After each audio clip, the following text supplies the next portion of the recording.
The Dialectics of Ecology. Preface.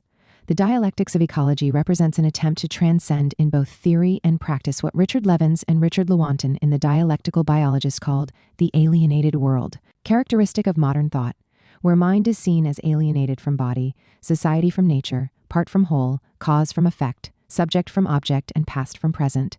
The alienated world, in this sense, reflects the real material alienation of humanity associated with capital's all-encompassing expropriation of labor and the earth. The dire consequences of this now extend to the entire planet as a place of human habitation. More specifically, the present work represents an attempt to carry forward a project conceived almost a quarter century ago in Marx's Ecology, in which I sought to retrieve Karl Marx's materialist ecological critique, including his now famous theory of metabolic rift. Implicit in that book, but never fully explored, was the wider question of the dialectics of nature, which has long divided the Marxist tradition, with official Marxism reducing this core element of classical historical materialism to mere dogma, while the Western Marxist philosophical tradition simply rejected it altogether. A way of transcending the theoretical chasm represented by these two one-sided perspectives was tentatively presented in the epilogue to Marx's Ecology, where I argued that numerous radical thinkers within the sciences and cultural theory had sought to investigate the relations between nature and society, and the relations of nature independent of society, inspired especially by Engels's later work, but also by Marx's own dialectical naturalism. In the process, socialist theorists, primarily in the natural sciences, I suggested, had developed a critical ecological analysis directly confronting the alienated world of capitalism. Nevertheless, it took 2 decades to complete the research necessary to carry this argument forward, which finally materialized in 2020 in the form of The Return of Nature. With the publication of The Return of Nature, it finally became possible to reflect in a more systematic way on the implications of the dialectics of nature for the development of socialist ecology and its relevance for our time. For the classical historical materialist tradition represented by the work of Marx and Engels, the human understanding of the world around us is a product of the dialectics of nature and society, that is, the intersections of these internally heterogeneous, ever-changing realms. Society itself here is to be understood as an emergent form of nature with its own laws, but ultimately dependent on the universal metabolism of nature, of which it remains a part. It is by carrying out labor and production, that is, through our social metabolism with nature, Marx argued, that we come to understand the human essence of nature and the natural essence of man, and through which we are also able to infer relations and processes that extend beyond human experience. It was this developed understanding uniting the political, economic, and ecological critiques in Capital that was to be Marx's most enduring contribution, to be seen in tandem with Engels's dialectics of nature. Still, it is important to understand that the ecological and social critique offered by Marx's metabolism argument, even when united with Engels's and Marx's dialectics of nature, does not provide direct practical solutions to the ecological contradictions of our time, 150 years or more later. However much one may think that degrowth communism is the solution to our present planetary predicament, there is no evidence that suggests that such an outlook was present in Marx's work itself, beyond a broad commitment to a process of sustainable human development controlled by the associated producers. Rather, it is the method of materialist dialectics that is Marx and Engels' chief legacy to us today as we confront the 21st century planetary emergency. It is this overarching dialectical critique applied to our own time that demands we take seriously the issue of planned degrowth, together with ecological civilization. The theoretical critique of our alienated world takes on practical significance as transformative praxis only by means of the concrete struggles carried out in relation to ever-changing historical conditions. The very fact that the future is not determined points to the necessity of the exercise of freedom. The dialectics of ecology is, therefore, aimed at the integration of the ecological and political economic critiques of capitalism with the conditions of the global struggle conceived in the broadest terms.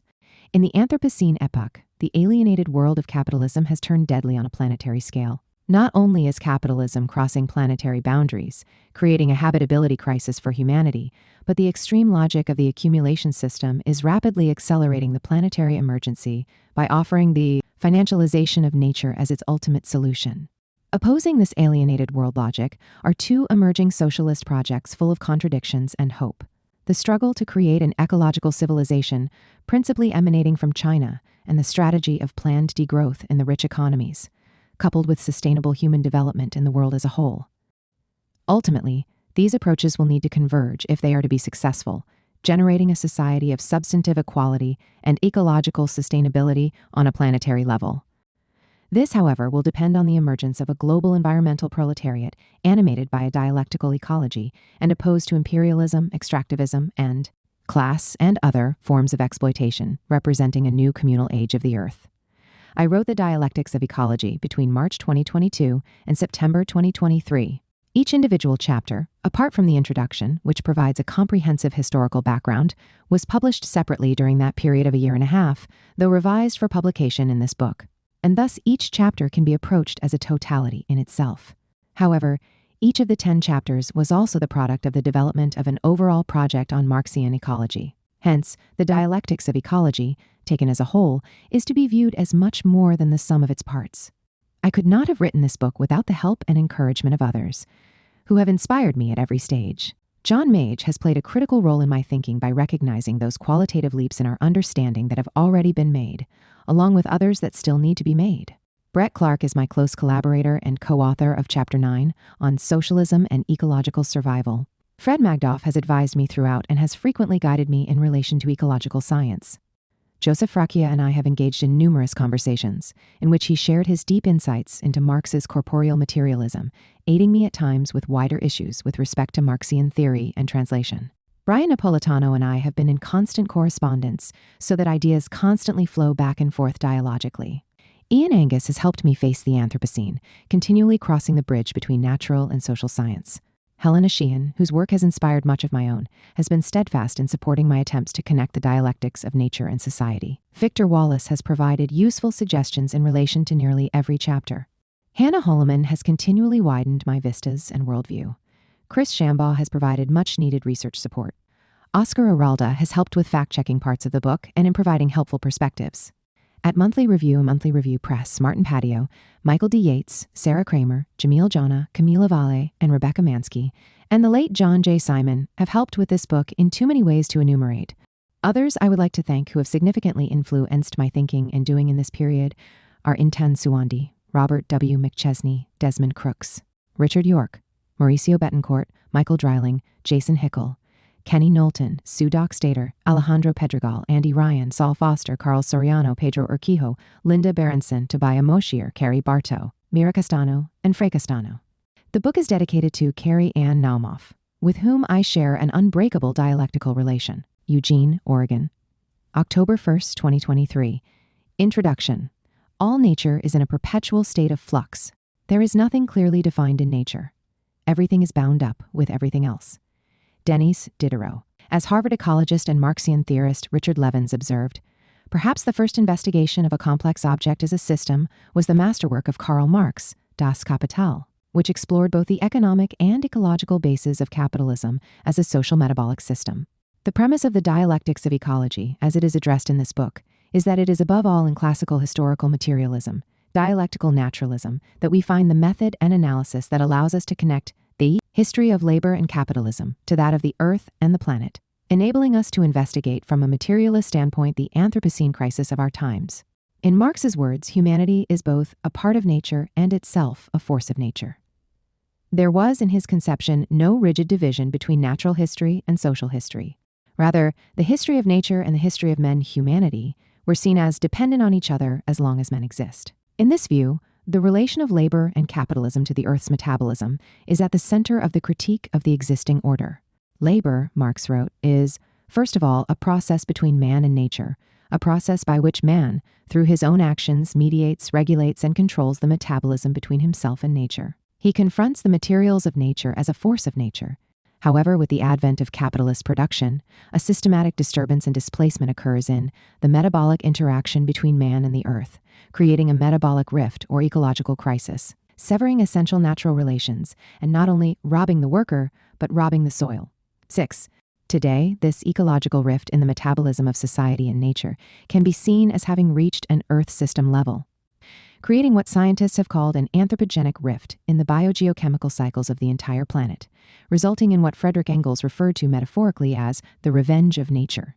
In the classical historical materialist perspective, this contradiction can only be resolved by reconciling humanity and nature. Such a reconciliation requires overcoming not simply the alienation of nature, but the self-alienation of humanity itself, manifested most fully in today's destructive, commodified society. What is necessary in such an analysis is recognition from the start of the corporeal nature of human existence itself, which is tied to production. Hence, if a new universal history of the human is necessary in our time, it is here, within the historical materialist tradition, that the necessary materialist, dialectical, and ecological method is to be found. For Marx, universally developed individuals whose social relations, as their own communal relations, are hence also subordinated to their own communal control, are no product of nature, but of history. However, human history is never detached from the universal metabolism of nature, of which the social metabolism based in the labor and production process is an emergent part. In such a dialectical ecological perspective, there are no fixed answers applicable to all of history, since everything around us, in natural history and social history, constituting, as Marx said, the two sides of a single material reality, can be seen as in a state of constant flux. Nevertheless, it will be argued here that the method of dialectical ecology, rooted in historical materialism and aimed at transcending the alienation of humanity and nature, provides a basis for uniting theory and practice in new, revolutionary ways. This constitutes the necessary dialectical negation, or overcoming of the material conditions of our current alienated, divided, and dangerous world, itself the product of human historical development.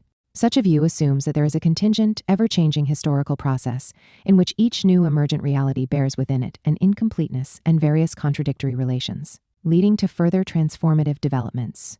As Karina Lotz indicates, dialectical negation properly embraces absenting Roy Baskar's term, removal, loss, conflict, interruption, leaps and breaks, often understood in terms of the general concept of emergence, or the qualitative shift to higher organizational levels, which, as Engels said, always carries within it the potential for annihilation. The structure of history, including natural history, thus always contains within it crises and catastrophes, along with the possibility of something qualitatively new, drawn from a combination of residuals of the past previously negated realities, interacting in contingent ways with the present as history, and generating transformative change. History, whether natural or human history, is thus not linear, but rather manifests itself as a spiral form of development. The notion of human historical development, a relatively recent conception that scarcely precedes the capitalist era, is a product of the changing relation of human beings to nature as a whole. As Marx recognized, Epicurus in Hellenistic antiquity saw the origins of natural philosophy or natural science as tied to an overriding sense of danger that the natural world represented in the daily lives of human beings.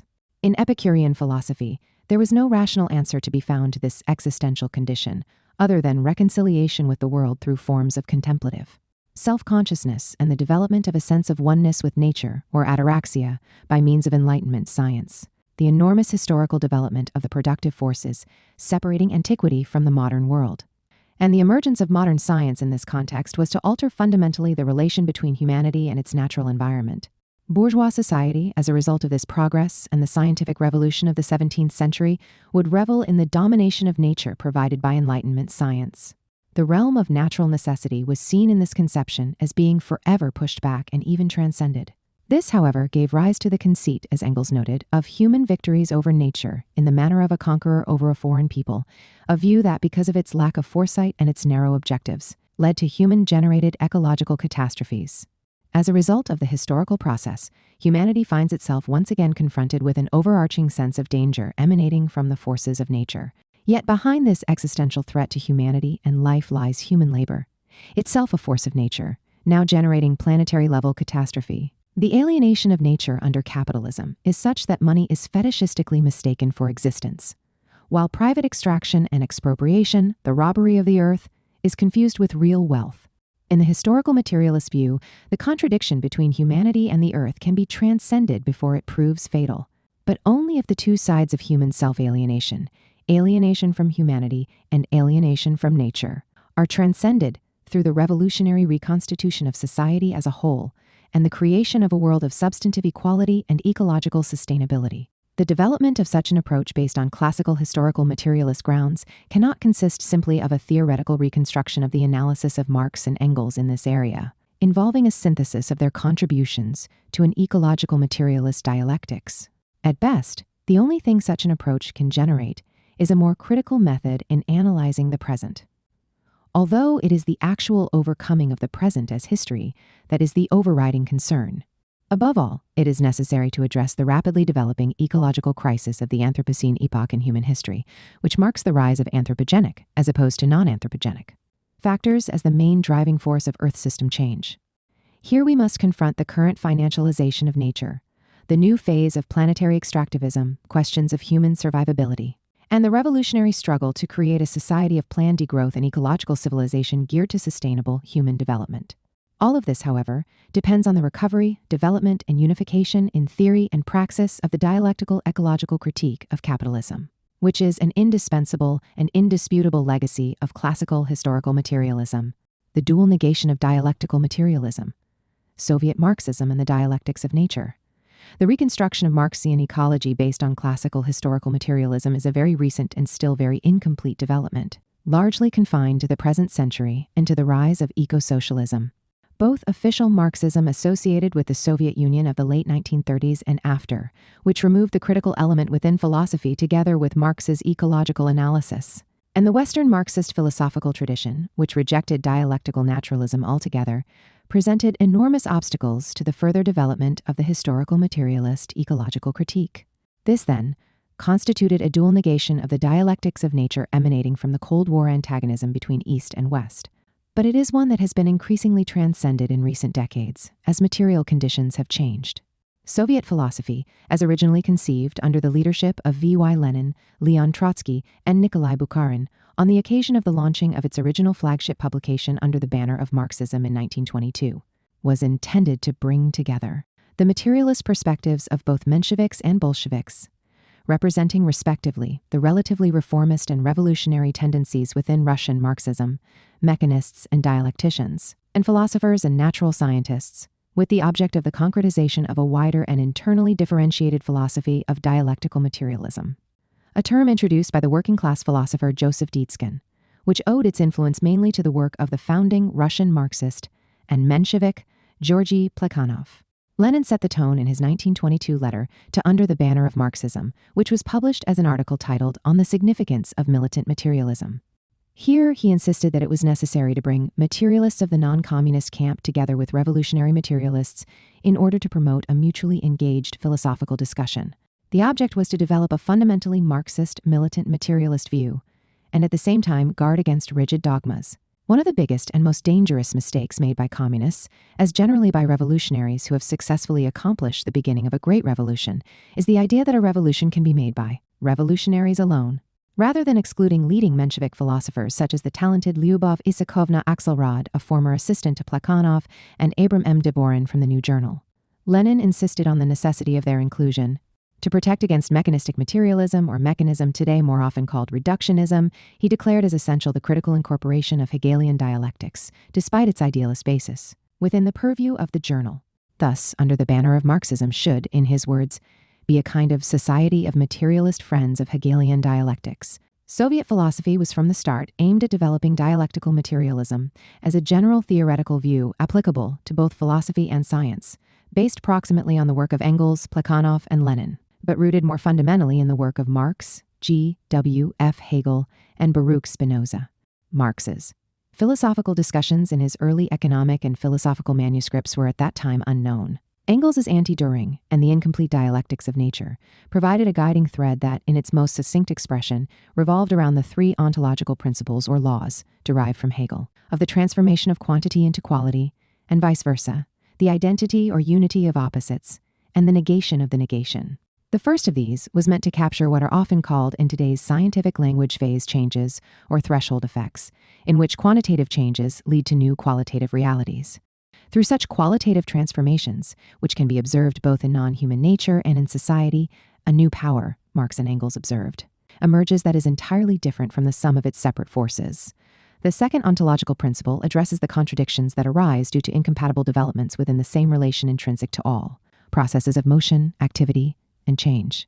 The third ontological principle of the negation refers to how the processes associated with the first two principles set the stage for dialectical negations, that is, the negation of the previous negation, and a process of Aufhebung referring simultaneously to transcendence, suppression, preserving, overcoming, and superseding, giving rise to sharp reversals and transformations, establishing qualitatively new emergent realities arising at a higher level, and a complex spiral form of development, in which negation is never mere negation, but contains within it the positive, and vice versa. The dialectical moment, Lenin wrote in his philosophical notebooks, demands the demonstration of unity, i.e. of the connection of negative and positive, the presence of this positive in the negative, from assertion to negation, from negation to unity with the asserted. Without this, dialectics becomes empty, negation, a game, or sepsis, skepticism. 21.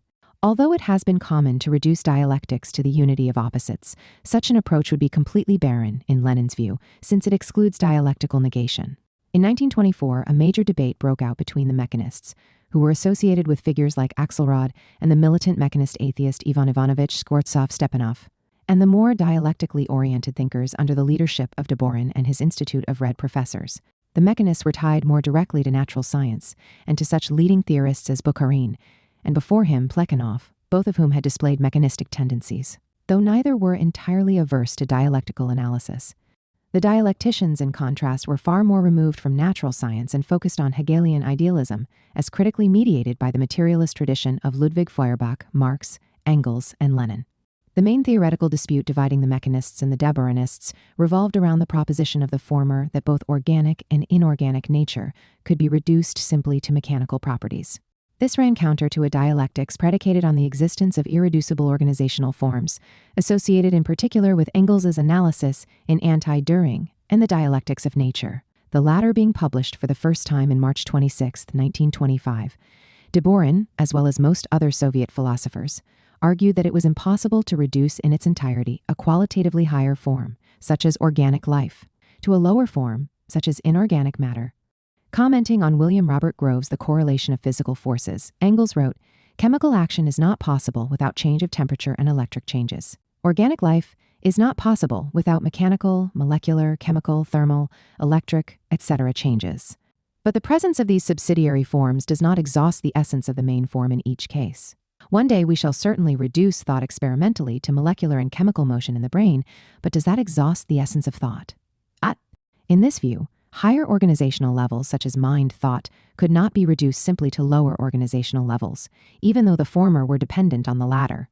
It was the distinction between different qualitative forms, levels, planes within material existence, Engels explained, that was the basis for the division of the various sciences, separating, for example, biology from chemistry and physics. Nevertheless, the mechanists, representing the then dominant scientific outlook, challenged Engels's view that qualitative forms, levels differentiated reality, as well as thought. Thus, Skvortsov-Stepanov declared that Engels's claim that higher forms of material existence could not be explained simply by lower ones, and thus that mechanical forms of motion could not account in their entirety for the human psyche, had to be rejected outright. Reductionism, in conformity with modern mechanistic science, was seen as a general principle applicable to all of existence, in line with positivism. Thus, it was often said that the mind was a mere secretion of the brain, a proposition first put forward by Pierre-Jean-Georges Cabanis in 1802, and even seemingly accepted by Charles Darwin. In contrast, the Diborinist philosophers based their analysis on the dual critique of Hegelian idealism and of mechanistic materialism. On the issue of reductionism, they relied heavily on Engels's notion of quantitative change leading to qualitative transformation. It soon became clear that neither side had the upper hand intellectually, since this was in large part a division between positivist natural science and dialectical philosophy. Yet, despite the philosophical stalemate, the Diborinists managed to triumph over their rivals through purely political means by 1929, using their superior control over the main institutions of Soviet philosophy to exclude the competing view. The Diborinist triumph proved to be short-lived, since, within a year, they were placed on the defensive due to an attack from a more powerful political quarter, the Communist Party hierarchy itself. This represented the direct intervention of the so-called Bolshevizers of the party hierarchy into the struggles on the philosophical front. Although not directly defending the mechanists, considered a right deviation, the party hierarchy decided that it was necessary to rein in the Diborinists as a left deviation. The Diborinists were variously accused of being Mensheviks, idealists, vitalists, and weak in their criticisms of Trotsky and other left deviationists. The crushing blow, however, was Joseph Stalin's official declaration in December 1930 that the Diborinists were Menshevizing idealists. Diborin himself was denounced based on his Menshevik past of some 3 decades prior, while the dialecticians were also charged with being associated with the brilliant Marxist economist René Rubin, author of Essays on Marx's Theory of Value, who was executed in March 31, 1937. The suppression of Soviet philosophy in the 1930s was inscribed in stone with the publication of Stalin's Dialectical and Historical Materialism in 1938. As part of the official history of Communist Party of the USSR, Bolsheviks, short course, often referred to as simply the short course. In the rigid dogmatic formulation provided in Stalin's Dialectical and Historical Materialism, the notion of the negation, fundamental to the critical thought of Marx, Engels, and Lenin, was formally excluded. Historical materialism was reduced to a separate area subordinate to dialectical materialism. All categories were frozen. Marx's economic and philosophical manuscripts of 1844, first published in 1932, were treated as belonging to a pre-Marxist stage in his thought and were generally ignored or downplayed. Soviet natural science, particularly the life sciences, including ecology, suffered a similar fate to that of philosophy. Bukharin had provided a crucial link between dialectical materialist philosophy and natural science, working with agronomist, botanist, and geneticist Nikolai Vavilov, physiologist and biologist B. Zavadovsky, and historian of science physicist Boris Hessen. All of these thinkers, together with other leading Marxist scholars such as the philologist David Ryazanov, editor of a critical edition of Marx and Engels' works, were purged. Bukharin himself was executed in 1938. The revolutionary dialectical insights that had emerged in the USSR in natural science and philosophy were replaced with narrow formulas that excluded critical thought. As a result of these developments, the official doctrine of dialectical materialism was reduced to a crude mechanistic monism, and positivism opposed to a tendentious, if somewhat more critical, neo-Kantian dualism that was to pervade Western Marxism. Nevertheless, a genuine dialectical materialism continued to exist in the recesses, refusing to be buried. As Galileo Galilei, caught up in the Inquisition, is reported to have said of the earth, no doubt apocryphally, and yet it moves. Western Marxism and the negation of dialectical materialism. In contrast to official Soviet Marxism, what came to be known as Western Marxism, or the Western Marxist philosophical tradition, followed a radically different course. In this perspective, the Dialectics of Nature, and with it the notion of dialectical materialism, was invalidated on the basis that the dialectics required the identical subject-object. That is, the notion that human beings were both the subjects and objects of their own actions, and thus was not applicable to external nature, where the human subject was not present.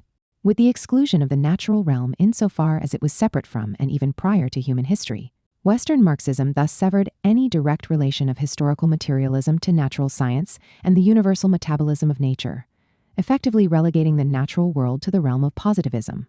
The result was a dualistic, two-world conception in which dialectics related simply to human history, not natural history, the realm of the Kantian thing in itself, and in which Marxism was confined exclusively to the social.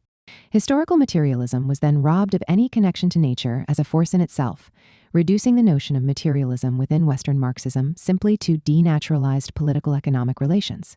Western Marxist thinkers such as Herbert Marcuse and Theodore W. Adorno railed against the Soviet short course and Stalin's dialectical and historical materialism, but also frequently went beyond that, as in the case of Adorno and Lucio Coletti, to reject the transformative dialectics of Engels and Lenin, and even in some respects that of Marx and Hegel, gravitating instead toward Immanuel Kant. Theodore Adorno's negative dialectics, often viewed today as one of the greatest contributions of the Frankfurt School within Western Marxism, had as its object the rejection of the negation, and thus the positive moment in the dialectic. As Adorno wrote in the preface to his work, negative dialectics is a phrase that flouts tradition. As early as Plato, dialectics meant to achieve something positive by means of negation. The thought figure of a negation later became the succinct term. This book seeks to free dialectics from such affirmative traits without reducing its determinacy. In Adorno's conception, Marx was a social Darwinist in the sense that he saw natural history as the realm of natural necessity, also impinging on social history, to be transcended in human history by a leap to the realm of freedom. Marx's concept of nature was then, according to Adorno, ultimately the Enlightenment one, in which nature was simply there to be conquered and transcended by social praxis. For all their discussions in Dialectic of the Enlightenment concerning the domination of nature, Max Horkheimer and Adorno acquiesced to the view, which they imputed to Marx himself, of the wholesale racket in nature, that is, a kind of Hobbesian and Darwinian state of nature or war of all against all, seen as characterizing all of Enlightenment thought. Marx himself was said to have shared these views, simply seeing freedom as the transcendence of necessity. As Adorno opined, Marx underwrote something as arch-bourgeois as the program of an absolute control of nature. Moreover, by specifying at the outset of his book Negative Dialectics that the object of his analysis was to exclude the negation of the negation, and thus the positive element in the dialectic, in a manner that ironically paralleled the dogmatic elimination of the negation within Stalin's dialectical and historical materialism. Adorno cast a light on his own negativity with respect to the prospect of revolutionary change. Alfred Schmidt, who worked under Horkheimer and Adorno in writing his thesis and magnum opus, published in 1962 as The Concept of Nature in Marx, observed that Marx's notion of the social metabolism between nature and society raised the issue of the dialectic of nature, or nature's self-mediation, in an entirely defensible way. Schmidt, however, later disavowed this on the grounds that Marx saw such self-mediation of nature as restricted to human action, and then only in traditional communal societies, no longer applicable to modern bourgeois society, in which first nature, that is, nature in and of itself, had been largely subsumed by second nature, the social realm. It is only the process of knowing nature, Schmidt declared, which can be dialectical, not nature itself. This formulation retained the neo-Kantian dualism between nature and society, arguing that dialectical mediation was impossible without an active human subject, which was confined to the historical social realm. Such views pushed dialectics, as envisioned in Western Marxism, in the direction of idealism. Given the systematic exclusion of nature ecology from dialectical thought within Western Marxism, it was often contended, even within Marxist circles, that the philosophy of praxis had nothing to contribute to ecological analysis. This was codified in Perry Anderson's influential 1976 Considerations on Western Marxism, which claimed that no major figure in the third generation of classical Marxism, which Anderson narrowly associated with Western Marxism and its rejection of the dialectics of nature, was affected by developments in the physical sciences.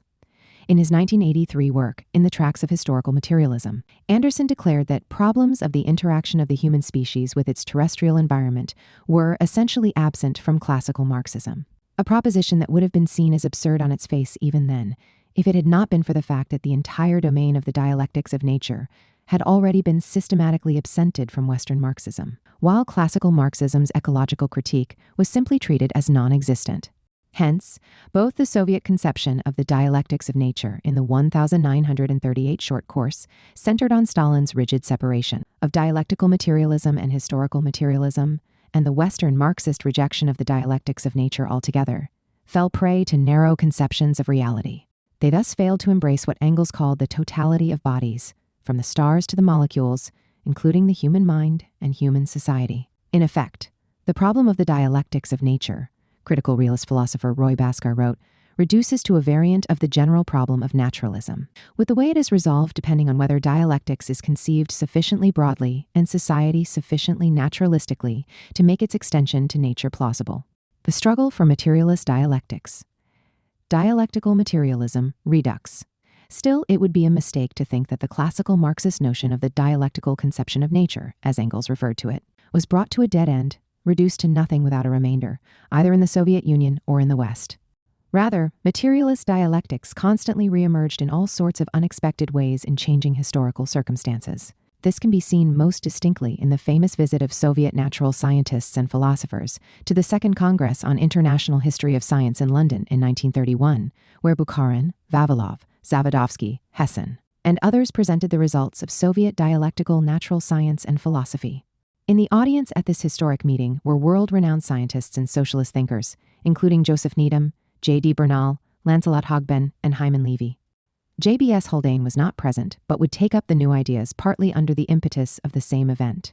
In the course of the Soviet presentations, Bukharin sought to generate a dialectical humanist conception of Marxist analysis, conducive to natural science, rooted in Marx's notes on Adolf Wagner, where some of Marx's underlying ontological conceptions were made evident, along with the integration of biogeochemist Vladimir Vernadsky's concept of the biosphere.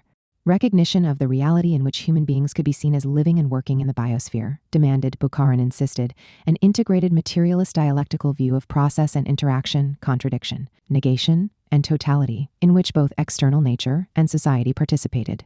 Hessin presented for the first time a sociology of science embodying materialist dialectics that explained Newton's discoveries as they related to a bourgeois mechanistic view of the world.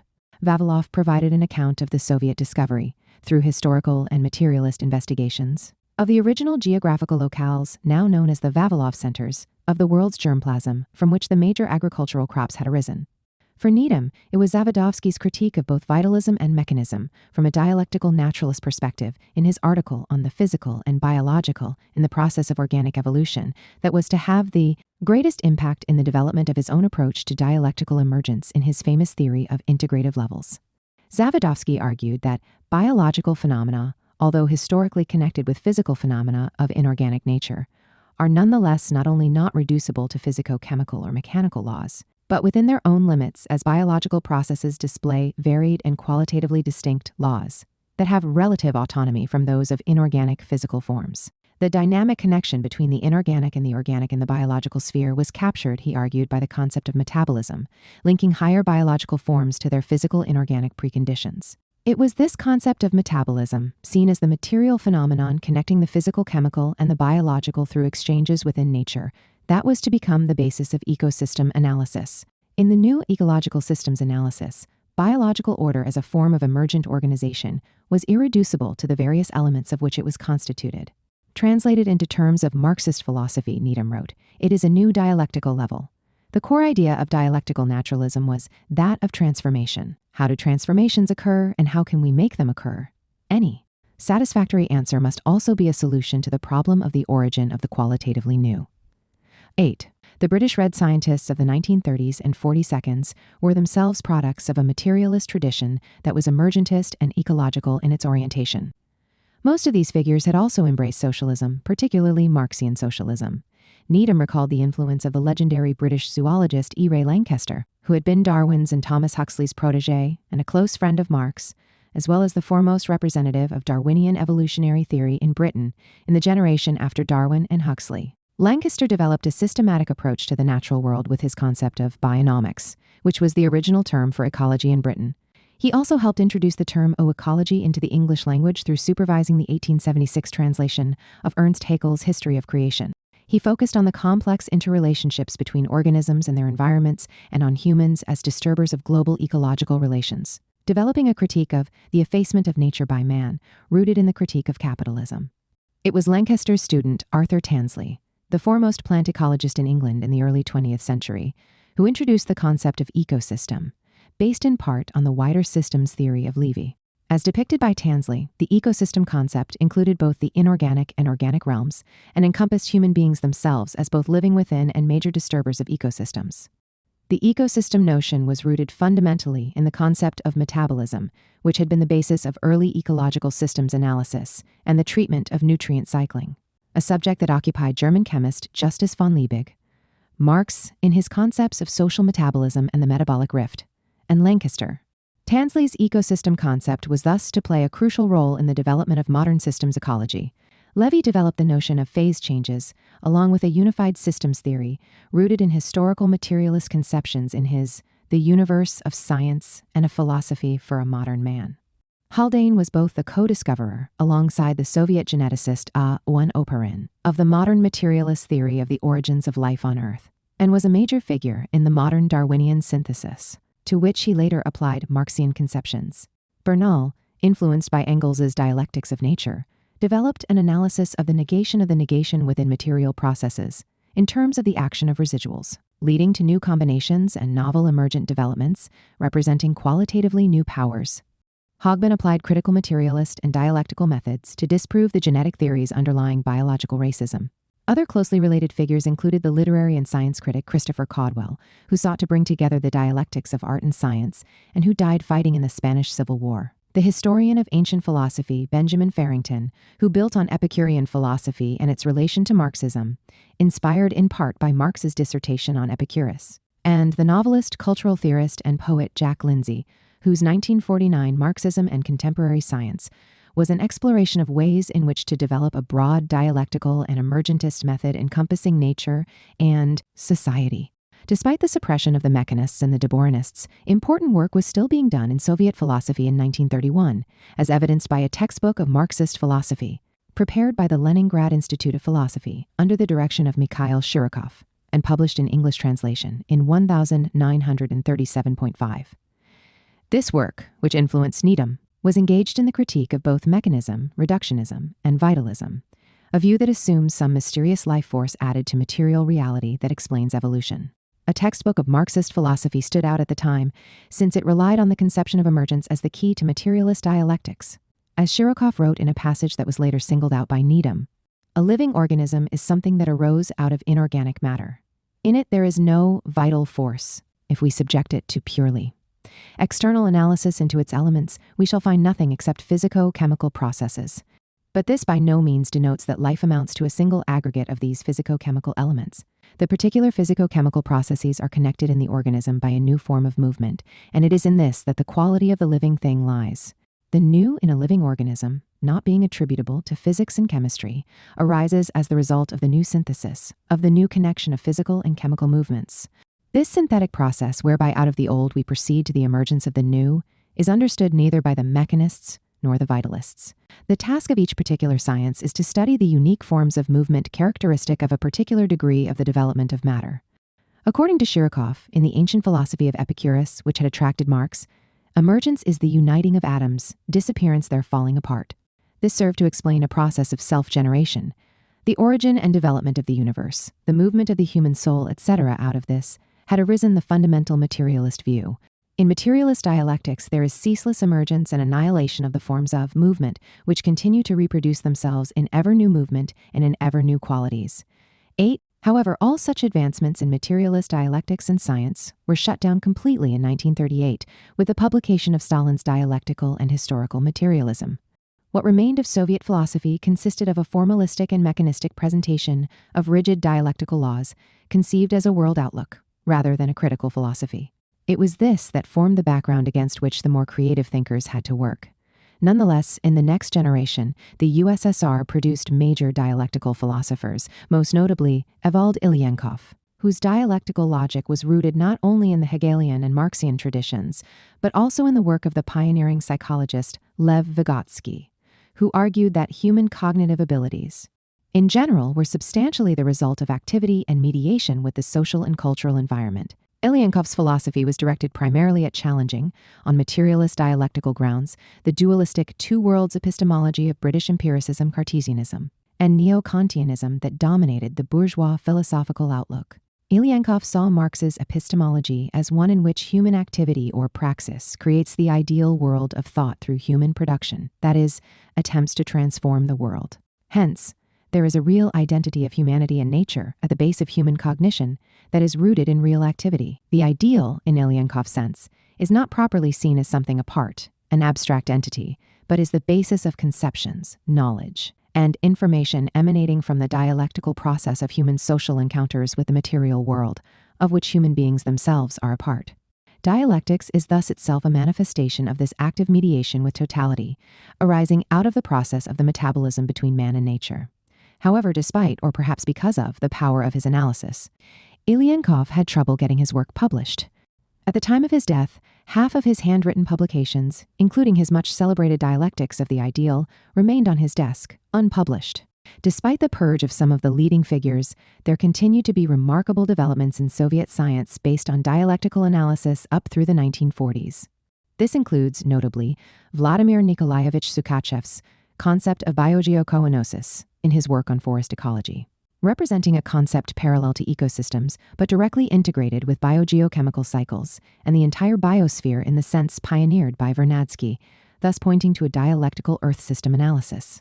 Of even greater importance was the work of I. Schmalhausen in his Factors of Evolution, the Theory of Stabilizing Selection, first published in the USSR in 1947 and quickly translated into English in 1949. Theodosius Dobzhansky called Schmalhausen perhaps the most distinguished among the living biologists in the USSR. Schmalhausen, like the red geneticist C.C.H. Waddington in England, developed a theory of the triple helix of gene, organism, and environment that provided a dialectical, evolutionary, and ecological view, one that constituted a sophisticated alternative to Lysenkoism with its anti-geneticist or anti-Mendelian genetics basis. Schmalhausen's dialectical approach was particularly evident in his notion of hierarchies or integrative levels structuring biological evolution, and in his explanation that latent, assimilated genetic traits that were accumulated during long periods of stabilizing selection would come to the surface only when organisms faced severe environmental stress or certain thresholds were crossed, resulting in a process of rapid change. Following Engels, Schmalhausen saw heredity as both negative from an evolutionary standpoint, insofar as it blocked the historical evolution of organisms, and positive, in that it preserved organization and created new organizational forms.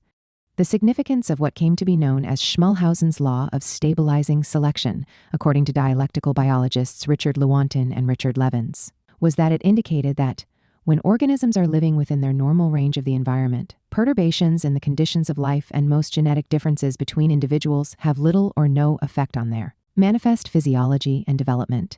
But under severe or unusual general stress conditions, even small environmental and genetic differences produce major effects. The result is that normal evolution of species is characterized by stabilization punctuated by periods of rapid change, in which latent traits are mobilized in relation to environmental stress.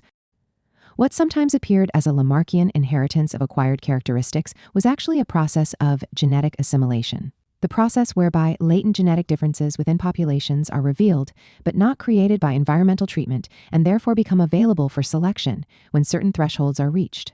Factors of evolution came out, however, just prior to Trofim Lysenko's political triumph in Soviet biology, agronomy, in 1948. Soon after his book was published, Schmalhausen was denounced for promoting genetics and denying Lamarckian inheritance of acquired characteristics in his work on evolutionary ecology. As a result, Schmalhausen was dismissed from his posts as director of the Institute for Evolutionary Morphology at the Academy of Sciences and as head of the sub-department of Darwinism at Moscow University. This was only reversed around the time of Stalin's death in 1953, when Sukachev led the way in combating and defeating Lysenko. As a result, Schmalhausen was eventually able to resume his career. The final decades of the Soviet Union saw important new developments in Soviet environmental thought, including the introduction of the concept of ecological civilization based on classical historical materialism, incorporating Marx's concept of social metabolism. The struggle for a critical dialectics of nature in the West. Within Marxism in the West, parallel struggles occurred, challenging the dominant Western Marxist philosophical tradition. Georg Lukács, a giant presence, was universally viewed as having generated Western Marxism as a distinct theoretical tradition. Based on a brief footnote in History and Class Consciousness, in which he had raised doubts about Engels's argument with respect to the dialectics of nature. Yet, contrary to myth, Lukács did not reject the dialectics of nature altogether in History and Class Consciousness, since in a later chapter in that work he referred, in a manner akin to Engels, to the merely objective dialectics of nature of the detached observer. Moreover, several years later, in his previously unknown and only recently published Taoism manuscript, Lukács defended the notion of the dialectics in nature on the basis of Marx's concept of social metabolism, representing the dialectical mediation of nature and humanity through production. Lukács worked under David Ryazanov at the Marx-Lenin Institute in 1930, helping to decipher the text of Marx's economic and philosophical manuscripts of 1844. These manuscripts greatly affected his subsequent analysis. This change in viewpoint was highlighted in his 1967 preface to History and Class Consciousness and in his later ontology of social being. The latter was based on Marx's social metabolism concept, seen as forming a dialectics of nature and society, rather than expressly following Engels's approach to the dialectics of nature. Although examining with great depth Marx's metabolism analysis in Capital, Lukács failed to address Marx's notion of the metabolic rift, or ecological crisis. Nevertheless, the social metabolic ontology that he derived from Marx served to further undermine the negation of the dialectics of nature within the Western Marxist tradition that History and Class Consciousness had inspired. It is significant that Lukács's later work was largely disowned by the Western Marxist tradition, becoming so invisible that references to him in the West identified him almost entirely with what he had written in 1923, or before, largely excluding the almost 5 decades of work that were to follow. If the dominant philosophical tradition within Marxism in the West was primarily defined by its rejection of the dialectics of nature, not all Western Marxist philosophers agreed. In 1940, the prominent French Marxist philosopher Henri Lefebvre published his Dialectical Materialism. In this work, Lefebvre sought to challenge the interpretation provided in Stalin's notorious theoretical chapter in the History of the Communist Party of the USSR, re-establishing the dialectics of nature as a critical outlook while rejecting the simplistic view of dialectical materialism derived merely from reified laws of nature, viewed apart from the mediation of self-conscious thought. As Lefebvre wrote, "It is perfectly possible to accept and uphold the thesis of the dialectic in nature. What is inadmissible is to accord it such enormous importance and make it the criterion and foundation of dialectical thought."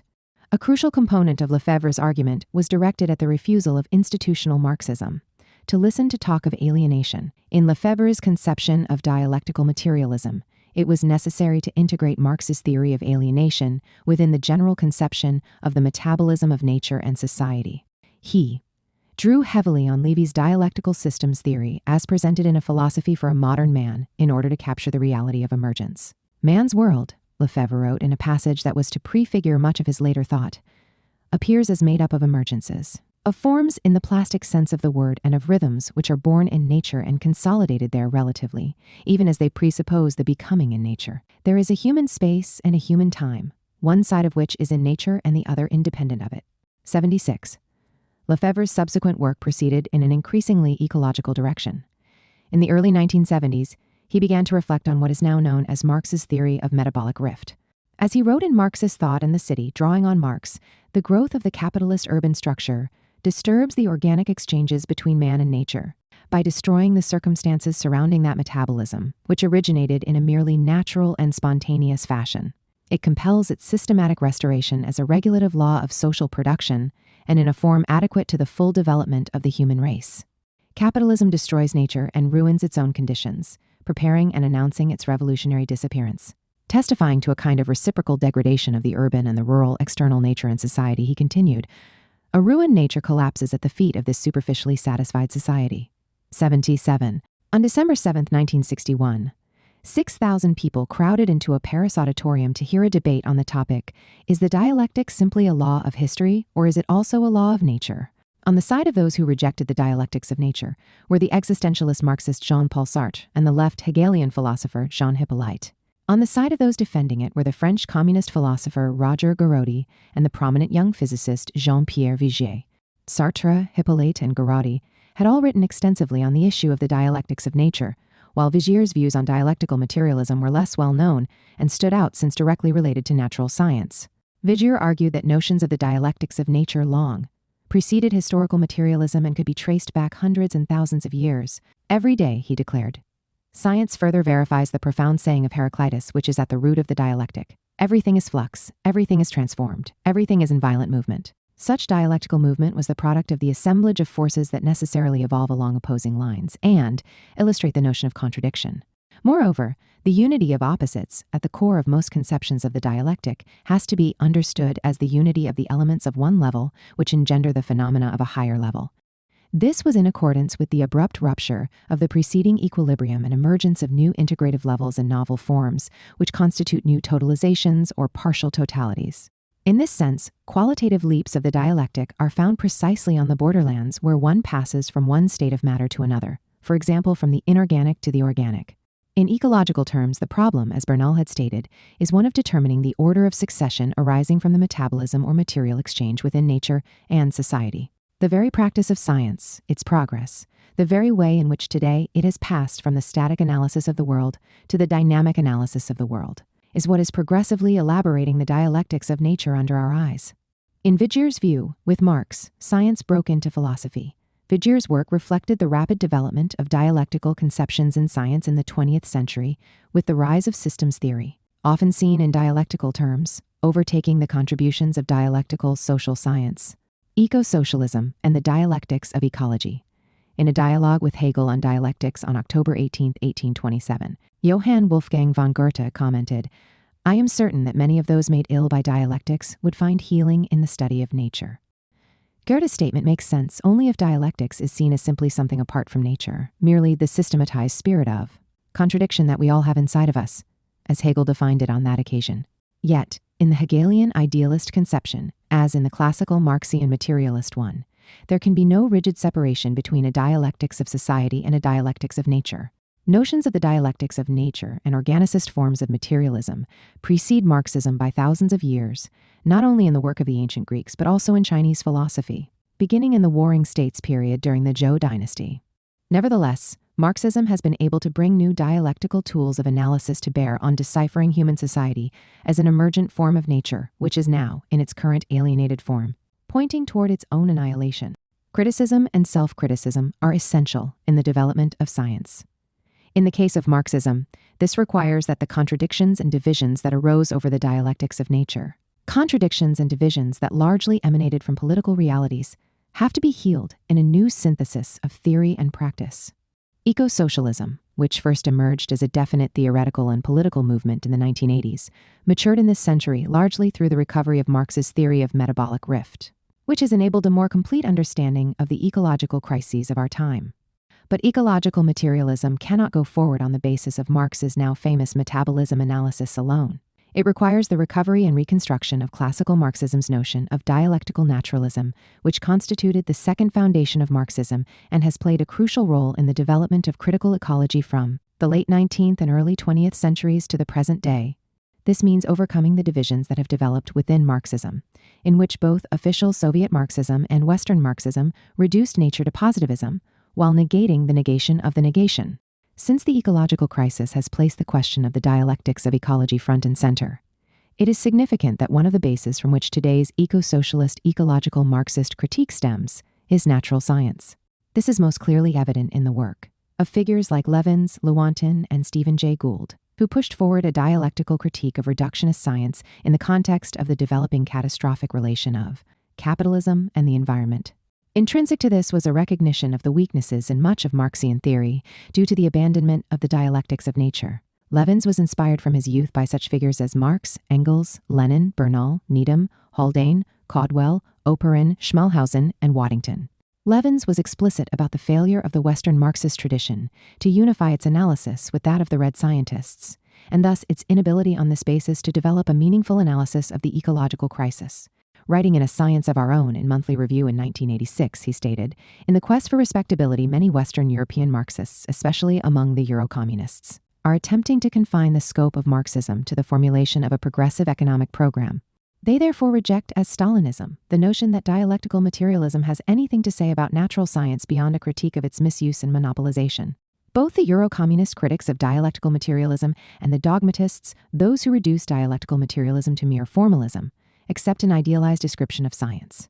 A Marxist approach to science, Levins argued, required recognizing the importance of critical dialectical materialism in combating reductionism and positivism, as well as attention to how science itself had often been corrupted by capitalism, damaging the human relation to the earth.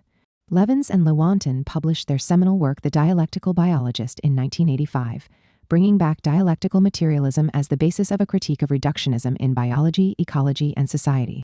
This was followed in 2007 by Biology Under the Influence, which advanced a dialectical systems ecology.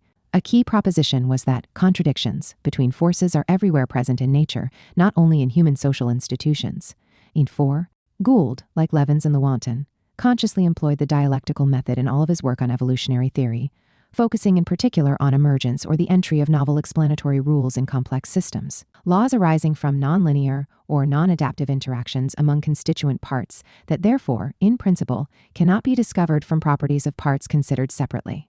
And contingency, which meant that phenomena in nature, particularly those at higher emergent levels, had to be examined historically. Gould warned that Earth as a place of species habitation would recover in hundreds of millions of years from the worst that humanity could deliver in terms of global thermonuclear war or climate change. But humanity itself would not.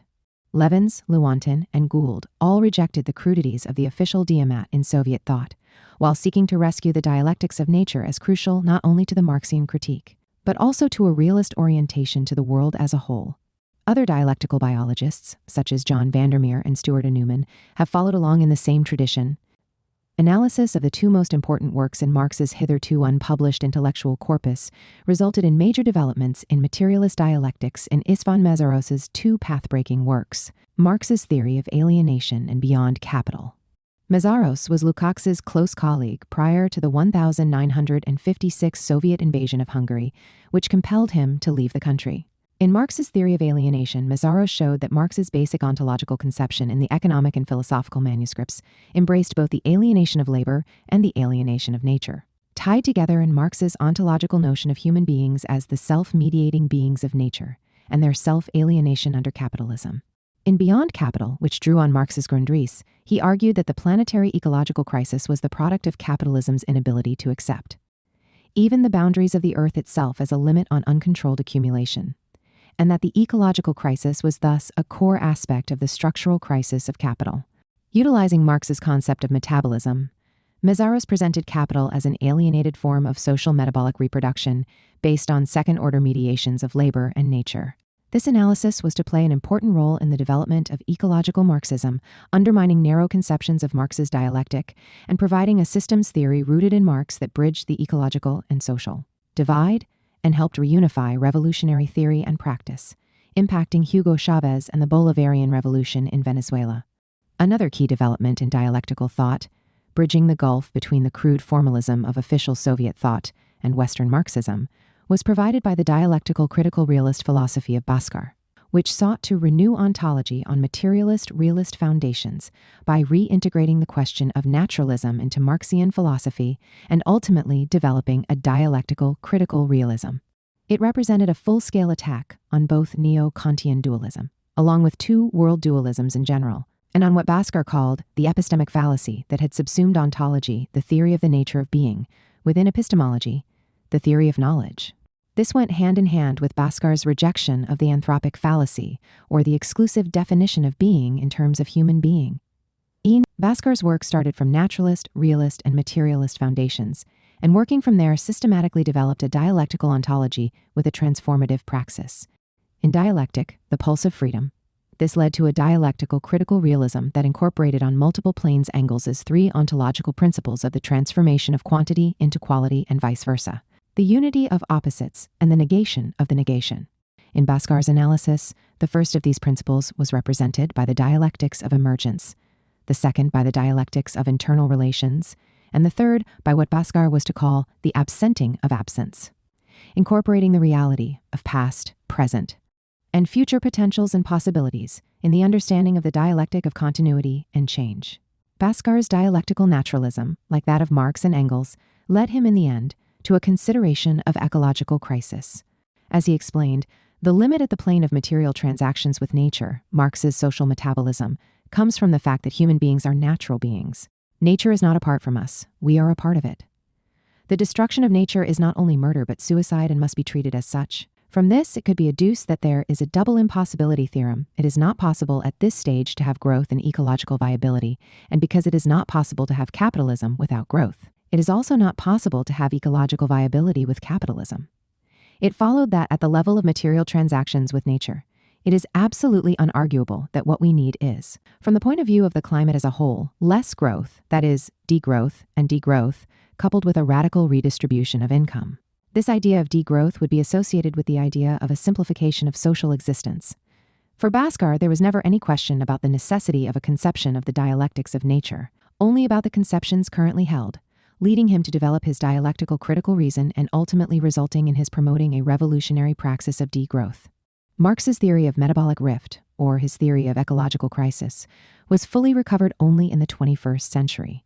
It derives its importance from its materialist dialectical conception of the alienated metabolism of nature and society under capitalism, a system that is now exploiting the world's population as never before while expropriating the earth on which humanity depends.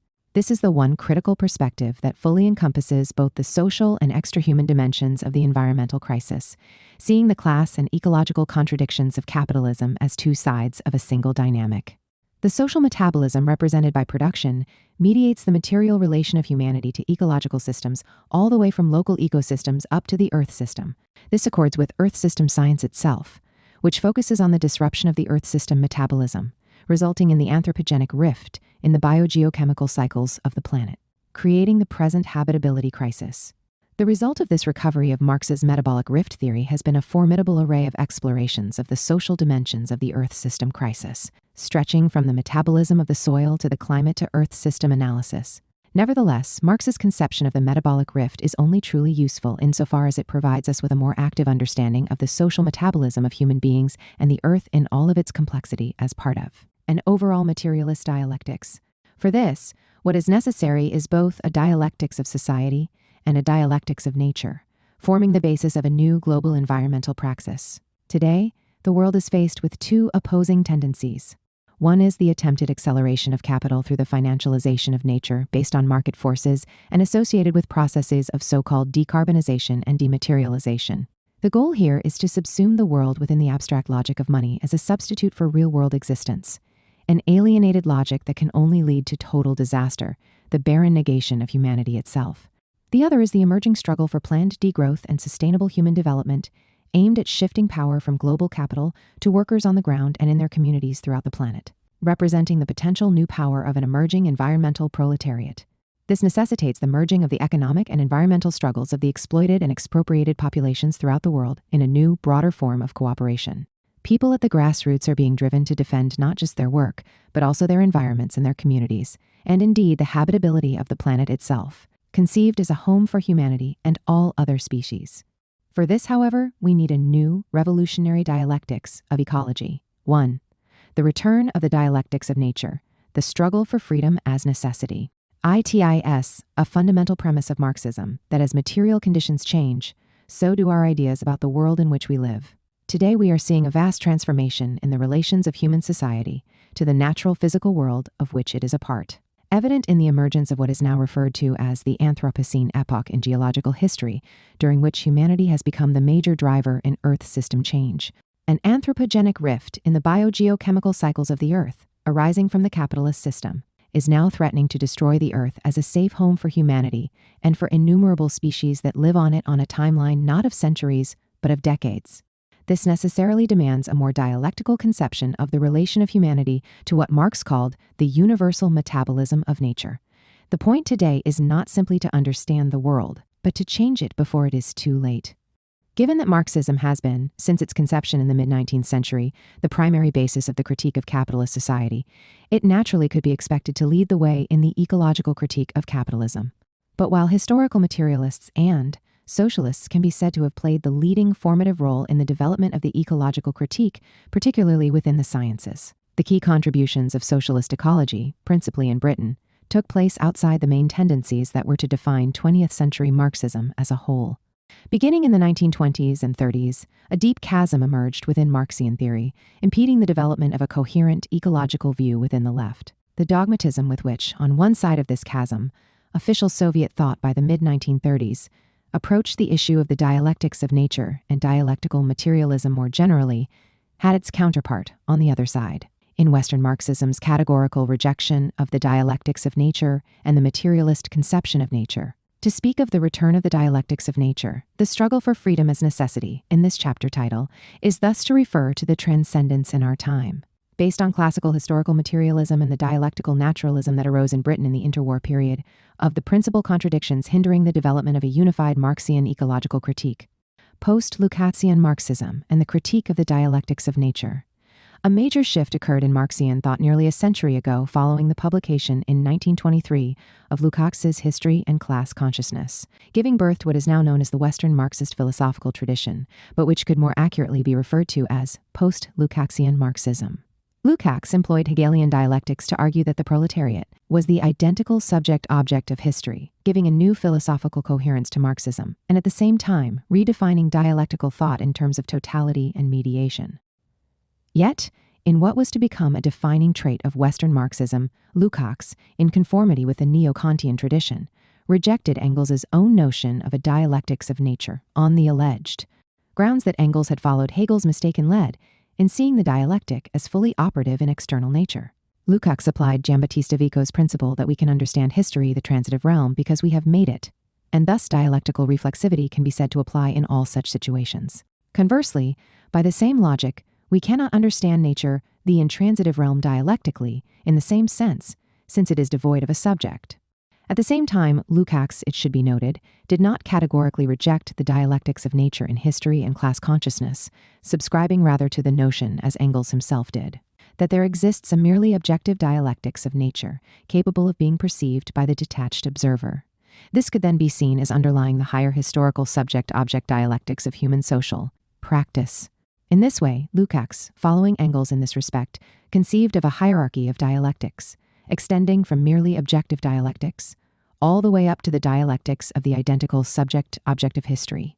Moreover, in his later works, beginning with his Taoism manuscript, written within just a few years of history and class consciousness, Lukács was to become a strong advocate of a dialectics of nature and society rooted in Marx's theory of social metabolism. Yet post-Lukácsian Marxists took the categorical rejection of the dialectics of nature as a defining principle of Western Marxism, and even of Marx's own thought. Engels was in this way separated from Marx, As Sartre wrote, in the historical and social world, there really is dialectical reason. By transferring it to the natural world and forcibly inscribing it there, Engels stripped it of rationality. There was no longer a dialectic which man produced by producing himself, and which in turn produced man. There was only a contingent law, of which nothing could be said except it is so and not otherwise. This criticism went hand in hand with a hostility toward materialism and scientific realism, in the sense of the rejection of the materialist conception of nature and a distancing from the achievements of science. Serious ecological analysis was therefore missing from the Western Marxist philosophical tradition. Although there was the famous criticism of the domination of nature in the work of Horkheimer and Adorno, it never got past the criticism of Enlightenment science, only to accede pessimistically in the end to its unavoidable necessity.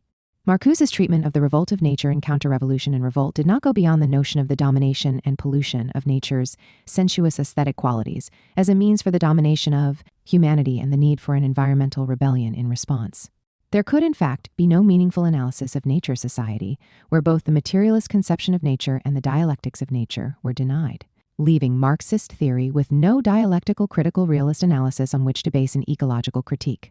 At most, within Western Marxist philosophical discourse, the relation of human beings to nature was reduced to instrumentalism, which was then subject to critique as the positivistic fetishism of technique, divorced from the wider question of the natural world and the human social relation within it. What was missing in such a one-dimensional approach was any notion of nature itself as an active power. As Bhaskar wrote in criticism of these tendencies of Western Marxism, Marxists, meaning Western Marxist philosophers, have, for the most part, considered only one part of the nature-social relation, that is, technology, describing the way human beings appropriate nature, effectively ignoring the ways putatively studied in ecology, social biology, and so on, in which, so to speak, nature reappropriates human beings. Yet a powerful strain of ecological dialectics and critical, non-mechanistic materialism persisted in the natural sciences in the British Isles, evolving out of a tradition that drew on both Marx and Darwin, and that later became the heir of the early revolutionary Soviet ecology of the 1920s and early 30s. It was this second foundation of Marxist thought within the natural sciences which survived in the West, particularly in Britain, and that stretched back to Marx and Engels themselves. That was to play the formative role in the development of an ecological critique and constitute the main story told in The Return of Nature. From Marx's Ecology to The Return of Nature. The Return of Nature's central area of inquiry is the question of the organic interconnections between socialism and ecology that emerged in the century following the deaths of Darwin and Marx in 1882 and 1883, respectively, focusing in particular on developments in Britain and the United States. It follows a thread that was established in my book Marx's Ecology 20 years earlier.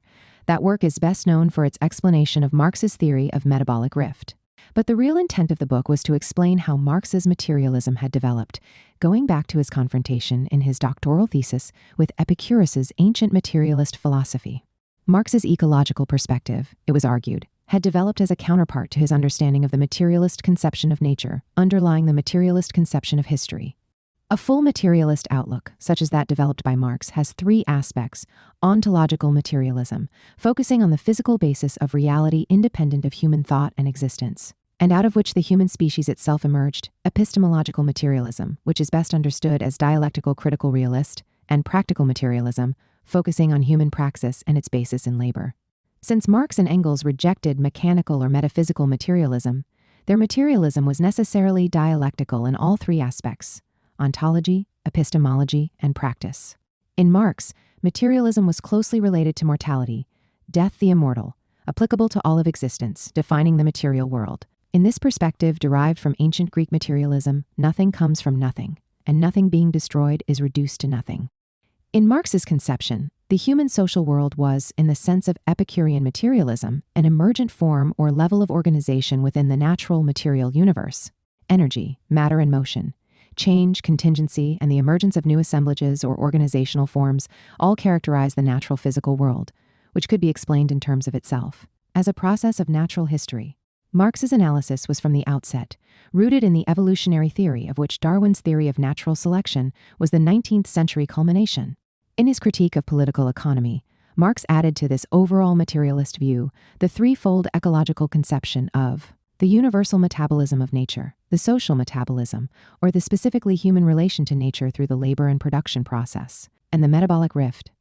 representing the ecological destruction that ensues when the social metabolism comes into conflict with the universal metabolism of nature. The labor and production process was thus the key not only to the mode of production in a given historical form of society, but also represented the human relation to nature, and thus social ecological relations.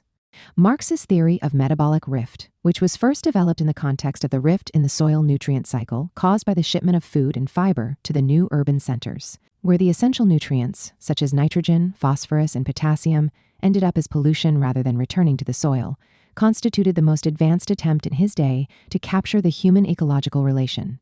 All subsequent ecological thought up to ecosystem theory and earth system analysis was to be rooted in this same essential approach, focusing on metabolism. Nevertheless, the argument of Marx's ecology left the story of the formative role played by socialist thinkers after Marx in the emergence of ecology largely unaddressed. Moreover, there remained the contentious issue of the dialectics of nature, associated with Engels in particular. These issues were to be taken up in The Return of Nature. Although Marx's ecology was a straightforward attempt to capture Marx's materialist and ecological views, the story told in The Return of Nature was much more complex, not least of all because it had to transgress certain divisions within Marxism itself. Here we have to understand that the simultaneous rejection of both the materialist conception of nature and the dialectics of nature within Western Marxism was an inheritance of the Neo-Kantian tradition, which had its origin within German philosophy with Friedrich Lange's 1865 work, The History of Materialism. Lange attempted to use Kant's notion of the noumenon, or the unknowable thing in itself, as the basis for demolishing materialism, a viewpoint that was carried forward in more sophisticated ways by later Neo-Kantians. It was with the rise of Neo-Kantianism that epistemology came to occupy its dominant place within philosophy, pushing aside ontology and also displacing the dialectical logic associated with Hegel. Materialist ideas and natural science were seen as inherently positivistic. Room was made again for religion and idealist philosophy via the Kantian noumena, or things in themselves. Closely related to this, as Marx and Engels noted, were the agnostic, dualistic views of British scientists such as Huxley and John Tyndall. In opposition to the Neo-Kantian dualism of Lange, which rejected both materialism and Hegelian dialectics, Marx responded by boldly stating, "Lange is naive enough to say that I move with rare freedom in empirical matter. He hasn't the least idea that this free movement in matter is nothing but a paraphrase for the method of dealing with matter, that is, the dialectic method." Likewise, in Capital, Marx wrote, "My dialectical method is, in its foundations, not only different from the Hegelian, but exactly opposite to it, with me. The ideal is nothing but the material world reflected in the mind of man and translated into the forms of thought." 21. In referring to the reflection of the material world in the mind of man, Marx had no simplistic notion of mirroring in mind, but rather a dialectical conception of reflection and reflexivity, and a situated conception of knowledge, in which reason and both objective and subjective agency play central roles within an ever-changing historical reality. Marx's position was therefore a form of dialectical critical realism. As Bhaskar has explained, Marx's dialectical method, though naturalist and empirical, is not positivist, but rather realist. His epistemological dialectics, his critical realism, commits him to a specific materialist ontological dialectics and a conditional historical relational dialectics as well. 22. From a classical historical materialist standpoint, the dialectics of nature can be seen as part of a dialectical hierarchy. Thus, in terms of what Marx in Capital called its foundations, it stands for the material world characterized by motion, contingency, change, and evolution, the dialectic as material process. Central here is the notion that nature, apart from human beings and the contingent emergent effects of its manifold processes, can be said to have a kind of agency, even if this is unconscious agency. At a social level, the dialectic can be seen in terms of human consciousness and practice, the realm of the identical subject-object of the human historical realm, standing for human society as an emergent form of nature. In its alienated form under capitalism, the human social realm often appears to be independent of the material world of nature, or even as completely dominant over nature, though this is a fallacy. In between these two abstract realms of the merely objective and the merely subjective dialectics lies the mediating realm of human labor and production. The dialectics of nature and society, what Lukács was to call the ontology of social being, arising from practice, which is for Marx the key to materialist dialectics. Marx gives us two basic ways of looking at this mediation of nature and society through production, which, for him, in its broadest sense, accounts for all human appropriation of nature and thus all material activity. In one of these pathways, most evident in his early writings, but also apparent in his later works, such as his notes on Adolf Wagner, written in 1879, 80, The human relation to the universal metabolism of nature is seen in terms of human sensuous interaction with nature, which in classical German philosophy was closely tied to aesthetics, but which Marx linked to production as well. The second is in his theory of the labor and production process as the social metabolism between human beings and nature, representing the active relation of human beings to the earth. For Marx, we can know the world, including, to a considerable extent, the intransitive realm beyond the human subject, because we are part of it through our production and our sensuous existence.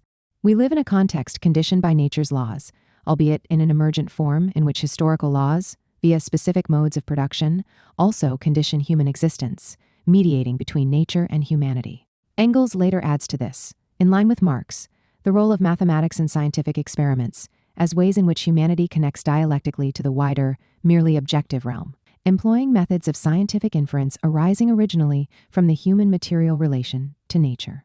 In essence, whereas Neo-Kantianism was rooted within a categorical division between the human subject and the objective natural world between phenomena and noumena, that could not be transcended, Marxian materialist dialectics was grounded in human corporeal existence within the physical world, in a context of emergence or integrated levels. Here, the dualism between humanity and nature was not a fundamental assumption, but rather was seen as a result of an alienated consciousness rooted in an alienated system. We can know nature, as Engels was to write in the Dialectics of Nature, because we, with flesh, blood, and brain, belong to nature and exist in its midst. And it's the Dialectics of Nature and the creation of ecology. The return of nature, moving on from where Marx's ecology left off, had a double burden. The historical narrative was concerned with explaining the various ways in which a tradition of socialist ecological analysis had arisen within art and science, in many ways dominating the ecological critique of contemporary capitalist society in the century, from the deaths of Darwin and Marx up to the rise of the modern environmentalist movement. But at a deeper, more theoretical level, the return of nature was concerned as well with the ways in which a materialist dialectics of nature, often combined with other traditions, such as radical romanticism and Darwinian evolutionary theory, had guided the development of modern ecology based on the insights of socialist thinkers. Here, the conception of the dialectics of nature in its various forms, despite its categorical rejection by post-Lukácsian Marxists, could be perceived as playing the crucial role in a process of ecological discovery and critique. A dialectical aesthetic, as well as a dialectical conception of labor, could be seen as underlying William Morris's understanding of nature-society relations. Dialectical conceptions also informed Lancaster's evolutionary and ecological materialism. But the thread of the dialectics of nature only fully enters the narrative of the return of nature once the work of Engels is considered. In many ways, Engels' famous claim that nature is the proof of dialectics is the key, provided we understand what he meant by this in more contemporary terms by saying, ecology is the proof of dialectics. At 27, although Engels has been heavily criticized by numerous thinkers for adopting a crude, reflectionist view of knowledge, a close inspection of his work shows such claims are clearly false when placed in the context of his actual arguments. Almost invariably, when Engels refers to reflection, he immediately turns around and indicates that what we perceive as objectively conditioned by the material world around us, of which we are part, is a result not simply of conditions external to ourselves, but also a product of our active role in changing the world around us, and our understanding of it through our self-conscious reason. Our rules of scientific interference, our logic, our mathematics, our scientific experiments, our modeling, all have their roots in principles derived from human labor and production. That is, our metabolic relation to the world at large. Reflection, as Marx and Engels use it, which invariably implies reflexivity and is employed by them in the Hegelian, dialectical sense, is anything but positivist in character. Similarly, in attributing dialectical relations of a merely objective kind to nature itself, Engels emphasizes reciprocal relations, reflexivity, change, contingency, development, attraction and repulsion, contradiction, and emergence or integrative levels within nature as a totality, relying on Hegel's complex notion of reflection determinations from the doctrine of essence in his logic. The purpose is to capture the active, systemic, non-mechanistic relations that constitute the natural world, from which evolution, in the broadest sense, arises, and out of which humanity itself emerges. For Engels, as for Marx, it is our understanding of our own position within nature and our metabolism with the universal metabolism of nature that gives us the essential clues to those physical properties and principles that extend beyond ourselves. In this regard, Engels does not hesitate to attribute a kind of agency auto-creation to nature, the material world itself. understood in its broadest terms as in motion, and constituted by the transformation of energy and the emergence of new organizational forms. Engels' well-known 3 laws of the dialectics of nature, better understood today as underlying ontological principles, perfectly manifest this outlook. The first law, or the transformation of quantity into quality and vice versa, is now known in natural science as phase transition or as a threshold effect, and was explained in precisely that way by the Marxist mathematician Levy.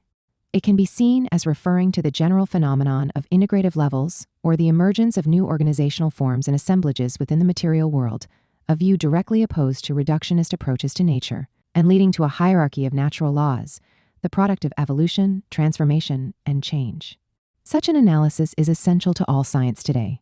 The notion of the unity identity of opposites, or what Lukács following Hegel called the identity of identity and non-identity, which has played such a large role in Marxian dialectics, was aimed at overthrowing notions of fixity, dualism, reductionism, and mechanism, focusing on the contradictions and feedback loops that induce transformative change.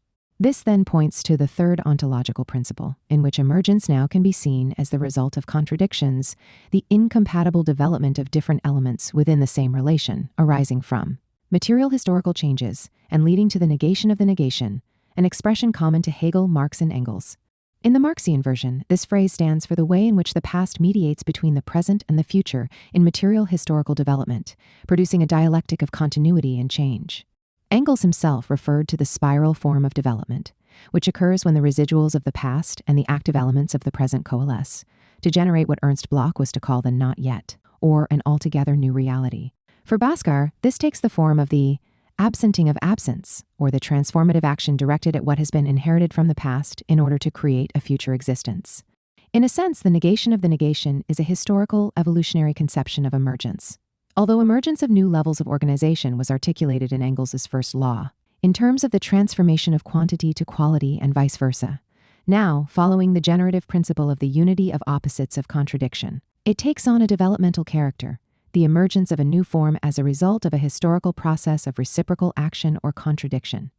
This is what Bloch meant when he wrote that the essential distinction between Hegel's dialectic and all previous candidates was that it is not stilled in the unity of contraries or contradictions. In Marxian terms, the past is never simply past, but rather mediates between the present, the moment of praxis, and the future. In this way, Engels, in line with Marx, provided a dialectics of nature that was also a dialectics of emergence. His analysis recognized the unity and complexity of nature, as well as the alienated mediation of nature and society, represented by capitalism's irreversible rifts in nature's own metabolism. This led to his powerful condemnation of capitalism's conquest of nature, as if of a foreign people, undermining ecological conditions. What Engels referred to metaphorically as the revenge of nature was evident in deforestation, desertification, species extinctions, floods, destruction of the soil, pollution, and the spread of disease. Few other thinkers outside of Marx and Liebig in the 19th century captured so powerfully and succinctly the dialectic of ecological destruction under capitalism. Contrary to those who have argued, but without any substantive warrant, that Engels sought to subsume the dialectic of human society in the dialectic of nature, his work, The Dialectics of Nature, although incomplete, was structured to move from the analysis of the merely objective dialectics of nature via natural science to an anthropological basis in the part played by labor in the transition from ape to man. Here, the analysis was grounded in the dialectics of nature and society, evolving out of human labor and production and the human social metabolism with nature. This conformed to the structure adopted in Anti-Düring, in which the argument proceeded logically from natural philosophy to political economy and socialism, with political economy and the mode of production seen as relatively autonomous from the dialectics of nature as such, since conditioned by the dialectics of human history. What in fact mediated between the two, for Engels as for Marx, was human labor and production, that is, the social metabolism. Herein lay the actual material realm of human beings constituting the dialectic of nature and society, or what Lukács was to later call the ontology of social being. Indeed, all critical dialectical thought, encompassing both the merely objective dialectics of nature and what could be called its polar opposite, the merely subjective dialectics of society, began for Engels as for Marx, with the human social metabolism via labor and production constituting the objective ground of all human existence, the dialectic of nature and society. Human self-consciousness required that the objective world become its own, but this could only be achieved on the basis of ontological principles expressing the specifically human relation to the universal metabolism of nature. All of our most fundamental scientific concepts regarding extra-human nature had their historical origins in human interactions with nature and the inferences drawn from them. To picture how this works, we can turn to the ancient Greeks. Empedocles, in the middle of the 5th century BCE, developed an experiment proving the corporeal nature of invisible and motionless air by demonstrating its resistance. This influenced Greek notions of flight. Thus, in Aeschylus's play Agamemnon, in which 2 eagles in flight representing the 2 heads of the house of Atreus are said to be rowing with winged oars beating the waves of the wind. Like the ships below, what is being presented is something more than simply a loose poetic metaphor. Rather, it was a direct application of the physical principle, the corporeal nature of air, derived from Empedocles' experiment. In order to describe poetically the resistance that a bird's wings would experience in flight, Aeschylus drew on experience derived from human labor, referring to the oars of ships and the resistance that propelled the ships forward as they rowed. While such an example may seem quaint, and although we have infinitely more sophisticated explanations of a bird's flight today, what is significant is that basic scientific principles with regard to external nature arose from the earliest times through inferences from human interactions, primarily human production, with the natural world. Inferences that then, in Epicurus's famous phrase, had to await confirmation. Although the scope of our experiments, our instruments, and our interactions with the universe have expanded, the fact that the basic concepts with which we approach extra-human natural phenomena arise first and foremost from our own material experience in interacting with nature remains the same. Engels's analysis of the dialectics of nature was developed mainly in his Anti-Düring, which he read to Marx as it was written in draft form, and to which Marx contributed a chapter as well as notes on the Greek atomists, along with his unfinished Dialectics of Nature. It was all clearly provisional, a work in progress, and incomplete. The British socialist scientists who were to be strongly influenced by Engels's materialist dialectics viewed it as a great, unfinished, and open-ended work of scientific inquiry. One far exceeding, as J.D. Bernal noted, the works in the philosophy of science in Engels's own time, represented by Herbert Spencer and William Whewell in England and Lange in Germany. For many of the leading British socialist thinkers of the early 20th century, figures as varied as Lancaster, Tansley, Farrington, George Thomson, Bernal, Needham, Hogben, and Caldwell, a key point of reference was Epicurean materialism, which was seen as offering not only a deep materialist conception of nature, but also, via the swerve Kleinemann declension, the concept of contingency, understood as a movement away from a purely mechanical worldview. The Epicurean swerve was a notion stressed by Marx in his doctoral dissertation, which became available in the 1920s. This was viewed by the British socialist scientists as connecting to a dialectical worldview and to Engels's Dialectics of Nature. Epicurus, as Needham emphasized, conceived nature as arising of itself, while swerving away from all rigid determinism. The result of this historical materialist Wissenschaft, a term often translated as science, but also referring to knowledge more generally when approached systematically on any topic, was a great renaissance of dialectical naturalism. To point to just a few of the many pioneering developments, this included Lancaster's thesis that all major epidemics in animals and humans in the present age are the result of human production, and capitalism in particular.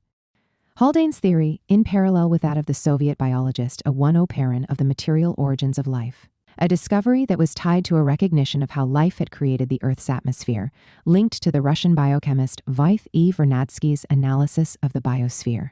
Haldane's role in the neo-Darwinian evolutionary synthesis and his integration of this with the dialectics of nature based on Engels's writings. Bernal's operationalization of the dialectics of nature and the negation of the negation, in terms of a theory of the role of residuals in affecting the emergence of new forms of inorganic-organic organization.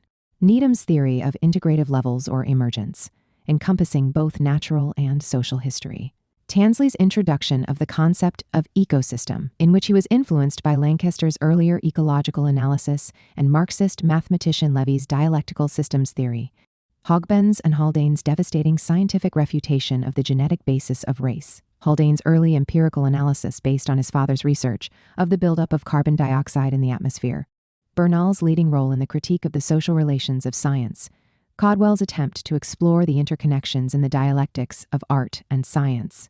Farrington's and Thomson's pioneering research into Epicurean materialism and its relation to the development of Marxist thought. Bernal's critique of nuclear weapons development and treatment of how this threatened the end of life in its present form. Collectively, this manifested itself as the detailed critique of ecological degradation and destruction integrated into the work of all these thinkers. Not only were the scientific and cultural achievements associated with these leading figures in materialist dialectics within realms of science and art of great importance in their time, though later effaced by the Cold War, they were also connected fairly directly with the battles that occurred beginning in the 1950s, with the advent of the Anthropocene, around the sustainability of the natural environment and the rise of the environmental movement. These developments helped inspire the work of leftist scientists like Barry Commoner, Rachel Carson, and later on figures such as Gould, Levins, Lewontin, Stephen Rose, Hilary Rose, and Helena Sheehan, and still more recent analysts such as Howard Waitzkin, Nancy Krieger, and Rob Wallace. The reality is that there is a powerful tradition of historical materialist analysis within and related to natural science that has often fallen outside the purview of Western Marxism. The problem here is well illustrated by a couple of statements by Perry Anderson, one of the premier Marxist cultural theorists and historians in Britain from the 1960s to the present day. Writing in the New Left Review in 1968, Anderson referred to the false science and the fantasies of Bernal. The undeniable fact that Bernal was one of the leading scientific figures in Britain from the 1930s through the 60s, famous for his major discoveries and a Marxist, recognized as one of the great intellectual luminaries of his time, even if sometimes deviating into a kind of Soviet positivism, gets short shrift by Anderson. More significantly, Anderson felt compelled to declare in 1983 that problems of the interaction of the human species with its terrestrial environment were essentially absent from classical Marxism, thereby excluding Marx and Engels' contributions in this respect, suggesting that the whole tradition of explorations of the dialectics of nature and society by Marxist theorists was outside the sphere of historical materialism properly speaking. Similar positions were adopted by a host of other thinkers such as George Lichtheim, Leszek Kolakowski, Shlomo Avineri, David McClellan, and Terrell Carver, all of whom sought to separate Engels from Marx and the dialectics of nature from Marxism. Insofar as this tendency of post-Lukácsian Marxism had a common basis, it had to do with postulations inherited from Neo-Kantianism and deeply embedded in the dominant traditions of philosophy that rejected realism, critical or otherwise, and with it any possibility of a dialectics of nature. How is it, then, that a dialectics of nature has been so powerful in unlocking the secrets of the universe?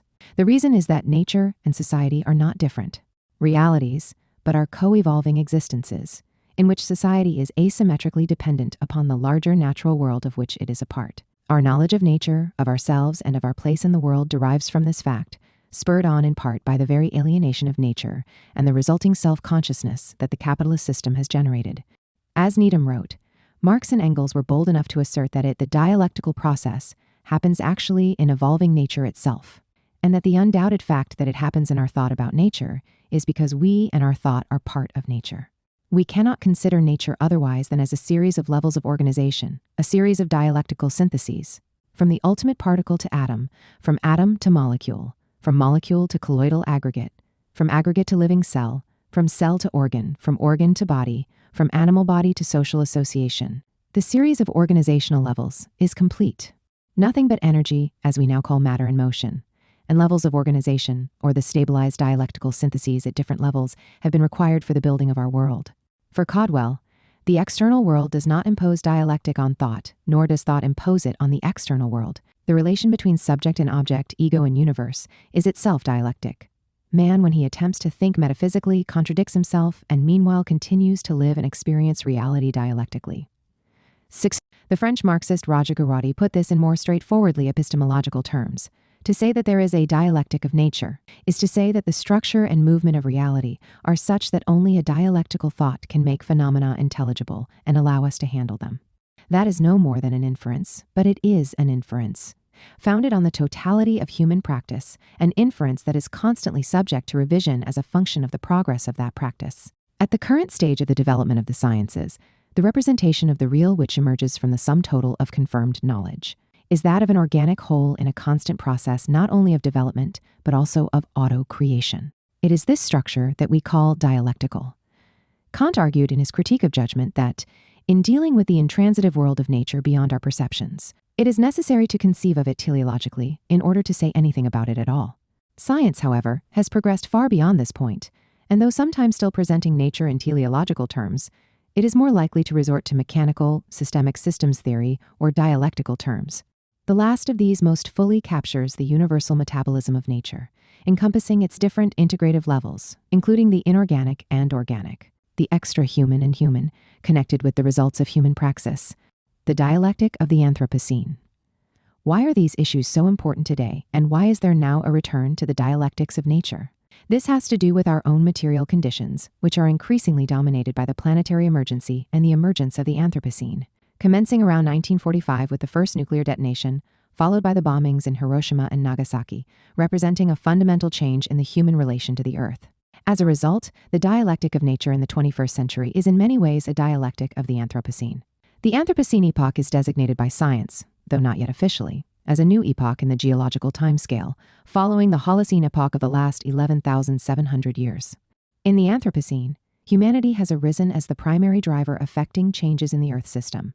The dialectic of nature and society has thus evolved to the point that human production is generating an anthropogenic rift in the biogeochemical cycles of the planet, resulting in the crossing of various planetary boundaries and representing the transgressing of critical thresholds in the Earth system that define a livable climate for humanity. Climate change is one such threshold or planetary boundary. In essence, the quantitative buildup of carbon dioxide in the atmosphere has resulted in a qualitative change in the climate sufficient to threaten human existence, and even that of most life on Earth.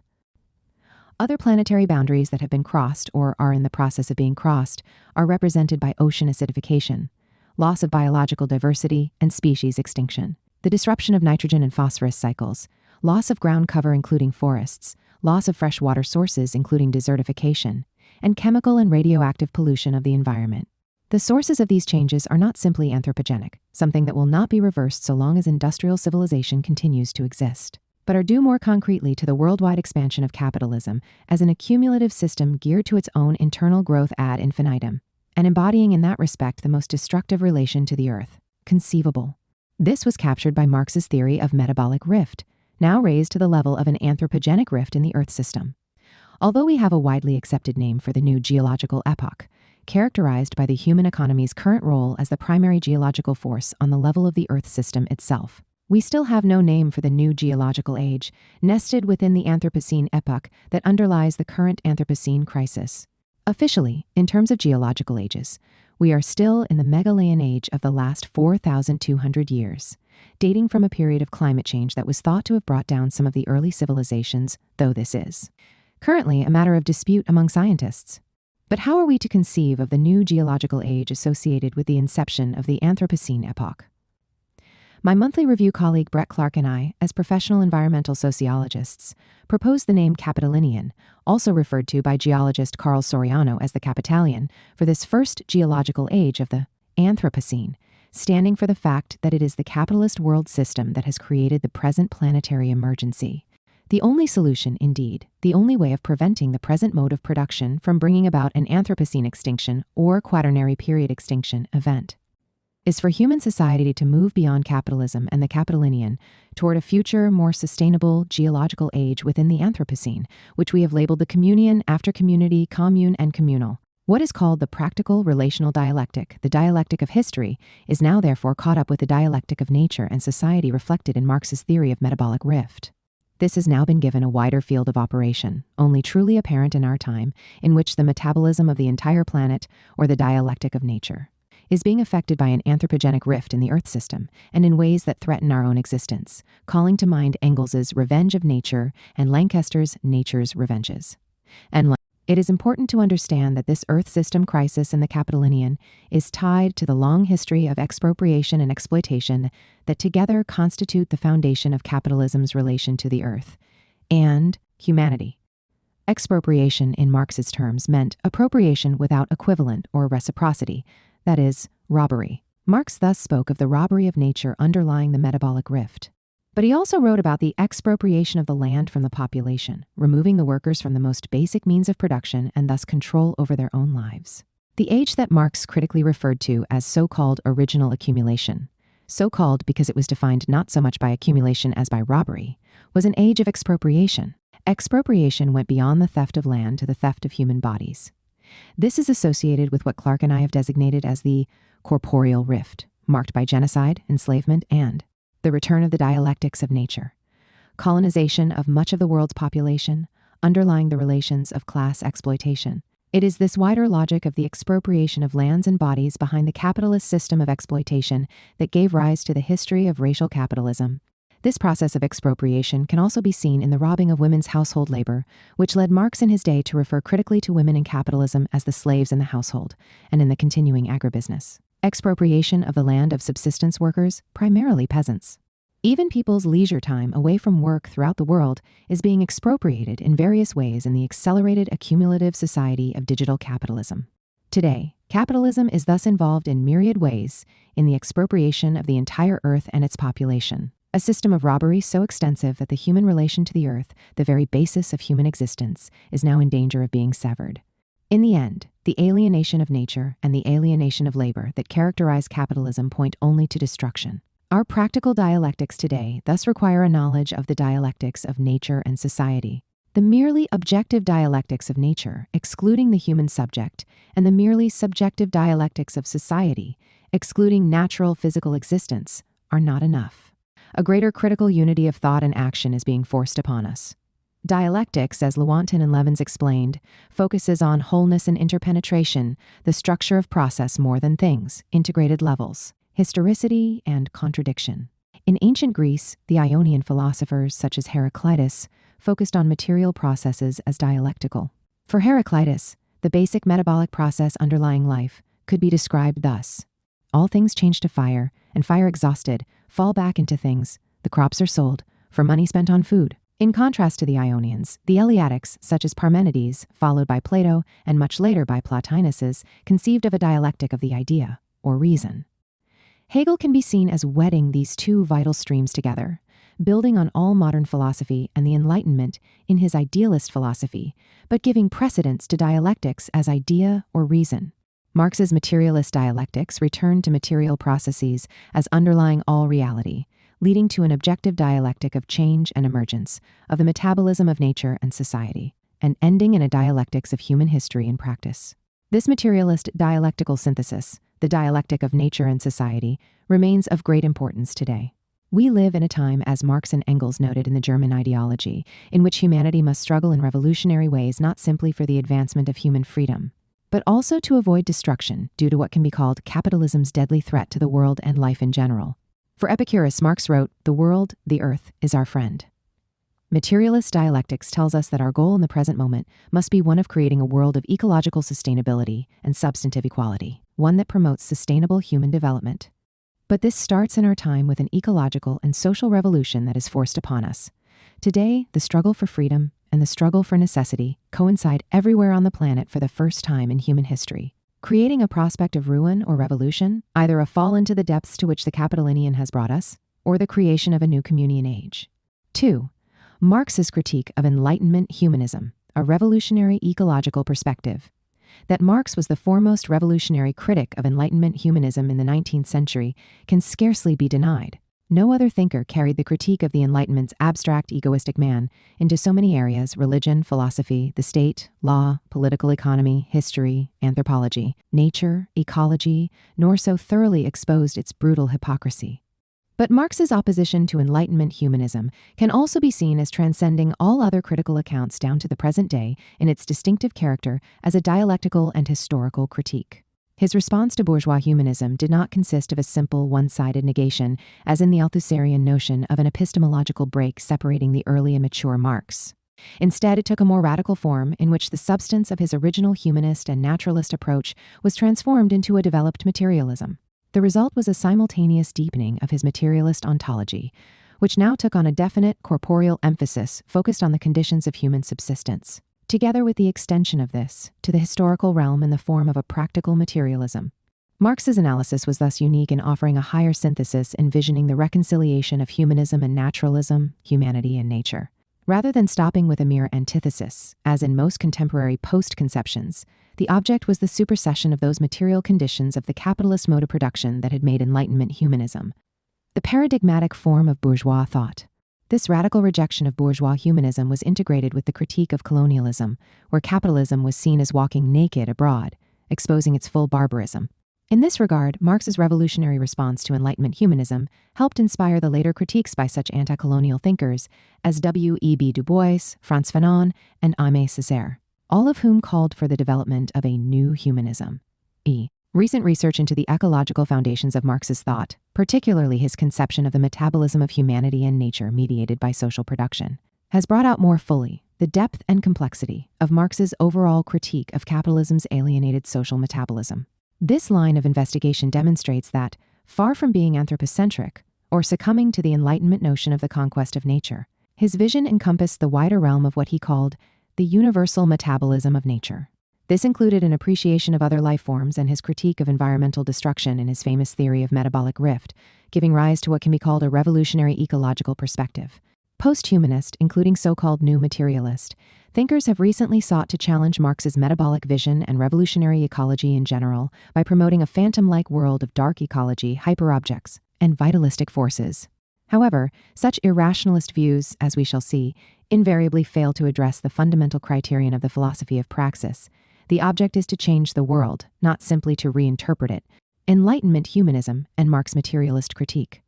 For Marx, following Hegel, the Enlightenment criticism of Reagan led not to an all-out rejection of the Christian religious view, but rather its perpetuation through a pair of identical opposites: absolute idealism, stripped of an all-encompassing deity on the one hand, and an equally absolute and mechanistic materialism, stripped of all sensuous qualities on the other.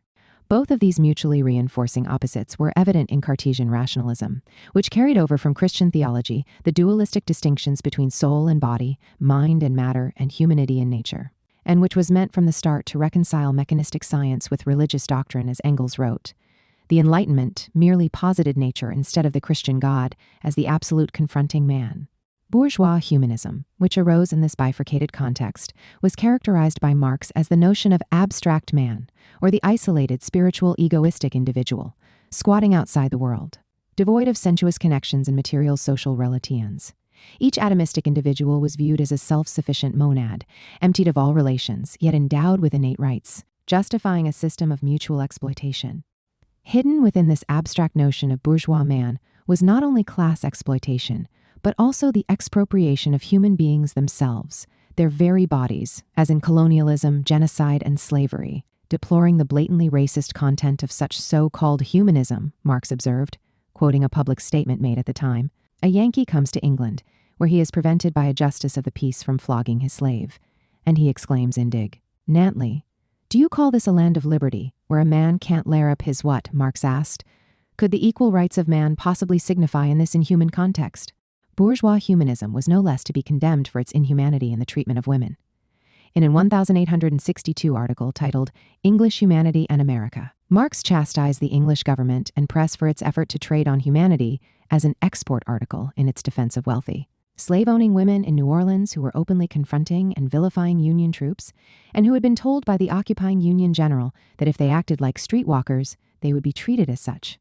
In the face of the supposedly high-minded protests in England over the gross inhumanity of such threats directed at upper-class, slave-owning women of the Confederacy, Marx noted that these same sanctimonious defenders of women's rights had conveniently lost sight not only of the slaves whose lives were in effect devoured by these New Orleans ladies, but also the English colonial abuse of Irish, Greek, and Indian women. Nor was there any consideration of the fate of proletarian women currently starving in Lancashire. The result was nothing less than a grand humanity farce, concealing the most brutal inhumanity. Yet, despite his sharp attacks on Enlightenment humanism, Marx expounded a revolutionary humanism that came to be subsumed within his overall materialist conception of nature and history. What he characterized in the economic and philosophical manuscripts as positive humanism, later termed real humanism, had nothing in common with the pseudo-humanism of bourgeois thought, but rather its negation. "Communism," he wrote, "is humanism mediated with itself through the supersession of private property. Only when we have superseded this mediation will positive humanism, positively originating in itself, come into being. The emergence of an unalienated society would open the way to the realized naturalism of man and the realized humanism of nature. This would represent the real emergence of humanity, both as a part of nature and as the revolutionary realization of human social being." In the opening sentence of The Holy Family, Marx and Engels wrote, "Real humanism has no more dangerous enemy in Germany than spiritualism or speculative idealism, which substitutes self-consciousness or the spirit for the real individual man. The Holy Family can be seen as a work in which such speculative idealism was combated in the name of both humanism and materialism, and in which a more developed, dialectical conception of real materialism subsumed real humanism in Marx's thinking." Thus, Marx writes that the speculative metaphysics arising in the 17th century and having its highest form in the 19th century work of Hegel will be defeated forever by materialism, which coincides with humanism. French and English socialism and communism represent materialism coinciding with humanism in the practical domain. In recounting the origins of materialism in the Holy Family, Marx described how the resurrection of ancient Democritean and Epicurean materialism had in the 17th and 18th centuries generated a new materialism, with socialist tendencies, leading eventually to 19th century socialism. Nothing was more opposed to the development of materialism in this sense than 17th century speculative philosophy, particularly that of René Descartes, with its dualistic division of mind and body, soul and mechanism. Cartesian metaphysics, Marx declared, had materialism as its antagonist from its very birth. Marx also opposed Hegelian idealism, where it sought to reduce both humanity and nature external to humanity to pure thought, abstracted from natural forms, creating a mystical realm of fixed phantoms operating on their own. Hegel, Marx wrote, saw the history of mankind as the history of the abstract spirit of mankind, hence a spirit far removed from the real man. The human individual was reduced to a phantom-like abstraction. However, if man is not human, since removed from material being, the expression of his essential nature cannot be human, and therefore thought itself could not be conceived as an expression of man's being, of man as a human and natural subject, with eyes, ears, etc., living in society, in the world, and in nature. The treatment of positive humanism in the economic and philosophical manuscripts of 1844 owed a great deal to Feuerbach's philosophy. However, as Marx's materialism developed, taking a more active form, he broke with Feuerbach's own abstract man, in which the human was nothing but the true solemnization of each individual bourgeois writ large. In his theses on Feuerbach, Marx rejected any essentialism or fixed conception of human nature, writing, "The essence of man is no abstraction inherent in each single individual. In its reality, it is the ensemble of social relations." He added to this that in creating such a rarefied conception of humanity, Feuerbach had been obliged to abstract from the historical process, and to presuppose an abstract, isolated human individual that was unchanging. All of human history, Marx wrote in The Poverty of Philosophy, is nothing but a continuous transformation of human nature. There was no sign in Marx's analysis, either before or after 1845, of what he called in capital, the cult of the abstract man. Already in the economic and philosophical manuscripts, Marx, in his comments on Hegel's phenomenology, had referred to the human individual as a corporeal, real, living, sensuous being, an objective being, such that one finds one's objects and needs outside of oneself. This was to form the starting point of the German ideology and of Marx's historical materialism, in which he merged his early philosophical anthropology with a corporeal materialism. The first premise of all human history is, of course, the existence of living human individuals. Thus, the first fact to be established is the corporeal organization of these individuals and their consequent relation to the rest of nature. Men can be distinguished from animals by consciousness, by religion, or anything else you like. They themselves begin to distinguish themselves from animals as soon as they begin to produce their subsistence, a step which is conditioned by their corporeal organization. Marx both materialized humanity and made human beings, the starting point for his philosophy of praxis. This, as Engels emphasized, was Marx's first great discovery, the law of evolution in human history, or Marx's dialectical human ecology. Marx's materialist perspective, which owed far more to Epicurus than to Feuerbach, was ecological from his earliest writings, recognizing that the human alienation from nature was simply the other side of the alienation of labor, human self-estrangement. Hegel had defined nature as externality, existing in the form of the other being, and representing the realm of a distinct other that could only be transcended in thought. Marx retorted that this estrangement from the material world of nature should be taken in the sense of alienation, a flaw, a weakness, something that ought not to be. In this way, he declared as early as the economic and philosophical manuscripts that the alienation of humanity from nature was the dialectical twin of the alienation of human labor, and a flaw to be historically transcended. The dual alienation of an externalized nature and of human labor could only be overcome through socialism and communism, or a new revolutionary relation to human labor and production. Marx has sometimes been mistakenly criticized for Prometheanism in the contemporary sense of adherence to extreme productivism and a machine-centered technological determinism.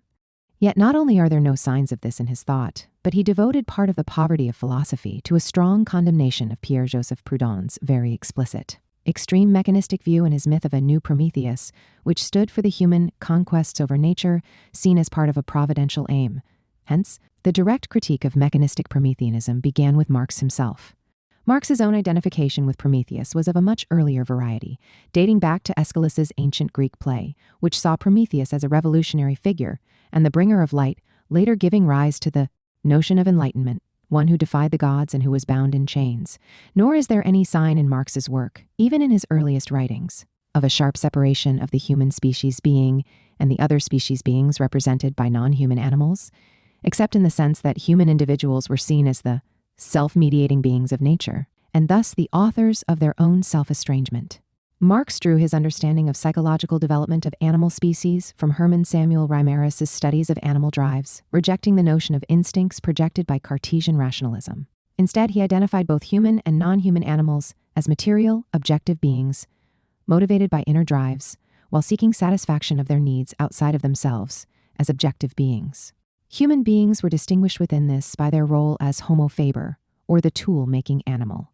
Nevertheless, as late as his notes on Adolf Wagner, Marx continued to argue that not simply human beings, but animals more generally, learn to distinguish theoretically from all other things the external things which serve the satisfaction of their needs, and the activities by which they are satisfied. Marx was a severe critic of Descartes' bourgeois reduction of non-human animals to machines, observing that Descartes, in defining animals as mere machines, saw with the eyes of the period of manufacture. The medieval view, on the other hand, was that animals were assistants to man. Quoting Thomas Muntzer, Marx pointed to the intolerability of the fact that in bourgeois society, all creatures have been made into property. The fish in the water, the birds in the air, the plants on the earth, all living things must become free. In his critique of early capitalist agribusiness, Marx condemned the conditions imposed on animals reduced to the state of commodity machines. In previous agricultural practices, he noted, non-human animals had been able to remain in the free air. Now they were confined to stalls with the accompanying box-feeding mechanisms. In these prisons, he observed, animals are born and remain until they are killed off, resulting in serious deterioration of life force. Referring to these conditions as disgusting, he declared that it was nothing but a system of prison cells for the animals. 4. Marx's wider material ecological perspective was to manifest itself fully only in his theory of the social metabolism and the metabolic rift. What he called the universal metabolism of nature stood for fundamental processes underlying all existence, both inorganic and organic, in line with matter and motion energy and levels of organization emergence. It thus prefigured the development of ecological theory in general, where such categories as the ecosystem, the biosphere, and the earth system were to have the concept of metabolism as their basis. For Marx, the social metabolism was understood as the human mediation of the universal metabolism of nature via the labor and production process.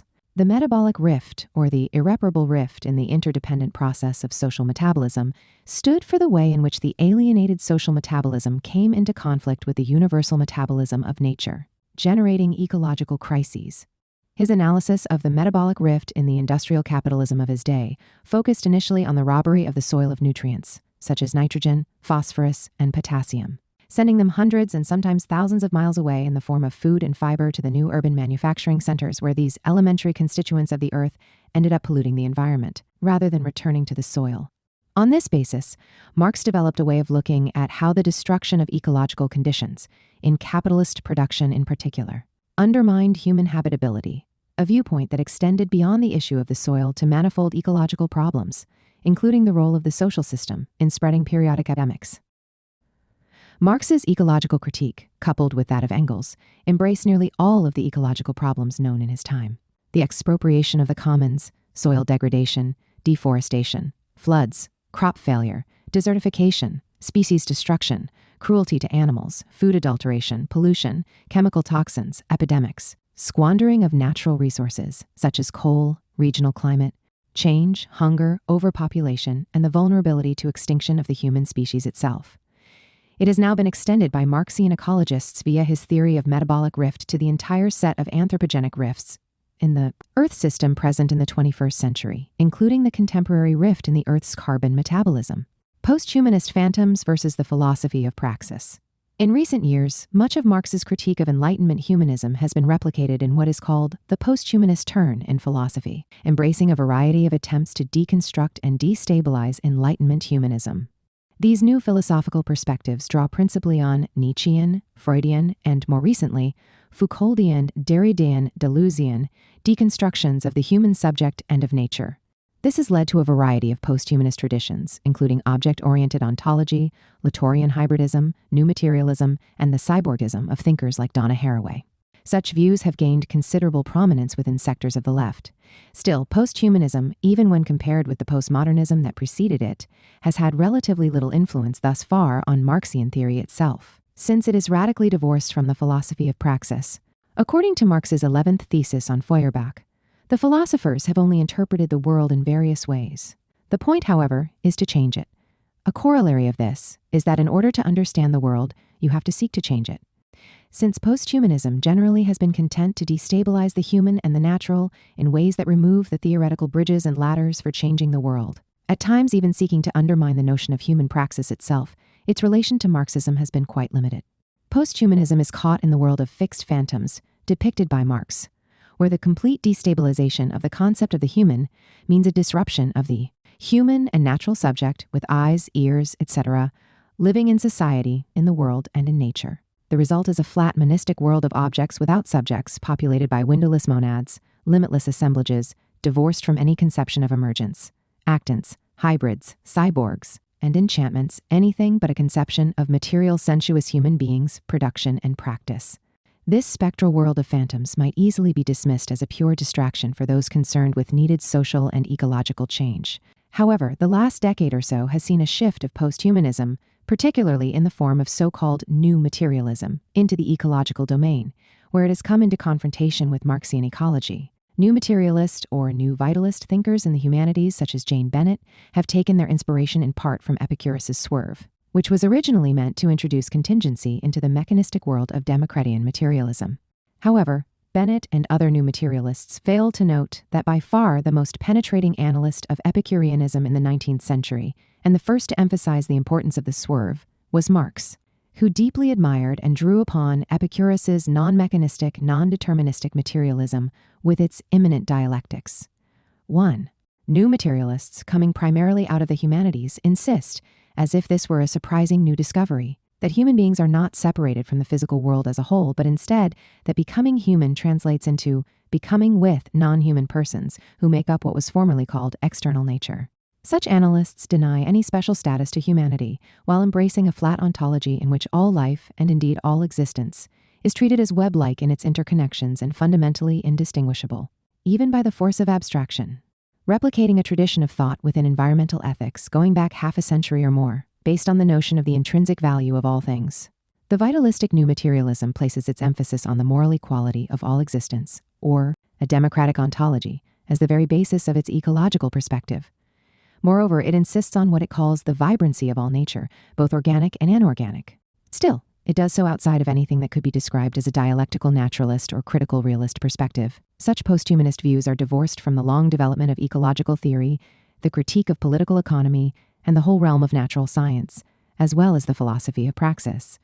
In Bennett's work, nature is given a vitalist, re-enchanted meaning, simply adding vital powers to material forms. The goal, as in posthumanist thought in general, is to destabilize the concepts of both humanity and nature by creating phantom-like objects.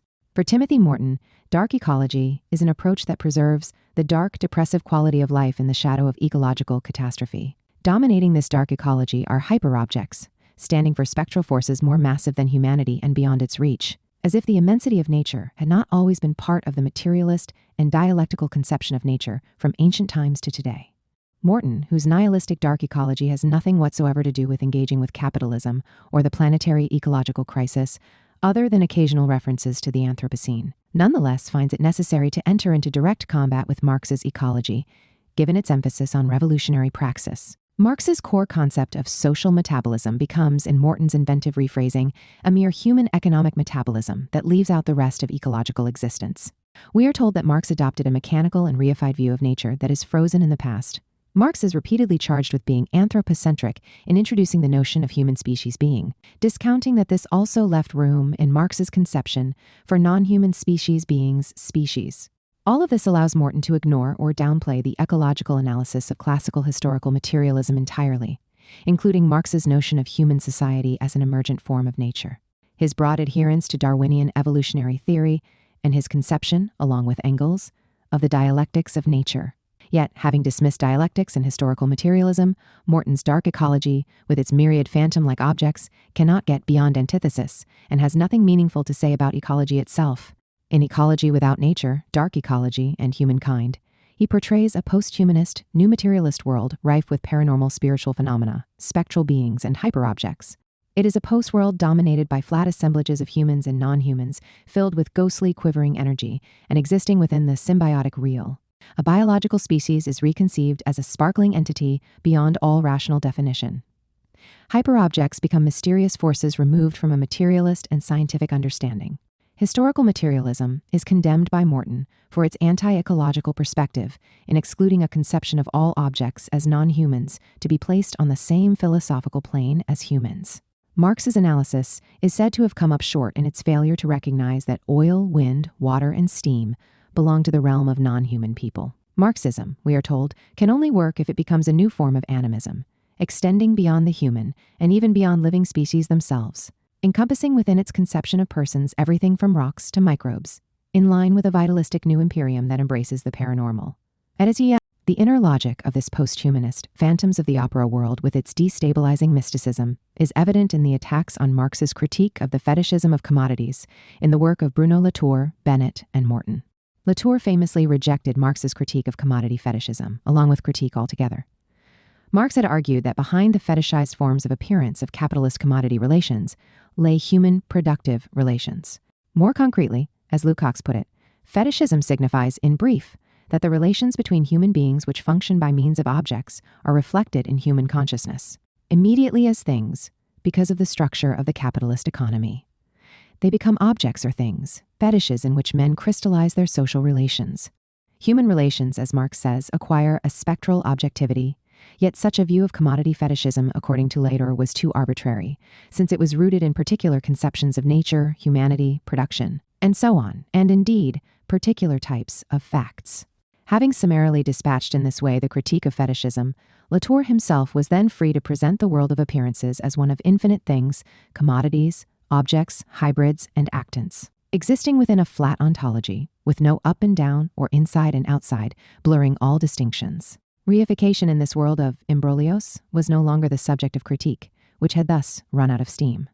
Rather, the goal was to universalize the reification of human social relations, such that commodity fetishism became the model for analyzing an infinity of assembled things, forming an object-oriented ontology. Such a total destabilization of the concept of humanity also requires the total destabilization of any concept of nature itself, of which humanity is an emergent part. So integral to Latour's theory was the negation of nature as a concept standing for the whole of material reality that, when he belatedly recognized the existence of the Earth crisis, whereby humanity was destroying its own planetary habitat, he sought to replace the notions of nature and ecology with the Earth, the terrestrial, and Gaia, a discursive change that constituted his entire contribution to the ecological discussion. For Latour, the posthumanist rejection of Marx's critique of the capitalist fetishism of the commodity had to be preserved, even to the point of claiming together with the capitalist eco-modernists of the Breakthrough Institute that we should uncritically love our technological Frankenstein monsters, disregarding the fact that adopting such a position would ensure a total incapacity to address the human social dimensions of the planetary ecological emergency. Following in the footsteps of Latour, Bennett and Morton both explicitly reject Marx's critique of commodity fetishism and of reification, insisting that instead of the demystification of things, objects, commodities, the goal should rather be one of their re-enchantment, even remystification. Bennett thus seeks to speak on behalf of the inner force of things as non-human actants, both living and non-living, organic and inorganic.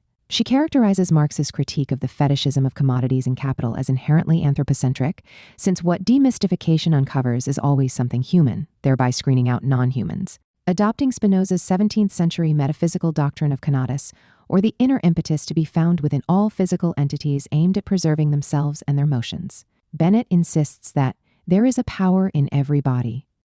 Quoting Spinoza, she pronounces, "In this respect, all things objects are equal." In a questionable interpretation of Spinoza, she suggests that even stones have thing power. As Engels observed, the notion of a vital force latent in all things has been the last refuge of all supernaturalists. 5. Morton similarly argues that human-centered demystification and defetishization, aimed at the world of commodities, things, should be rejected and replaced by a kind of remystification, thereby opening up space for non-humans. By non-humans, Morton, like Bennett, is not simply concerned with real, material, living species, but extends this to the realm of objects generally, embracing a flat ontology that puts Theodore Adorno's collection of plastic dinosaurs, a chocolate bar, and a microbe on the same physical and moral plane as a human individual living in society. Marx's critique of commodity fetishism is thus rejected by posthumanist object-oriented ontology and by what has been called the vitalistic new materialism, in the name of a phantom-like world akin to the mystical realm of religion, where objects of all kinds take on the role of spectral beings. For Morton, the issue is not that capitalism fashions a mystical veil associated with commodity fetishism, but rather that capitalism is not spectral enough, and hence needs to become more so, the realm of the object, the non-human in its most basic guise. He writes, is precisely the realm in which commodity fetishism is happening. But what is fetishistic, in his view, inverting Marx, is not the failure to perceive the underlying human social relations, but rather the failure to give full spectral identity to the object.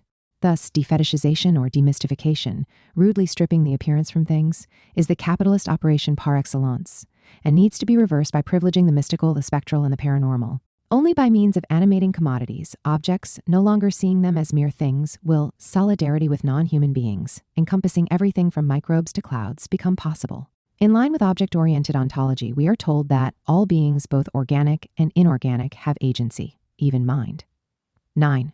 Posthumanist ecology, along with posthumanism more generally, thus closes off the philosophy of praxis in the name of the leveling of all things within its flat ontology.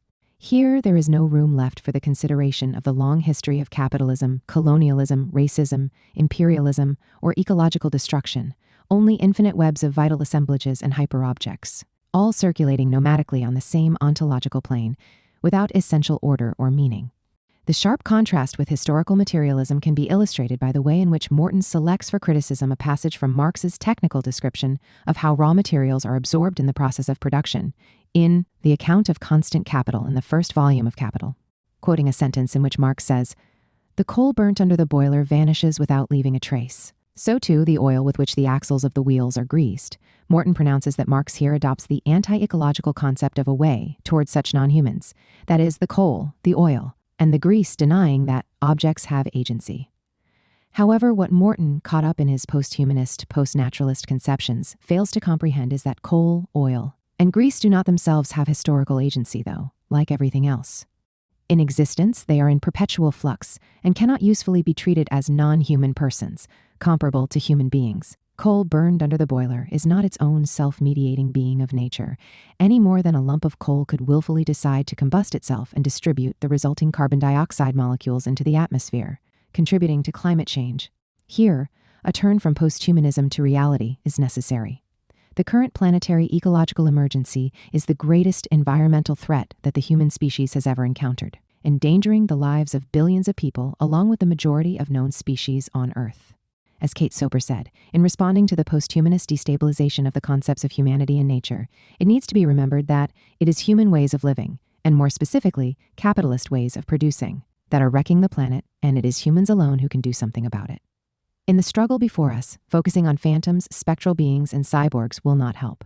Everything in existence is not on the same plane, and the world will not be rescued by the actions of objects. What is needed instead is a revolutionary humanity inspired by reason and dedicated to the struggle to create what Marx called the perfected unity in essence of man with nature. This can only be achieved through the transcendence of the capitalist order and the rational regulation of the interdependent process of social metabolism by the associated producers. There is no other way. 3. Engels and the second foundation of Marxism. On the opening page of The Return of Nature, I referred to the second foundation of socialist thought as follows.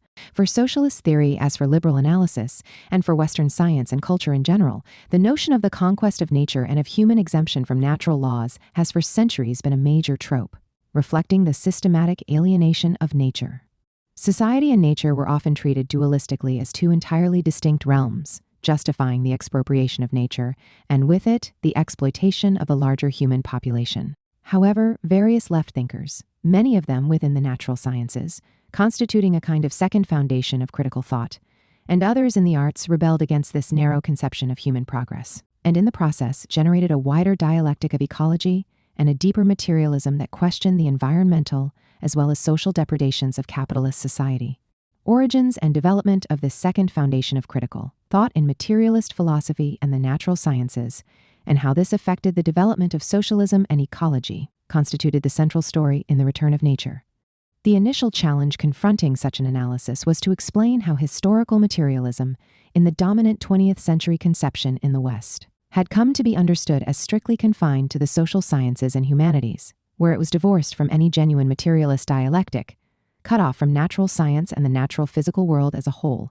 Explorations of the dialectics of nature by Engels, along with Marxian contributions to natural science, were commonly treated in the Western Marxist philosophical tradition as if they simply did not exist. The natural physical world was seen within the dominant view of Marxism in the West as outside the domain of historical materialism. The realm of biophysical existence was thus ceded to a natural science that was viewed as inherently positivist in orientation. This was so much the case that, with the rise of the environmental movement in the 1960s, it never occurred to those on the left, who wrongly charged that Marxism had contributed little or nothing to the development of ecological analysis, to look beyond the social sciences to socialist contributions in the natural sciences, out of which today's systems ecology arose. The irony was that not only had socialism engaged with the natural environment, but it had from the very beginning played a pivotal role in the development of a critical ecology within science and materialist philosophy. Part of the problem was that the entire tradition of dialectical materialism, associated with Soviet Marxism in particular, was declared by the Western Marxist philosophical tradition to be erected on false foundations. The dialectics of nature, as opposed to the dialectics of society, it was claimed, needed to be rejected since it lacked an identical subject-object, and thus absolute reflexivity. But in rejecting the dialectics of nature, Western Marxism was compelled to absent itself from the natural world almost entirely, except insofar as it could be said to impinge on human psychology, or human nature, or to have an indirect impact via technology. This then encouraged a shift toward a more idealist interpretation of Marxism. To be sure, the classical Marxism of Marx and Engels in the mid-19th century had its origin in the critique of social science. As Engels wrote, classical political economy was the social science of the bourgeoisie, and as such the enemy of socialism. Marx's critique of classical political economy was aimed at uncovering the hidden abode of class-based exploitation and expropriation on which the capitalist mode of production was based. It was this critique, therefore, that constituted the initial foundation of Marxism. But from the beginning, the materialist conception of history in critical social science was inextricably tied to the materialist conception of nature in natural science. No coherent critique of political economy was possible without exploring the actual biophysical conditions of production associated with what Marx called the universal metabolism of nature. Human beings themselves were seen by Marx as corporeal beings, and thus objective beings with their objects outside of themselves. There was, in the end, only a single science looked at from two sides, those of natural history and human history. It was necessary, therefore, to go beyond philosophy and social science to engage in the critique of bourgeois natural science as well. Indeed, as a theoretical method, the philosophy of praxis could not be confined to the realm of social sciences and humanities. That is, it could not be divorced from natural science without undermining its overall critique. The fact that natural science and social science, nature and society, are inextricably bound together in any attempt to confront the current mode of production and its consequences is dramatically demonstrated to us today by the current Anthropocene epoch of geological history, in which capitalism is generating an anthropogenic rift in the biogeochemical cycles of the Earth system, endangering humanity along with innumerable other species. In these circumstances, the role of Marxian ecology in understanding our current environmental predicament is of crucial importance. It is here that the second foundation of Marxian theory within materialist philosophy and natural science proves to be indispensable to the development of a revolutionary praxis. The second foundation. Marx and Engels did not see science, or what they called scientific socialism, in terms of the narrow conceptions of science that prevail in our day, but rather in the broader sense of Wissenschaft, which brought together all rational inquiries founded on reason. Reason as science had its highest manifestation in the application of dialectics, which Engels defined in the Dialectics of Nature as the science of the general laws of all motion, contending that its laws must be valid just as much for motion in nature and human history as for the motion of thought. Indeed, a consistent materialist dialectic was not possible on the basis of social science alone, since human production and human action occurred in society, in the world, and in nature. Engagement with natural science became a more urgent necessity for Marx and Engels as their work proceeded. Darwin's evolutionary theory, in Marx's words, was the basis in natural science for our view. Engels depicted Darwin as the leading dialectical thinker within natural history. Revolutions in natural science, such as Liebig's soil chemistry, allowed Marx to develop his theory of metabolic rift. The emergence of anthropology as a result of the revolution in ethnological time pulled Marx and Engels into this new realm having to do with prehistory. They incorporated the new revolution in thermodynamics within physics into their political economic critique. However, there were also negative developments that compelled the founders of historical materialism, beginning in the 1860s, to shift their research more in the direction of natural science and the second foundation of Marxist theory. The defeat of the 1848 revolutions in Germany in particular had encouraged the growth of a mechanistic philosophy of science in a line extending from the post-1840s writings of Feuerbach to thinkers such as Ludwig Buchner, Karl Vogt, and Jacob Moleschott. At the same time, Lange had introduced Neo-Kantianism as a dualist philosophical perspective, aimed at circumscribing a one-sided mechanical materialism, which was then separated from an equally one-sided social ideal realm. Coupled with this was the spread in Germany of irrationalism in the philosophies of Arthur Schopenhauer and Eduard von Hartmann, who saw materialism and dialectics, principally Hegel and Marx, as the enemy. Eugen Düring entered into all of this with an eclectic mix of neo-Kantian, pseudoscientific, and positivistic ideas that targeted Marx. Agnosticism in Britain, in the work of figures like Huxley and Tyndall, was closely identified with neo-Kantianism. Social Darwinism first arose in this period principally as an attack on historical materialism in the work of the German zoologist Oskar Schmidt. As a result of these various attacks on materialism and dialectics, both Marx and Engels were pulled into the task of articulating a dialectics of nature consistent with a socialist conception of the metabolism of humanity and nature in what was later variously referred to as dialectical materialism, dialectical naturalism, and dialectical organicism. Engels' dialectical naturalism was first advanced in a comprehensive form in his influential work, Herr Eugen Düring's Revolution in Science, better known as Anti-Düring, completed in 1878. His wider, unfinished work, written in the 1870s and 80s, Dialectics of Nature, was not published in German and Russian until 1925, and had to wait another decade and a half before it was to appear in English translation. Nevertheless, Engels' central argument that nature is the proof of dialectics was clear from the start. Translated into today's terms, it meant ecology is the proof of dialectics. In Engels' words, dialectics, in its materialist form, was a method found of explaining knowing by being rather than being by. Knowing-ite interprets things and concepts in their interdependence, in their interaction, and the consequent changes in their emergence, development, and demise. Viewed in this way, nature, he wrote, does not move in the eternal oneness of a perpetually recurring circle, but goes through a real evolution. Thus, the whole of nature accessible to us forms a system, an interconnected totality of bodies, and by bodies here, we understand all material existences extending from stars to atoms. It is precisely their mutual reaction that creates motion. Within the course of natural history, nature as matter and motion transformed energy generates new, emergent forms or integrated levels of material existence that arise out of, and yet remain dependent on, the physical world as a whole. Human society is, in this sense, an emergent form of the universal metabolism of nature, with its own specific laws. As we noted in Chapter 1, Engels has often been criticized on the left for his 3 dialectical laws, more properly referred to today as general ontological principles, that he presented in his works on the dialectics of nature: the law of the transformation of quantity into quality, and vice versa, the law of the identity or unity of opposites, and the law of the negation of the negation. However, the first of these ontological principles has been long recognized within science through the concept of phase change, while the second is the main way in which dialectics is commonly approached in philosophy and social science through the concept of contradiction, or the incompatible development of different elements within the same relation. Most criticisms thus focus on the third of these laws, the negation of the negation, which is often simply dismissed. Nevertheless, it is important to understand these 3 laws or ontological principles in terms of a dialectics of emergence. For Engels, everything is motion, attraction and repulsion, contingency and development, leading to new forms or levels of organization in nature and human history. The law of the transformation of quantity into quality and vice versa refers to material transformation and transcendence at the most general level, given such tendencies arising out of the transformation of matter in motion or energy in organic and inorganic processes Contradictions or incompatible elements naturally ensue, leading to change as development, evolution, or emergence, the negation of the negation. We can see the significance of this in Engels' approach to geology. He treated geology and paleontology as the history of the development of the organic world as a whole, which practically came into being as a developed field of scientific research only in the late 18th century. The world that geology describes exists even in the absence of human beings.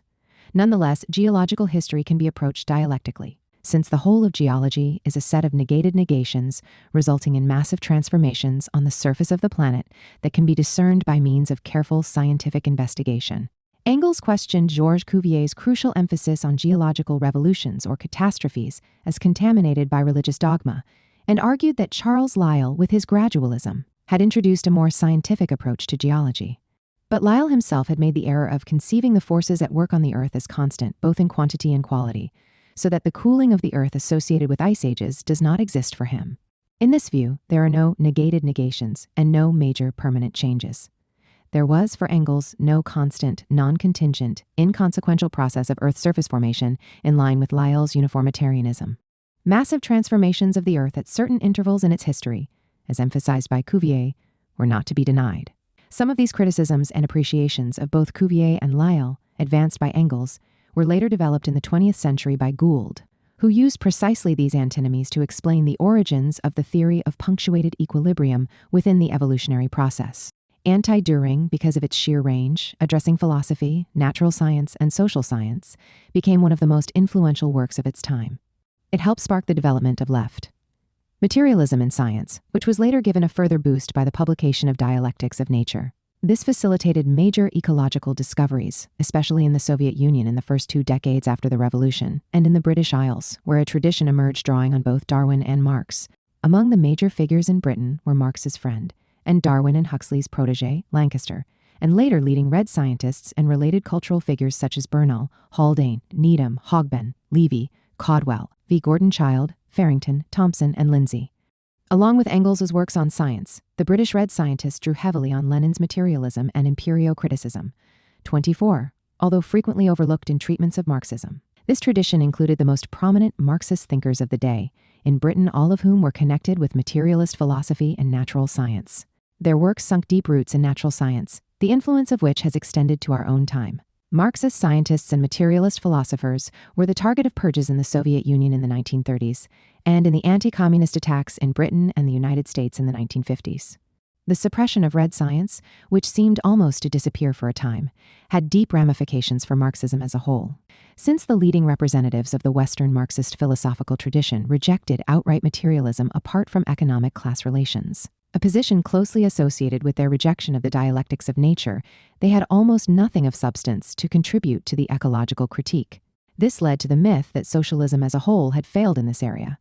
To be sure, critical theorists such as Horkheimer and Adorno referred to the domination of nature, by which they chiefly meant the role played by instrumental rationality and technology in contemporary capitalist society, as well as the repressive effects of this on human nature.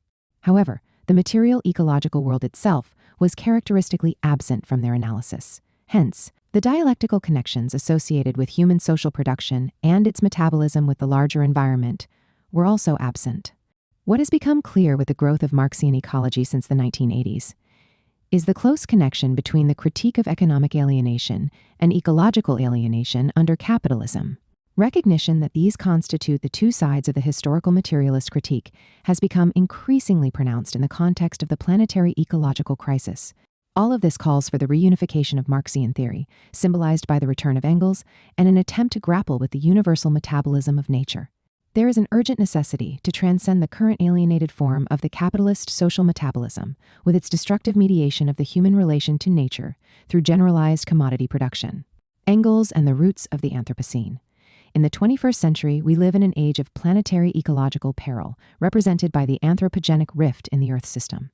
This is associated with the advent, around 1950, of the Anthropocene epoch in the geological timescale, which succeeded the Holocene epoch of the last 11,700 years. Capitalism is presently in the process of crossing planetary boundaries that have defined the Earth as a safe place for humanity. If all geological history, as Engels said, is the history of negated negations, Today, the Holocene, the geological epoch in which human civilization arose and prospered, is being negated by the system of capital accumulation, leading to the Anthropocene crisis of today. If we were to look back to the earliest overarching recognition of the ecological predicament imposed by capitalist society, we could not do better than to turn to Engels' famous treatment of this in The Part Played by Labor in the Transition from Ape to Man in the Dialectics of Nature.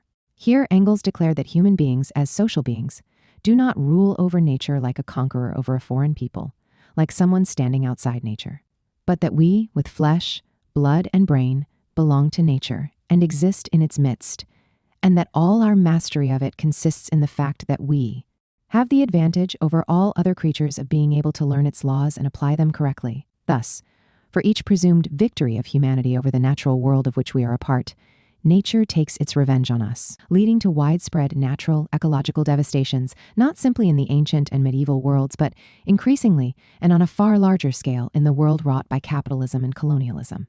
Failure to understand what Engels called our oneness with nature and the need to conform to its laws is itself a product of our historical class relations. Here, the capitalist domination of nature becomes a means of dominating human beings. The result is that history moves in a spiral, exhibiting both progress and retrogression. Accumulation of capital is accompanied by the accumulation of catastrophe. Moreover, under such an anarchic system, as opposed to a socialist and planned society controlled by the associated producers, a fully rational pursuit of science becomes impossible, and substantive irrationalism prevails even in the midst of the advance of formal technological rationality.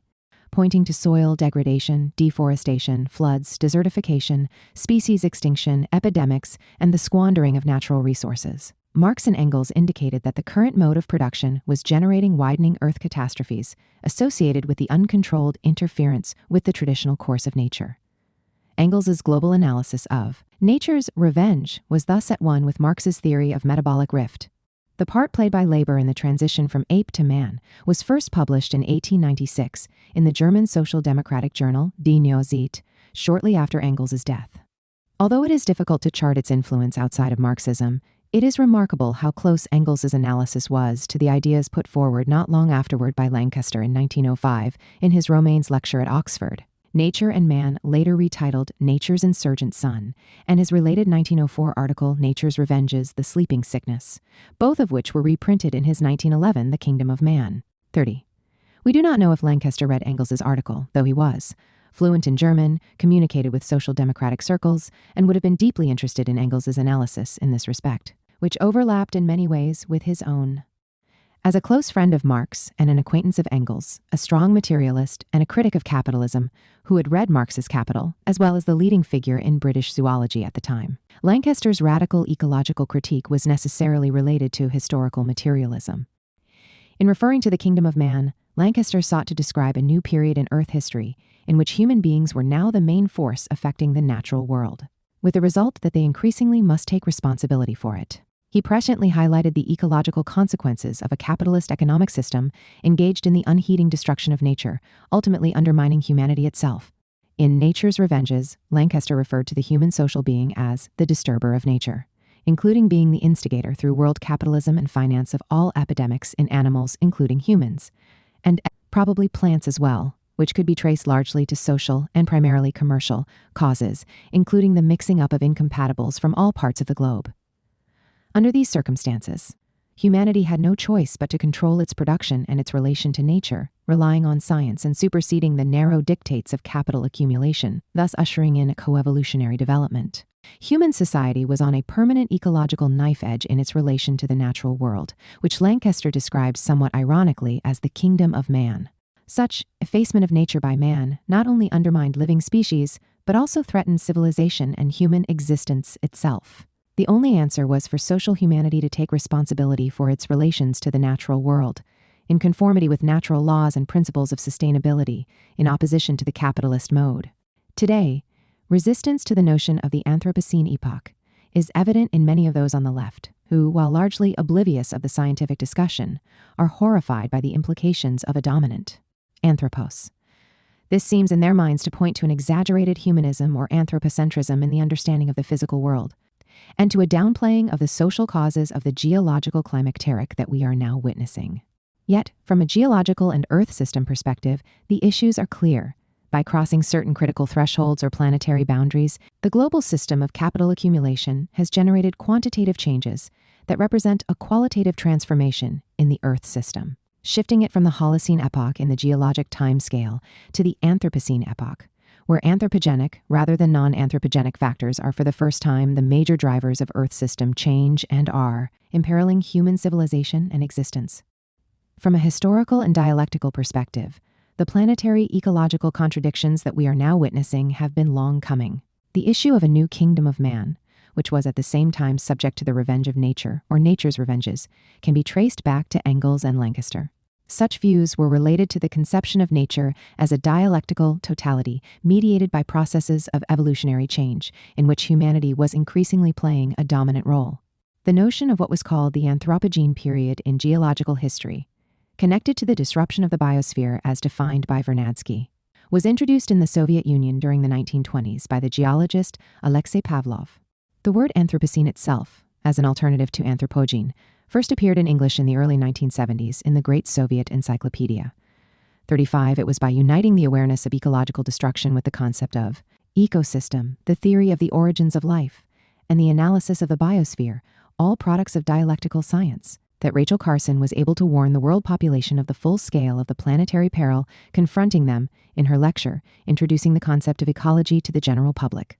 Moreover, it was socialist scientists who pointed to a decisive change in the human relation to the entire Earth system, or ecosphere, beginning around 1945.36. More recently, we can point to the breakthrough in the treatment of the Anthropocene epoch in Earth history, represented by the geologist Soriano. The conception of the Anthropocene epoch in the geologic timescale derives from the recognition that for the first time in the more than 2 billion years of Earth history after the oxygenation of the oceans and atmosphere, by cyanobacteria, a living species, Homo sapiens, is the primary driver of Earth system change. This revelation of the human role in geological change was thus the product of both the emergence of Earth system science and the growing perception of an anthropogenic rift, undermining the Earth as a safe home for humanity. It has its theoretical roots in the concept of metabolism, which formed the basis for the notion of ecosystem, first introduced by Lancaster's student, the British ecologist Tansley, a Fabian-style socialist, and the later concept of the Earth system metabolism. Once human society has emerged as the primary force in Earth system change due to the scale of production, inaugurating the Anthropocene epoch, this becomes unalterable, barring the collapse of industrial civilization in an Anthropocene extinction event. Like it or not, industrial humanity is now permanently responsible, on pain of its own extinction, for limiting and controlling its effects on the Earth system. Nevertheless, if capitalism by the mid-20th century has ushered in a planetary ecological rift, the possibility still remains of the transformation of the human metabolism with nature in conformity with natural laws in a society devoted to substantive equality and ecological sustainability. Rooting his analysis in materialist dialectics, Soriano, as previously noted, proposed in Geologica Acta in 2020 that the first geological age of the Anthropocene, following the current geological age of the Megalaean, the last age of the Holocene epoch, be designated as the Capitalian, in recognition of the destructive relation that capitalism is now playing with respect to the entire Earth system, creating a habitability crisis for humanity. The Capitalian age stands for the fact that behind the current Anthropocene crisis lies the capitalist mode of production. Clark and I, as environmental sociologists, independently issued a similar proposal shortly after, suggesting that the new geological age associated with the advent of the Anthropocene epoch should be called the Capitalinean, and that the future geological age toward which humanity must now necessarily strive, introducing a new climacteric surmounting the planetary emergency, should be named the Communion, after community, communal, and commons. If all of geological history, according to Engels, is one of negating negations, leading to the Earth system crisis of today, we are now presented with the choice between the negation of the material conditions of human society to which capitalism is leading us, or else the negation of the capitalist mode of production, and thus of the present Capitalian age. What is essential in these circumstances is the creation of a new socially mediated geological age of the communion, the negation of the negation, embodying a restored, developed, and sustainable metabolism of humanity and the Earth. Dialectics, Engels argued, encompassed interaction, contradiction, and emergence, and was a general expression of the evolving totality of material things and of motion, matter, and energy, applicable to all of existence. From this standpoint, it was possible to understand more fully the material world around us, providing the basis of a grounded scientific socialism. In the past, Marxist scholarship with respect to Engels's forays into the dialectics of nature has focused simply on the question of the rejection or acceptance of his general views, leaving out the more positive challenge of exploring their significance for the philosophy of praxis. Today, we need to go beyond this stale debate to recognize, in line with the neglected second foundation of Marxism within science and materialist philosophy, that the dialectics of nature offers new insights and methods for the understanding of our time, precisely because its approach is a unified one, bridging the great gulf that has emerged in the ecology of praxis. As Soriano explains, most natural sciences today, if spontaneously and without full awareness, take a dialectic and materialist epistemic view in understanding the natural side of the Earth system and of the Anthropocene crisis. From the social side of the problem, however, the epistemic view adopted by most natural scientists turns into a positivist and idealist one, deferring to mainstream liberal social science and philosophy. Meanwhile, the so-called Western Marxist tradition, while holding on to the notion of dialectics, has applied this only in ways related to the identical subject-object of the human historical realm. The tendency here has been to portray natural science as primarily positivistic, while seeing no relation between nature and dialectics. In this way, the two realms of dialectical thought in the natural sciences and the social sciences have remained separate, making a unified praxis based on reason as science impossible. This can only be overcome by reunifying Marxism's first foundation in the critique of bourgeois political economy with its second foundation in the critique of mechanistic science. Writing in the tradition of Engels, Soriano states, "Nature is dialectical too, and the dialectics of nature is not merely a theoretical construct, but a construct that is only possible because nature is inherently so. Otherwise, how is it possible to construct dialectics if it is not yet in the studied object, which is the ultimate source of any empirical perception?" 1. Today, the dialectics of nature must be reunited with the dialectics of society, the critique of political economy with the ecological critique of capitalism. This requires that the second foundation of Marxism be accorded a central place in the philosophy of praxis. The human relation to the earth lies in the balance. Postscript. Did Engels break with Marx on metabolism? Kohei Saito's important work Marx in the Anthropocene. Toward the idea of degrowth communism, published by Cambridge University Press in 2023, has raised the critical question of whether Engels departed fundamentally from Marx's analysis of social metabolism. Saito charges that Engels, in editing the third volume of Capital, removed the adjective natural from the original draft in Marx's economic manuscript of 1865, and thus in effect removed the term natural metabolism from Marx's passage on the irreparable rift. This is then backed up by a criticism of Engels for allegedly rejecting Liebig's concept of metabolism. On these bases, Saito argues that Engels was largely responsible for the suppression of Marx's social metabolism metabolic rift argument, helping to make Marx's ecology invisible, with disastrous effects for later Marxist theory. The reason given for Engels' alleged transgression in this respect is that his notion of the dialectics of nature represented an approach to nature, natural science, that was in direct conflict with Marx's social metabolic analysis. It was precisely due to this difference between Marx's and Engels' approaches to dialectics and ecology, we are told, that the concept of metabolism and its ecological implication were marginalized throughout the 20th century. It is true that the term natural metabolism was missing from the passage on the irreparable rift in Engels' edition of the third volume of Capital. This same term is also absent in Ben Fowkes' recent English-language translation of Marx's original manuscript for the third volume in the economic manuscript of 1864-1865. Hence, instead of capitalism leading to an irreparable rift in the interdependent process of social metabolism, a metabolism prescribed by the natural laws of life itself, as conveyed in Engels' edition of the third volume. In Saito's rendering, the same passage should read, "An irreparable rift in the interdependent process between social metabolism and natural metabolism prescribed by the natural laws of the soil." An even more literal translation would be, "An irreparable rift in the context of the social and natural metabolism prescribed by the natural laws of the soil." Engels, in editing the third volume of Capital, thus removed the term natural metabolism, though natural still remains in the rest of the sentence. In Saito's view, this omission reflected a profound methodological difference between Marx and Engels on the concept of metabolism. Yet, examined closely, it is debatable that the removal of natural metabolism substantially changed the meaning of Marx's original passage, certainly not enough to raise a significant issue in that regard. Although Marx referred in his original incomplete draft to the social and natural metabolism, definitely including the term natural metabolism, there is a certain redundancy here. The notion of natural metabolism is basic to Marx's entire materialist approach and is already assumed in the very concept of social metabolism itself, which mediates the relation of humanity with what Marx called the universal metabolism of nature.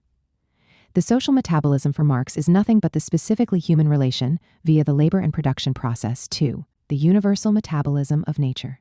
Moreover, even without the words natural metabolism, the passage indicates that the irreparable rift in the interdependent process of social metabolism violates the natural laws of life, soil, which itself refers to a break with the universal metabolism of nature.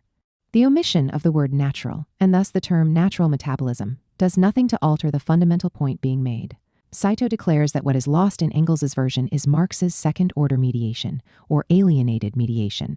But that too is problematic, since the very context of the passage, as it appears in the third volume of Capital, is a rift in the social metabolism. That is, a disruption of the social metabolic mediation of humanity and nature as a result of alienated capitalist production. Saito supplements his philological argument on the missing term in Engels's editing of Marx's irreparable rift passage with the additional charge that Engels developed a critique of Liebig's theory of metabolism.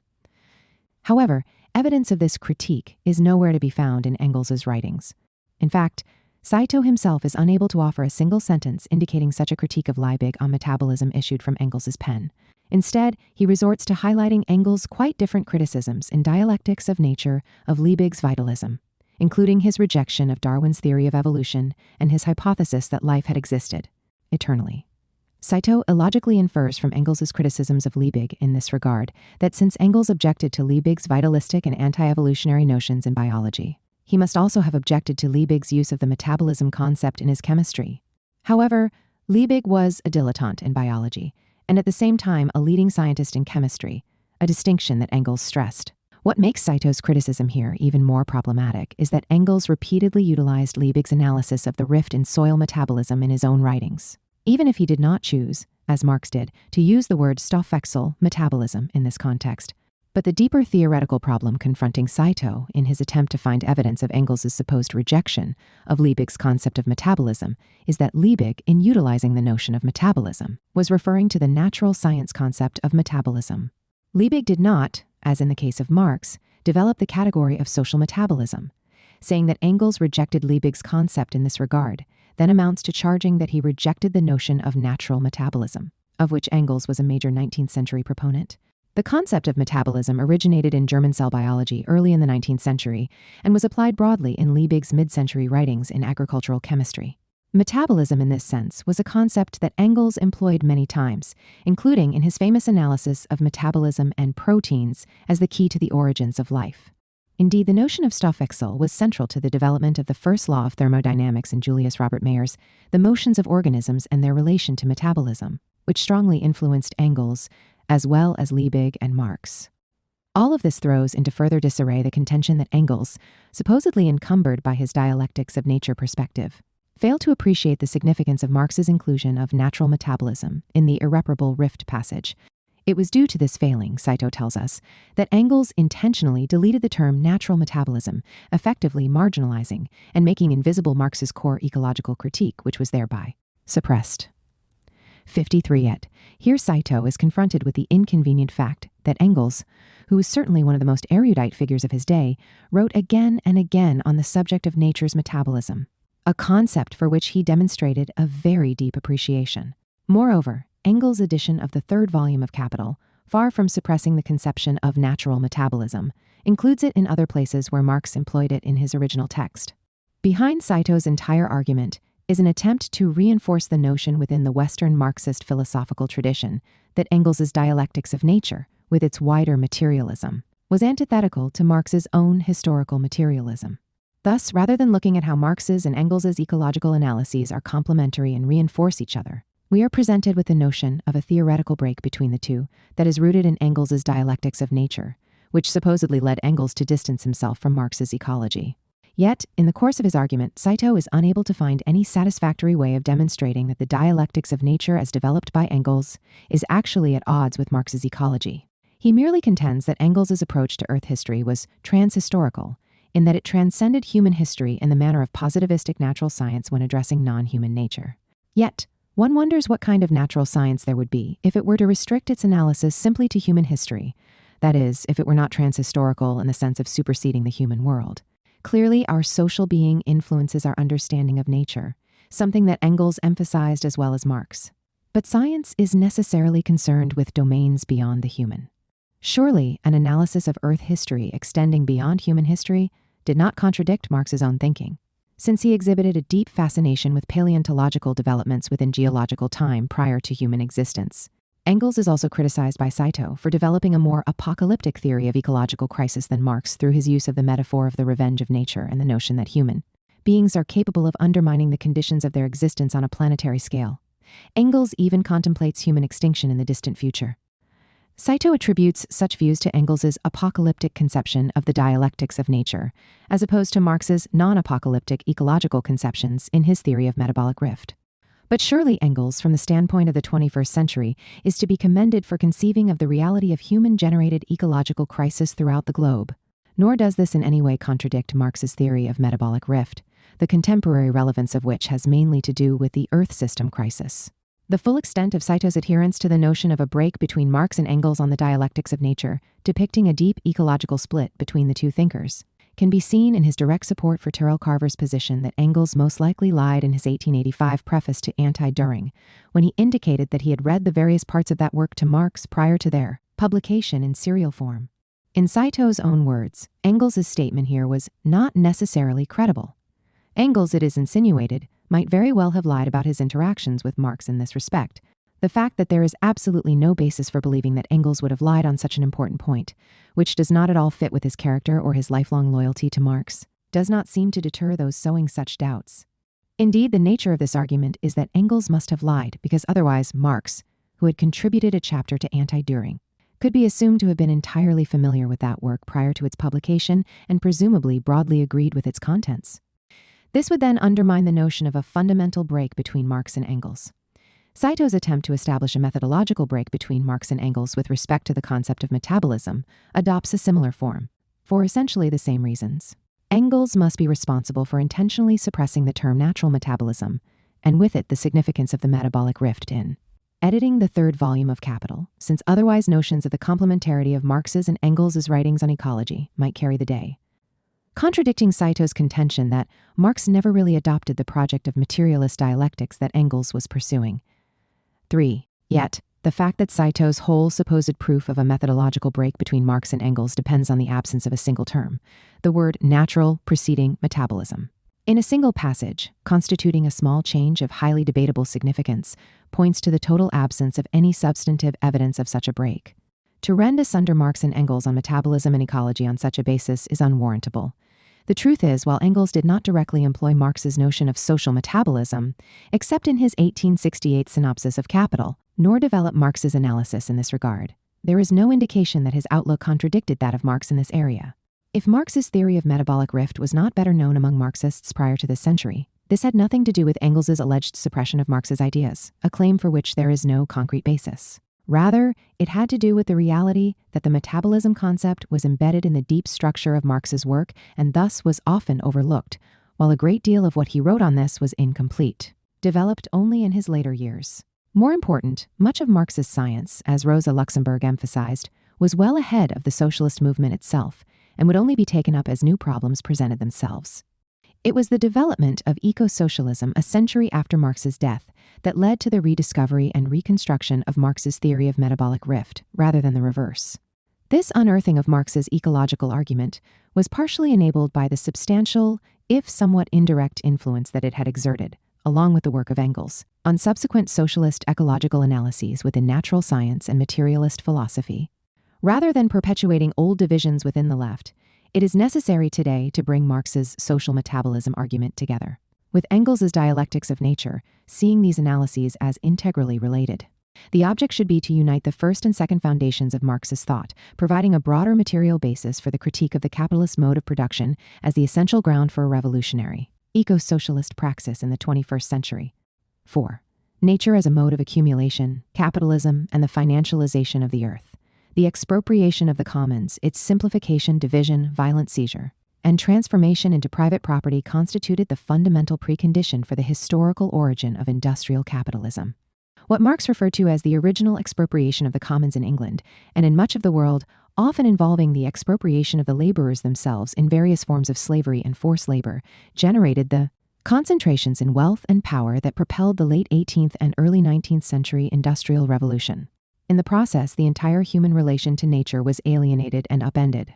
As Karl Polanyi wrote in The Great Transformation, what we call land is an element of nature inextricably interwoven with man's institutions. To isolate it and form a market for it was perhaps the weirdest of all the undertakings of our ancestors.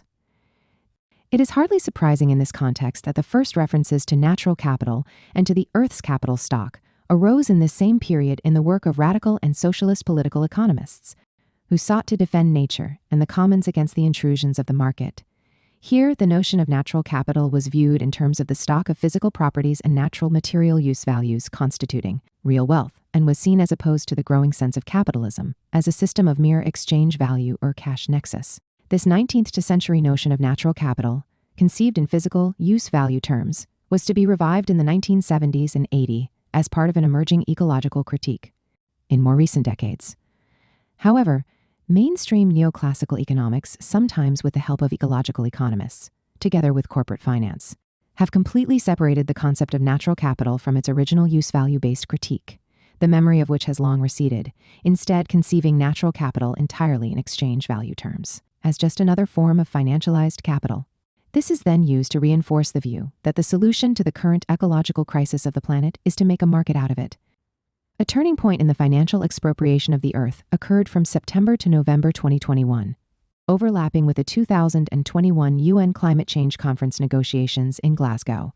Three major interrelated developments occurred at this time. 1. The creation of the Glasgow Financial Alliance for Net Zero, embracing most of global capitalist finance. 2. The approval of key elements of Article 6 of the Paris Agreement, creating the unified financial rules for global carbon trading markets. And 3. The announcement that the New York Stock Exchange, together with the Intrinsic Exchange Group IEC, whose investors include the Inter-American Development Bank and the Rockefeller Foundation, was launching a new class of securities associated with natural asset companies, NAC, as the IEG now tells investors, while the asset value of the world economy is $1,540 trillion.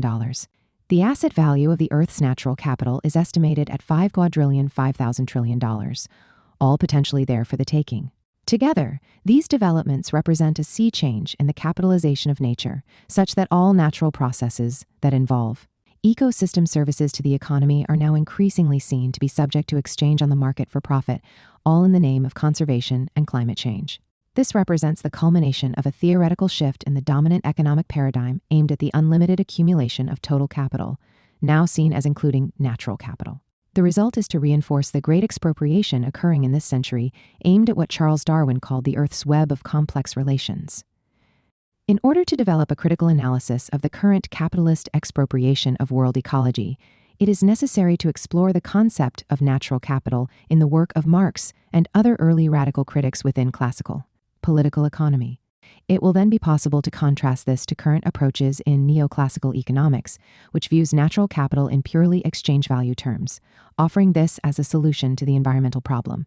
If, in Marx's analysis, the human economy existed within what he called the universal metabolism of nature, in today's dominant neoclassical economics, according to Dieter Helm, chairman of the UK Natural Capital Committee, the environment is part of the economy and needs to be properly integrated into it so that growth opportunities will not be missed. Integrating the environment into the economy is hampered by the almost complete absence of proper accounting for natural assets. The whole of the Earth system is conceived as a largely unincorporated part of the capitalist economy. In Helm's conception, the capitalist economy faces no outer boundaries but is capable of subsuming all of nature, which then simply becomes part of the overall capitalist system. Classical political economy and natural capital as use value. Most accounts of the origin of the term natural capital trace it to economist E. F. Schumacher's 1973 book Small is Beautiful. However, the notion of natural capital and the related concept of the Earth's capital stock were widely used in 19th century. Classical political economy, particularly among radical and socialist critics, appearing in the works of thinkers as various as Victor P. Considerant, Marx, Engels, Ebenezer Jones, George Waring, Henry Carey, and Justus von Liebig. Considerant was a utopian socialist, Charles Fourier's leading disciple, who did much to establish the Fourierist tradition. In his theory of the right to property and the right to work, Considerant insisted that there were two forms of capital: land, which in classical political economy stood for all forms of nature, and which he referred to as natural capital, and created capital produced by human labor utilizing natural capital. According to Considerant, property rights to nature and natural resources are mere rights to usufruct, or the temporary use of that which belongs to the chain of human generations. Thus, natural capital was to be redistributed to each generation on an equal basis. However, under bourgeois civilization, natural capital had been usurped by a minority of private landholders, who had established land monopolies, violating the principles of usufruct applying to all of humanity. Later in the same decade, the British poet and radical political economist Ebenezer Jones provided a similar argument in The Land Monopoly. For Jones, the principal evil affecting the welfare of the population of England and Ireland was the land monopoly exercised by landlords, who appropriated natural capital, God's gift to all men. In the next century, the 20th, Jones indicated, the inhabitants of the land may have difficulty understanding how the land they have come to live on and its natural capital could have been thus sold, not only to use an expressive phrase over their heads, but actually over their cradles, or even before they were born. In these terms, natural capital was treated as the annual produce of the land, nature, or, in today's terms, ecosystem services. Jones provided estimates of what the land was capable of generating in terms of the number of people it could support. He punctuated his argument on the land monopoly by pointing to the English colonial exportation of the proceeds of the land from Ireland during the Great Famine of only a few years before, amounting to sufficient food to have fed half the Irish people. With great acuity, he queried, "Suppose a body of men should consider the air of London to be in need of cultivation, and should unsolicitedly establish round the metropolis a circle of aerial purification, what would be conceived of their sanity if they should in consequence consider themselves air lords, with the air of London for their private property, for them to do what they like with, even to the exclusion of people from the use of it?" 13. Marx studied Considerant's political economic work in October 1842. In the German Ideology of 1845, Marx and Engels employed the term natural capital to refer to natural resources, such as the cotton and wool fibers used. For example, in textile production, and to capital as it emerged in the towns of the Middle Ages, and then in the mercantilist putting-out system tied to estates. The growth of textile production, they wrote, required the mobilization of natural capital through accelerated circulation. They contrasted natural capital, rooted in the land, estates, and concrete use values, to movable capital, associated with the beginning of money trade, banks, national debts, paper money, speculation in stock and shares, stock jobbing in all articles, and the development of finance in general, resulting in capital losing a great part of the natural character that still clung to it. The natural capital concept, as used by Marx and Engels in the German Ideology, was thus tied to the natural material use value structure of the economy and to landed capital and estates, as opposed to the greater mobility and fungibility of capital as pure exchange value or finance, which evolved under mercantilism and became dominant in industrial capitalism. If capital could originally be seen primarily in physical terms, it increasingly became measured in exchange value forms. Marx and Engels' overall emphasis here corresponded to the classical political economic conception that real wealth consisted of natural material use values, while private riches were based on exchange value, that is, purely monetary claims to wealth. Yet, since reference to natural capital seemed to naturalize capital, Marx was to drop all direct reference to the term in his subsequent work. Nevertheless, the basic distinction was reflected in his contrast between the natural form of the commodity, related to natural material use values, and the value form associated with exchange value, as well as his distinction, as we shall see, between earth matter and earth capital. For classical political economists in general, including such figures as Adam Smith, Thomas Malthus, David Ricardo, and John Stuart Mill, nature, as distinct from labor, created no value, and was treated as a free gift to capital, long before Marx pointed to the ecological contradictions that this entailed for the capitalist economy. As the Ricardian John Ramsay McCulloch put it, in its natural state, matter is always destitute of exchange value, or as Marx wrote, value is labor, so surplus value cannot be earth. Nevertheless, the notion of natural material use values, if no longer referred to as natural capital, remained integral to Marx's conception of the capitalist economy and its ecological basis, including conceptions of the expropriation of nature and of natural processes turned into capital. The decisive shift in his analysis, in this respect, was already evident in The Poverty of Philosophy in 1846. In his critique of Pierre-Joseph Proudhon's System of Economic Contradictions, or The Philosophy of Misery, written earlier that same year, Marx, as he later recounted in the third volume of Capital, introduced the distinction between terre matière and terre capital, or between earth matter and earth capital. Land, so long as it is not exploited as a means of production, is not capital. Land is capital, ter capital, can be increased just as much as all the other instruments of production. Nothing is added to its matter, to use M. Proudhon's language, but the lands which serve as the instruments of production are multiplied. The very fact of applying further outlays of capital to land already transformed into means of production increases land as capital without adding anything to land as matter, terre matière, that is, to the extent of the land. M. Proudhon's land as matter is the earth and its limitation.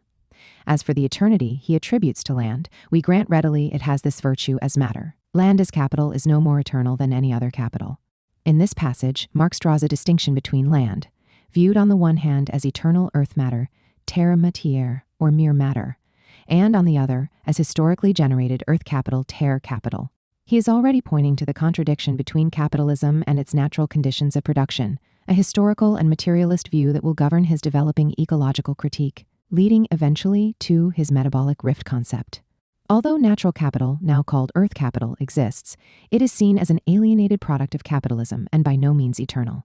In Capital, Marx writes, "Capital may be fixed in the earth, incorporated into it, both in a more transient way, as is the case with improvements of a chemical kind, application of fertilizer, etc., and more permanently, as with drainage ditches, the provision of irrigation, leveling of land, farm buildings, etc. This is connected to ground rent, paid for agricultural land, building land, mines, fisheries, forests, etc. Ground rent is the form in which landed property is economically realized, valorized. By incorporating capital into the earth, Marx explained, capitalists transform the earth from mere matter into earth capital. In this conception, the earth as matter, terre matière, remain the basis of all life and production, while the valorization of portions of the earth as earth capital, terre capital, represented a fundamental contradiction between the eternal laws of nature and the law of value of capitalism. In some cases, Marx noted, the monopolization of a force of nature could be enormously profitable, as in the case of ownership of a waterfall, providing water power to industry. Here, a monopolizable force of nature, which, like the waterfall, is only at the command of those who have at their disposal particular portions of the earth and its appurtenances, generates surplus profit potential. This then allows those who own the waterfall or other forces of nature to impose rents on their use. The rent is not a product of the waterfall itself, that is, does not derive from its natural value, nor does it derive directly from labor, but rather emanates from the owner's private monopoly of a limited natural force, with the rent ultimately coming out of total surplus value. Marx argued that it was only the title to a particular natural resource that allowed monopoly rent to be applied, despite the fact that owners believed they were entitled to rent simply by purchasing the land or natural resource, particularly as the price of the land contained this capitalized tribute. It was not the purchase or transfer of title that created the rent, but rather the title itself, which was a product of social relations that created the monopoly position and the power to enact rent. Whether it was the title to a waterfall, a coal deposit, or other natural resources, the common inheritance of all humanity. Such rents, he argued, were being imposed in ever greater measure as capitalism developed. It is worth noting that the works of classical political economics in general, and Marx's analysis of production in particular, were permeated with the treatment of environmental services, or what in eco-socialist theory are known as the eco-regulatory aspects, which supersede human labor. Such a view was inherent in Marx's conception of the universal metabolism of nature as underwriting the social metabolism of the labor and production process. Thus, we find innumerable discussions in his work of the soil metabolism and of other physical, chemical, and physiological processes and organic laws associated with natural reproduction, operating on different time scales from human production. The economic process of reproduction, whatever may be its specific social character, he writes, is in this area agriculture always intertwined with a process of natural reproduction. 27. In 1855, a 22-year-old George Waring, already recognized as an eminent agriculturalist in the United States, later to be seen as one of the great ecological figures in U.S. history for his contributions to fighting urban waste and disease, presented an extensive address titled Agricultural Features of the Census of the United States for 1850, and subsequently published in the Bulletin of the American Geographical Society in 1857, to a meeting of that society in New York. Waring, who like other progressive agriculturalists had been influenced by Liebig's organic chemistry in its application to agriculture and physiology, 1840, better known as agricultural chemistry, used census figures for agriculture to estimate the loss of fertilizer agents within the U.S. economy.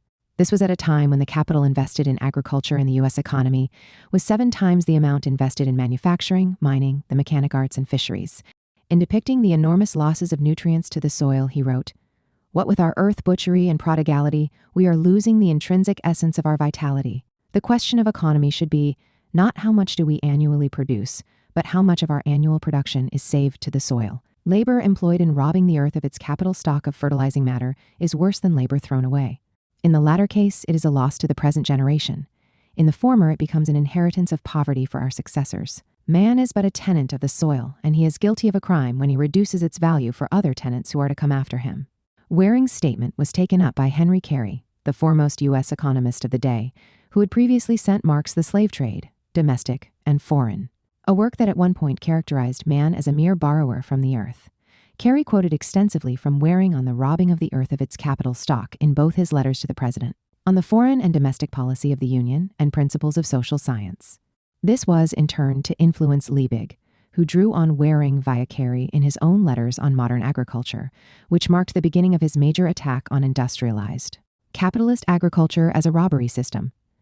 Liebig's critique in this respect was to culminate in the famous introduction to the 1862 edition of his Agricultural Chemistry that inspired Marx's theory of metabolic rift. Significantly, in the same paragraph in which Marx made the crucial distinction between land as earth matter and as earth capital in the third volume of Capital, he also referred to the classic criticisms of the degradation of the soil by James Anderson and Carey, pointing to the ecological contradictions of capital.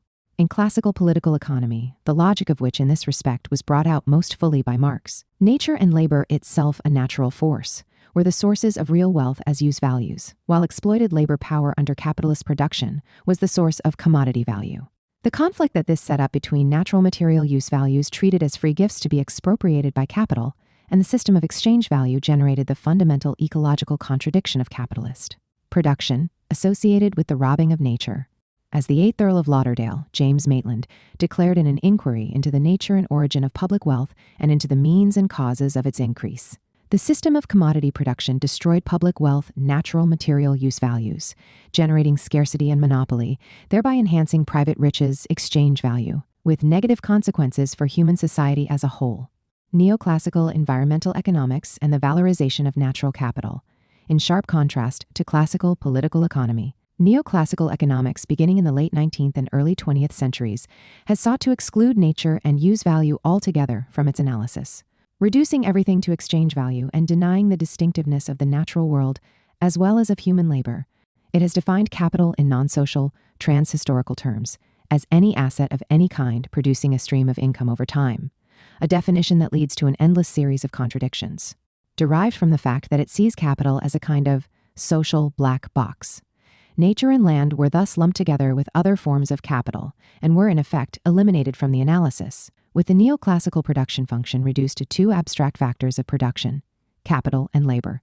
Inherent in this view was the postulate that natural resources were entirely reproducible or substitutable by human-made capital. A weak sustainability postulate, representing the dominant neoclassical view, contends that all natural resources can be economically substituted by human-made or renewable resources. That is, there are no irreplaceable natural resources or processes that must be maintained. This is counterposed by a strong sustainability postulate associated with ecological economics, arguing that certain critical natural capitals are irreplaceable and cannot be substituted for by human-manufactured capital. The dominant weak sustainability conception is well captured by economic growth theorist Robert Solow's claim: if it is very easy to substitute other factors for natural resources, then there is in principle no problem. The world can, in effect, get along without natural resources, so exhaustion is just an event, not a catastrophe. At some finite cost, production can be freed of dependence on exhaustible resources altogether. Based on such assumptions, the liquidation of natural assets with the development of capitalism is not an obstacle to further progress, since such natural resources and processes are simply substituted by the human economy with a zero net loss of capital overall. The concept of natural capital was reintroduced into the economic discussion in the 1970s and 80s, beginning with Schumacher's Small is Beautiful, to highlight the liquidation of natural capital stock as a failure of the first order of the modern economic system, representing the view of ecological economics. Thus, the use of the concept up through the 1980s was directed mainly at the idea of maintaining a constant biophysical stock of natural capital. It was at this point that the notion of weak sustainability was formally introduced by some of the same figures, such as British economist David W. Pearce, who had first insisted on maintaining a constant stock of natural capital, but then argued, in line with neoclassical economics generally, that such natural capital could be easily replaced in the human economy, and thus no strict natural constraints on the economy existed. According to the weak sustainability postulate, the notion of natural capital became largely indistinguishable from the neoclassical category of capital in general, insofar as it could be viewed as constituting productive assets providing an income stream. In response to the neoclassical weak sustainability argument, ecological economists, initially inspired by Nicholas Georgescu-Roegen's The Entropy Law and the Economic Process, which emphasized the importance of the second law of thermodynamics in any realistic economics, embraced the notion of natural capital as a key concept, while wedding it to the notion of critical natural capital in conformity with the strong sustainability postulate.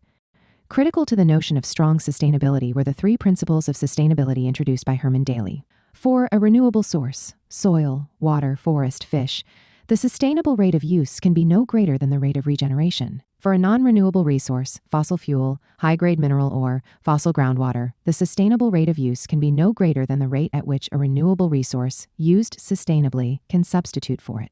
For a pollutant, the sustainable rate of use can be no greater than the rate at which the pollutant can be recycled, absorbed, and rendered harmless by the environment. This approach established limits to growth and determined sustainability in biophysical use value terms, rather than in terms of exchange value. The whole issue of natural capital, from the standpoint of the strong sustainability postulate, thus became one of maintaining a net zero decrease in natural capital, viewed in biophysical terms, in which reductions in the stock of non-renewable forms of natural capital, like fossil fuels, were offset by corresponding increases in renewable natural capital, such as the harnessing of solar energy and biomass. Ironically, economists associated with the International Society of Ecological Economics and the journal Ecological Economics were to do the most to expand the notion of natural capital as a monetized economic category. Although ecological economists defended the notion of strong sustainability, and some, such as Daly, continued to insist on treating natural capital simply in use value terms, the majority yielded to the temptation of putting a price on the world's ecosystem services, if only for pedagogical purposes, with the intent of establishing their importance from the standpoint of the economy.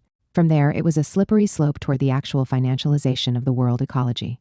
Moreover, the conception of what constituted critical natural capital was often watered down, while the principles of sustainability came to include the substitutability of human-made products for nature. Hence, the distinction between the weak and strong sustainability approaches tended to fade.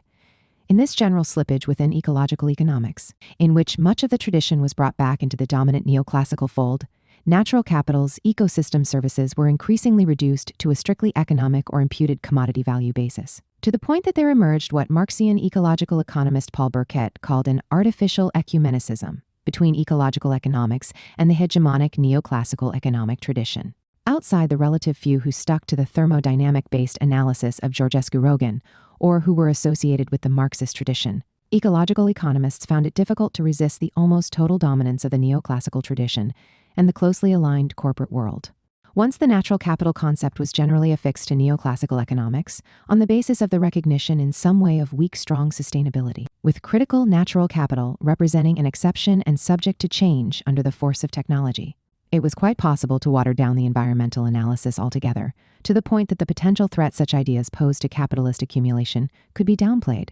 In practice, this meant reducing the conception of strong sustainability to the extent that it simply constituted a footnote to weak sustainability.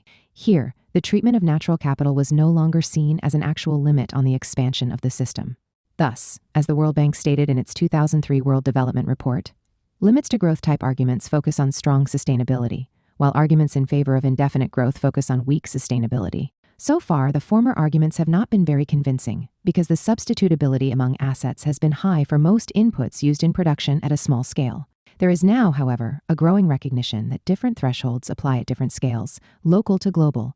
Technology can be expected to continue to increase the potential substitutability among assets over time, but for many essential environmental services, especially global life support systems, there are no alternatives now, and potential technological solutions cannot be taken for granted.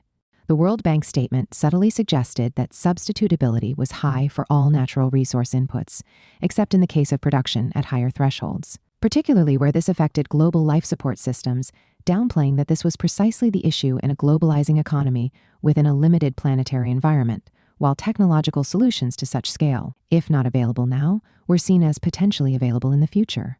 The relation of the economy to natural resources should thus be one of promoting the mix of assets that supports improvements in human well-being, which was expected to change over time, thereby posing no clear limits to indefinite growth.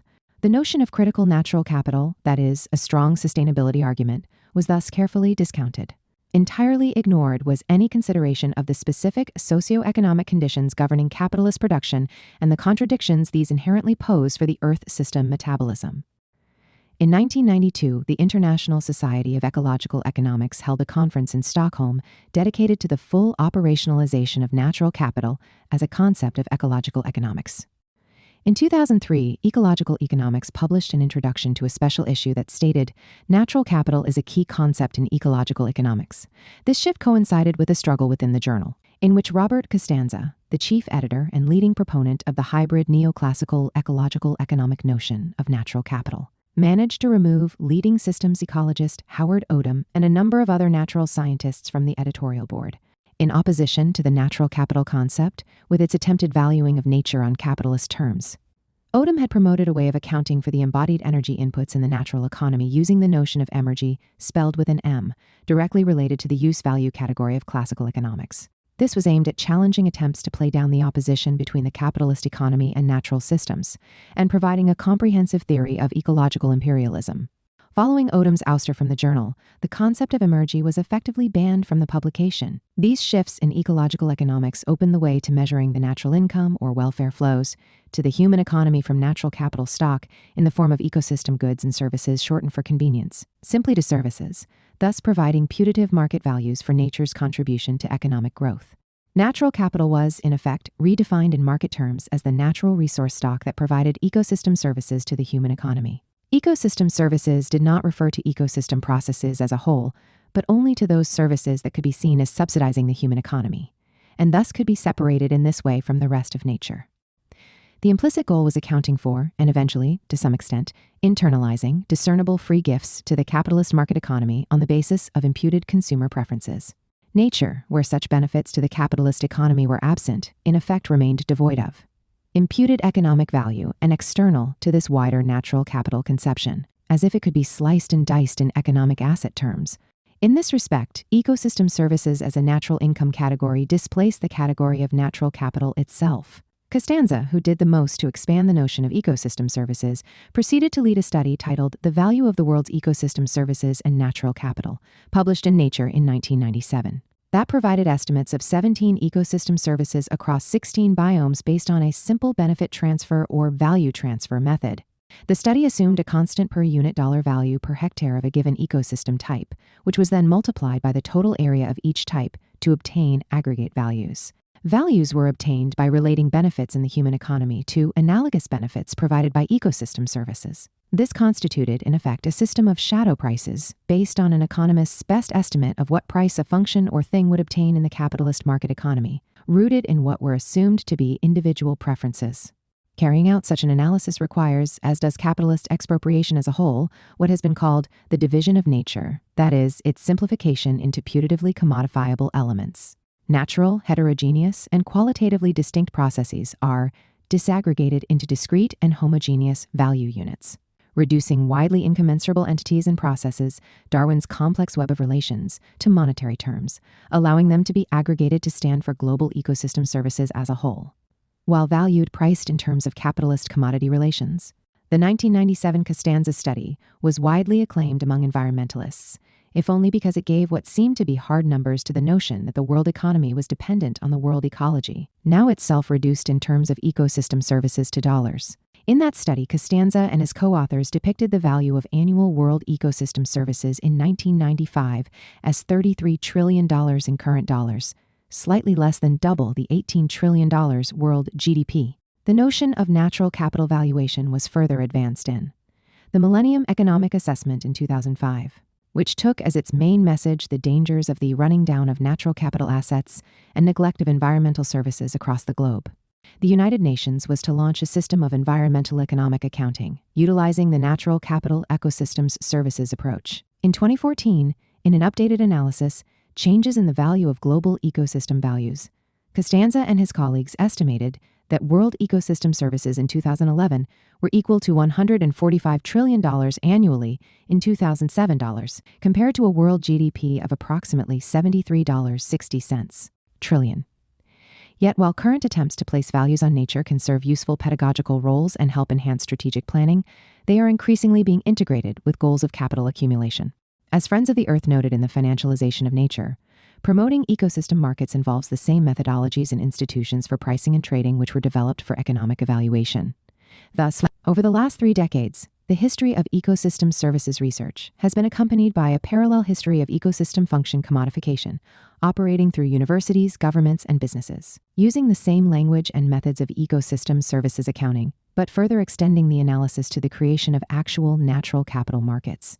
This occurs through 3 steps: designating an ecological process as an ecosystem service to the human economy, imputing to it a single exchange value, and establishing ownership and managerial rights so as to link users and providers of the service in a market exchange, permitting financial investment and accumulation. For the IEG, now teamed up with the New York Stock Exchange, a minority investor, the significance of the 2014 Costanza-led study of global ecosystem values is that it shows that ecosystem services have a value far exceeding that of world GDP, one that, in the context of environmental concerns, can be opened to accumulation and financial exploitation via ecosystem function commodification. Nature's economy is larger than our current industrial economy, and we can tap this store of wealth based on natural assets and the mechanism to convert them into financial assets, thereby transforming the economy into one that is more equitable, resilient, and sustainable. In this perspective, intrinsic value is used as the umbrella term for potential economic values of the natural environment that have not yet been identified or quantified, representing vast new openings for financial investment and wealth as the boundaries between the capitalist economy and unpriced nature erode.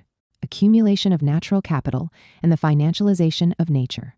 The last decade has seen an explosion of natural capital initiatives aimed at the accumulation and financialization of nature as a means of addressing environmental constraints.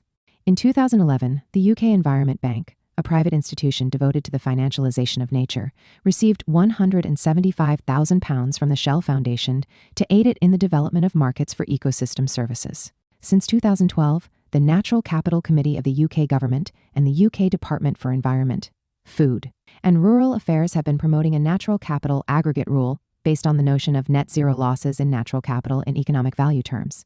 This has involved the development of mechanisms for treating various elements of nature as commensurate not only with each other, but also with commodity markets. A methodology for managing natural capital has been introduced in which the destruction of biodiversity or the climate would be balanced by offsets that increase or protect natural assets by an equal value amount elsewhere. This has required the reduction of natural capital, to monetary units that can then be integrated into consolidated national accounts, incorporating changes in UK natural capital, valued in 2015 at £1.6 trillion. This process has been facilitated internationally by the formation of a host of entities dedicated to natural capital accounting, including the World Forum for Natural Capital, the Natural Capital Declaration, and the Natural Capital Financing Facility of the European Investment Bank and European Commission. Although carbon trading markets were behind much of this, of near equal importance have been initiatives associated with biodiversity and conservation. In September 2016, the World Conservation Congress of the International Union for Conservation of Nature introduced its Natural Capital Charter, Motion 63, as a framework for treating all biodiversity as natural capital values. This was preceded by the Global Natural Capital Protocol of Multinational Corporate Business, initiated in July 2016 by the Natural Capital Coalition, now renamed the Capitals Coalition. The Economics of Ecosystems and Biodiversity, published in 2010 and 2011, initiated under the auspices of the Natural Capital Coalition with the support of the UN Environment Programme and the European Commission, was to be a heavy promoter of the valuation of natural capital. A watershed initiative with respect to the accumulation of nature was launched by the Swiss-based global investment bank Credit Suisse, which in 2016 introduced a report on conservation finance, moving beyond donor funding to an investor-driven approach, followed by a report that same year on levering ecosystems, a business-focused perspective on how debt supports investment in ecosystem services. The Credit Suisse scheme is to move beyond donor capital and conservation to construct a conservation finance space The key goal here is to reorganize conservation finance to create, in each case, a definite financial vehicle or company controlling the natural capital ecosystem services, which would generate major financial returns to investors. This will turn ecosystem services into an asset treasured by the mainstream investment market. This was the basis for listing NACS on the New York Stock Exchange, which used the same methodology of creating a financial vehicle or natural assets company as an intermediary in the conversion of a natural asset into financial capital, consecrated by the launch of an initial public offering of the natural asset company. Various means would be developed in this respect for the payments for ecosystem services and trading of natural capital involving non-financial corporations, banks, governments, and non-governmental organizations. Government-owned natural capital assets, often expropriated from indigenous populations and subsistence farmers, could be sold in the form of debt for nature swaps or leveraged via international financial capital. More important, however, is the role envisioned by the IEG, in which NACs would operate essentially like businesses that have acquired mining rights, thus allowing them to exploit the resources and accumulate monetized assets, in this case in the name of sustaining nature. Although a given state would normally continue to have sovereign ownership of the land, the financial vehicle managing and disposing of the ecosystem services would profit directly off the income streams associated with these tradable assets. According to the Credit Suisse Conservation Finance Report, in order for firms to profit through investment in natural capital, it will be necessary to combine heterogeneous natural assets, bundling them into a single product with a tailored risk and return-sharing vehicle. In this way, it is possible to provide a market rate return and leverage multiple sources of finance to reduce risk, thereby maximizing value for investors. Carbon trading, which is now being fully globalized through Article 6 of the 2021 UN Climate Change Conference, is designed to promote a world market in offsets, allowing a firm to avoid actual carbon emission reductions by financing and frequently capitalizing an offset, usually in the global south, involving carbon sequestration. The $100 billion that the developed capitalist countries have promised to direct at the global south for climate finance is seen as subject to debt leverage by multinational monopoly finance capital. This lies behind the 2021 Glasgow Financial Alliance for Net Zero Initiative of Global Finance, which has declared at the outset that carbon mitigation financing to developing countries will be dependent on whether they fully open up their economies to global capital. Credit Suisse sees ecological footprints as moving closer to being recognized as assets and liabilities by companies allowing debt to fund natural capital investment and the creation of new profitable markets with net positive financial outcomes in the global south. In general, the accumulation and financialization of nature involves the creation of titles to environmental services of various kinds, previously within the commons as the inheritance of the world's people, after which these titles can be traded and leveraged. In the case of valorized natural capital, monopoly rights to environmental services can be established with the cooperation of governments through the creation of NACs, which then will be free to accumulate based on the management of this service, including trading in all sorts of offsets. As the New York Stock Exchange indicated, NACs would hold the economic rights to ecosystem services produced on a given chunk of land. The logic, as far as capital and finance is concerned, is not that far removed from how extractive industries themselves developed. But in this case, it is putatively about sustaining natural assets by maintaining net zero losses. In analogy with standing timber as a concept in forestry, these assets are now referred to as standing natural capitals. Profiting off the extraction of environmental services is conflated with the notion of sustainable forestry, marketing the service while maintaining the overall asset. It, however, runs into the same contradictions. Governments, intergovernmental organizations, financial institutions, non-financial corporations, and non-governmental organizations, in introducing the notion of natural capital in their various reports, often begin by referring to it in broad material use value terms as consisting of nature's resource stock, a view of natural capital that goes back to the 19th century. Yet the fine print soon makes it clear that natural capital is primarily viewed today in exchange value, not use value, terms. One such market is the global voluntary carbon market, which is projected to reach $180 billion by the end of this decade. Only a tiny fraction of these carbon offsets, according to Bloomberg in January 2022, actually remove carbon from the air. While 90% of firms employing certified carbon offsets were found in a survey to have inflated their claims on carbon savings. In line with this, the term carbon neutral is now being used as a marketing tool with no basis in net zero carbon accounting, in much the same way as the term natural, lacking any clear designation, is adopted in place of organic in marketing to fool the unwary consumer. In this context, the reducing emissions from deforestation and forest degradation market has become the leading vehicle for voluntary carbon offsets. Such projects, however, have been associated with the expropriation of indigenous lands and the removal of indigenous peoples. It is significant in this respect that the Terra Bella Fund of Terra Global Capital, which is a private investment fund specializing in environmental assets, is specifically directed at voluntary markets, where regulations are uncertain or non-existent, in emerging and developing economies, and is focused on buying up undervalued derivative instruments on environmental assets. According to Kanyinki Sena, director of the Indigenous Peoples of Africa Coordinating Committee, indigenous people constitute less than 5% of the world's population, but protect 80% of the world's biodiversity. The world's peasantry also plays a vital ecosystem role, employing traditional practices. Ironically, in the name of ecology and combating the capitalist destruction of the earth as a safe home for humanity and innumerable other species, we are seeing an enormous expansion of the domain of what Marx called earth capital. This is occurring by means of the expropriation of indigenous and peasant populations, along with the expropriation of the human natural inheritance altogether, including that of future generations. This constitutes the great tragedy of the commodification of the commons, a new great expropriation, pointing to the destruction of the earth, involving vast land and ocean grabs, particularly in the global south. The famous Lauderdale paradox, the destruction of public wealth, principally the commons, in order to generate private riches, introduced by the Earl of Lauderdale at the beginning of the 19th century, has a direct application in our time. The expropriation and degradation of the ecological commons is generating the conditions of scarcity crucial to the creation of exchange value, private property monopolies, and monopoly rents. It is hardly surprising, therefore, that multinational capital is playing both sides of this game of the destruction and accumulation of nature. According to Portfolio Earth, the world's 50 largest banks provided $2.60 trillion in 2019 to companies linked to deforestation and biodiversity destruction, especially in Southeast Asia and the Amazon. The top three offenders are Bank of America, Citigroup, and JP Morgan Chase. The Financial Times carried a report in October 2021 indicating that global banks and asset managers had extended $119 billion since 2016 to agribusiness companies involved in deforestation. Over 70% of global carbon emissions can be traced to just 100 corporations, military emissions excluded. The same capitalist firms that are destroying the Earth system as a home for humanity are now supporting the financialization of the world's natural capital ecosystem services, aimed at profiting off attempts to safeguard the Earth from their own continuing destruction of it.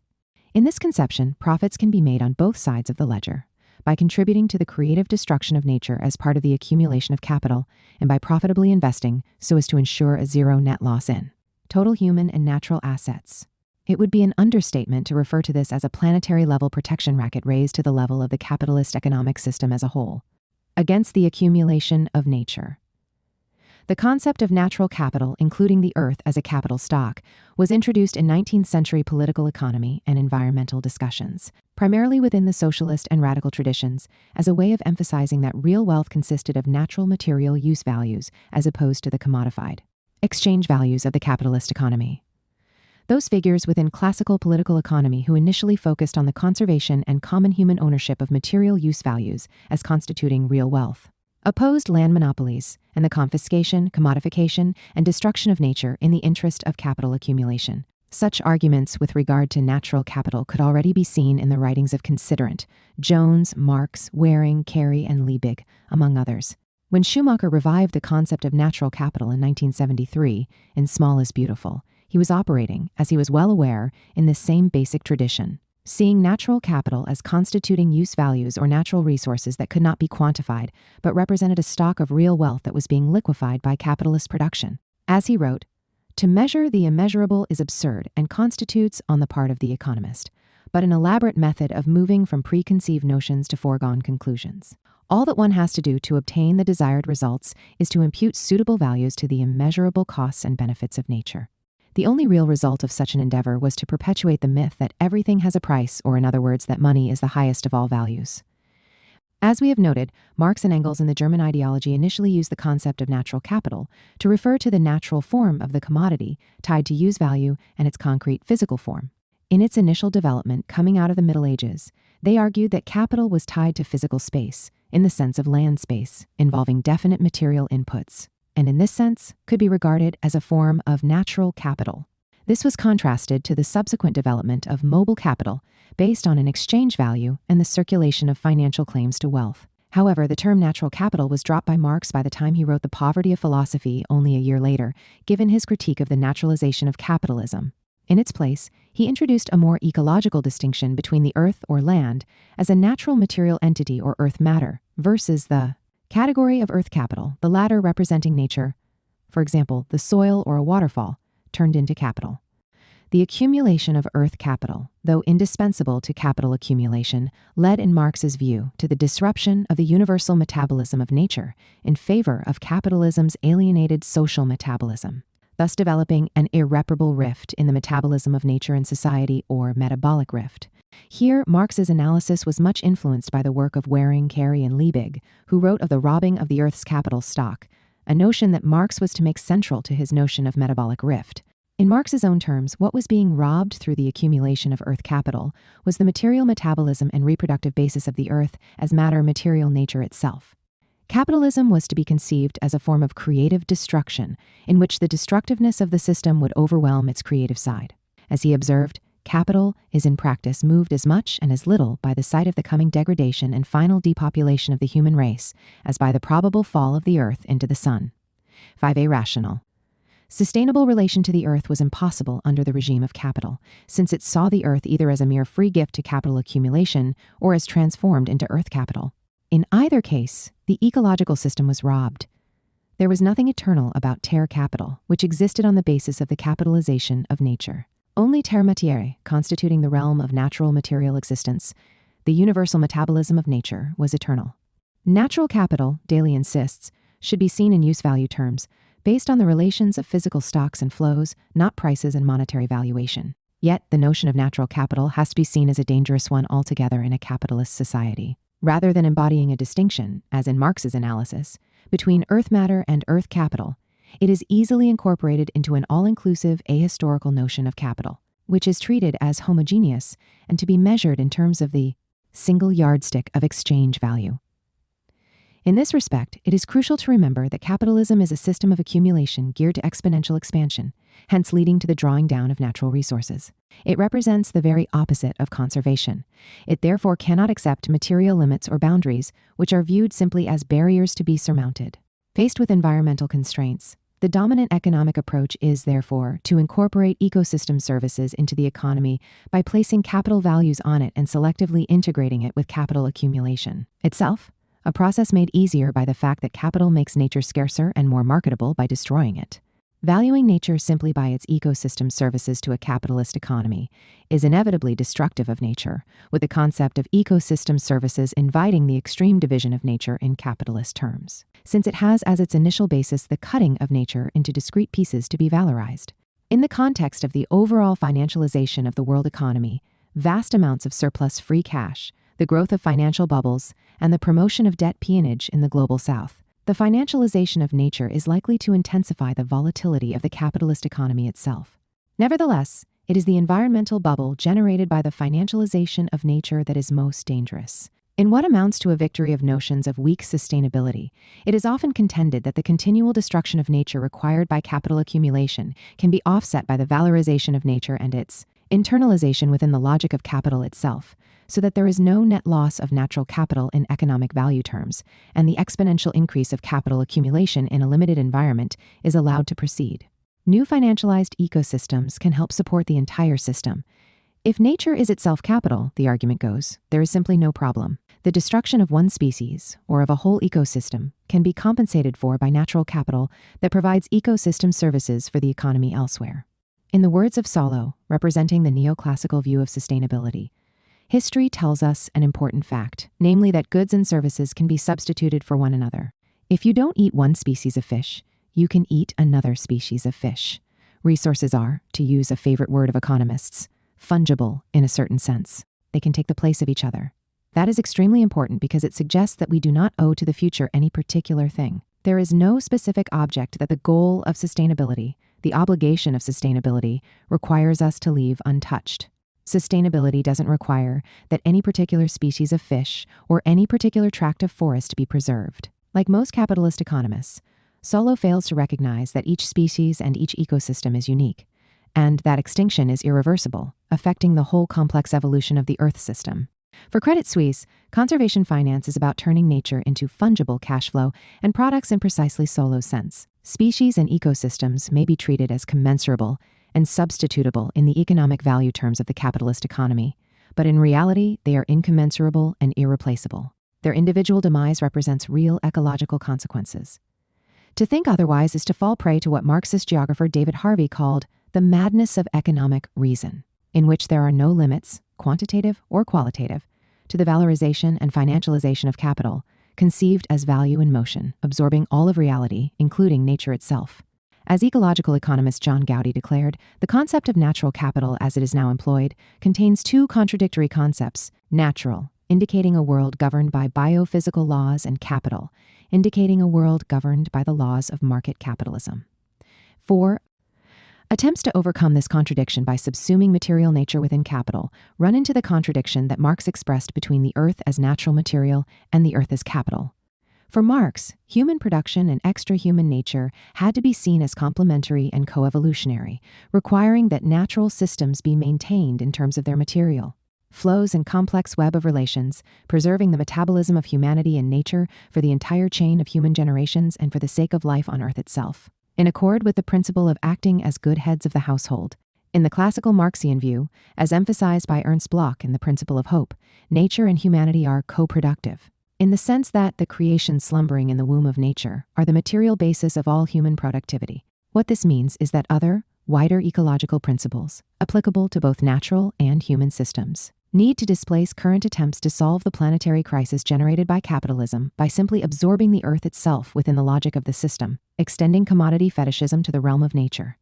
Ecology has generated new bases for promoting sustainable human development and the overcoming of economic and ecological imperialism. Within Marxism, there is a long, if disputed, tradition of the dialectics of nature, which stands strongly opposed to reductionist approaches to nature and its evolution, exposing the dangers of all attempts to commodify the natural world and insisting that human beings belong to nature and exist in its midst.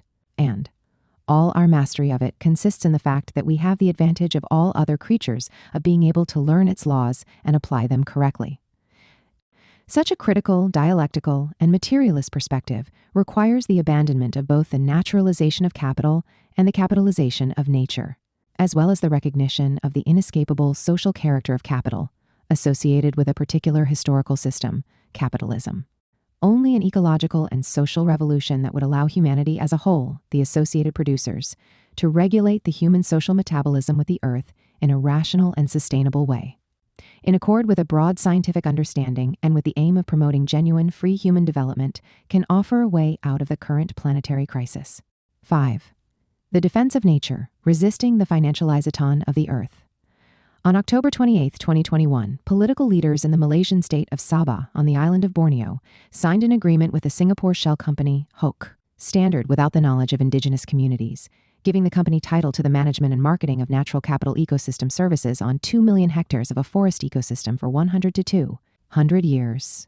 Although the full nature of the agreement has not been disclosed, journalistic investigations and a lawsuit filed by Adrian Lazembang, an indigenous leader in Malaysian Borneo, have revealed that the Nature Conservation Agreement allowed HOK Standard, a holding company with 2 officers and paid-up capital of a mere $1,000 provided by shareholders, but backed by undisclosed multi-billion-dollar private equity investors, to acquire commercial rights to the natural capital in Sabah's forest ecosystem. The revenue from the rights to ecosystem services, such as water provisioning, carbon sequestration, sustainable forestry, and biodiversity conservation, over the next century was estimated at some $80 billion, with 30%, or $24 billion, to go to HOK Standard. It was stipulated that the Sabah government could not withdraw from the agreement, while HOK Standard could sell its rights to the natural capital in the Sabah forest to other investors without government consent. Singaporean Ho Chun Ho, who allegedly misrepresented himself as director of HOK Standard. He was not listed among its officers, but is said to be HOK Standard's project director and strategic funder, is the managing director of the private equity firm Southern Capital Group, which focuses on corporate buyouts. Financial documents revealed that, as a shell company, HOK Standard lists a single shareholder, Lionsgate Limited, registered in the British Virgin Islands, a tax haven and financial base for dark money, where it is illegal to disclose the name of company shareholders. The Natural Conservation Agreement between the Sabah government and HOK Standard was brokered by the Australian consulting firm Tierra Australia, specializing in the financialization of natural capital. Peter Burgess, CEO of Tierra Australia, has defended the exclusion of Indigenous peoples from the agreement on the neocolonial, racist basis that if it were necessary to sit around every campfire talking to Indigenous peoples about the jungles they happen to live in, nothing at all would be accomplished. According to Burgess, the Indigenous communities, there are 39 Indigenous ethnic groups in the forest reserves in Sabah, making up a population of more than 25,000, actually don't know that their jungles are going to be conserved for 200 years by the agreement, which is aimed at restoring their jungles, providing benefits so as to uplift them, bringing them back into normal society.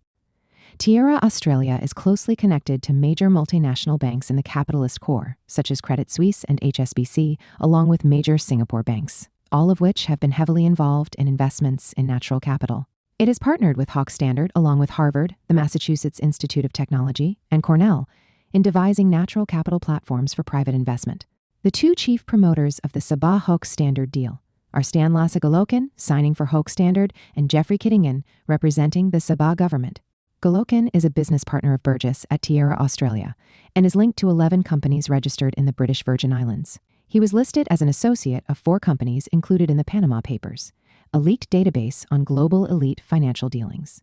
Kittingen is second Deputy Chief Minister and State Agricultural and Fisheries Minister in Sabah, and was a witness to the signing of the agreement by Frederick Kugan, Sabah's Chief Conservator of Forests. Kittingen has emerged as the main defender of the deal within the Sabah government. In the 1980s and 90s, both Kittingen and Golokin were involved in the Sabah Foundation, which was given a century-long concession to 1 million hectares of forest, to be managed on a sustained yield basis. Kittingen was director of the Sabah Foundation, while Golokin was group general manager of a holding company for the Sabah Foundation's commercial assets. As evidence of the extraordinary corruption at the time, some $1.6 billion in timber rent went missing under their management. While Kittingen's personal wealth during his 9 years as director of the foundation rose suddenly to $1 billion. During the same period, Kittingen's brother was chief minister of Sabah. As of February 2022, the Nature Conservation Agreement between the Sabah government and Hawke Standard is in a kind of legal limbo, according to Sabah's Attorney General, since key aspects of the agreement are not binding or enforceable. Yet, while the Sabah-Hawke Standard Nature Conservation Agreement is presently on hold, it can be seen as part of the massive gold rush to secure rights to the world's natural capital that is now taking place globally. It is no mere accident that the October 28 signing of the Sabah multi-billion-dollar natural capital deal occurred only a month after the New York Stock Exchange and the Intrinsic Exchange Group announced the creation of a new asset category in the form of natural asset companies, NACs, stipulated as financial vehicles for the ownership, management, and control of the world's natural capital assets. Only 3 days after the Hawke Standard Agreement was made, the Glasgow United Nations Conference on Climate Negotiations began. This coincided with the consolidation and rise to global prominence of the Glasgow Financial Alliance for Net Zero, advertising itself as representing multinational banking and money managements, adding up to $130 trillion in financial assets, and led by some of the very same multinational banks, such as Credit Suisse and HSBC, with which Tierra Australia was connected. Golokin was present at the Glasgow UN climate negotiations, seeking to drum up global finance for the Hawke Standard Sabah Nature Conservation Agreement, which he claims is designed to draw out the potential of the Sabah forests' lazy assets, a term referring to ecosystem services not incorporated into the market. Burgess gave a presentation at the International Heart of Borneo Conference in November 2021, aimed at attracting investment in natural capital to Borneo. He depicted Borneo's natural environment as a prime target for the global movement directed at the monetization of the world's natural capital assets. It is impossible to exaggerate the extent of this natural capital rush, now being promoted by global speculative finance, which since the global financial crisis of 2007, has sought to acquire real assets in the physical environment to underpin continuing debt expansion. The transmutation of so-called natural capital into tradable exchange value over the last decade is seen as opening up almost unlimited opportunities for corporations and money managers.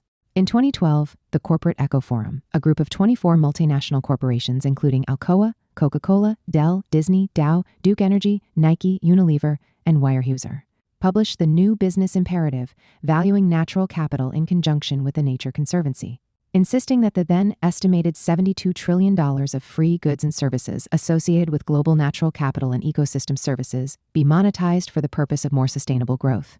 The report emphasized the enormous debt leverage opportunities represented by emerging natural capital markets such as water quality trading, wetland banking, and threatened species banking and natural carbon sequestration.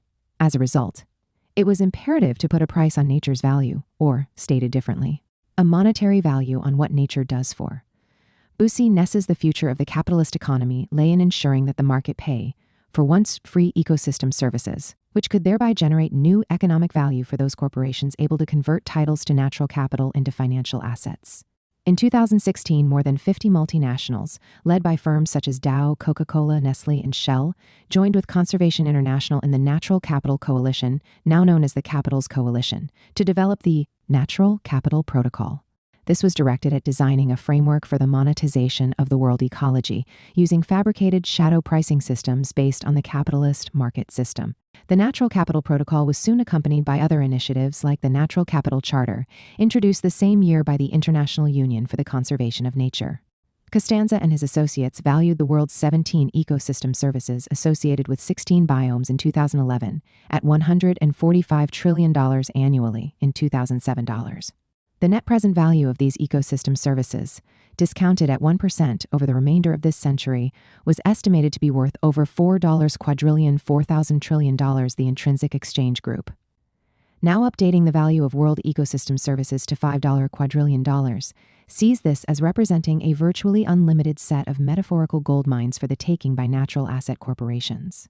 Economist Wilhelm Bieder of Citigroup expects to see a globally integrated market for fresh water within 25 to 30 years. Once the spot markets for water are integrated, future markets and other derivative water-based financial instruments will follow. Water as a natural asset class will become eventually the single most important physical commodity-based asset class, dwarfing oil, copper, agricultural commodities, and precious metals in this perspective. The world's sources of fresh water, representing one of the planetary boundaries designated by natural science, will be monopolized as natural capital by relatively few companies who will be able to charge market rents for the ecosystem services. Plans for the expropriation and accumulation of natural capital by global finance are primarily directed today at the global south. According to the UN Environment Program, spatial mapping of natural capital indicates there is a high concentration of terrestrial ecosystem assets in the equatorial regions, particularly in the Brazilian Amazon and the Congo Basin. Marine ecosystem assets are highest in Southeast Asia, the South China Sea, and along coastlines. Indigenous territories cover some 24% of the Earth's land surface and contain 80% of the Earth's remaining healthy ecosystems and global biodiversity priority areas, making these primary targets for expropriation and conversion into marketable natural capital. Sub-Saharan Africa is a target since it's estimated that around 90% of land is untitled, with the result that many indigenous communities that have lived in these areas for untold years lack official land titles, and their land is therefore open to land grabbing.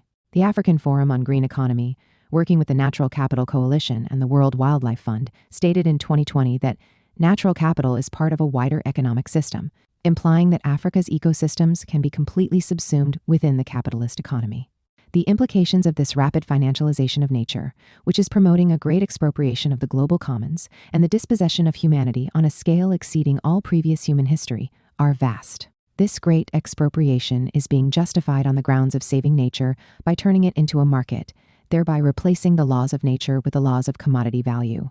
Not only is the logic behind this fallacious, but it is also likely to widen the associated colossal financial bubbles, while accelerating destruction of planetary ecosystems and of the Earth as a safe home for humanity. In order to understand the monumental folly of the monetization of the Earth, it is necessary to take a theoretical excursion into the classical critique of the fetish character of capital and the confusion of real wealth and debt as developed in the work of thinkers such as Karl Marx and the Nobel Prize-winning chemist and unorthodox economic critic Frederick Soddy. This will allow us to comprehend the necessary conditions for the defense of the Earth in the face of the current financialization juggernaut, requiring the greatest alliance of workers, peoples, and movements in the history of humanity. The myth of the innate power of capital, Marx and Soddy. In his critique of the fetish character of capital in the Grundrisse Capital, Marx highlighted the views, far exceeding the fantasies of the alchemists, of the late 18th century British political economic writer and nonconformist minister Richard Price, a friend of Benjamin Franklin and Joseph Priestley. Price claimed that through the magic of compound interest, a universe of riches could be obtained. In his 1772 appeal to the public on the subject of public debt, Price went so far as to state, 1 penny, put out at our Savior's birth to 5%. Compound interest would, before this time, have increased to a greater sum than would be contained in 150 millions of earths, all solid gold. For Marx, Price's 150 millions of Earth's all-solid gold was a cosmic fantasy of the innate power capital, in which capital becomes a self-reproducing being, a value perinating and increasing by virtue of an innate quality without any reference to real material and historical conditions. The good Price was simply dazzled by the enormous quantities resulting from geometrical progression of numbers. He regards capital as a self-acting thing, without any regard to the conditions of reproduction or of labor, or, as Marx was also to insist, the material conditions and limits imposed by the earth itself. With capital thus conceived, in Marx's words, as a mere self-increasing number, Price was able to believe that he had found the laws of growth in that formula. Indeed, for Price, according to Marx, capital was a self-acting automaton, embodying an innate property as ever-persisting and growing value. How capital accumulation actually occurred, together with its limits and contradictions, was quite immaterial to him, since all of this was superseded by the innate quality of interest-bearing capital. Hence, for Price and those he influenced, Marx wrote, Adam Smith's theory of accumulation as the basis of the wealth of nations is turned into the enrichment of a nation by accumulation of debts. It is here that the fetish character of capital is complete. In Marx's critique of political economy, all human production has a real basis in a material substratum, furnished by nature without human intervention, while the labor process mediates the metabolism between man and nature. A commodity has a dual aspect, as both a natural material use value, meeting social needs, and as exchange value, generating surplus value for capitalists. Use values, constituting real wealth, are the product of both nature and human labor. A particular use value does not dangle in midair. It is conditioned by the physical properties of the commodity and has no existence apart from the latter. Human labor has a dual character as both a material biophysical force, transforming natural material use values through production, and as a generator of exchange value, value under capitalism. The conflict between the production of commodities as use values, on the one hand, and exchange value, on the other, lies at the core of all capitalist contradictions. What nature itself provides, apart from labor time, is in the capitalist system a mere free gift to capital, and not incorporated directly in its accounting of value production, where it is treated as a mere externality. Nevertheless, the monopolization of elements of scarce land, nature gives rise to monopoly rents, which are withdrawn from total surplus value, feeding the coffers of owners of natural resources. Capitalism's exclusive focus on production for exchange value rather than use value, and its treatment of nature as a free gift, led in Marx's analysis to the robbing of nature of the elementary constituents of production, and thus the creation of the metabolic rift between nature and society, exemplified by the 19th century soil crisis, in which essential soil nutrients were shipped to the new urban centers of industrial production, where they contributed to pollution and were lost to the soil. In Marx and Engels's political economic critique, the material conditions of production were integrated with the developing science of thermodynamics of their time, which emphasized the environmental energetic limits on production. In accordance with ancient Epicurean materialism, nothing came from nothing, and nothing being destroyed was reduced to nothing. Marx quoted Pietro Veri's statement that all the phenomena of the universe, whether produced by the hand of man or indeed the universal laws of physics, are not to be conceived as acts of creation but solely as a reordering of matter. In neoclassical economics as it emerged in the late 19th and 20th centuries, distinct from classical political economy, the concept of natural material use values was removed from the fundamental framework in economics, leaving only exchange value in the conception of wealth. Land as a factor of production, since it was assumed that human-made capital could substitute for it, was eventually excluded altogether from the neoclassical production function, consisting of simply labor and capital. Hence, all necessary relations of capital to nature were extinguished, together with any conception of material production being dependent on the laws of thermodynamics. The idea that the growth of capital was in any way limited by the natural environment was also eliminated. All of this fed the myth of the innate power of capital. As Daly has written, perhaps the standard example of misplaced concreteness reification in economics is money fetishism, applying the characteristics of money, the token and measure of wealth, to concrete wealth itself. Thus, if money can grow forever at compound interest, then presumably so can real wealth, as if there were no physical limitations. The ecological energetic critique of the innate power of money, introduced by Marx, was taken still further a century ago by Soddy, the winner of the Nobel Prize in Chemistry in 1921 and a pioneer in ecological economics. Beginning with the 1922 publication of his Cartesian Economics, The Bearing of Physical Science upon State Stewardship, Soddy was among the first in the study of radiation, introducing the concept of isotopes. He was concerned early on about the destructive potential of harnessing atomic energy, indicating in 1926 in his Wealth, Virtual Wealth, and Debt, if the discovery of how to release atomic energy were made tomorrow, there is not a nation that would not throw itself heart and soul into the task of applying it to war, just as they are now doing in the case of the newly developed chemical weapons of poison gas warfare. If atomic energy were to come under existing economic conditions, it would mean the reductio ad absurdum of scientific civilization, a swift annihilation instead of a none too lingering collapse. Soddy saw the capitalist economic system, and particularly the debt economy it fostered, as the greatest danger to world stability. In the early 20th century, during his most productive period as a chemist in Glasgow, he became acquainted with socialist ideas, principally the Romantic radical tradition, in which the main sources of inspiration at the time were figures such as Percy Bysshe Shelley, Thomas Carlyle, John Ruskin, Walt Whitman, and William Morris. This was a critical milieu that had been influenced by Morris's Socialist League and by the development of municipal socialism. The miners' strike in 1911-12 paralyzed British industry and highlighted the dependence of production on fossil fuel energy, with Soddy pointing out at the time that the contemporary economic world found its basis in this particular form of low-entropy matter energy. Soddy was associated for a number of years with the Independent Labour Party. In 1918, he joined the newly created National Union of Scientific Workers, through which he became closely acquainted with the zoologist, Marxist, ultramaterialist, and author of An Outline of Psychology Henry Leicester Jameson, with whom Soddy carried out an extensive correspondence. In the context of his correspondence with Jameson, Soddy entered into studies of Marx and Ruskin, as well as the work of the late 19th century theorist of banking and credit, Henry Dunning MacLeod. The result of these studies was Cartesian Economics, originally 2 lectures presented to the student unions of Birkbeck College and the London School of Economics, in which Soddy challenged the innate power of money.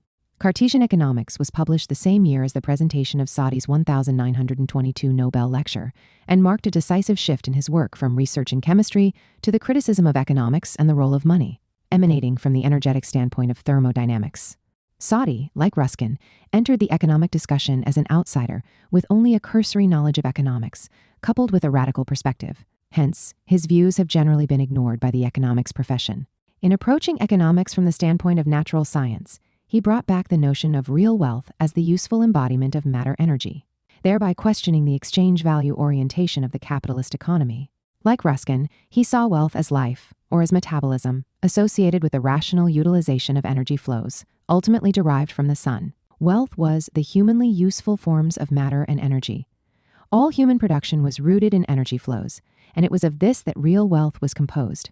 In this context, Soddy resurrected the use-value perspective of classical political economy, seeing real wealth as consisting of natural material use values and distinguishing this from exchange value and mere financial claims to wealth. Via John Stuart Mill, Soddy highlighted the Lauderdale paradox, whereby the destruction of public wealth increased private riches. In illustrating the Lauderdale paradox, Mill had pointed to the calamity represented by a situation in which clean air became so scarce and monopolizable that it could be turned into a commodity, thereby enhancing private riches at the expense of the community through the monetization of the free gifts of nature. The main error of capitalist economics, for Soddy, was the confusion of real wealth, which was governed by physics, with money, debt, which was a mathematical quantity. Money itself was primarily to be viewed as a lien on future production, and thus a debt of the public, the issuer of currency, to the holder of money. All debts in a commodity economy, he argued, are subject to the laws of mathematics rather than physics, and thus are divorced from physical processes and limits. In the case of money debt, the entropy law, the tendency of physical systems to greater disorder, did not apply, replaced by the magic of compound interest. Real wealth, in contrast, emanated from solar energy and photosynthesis, and was inherently limited and subject to the entropy law, if nonetheless capable of further development in terms of utilization of energy flows. Following Aristotle and Ruskin, Soddy argued that economics as practiced by capitalism had taken the form of chrematistics, or the mere art of acquisition, rather than oikonomia, or household management, from which the words economy and ecology were derived. The economic successes of Britain and the other developed economies, he contended, mainly emanated from the harnessing of fossil fuel energy and exercise of contemporary imperialism, as opposed to the fantasy of the innate power of capital. Soddy highlighted a number of times Marx's insistence that real wealth in the form of use values was rooted in both nature and material labor, the latter a force of nature. If, in Marx's critique of political economy, as Sadi explained, the exploitation of socially necessary labor power was the sole source of exchange value or money price under capitalism, this was to be distinguished from real wealth, where nature and labor together constituted the fundamental basis, something that many of Marx's own followers had failed to understand. Marx, therefore, had underscored the natural physical basis of wealth. Yet, while indicating his admiration at various points for Marx's analysis, and learning from Marxist thinkers such as his friend Jameson, Sadi was himself far from being a Marxist.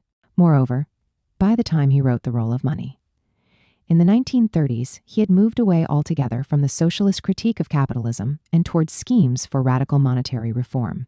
As distinguished from Marx, Sadi was not at all interested in the social basis of value and capital, partly because, from a physicist's perspective, he took the view that plants engaged in photosynthesis were the ultimate sources of wealth, but rather in the narrower issue of the conflict between the monetary world and the world of physics. Marx had sharply criticized MacLeod for his supposed discovery in the theory and practice of banking that currency is capital, discounting the question of value. Sadi, likewise, was to see MacLeod as standing for the fetish of money capital in his advancement of the argument that debt should not be treated as a negative quantity, but rather as a positive economic value in itself. Indeed, for MacLeod, the great modern discovery is to make the debts themselves saleable commodities, and to build up a whole supreme credit and financial system based on that, which would increasingly rule the capitalist world. Banks, in MacLeod's terms, were shops for the express purpose of buying and selling debts, or for the manufactory of credit. MacLeod's emphasis on how banks under capitalism internally or endogenously created credit, money out of nothing, coupled with the explosive character of compound interest divorced from all relations to the physical world, expressed for Sadi the modern money fetish deeply embodied in the capitalist economy, which, in its irrational financial explosion, was imperiling all of existence. Indeed, the extreme fantasies of capital, money, and finance were, in Sadi's view, pointing the world toward final catastrophe. The illusory pursuit of a perpetual motion machine was propelling the globe toward another world war as country after country sought unlimited competitive expansion and devil take the hindmost. Moreover, the mythological view that compound interest had a real basis in material reality, in defiance of the entropy law, was generating a set of unstable economic relations that further threatened human self-sufficiency. If economics were not put on a solid physical basis, the growth of the debt economy would propel humankind to disaster. In his 1935 foreword to The Frustration of Science, a work whose contributors included leading British left scientists such as Bernal and Patrick M.S. Blackett, Sadi referred to the loss of productivity of the soil and the general waste in the economy, arguing that society should be ruled by the productive elements of society concerned with the creation of its wealth rather than of its debts, and who retained a connection to the earth. Science should speak the truth though the heavens fall. As Daly, commenting on Sadi, explains in Capital, Debt, and Alchemy, capital, when defined in financial terms, is an expected perennial net revenue stream, derived from an underlying asset divided by the assumed rate of interest and multiplied by 100. It becomes in the current money form the calculation of a permanent lien on the future real production of the economy. Hence, the capitalist growth economy, while continuing to profit in the course of its creative destruction, is ultimately faced with physical limits of an earth system, which does not, like compound interest, increase exponentially. Real physical wealth emanating from nature and ultimately derived from solar energy is subject to the entropy law and cannot generate endless rapid growth as in the case of symbolic monetary debt. The conflict between finance-based economic expansion and the ecological basis of society is thus inevitable. The financialization of nature as a new ecological regime. The year 2009 will be remembered in world history for two globally destabilizing events, each of which represented a major turning point. Not only did 2009 constitute the peak of the global financial crisis, which began in 2007 in the United States, but it also marked the extraordinary failure of the climate negotiations in Copenhagen. Perversely, when the financial explosion that has characterized modern monopoly finance capital resumed soon after, it was to be coupled with a search for new real asset bases from which to further leverage global finance. This search immediately came to focus on the financialization of ecosystem services, not previously incorporated within the economy, building on global carbon markets and conservation finance, offering as the solution to the global ecological crisis the monetization of Earth, constituting a new financialized ecological regime. The concept of natural capital, it is well to remember, was introduced in the early 19th century, prior to the term capitalism, in an attempt to defend land and natural resources from the developing logic of industrial capitalism and the dominance of exchange value. In this original context, it was argued that natural capital, or the Earth's capital stock, a term that arose at the same time, needed to be defended against the artificial capital being generated by the system of cash nexus. This usage of the concept of natural capital, as embodying natural material use values underlying production, persisted into the 20th century. But in the last 3 decades has given way to a notion of natural capital in exchange value terms, and thus a tradable asset that can be internalized within the capitalist economy. This is what George Monbiot, in a 2014 talk to the Sheffield Political Economy Research Institute, termed the natural capital agenda: the pricing, valuation, monetization, financialization of nature in the name of saving it. 3. A turning point in this respect was the initial 1997 article on the value of the world's ecosystem services and natural capital by Costanza and his associates, aimed at pricing the planet.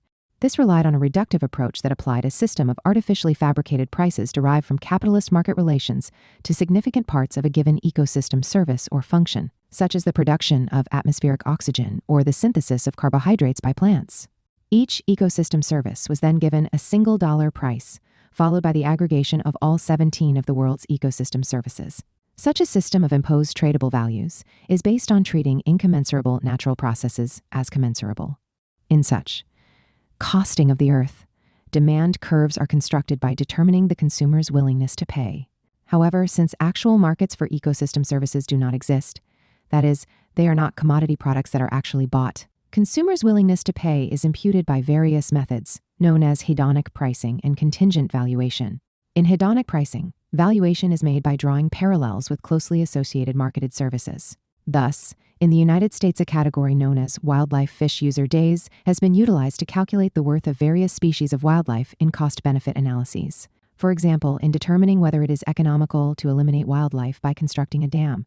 In the wildlife fish user days calculus, the various forms of wildlife are valued by the average amount of money an individual sportsperson is willing to pay in pursuit of a particular type of wildlife, with the expectation of killing it, thus establishing its value. Similarly, the worth of a particular wilderness area is determined in hedonic pricing by the willingness of consumers to pay for parking to visit it. Contingent valuation, in contrast, takes the form of the creation of hypothetical markets, on the basis of which consumers are asked to determine what they would hypothetically pay for a particular environmental service and what compensation they would have to receive for losing it.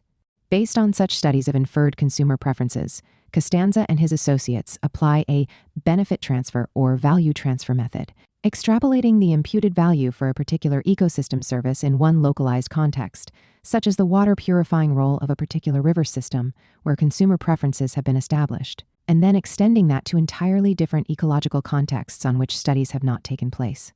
The results are then aggregated to determine the price value of the ecosystem service on a planetary basis. This same method is applied to all 17 of the designated global ecosystem services in order to price the planet as a whole. The object of these elaborate exercises is to impute a value to ecosystem services or natural assets that currently lie outside the market. The justification offered for this is that, unless an economic value is placed on nature's services, they will continue to be treated as a free gift or externality to be robbed. Yet, in the words of heterodox economist Guy Standing, though it is claimed that, unless a price is placed on every bit of nature, it will not be treated as having value, it is nonetheless true that a price only comes when something is for sale, when it becomes a commodity. The UK government is now arguing that landowners, by virtue of simply owning and monopolizing land, are providers of ecosystem services, who deserve to be paid financial compensation for offering these services associated with the land, previously viewed as free gifts of nature, such as ecosystem services of water purification, pollination of crops, biodiversity, and carbon sequestration. Of course, in many situations, especially on conventional farms, current practices commonly generate ecosystem disservices, such as water pollution and loss of biodiversity. The monetization of the environment thus allows for an enormous expansion of the circuit of exchange value and monopoly rent in the name of ecological sustainability. In Monbiot's words, it means that you are effectively pushing the natural world even further into the system that is eating it alive. All the things which have been so damaging to the living planet are now being sold us as its salvation, commodification, economic growth, financialization, abstraction. Now we are told these devastating processes will protect it. The laws of motion of capital are governed by the accumulation process. To monetize the environment is ultimately to draw it into the market and to subject it to the uncontrollable dynamic of accumulation, for which a rational, sustainable relation to the environment is by definition impossible. For example, according to the standard principles of forest management under capitalism, A forest consists of so many millions of board feet of standing timber. Such timber services, according to the market rule, should be harvested whenever the interest rate exceeds the rate of growth in value of timber, determined by the natural growth rate of the trees, since an old-growth forest, in which trees are sometimes a century or more old, means that the growth rate of the mature trees is much reduced, falling below the rate of interest. The market demands that such old growth be liquidated on the spot, to be replaced by younger, faster-growing trees. These are to be harvested within 20 to 30 years, with chemicals increasingly applied during the processing of the wood into lumber in order to make up for the lower quality. In general, the monetization of the Earth's complex biological, physical, chemical web, even in the name of conservation, will tend to replace systems of natural reproduction and evolution with reductionist, market-based criteria for which profitable expansion is the goal. Following market rules, ecosystem services are analytically embedded within commodity markets dominated by a given accumulation of private riches. Yet, this goes against the sustainable requirements of ecosystems, and indeed the Earth system. In the process of being capitalized, the global commons will be cut up and monopolized by a few private interests, who will turn them into revenue streams to be bundled together as financial assets, including various kinds of derivatives. Where actual conservation of natural assets is concerned, a blended financial arrangement is typically adopted in which governments take on most of the costs owning and investing in the forests, and private firms reap the benefits, receiving a disproportionate share of the resulting revenue. Today, alternative sources of finance like carbon credits and debt financing, piled onto the already excessive debt loads of developing countries, are making investments in forests, tradable on the market, more profitable for international capital. In the voluntary carbon market, carbon credits, offered for already standing forests taken from indigenous inhabitants, can be purchased or financially managed to constitute supposed offsets for carbon emissions elsewhere in the global economy, thereby making real emission reductions unnecessary within a net zero scheme. Carbon credits can be received by simply liquidating a natural capital asset less rapidly than would presumably have been the case otherwise, relying on fabricated baselines. However, some of the problems associated with using carbon offsets, aside from not actually requiring polluters to reduce their level of pollution, can be seen in those cases where the very forests that were traded as offsets for emissions elsewhere have already burned up in the massive global forest fires induced by climate change, thus increasing carbon dioxide emissions.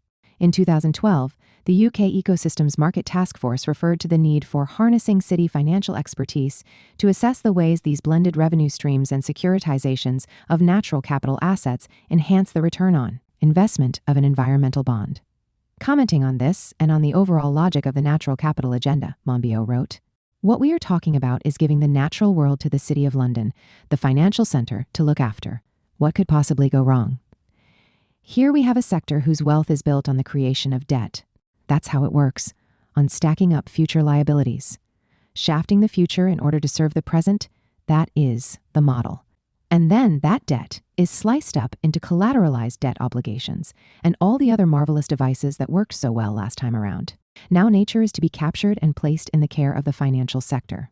The same task force says we need to unbundle ecosystem services from the rest of the Earth system so they can be individually traded. Once unbundled from the rest of nature, these ecosystem services can then be rebundled as financial assets to promote financial gains. In today's carbon market focusing on offsets, financial interests purchase credits in large numbers from suppliers so as to bundle them, combining various tranches of derivatives and gathering these together in portfolios, consisting of carbon offsets associated with widely different forms of natural capital. The financialization of biodiversity within conservation finance now involves mechanisms for stacking and bundling, referring to the different ways of packaging multiple ecosystem goods and services, including biodiversity for sale in environmental compensation schemes, or to attract monetized, incentive-based conservation funding. 6. As indicated in Credit Suisse's 2016 report, Levering Ecosystems, conservation finance is becoming increasingly reliant on debt financing, based on expectations of rapidly growing revenue from natural capital. Such approaches rely in the first place on the notion of the innate power of capital, what Marx called the fetish character of capital, coupled with a recognition of the increasing scarcity of natural capital, allowing for the widening of the circuit of exchange value to all ecosystem services. The financial goal in these circumstances is to monetize ecological credits, since a blended return from natural capital management can be astronomical. The ultimate result, however, is to impose a system geared to economic growth and debt expansion on top of natural systems, which are physically limited, and where the crucial conditions are those of reproduction and sustainability. In a paper on capitalizing the world's ecosystems, beginning with the natural capital of indigenous populations in Australia and Malaysia's Sabah state in Borneo, Burgess of Tierra Australia argues that the monetization of the world's ecosystem services can underwrite a whole new global financial system, providing through its productive value the underlying asset for a stable universal medium of exchange. Reality. What is meant is the leveraging up of the credit debt system worldwide through the financialization of the earth, with the expropriation of indigenous people and lands as its basis. The negative consequences to be expected from extending the capital fetish to nature as a whole are planetary in scale. According to one critical study by ecological economists, high debt-dependent production systems exert negative effects on the capacity of the economic system to enhance the sustainable use of natural resource stocks. The model of debt-fueled growth requires ever faster growth rates to allow the repayment of the ever-increasing debt. Thus, the profit-seeking behavior of firms and speculative agents drives the inappropriate use of credit's debt, which consequently brings about systemic instability. Debt-bearing economic systems can result in a complete collapse of both natural and economic systems. As John Maynard Keynes observed in the General Theory of Employment, Interest, and Money in 1936, in the midst of the Great Depression, speculators may do no harm as bubbles on a steady stream of enterprise. But the position is serious when enterprise becomes the bubble on a whirlpool of speculation. Today, this has become more serious still. At a time when the enterprise that is being turned into a bubble on a whirlpool of speculation is the metabolism of the Earth system itself. The first published estimates of the global value of natural capital ecosystem services led to a celebration in financial circles of this new asset class and the huge market it portended, consisting of hundreds, if not thousands of trillions of dollars, now potentially open to expropriation and exploitation by capital. In this view, the pricing of the planet had resulted in a huge increase in global wealth. Yet, operating on the principle of thinkers such as Marx, Ruskin, Soddy, and Daly, in which real wealth consists of natural material use values, and indeed the earth itself, what was being measured in the pricing of ecosystem services was not real wealth, but rather the increased drain on the world's resources, their growing scarcity. Based on this, the realm of commodity exchange was being enhanced, not for purposes of conservation, but as a further basis of capital accumulation, representing the acceleration of processes that had created metabolic rifts in nature's ecosystem processes in the first place. The trajectory, at present, unless stopped through global collective action, is toward a world of widening catastrophe capitalism marked by interconnected financial and ecological crises. Based on the myth that nature can be transformed into a new speculative asset class, ecological capital and the environmental proletariat. Beginning with the Poverty of Philosophy in 1846, Marx, who, like other social and radical critics, had at first referred to natural capital in use value terms. Counterpoising this to exchange value and artificial human-made capital was to abandon this approach since it tended to naturalize capital. Instead, he drew a distinction between earth matter, that is, material existence, and earth capital, between natural material conditions and processes and the capitalization of the earth. Nature, or earth matter, was eternal in the sense of the first and second laws of thermodynamics, while earth capital was not. The creation of earth capital, as a distinct social form, required the creation of private property titles, and thus original expropriation of the land, earth, transforming what was previously the commons into a realm of private commodity value. Monopolization of the land gave rise to a system of rents imposed by the landlords on society as a whole, paid out of the total surplus product. Ralph Waldo Emerson observed that nature is inexhaustibly significant, since as material beings we must return to it again in every action we take. Historical materialists have traditionally referred to the indissoluble unity of humanity with the universal metabolism of nature. Today, however, nature is alienated along with labor, forming the basis of the capitalist system of exploitation. The concept of natural capital, as it is employed today, is nothing other than an attempt to extend this alienation to nature and humanity as a whole, monetizing ecosystem services so as to generate a new financial ecological regime, a social and historical relation in which the entire earth is for sale. For Paul Hawken, Amory Lovins, and L. Hunter Lovins, capitalism cannot be said to exist unless it is natural capitalism, bringing the entirety of nature within its logic. The playing out of the logic of the expropriation of the earth can be seen in the attempts of neoclassical environmental economist Edward Barbier to promote the idea that ecosystems extending to the earth system itself are nothing but capital, conceived in exchange value terms. All of existence is thus capital. If ecosystems are considered capital assets, then they are by definition, he tells us, ecological capital to be conceived in exchange value terms. Ecological capital as a whole thus stands for the totality of the world's ecosystems, seen as constituting mere forms of capital. All ecological problems for Barbier have a single solution, capitalizing on nature. In this view, nature, the earth, the basis of all life and existence, presumably stretching to the universe, is capital, measured in money. This dwarfs even Price's notion of compound interest leading to wealth equal to 150 millions of Earth's all-solid gold. Since Price was referring to a mathematical process of compound interest, not to the notion that the Earth and the universe was nothing but solid capital, here we see the capital fetish highlighted by Marx and Sadi in its most extreme form. Not only is capital seen as an innate power, it has now, in the fantasies of contemporary economists, effectively replaced matter itself, generating what Marx called a cosmic confusion. The historical reality of capital as a system of social relations is hidden behind this fetishized notion of natural capital as an innate power with a potential cash value stemming from the earth, even replacing the earth nature, matter as the most fundamental element of existence. The monetization and financialization of the earth's ecosystems, re-envisioned as ecological capital without limit, is at the same time a great expropriation, leading to a wider environmental proletariat and ecological peasantry. The system of original expropriation, which was the basis of the creation of the industrial proletariat and the modern system of labor exploitation, has metamorphosed into a planetary juggernaut, a robbery system encompassing the entire Earth, leading to a more universal dispossession and destruction. The result is the creation of a global environmental reserve army of the dispossessed, the product of capital's drive to monopolize the biogeochemical processes of the planet, at the expense of humanity as a whole. The effects of this rift in the Earth's metabolism, and in humanity's social metabolism with the Earth, are to be seen everywhere, including in the most developed capitalist states, as witnessed by carbon markets and water privatization. Yet, the onslaught on natural capital today is principally directed at the global South, where the financial gains from the expropriation of the Earth in the name of the management of natural capital and offsets are the greatest. And it is here, too, that an increasingly dispossessed environmental proletariat is most in evidence. Everywhere, the class struggle of production is converging with class-based environmental justice struggles over food, air, water, and the conditions of social and ecological reproduction. The global resistance of indigenous communities, together with peasant subsistence producers, to increasing land grabs associated with the accelerating capitalization of nature is one of the most important developments of our time. In the case of the attempt of Hoogstandard and the Sabah government to seize the natural capital of Malaysia's Borneo forests, it is the indigenous communities, threatened with expropriation and removal, who are at the forefront of the ecological and cultural resistance movement, defending the indissoluble unity with nature. This struggle is occurring on all three continents of the global South and in regions of the global North, an indication of how close the ties are between neocolonialism and the natural capital juggernaut.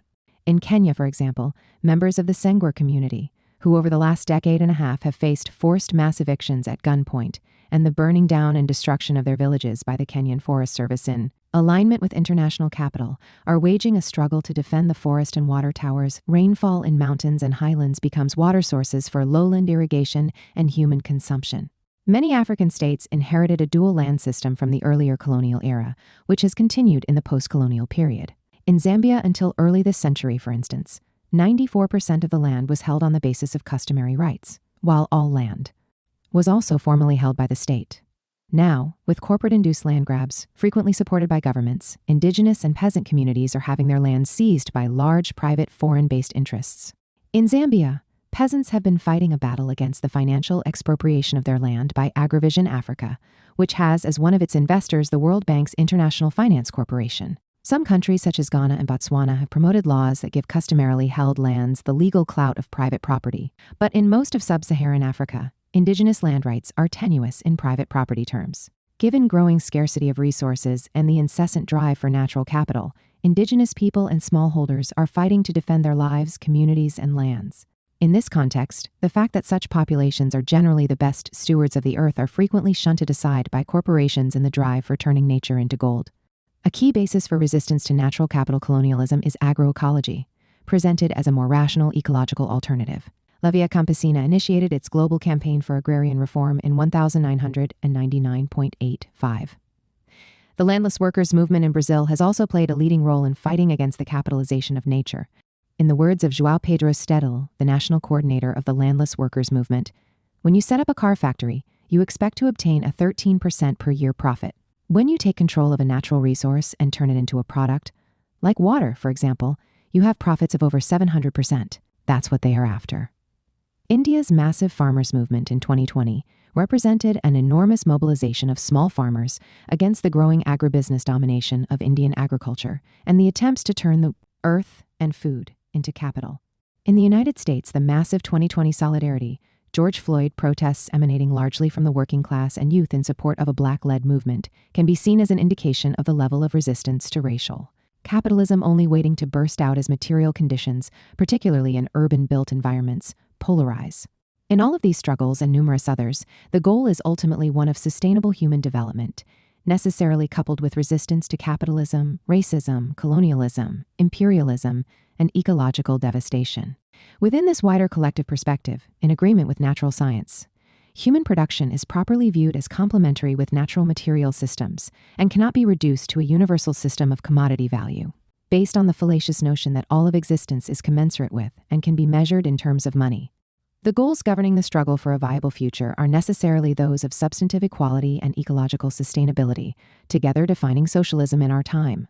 Scientific and human development criteria are complementary elements in creating an integrated path to an ecological future.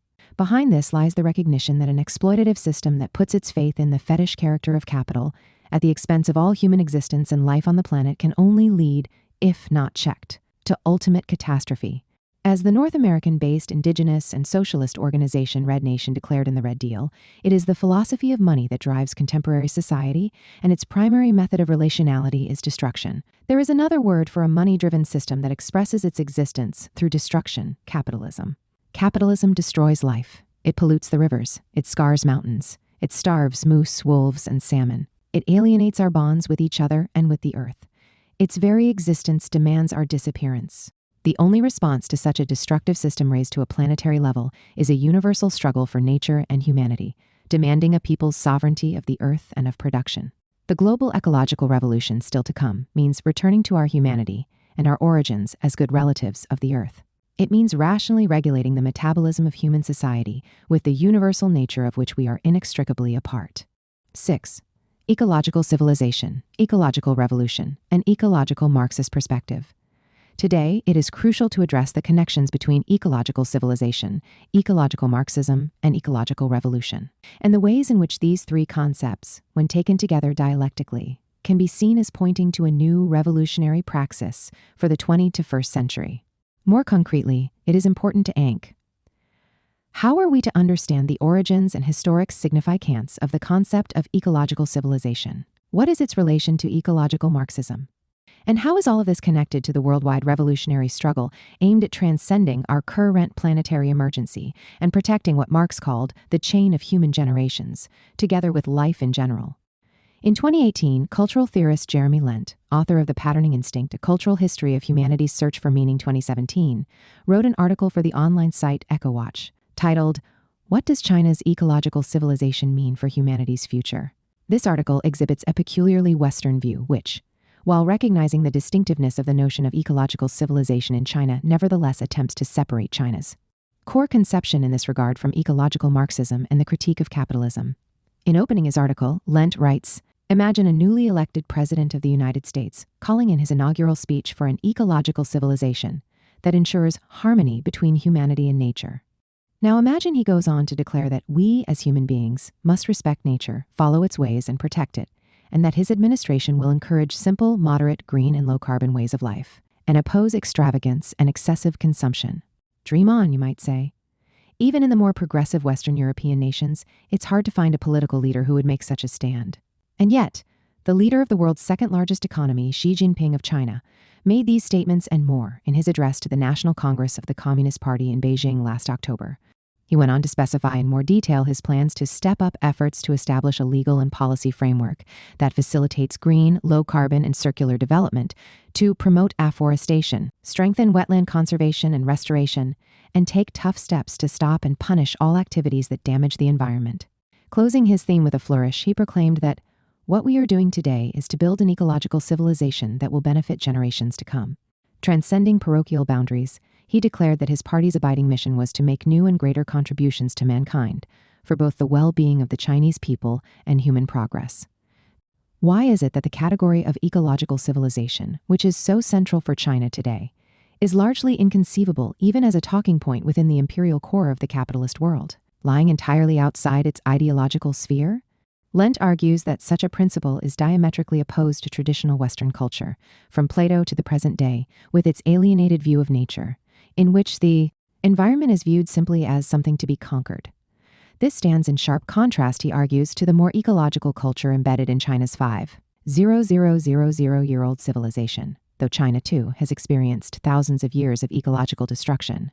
He quotes the early Neo-Confucian philosopher Zhang Zai, who wrote 1,000 years ago, "Heaven is my father and earth is my mother, and I, a small child, find myself placed intimately between them. What fills the universe I regard as my body, what directs the universe I regard as my nature. All people are my brothers and sisters, all things are my companions." For Lent, China's view of ecological civilization, though laudable, has nothing really to do with the political economy of present-day China or Marxism. Rather, he associates it with the regeneration of traditional Chinese values. Here, the fact that the Chinese Communist Party has adopted the notion of ecological civilization, while such a forward-looking view is generally incomprehensible in the West, is simply interpreted in terms of the very different cultural heritages of China and Europe. In this way, the divergence between Asia and the Western world regarding ecological civilization is largely divorced from material foundations and from such issues as capitalism and socialism.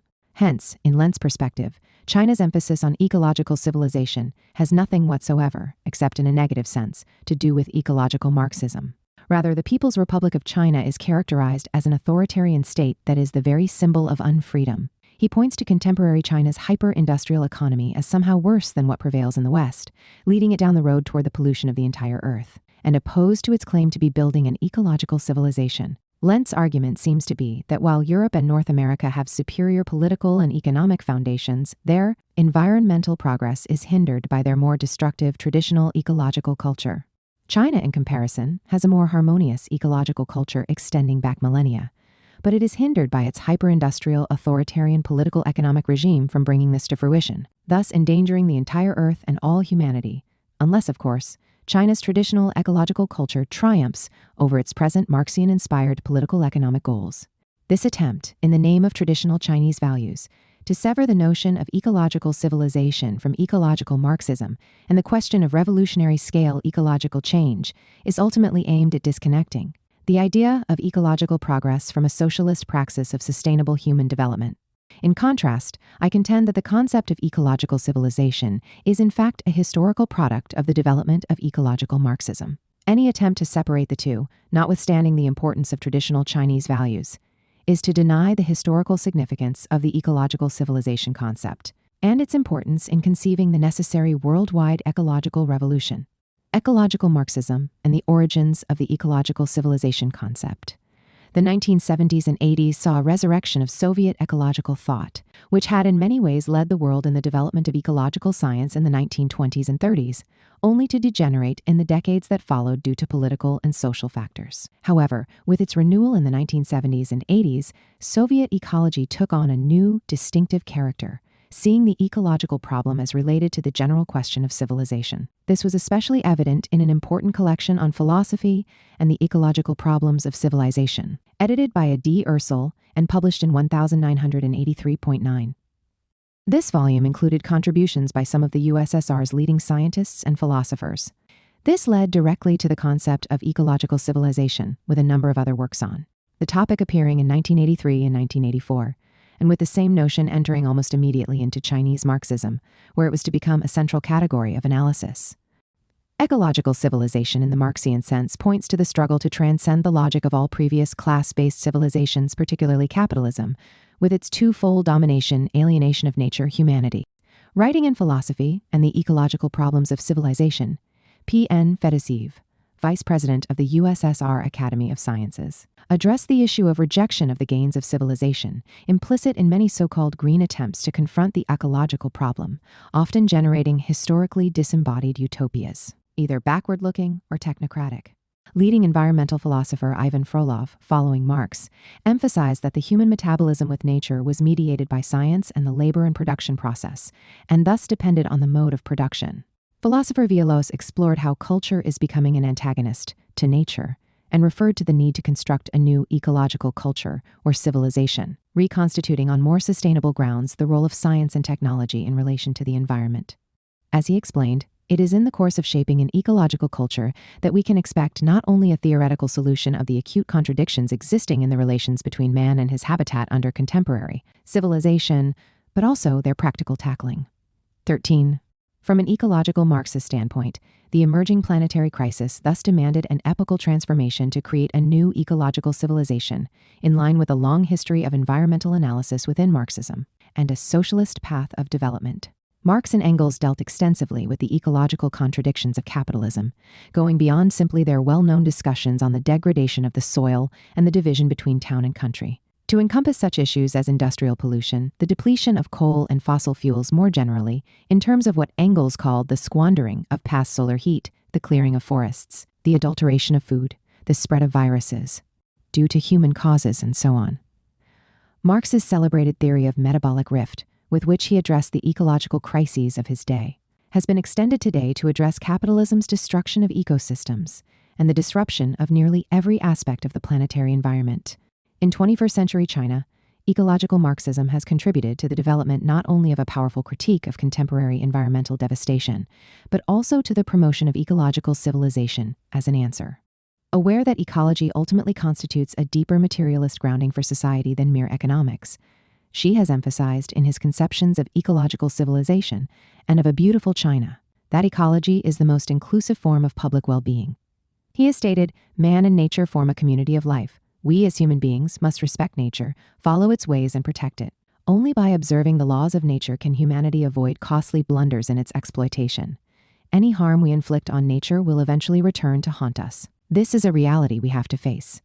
These words are closely connected to the classical ecological analysis of Marx and Engels, who forcefully argued that human beings are part of nature and need to follow nature's laws in carrying out production, while referring to the revenge of nature on those who disregard its laws. The concept of ecological civilization being implemented in China today is seen as representing a new, revolutionary, and transformative model of civilization. Prior civilizations are viewed, in accordance with Marxist analysis, as tied to class society, but historically giving rise to new stages of development. In this view, ecological civilization is a stage in the development of a great modern socialist society that, unlike capitalism, does not sacrifice people and the planet to profits. In contrast to the dominant capitalist notion of sustainable development, ecological civilization is understood as incorporating the domains of politics and culture, leading to a 5-in-1 approach that goes beyond the standard triad of environmental, economic, and social factors that has come to characterize liberal sustainable development. Ecological civilization conceived in this way is aimed at sustainable human development, giving more emphasis to the non-economic definition of well-being and putting politics in charge.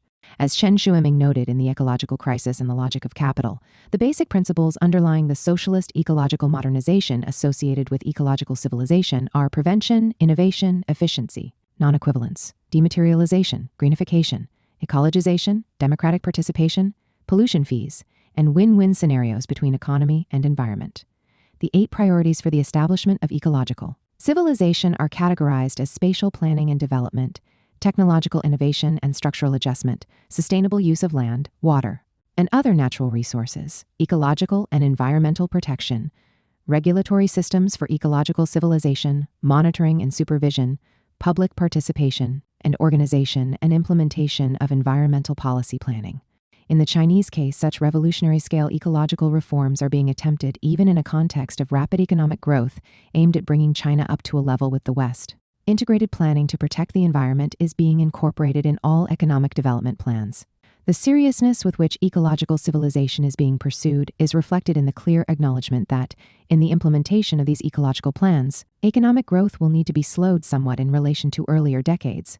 This environmental focus can be seen in the radical transformations that China has been introducing in such areas as pollution reduction, reforestation and afforestation, development of alternative energy sources, imposing restrictions in sensitive river areas, rural revitalization, food self-sufficiency through collective means, and many other areas.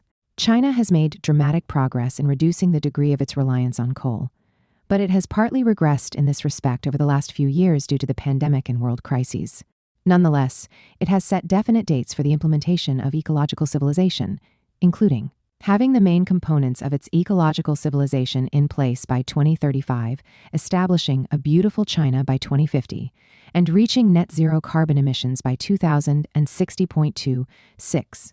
The struggle to create an ecological civilization in China would, of course, mean very little if it were simply a top-down program, which would almost certainly lose its impetus and succumb to economic and bureaucratic forces. The radical nature of the transformation is safeguarded by the fact that, in China's post-revolutionary society, the ecological metamorphoses are emanating from both above and below, drawing on struggles for rural reconstruction in response to the rural-urban divide.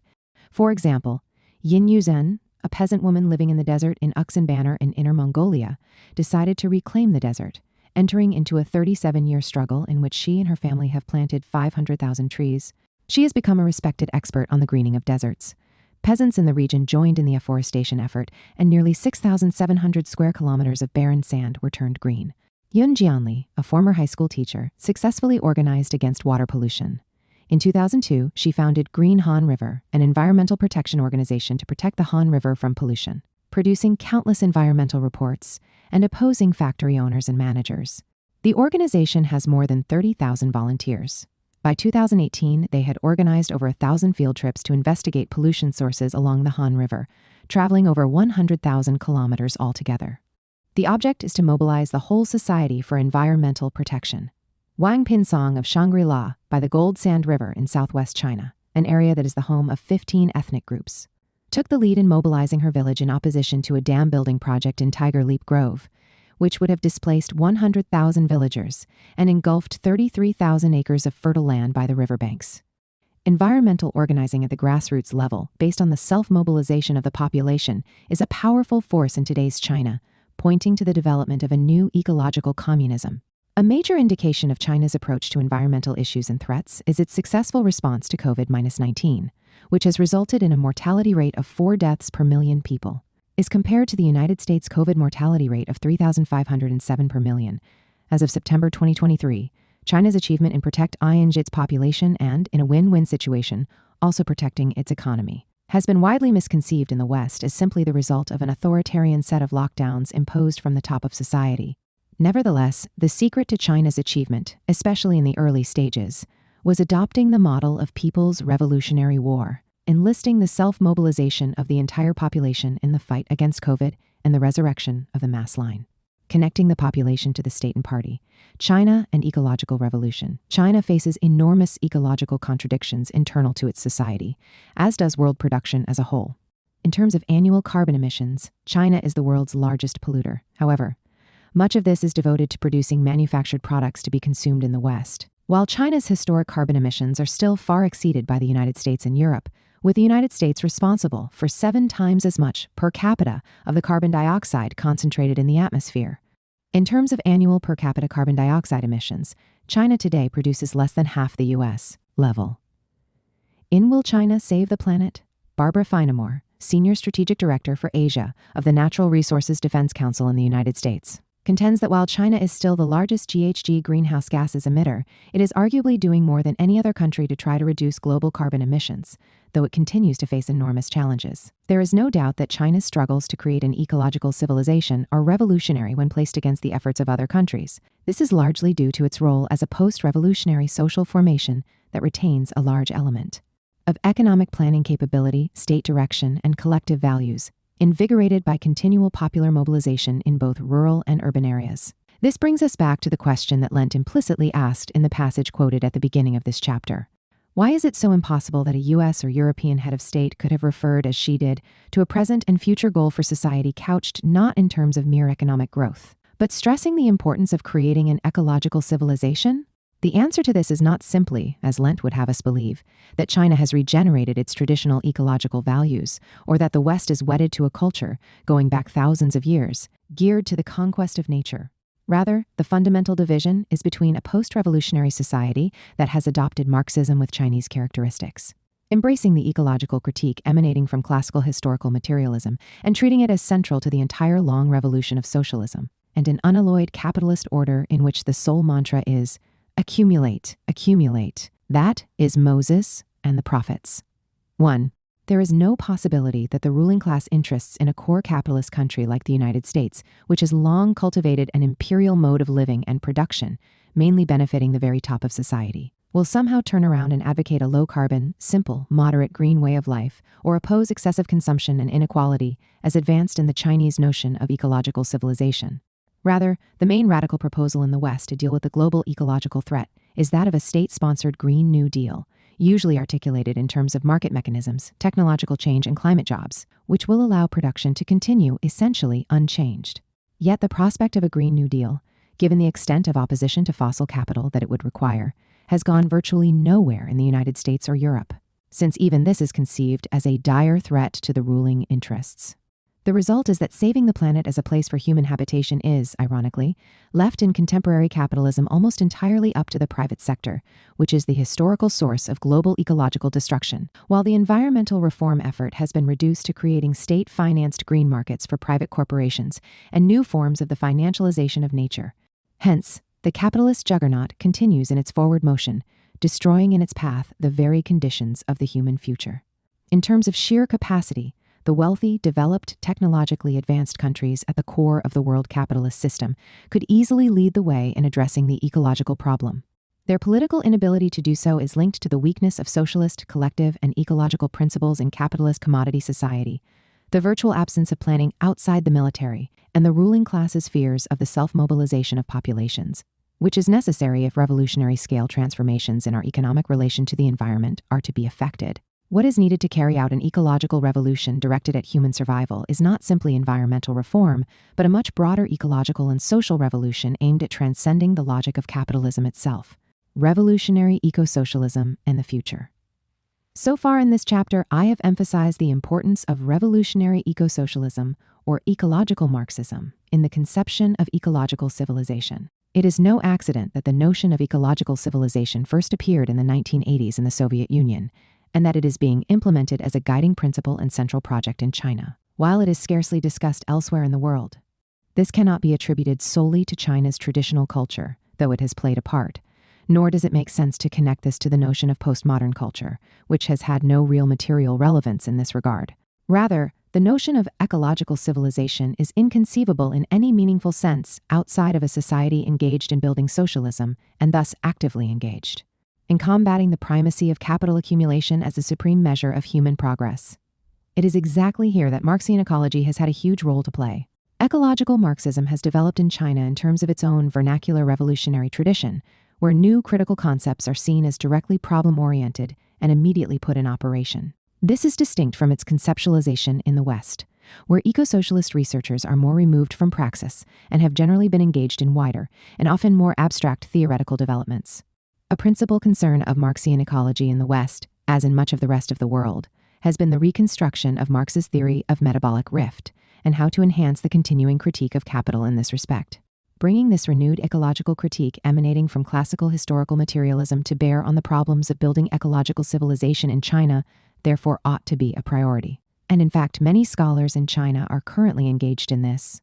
In terms of what we have learned in the recent renewal and elaboration of Marxian ecology, a number of concepts are crucial. Chief among these is Marx's triad of concepts of the universal metabolism of nature, social metabolism, and the irreparable rift in the interdependent process of social metabolism, or the metabolic rift brought on by capitalist development.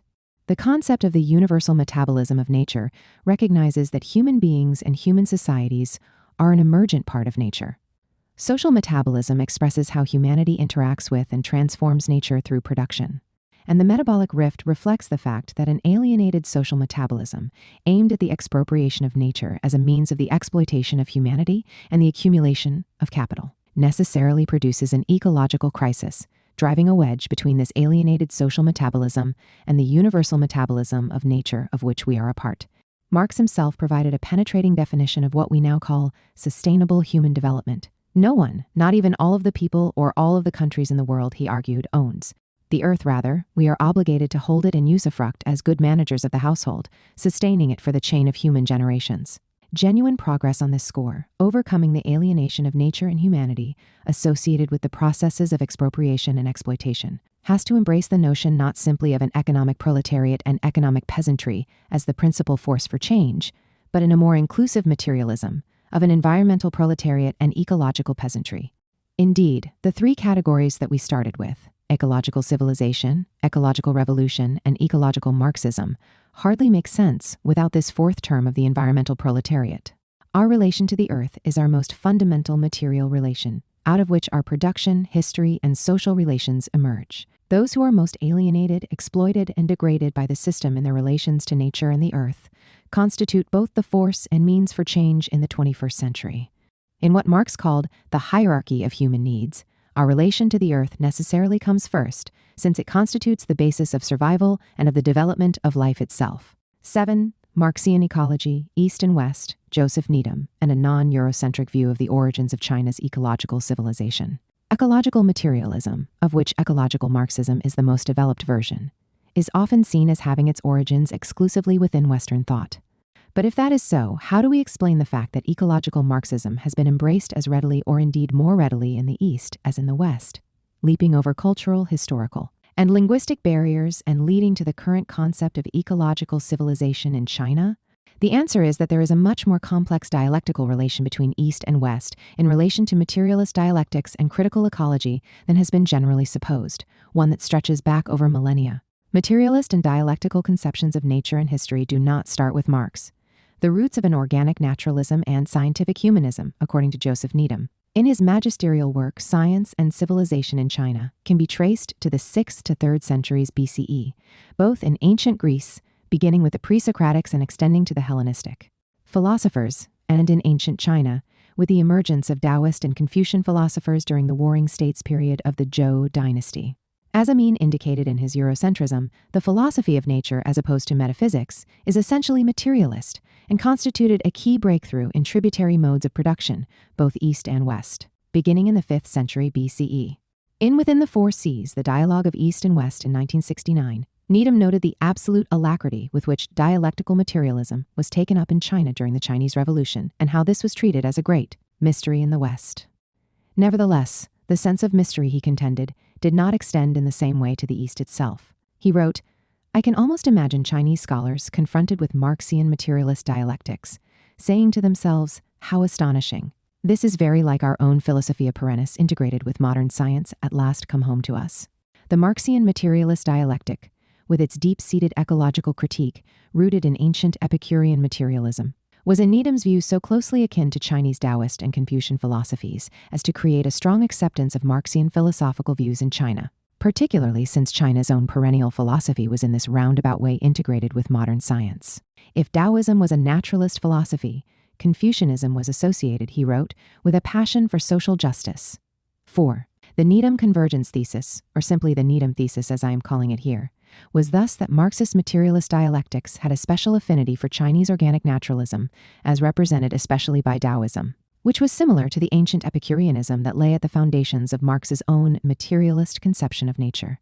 Like other Marxist scientists and cultural figures associated with what has been called the second foundation of Marxism, centered in Britain in the mid-20th century, Needham saw Epicureanism as providing many of the initial theoretical principles on which Marxism as a critical materialist philosophy was based. It was the similar evolution of organic materialism East and West, but which in the case of Marxism was integrated with modern science, that explained dialectical materialism's profound impact in China. The Needham thesis, as presented here, can also throw light on the spurious proposition, recently put forward by Lent in The Patterning Instinct, that the Chinese conception of ecological civilization is derived entirely from China's own traditional philosophy, rather than Marxism. Lent's argument fails to acknowledge that ecological civilization as a critical category was first introduced by Marxist environmental thinkers in the Soviet Union in its closing decades, and immediately adopted by Chinese thinkers, who were to develop it more fully. For environmental philosophers and scientists in post-revolutionary societies who were familiar with dialectical materialism, it was natural to see the answer to ecological problems as demanding a new ecological civilization, constituting a necessary evolutionary development of socialism. This was further propelled by the fact that China, according to Needham, had avoided the disassociation of thought characteristic of the West through the identical opposites of abstract idealism, theology, and mechanistic materialism. Hence, from the critical standpoint introduced by Needham, the concept of ecological civilization can be seen as an organic outgrowth of philosophies of dialectical naturalism in both East and West, to which Marxism added a crucial scientific component. Of course, the Needham thesis may seem obscure at first from the standpoint of the Western left, since it relies on an Epicurean Marxist interpretation of the origins of historical materialism, and at the same time sees this in relation to a radical conception of Chinese science and civilization over the millennia that is unfamiliar to Western eyes. This double disconnect from prevailing views has to do with the well-known alienation of the Western Marxist tradition from both science and materialism, coupled with a deep Eurocentrism that has affected Marxism in the West, associated with the systematic downplaying of colonialism and imperialism. All of this suggests that the Needham thesis, which sees dialectical materialism as having roots in materialist and ecological ideas that arose separately and with quite different histories in East and West, but leading to a special affinity for Marxism in China, is well worth discussing in our time of planetary crisis, given the need for the reunification of humanity on more eco-revolutionary terms. However, addressing the ancient philosophies underlying ecological materialism in both East and West, and the relation of this to the development of ecological Marxism today, requires that we strive to overcome the Eurocentric and other culturalist barriers that stand in the way of the emergence of the ecology of praxis on a planetary scale. Eurocentrism and Marxism. The concept of Eurocentrism, as constituting a definite ideological form, first arose within the Marxist tradition. It was introduced by Needham in Within the Four Seas and was later employed by Amin in the preface to the first edition of his Eurocentrism.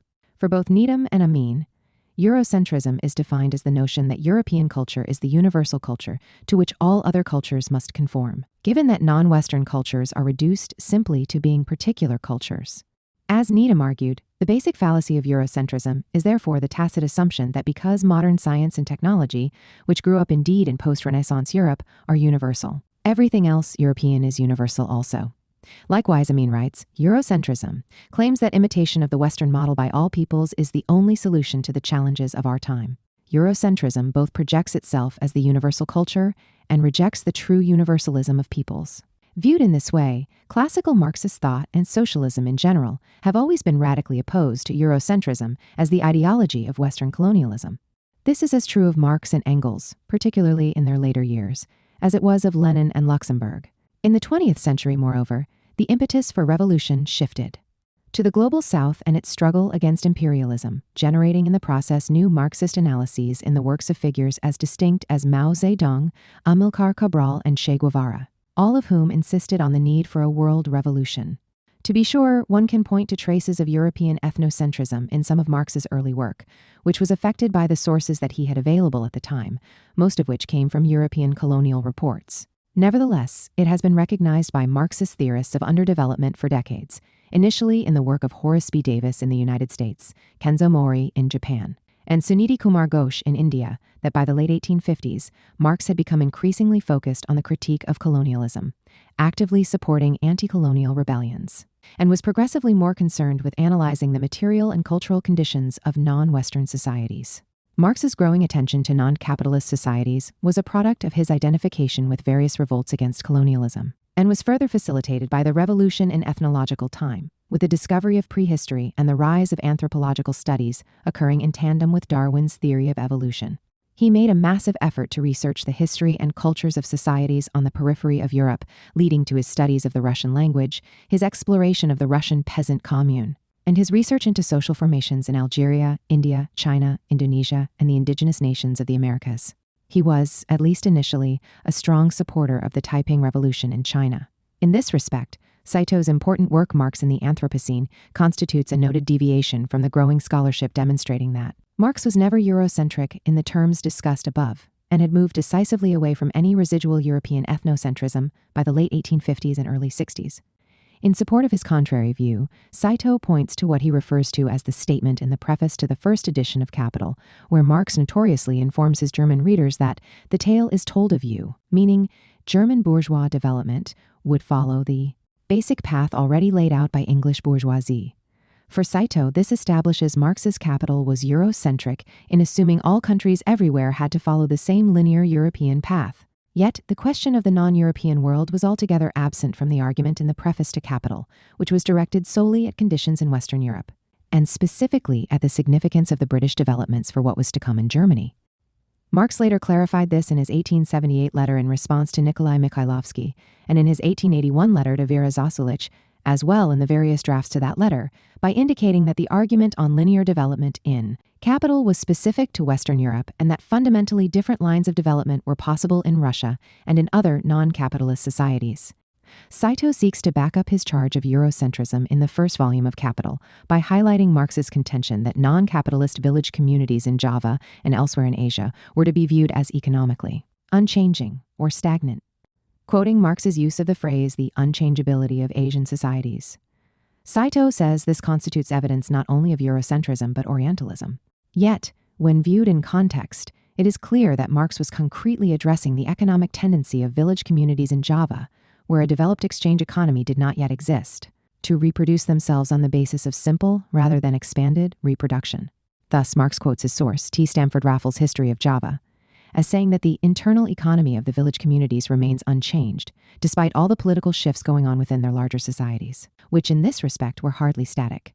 Hence, with respect to the economically unchanging character and stagnation of village communities in Java and elsewhere, which Marx places against the backdrop of the continual upheavals within these same societies, he was clearly referring to concrete, material productive forms, relations within peasant communities at the base of the society. Naturally, the simple reproduction of such village communities stood out when contrasted to the constantly expanding economies and incessant technological revolutions of the accumulative societies of the West at the time of the Industrial Revolution. For Marx, such differences were to be understood in historical and materialist, not culturalist, terms. The issue of the great divergence between East and West at the time of the Industrial Revolution was a major issue in the late 18th and 19th centuries, one for which explanations were sought not only by Marx but by all of the classical political economists. Moreover, this same debate remains fundamental to today's historiography. There is no doubt that the East for a time stagnated economically relative to the West. For example, China in 1800s accounted for a third of the world's industrial potential.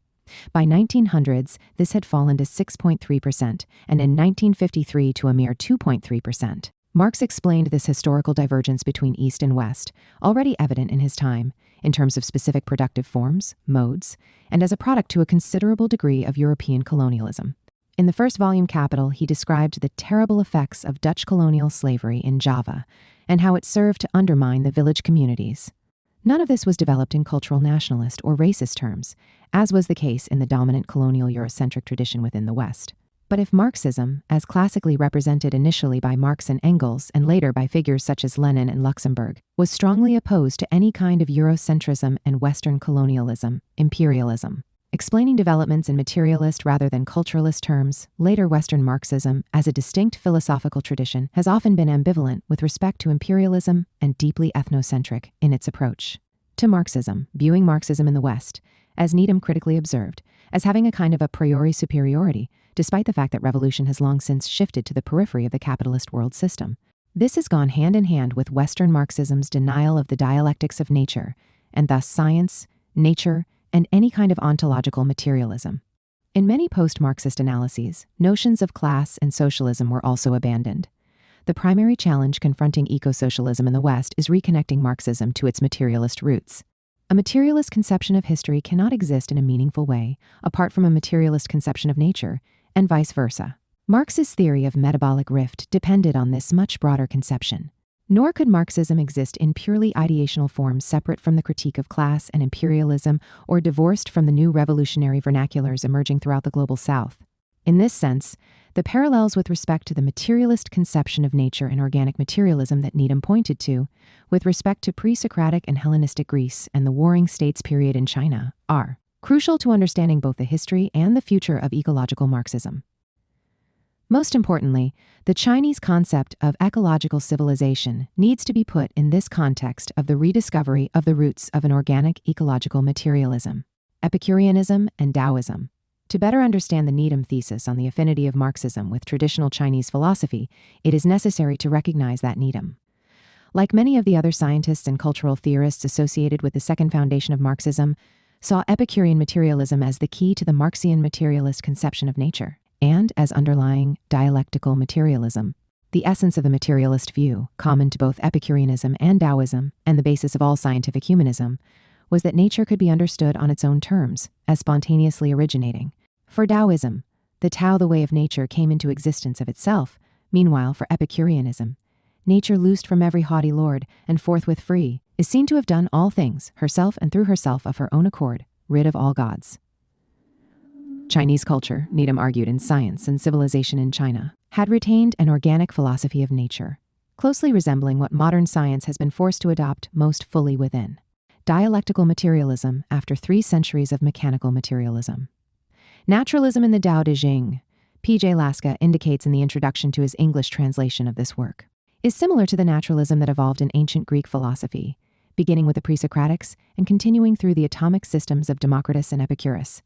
What is distinctive about the naturalism of ancient China, however, is the addition of the concept of Tao, meaning the way, the cosmic process, that encompasses both being and non-being.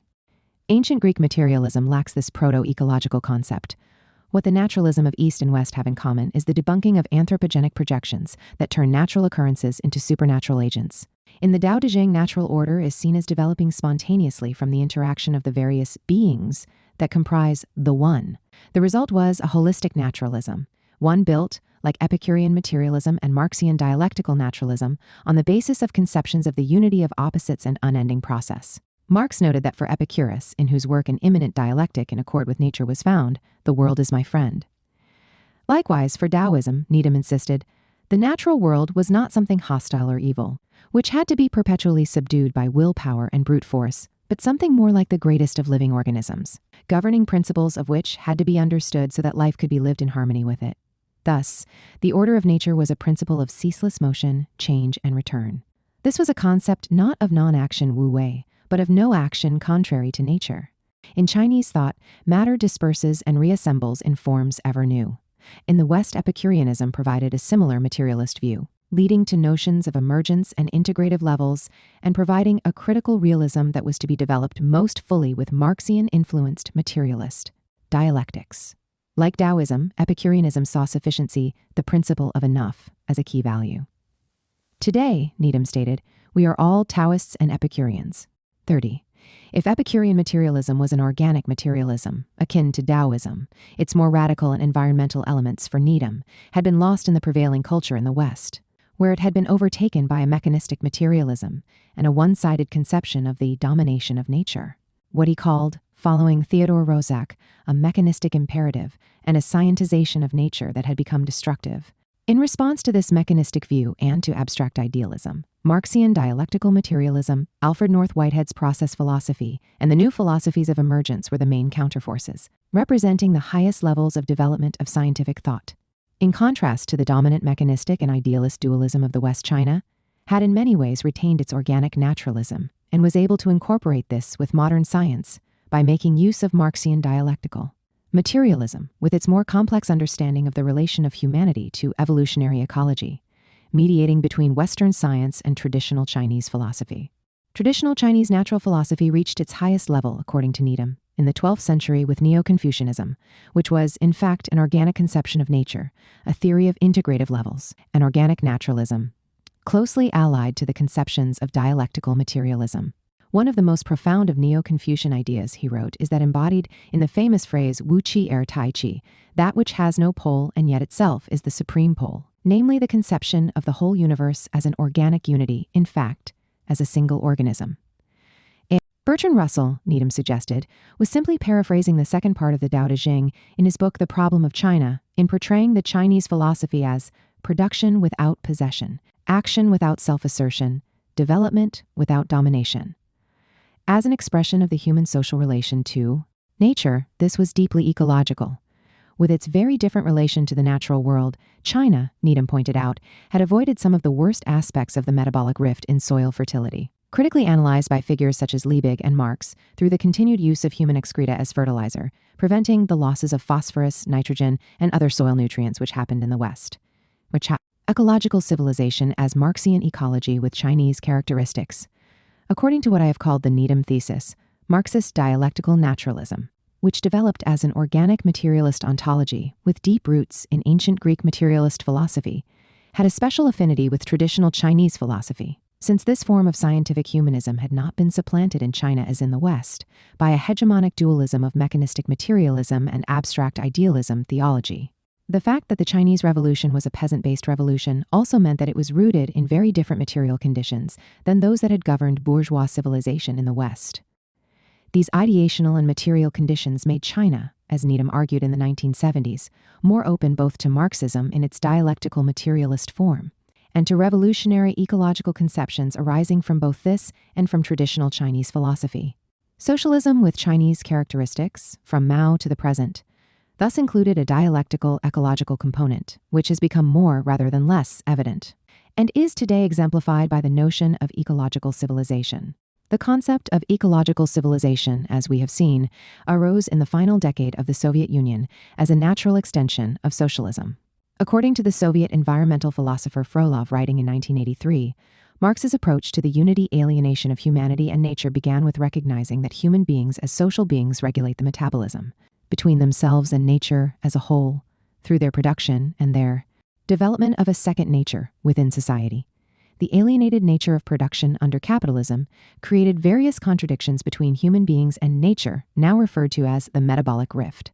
The answer, Frolov argued, was the humanization of science and the development of a scientific humanism in accord with socialized production, pointing to the need for a new ecological culture. As Loos put it, it is in the course of shaping an ecological culture, ecological civilization, that we can expect not only a theoretical solution of the acute contradictions existing in the relations between man and his habitat under contemporary civilization, but also their practical tackling. Society, which has created an ecological culture, is, as Marx explained, the complete unity of man with nature, the true resurrection of nature, the accomplished naturalism of man, and the accomplished humanism of nature. The idea of ecological civilization was quickly adopted by the Chinese thinker Ye Qianji in 1987 and became central to the definition of socialism with Chinese characteristics under Hu Jintao in the first decade of this century. Ecological civilization is often seen as little more than a socialist counterpart of capitalist ecological modernization. However, in fact, it is radically removed from the general conception of industrial civilization in the West. Rather, it is conceived as a form of genuinely sustainable human development, exemplifying the goals of socialism with Chinese characteristics. It is an outgrowth of Marx and Engels's classical ecological critique, plus the culture and historical conditions of China itself. As Chen Shuiming wrote in The Ecological Crisis and the Logic of Capital, unlike capitalist society, socialist society does not lead the human being to become an economic animal who only knows how to fulfill himself with respect to material life. The aim of socialism is not to develop the way of life under capitalist conditions, but to create a new way of life. The essential characteristics and core values of socialism consist of creating a way of being which, unlike the capitalist way of life, aims at realizing the whole-sided development of the human being. But if Marxian dialectical and historical materialism, based particularly on the classical ecological critique introduced by Marx, has played a central part in the development of the Chinese concept of ecological civilization, the natural synergy of this, as expressed in the Needham thesis with traditional Chinese thought, is not to be ignored. To do so would in fact be Eurocentric. The complex, dialectical relation of the concept of ecological civilization to socialism with Chinese characteristics can be seen in Xi's thought in this area.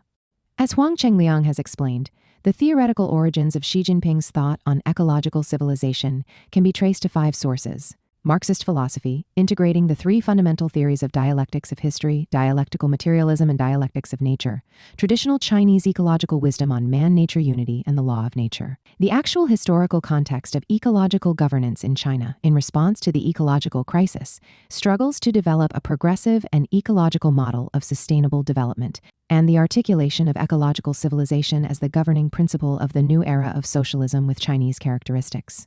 Hence, characteristic of Chinese understanding of ecological civilization today, as exemplified in Xi's thought, is a Marxian ecological dialectics and political economy interwoven with compatible elements taken from Taoism, Confucianism, and Neo-Confucianism, creating a powerful organic ecological materialist philosophy.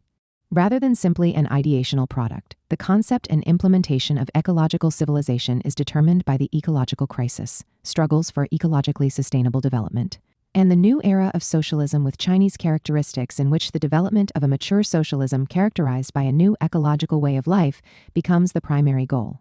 This is apparent today in some of Xi's most famous pronouncements on ecological civilization. Thus, one can see Marxian and traditional Chinese ecological values wedded when he declares, "Man and nature form a community of life. We, as human beings, must respect nature, follow its ways, and protect it. Only by observing the laws of nature can humanity avoid costly blunders in its exploitation. Any harm we inflict on nature will eventually return to haunt us. This is the reality we have to face. The modernization we pursue is one characterized by harmonious coexistence between man and nature. We should have a strong commitment to socialist eco-civilization and work to develop a new model of modernization with humans developing in harmony with nature. This was coupled with declarations that China would encourage simple, moderate, green, and low-carbon ways of life and oppose extravagance and excessive consumption. In his April 2020 speech, Build an Eco-Civilization for Sustainable Development, Xi starts out by quoting Engels, "Let us not, however, flatter ourselves overmuch on account of our human victories over nature. For each such victory nature takes its revenge on us." Xi concludes, "We must understand fully how humanity and nature form a community of life and step up efforts on all fronts to build an eco-civilization." 3.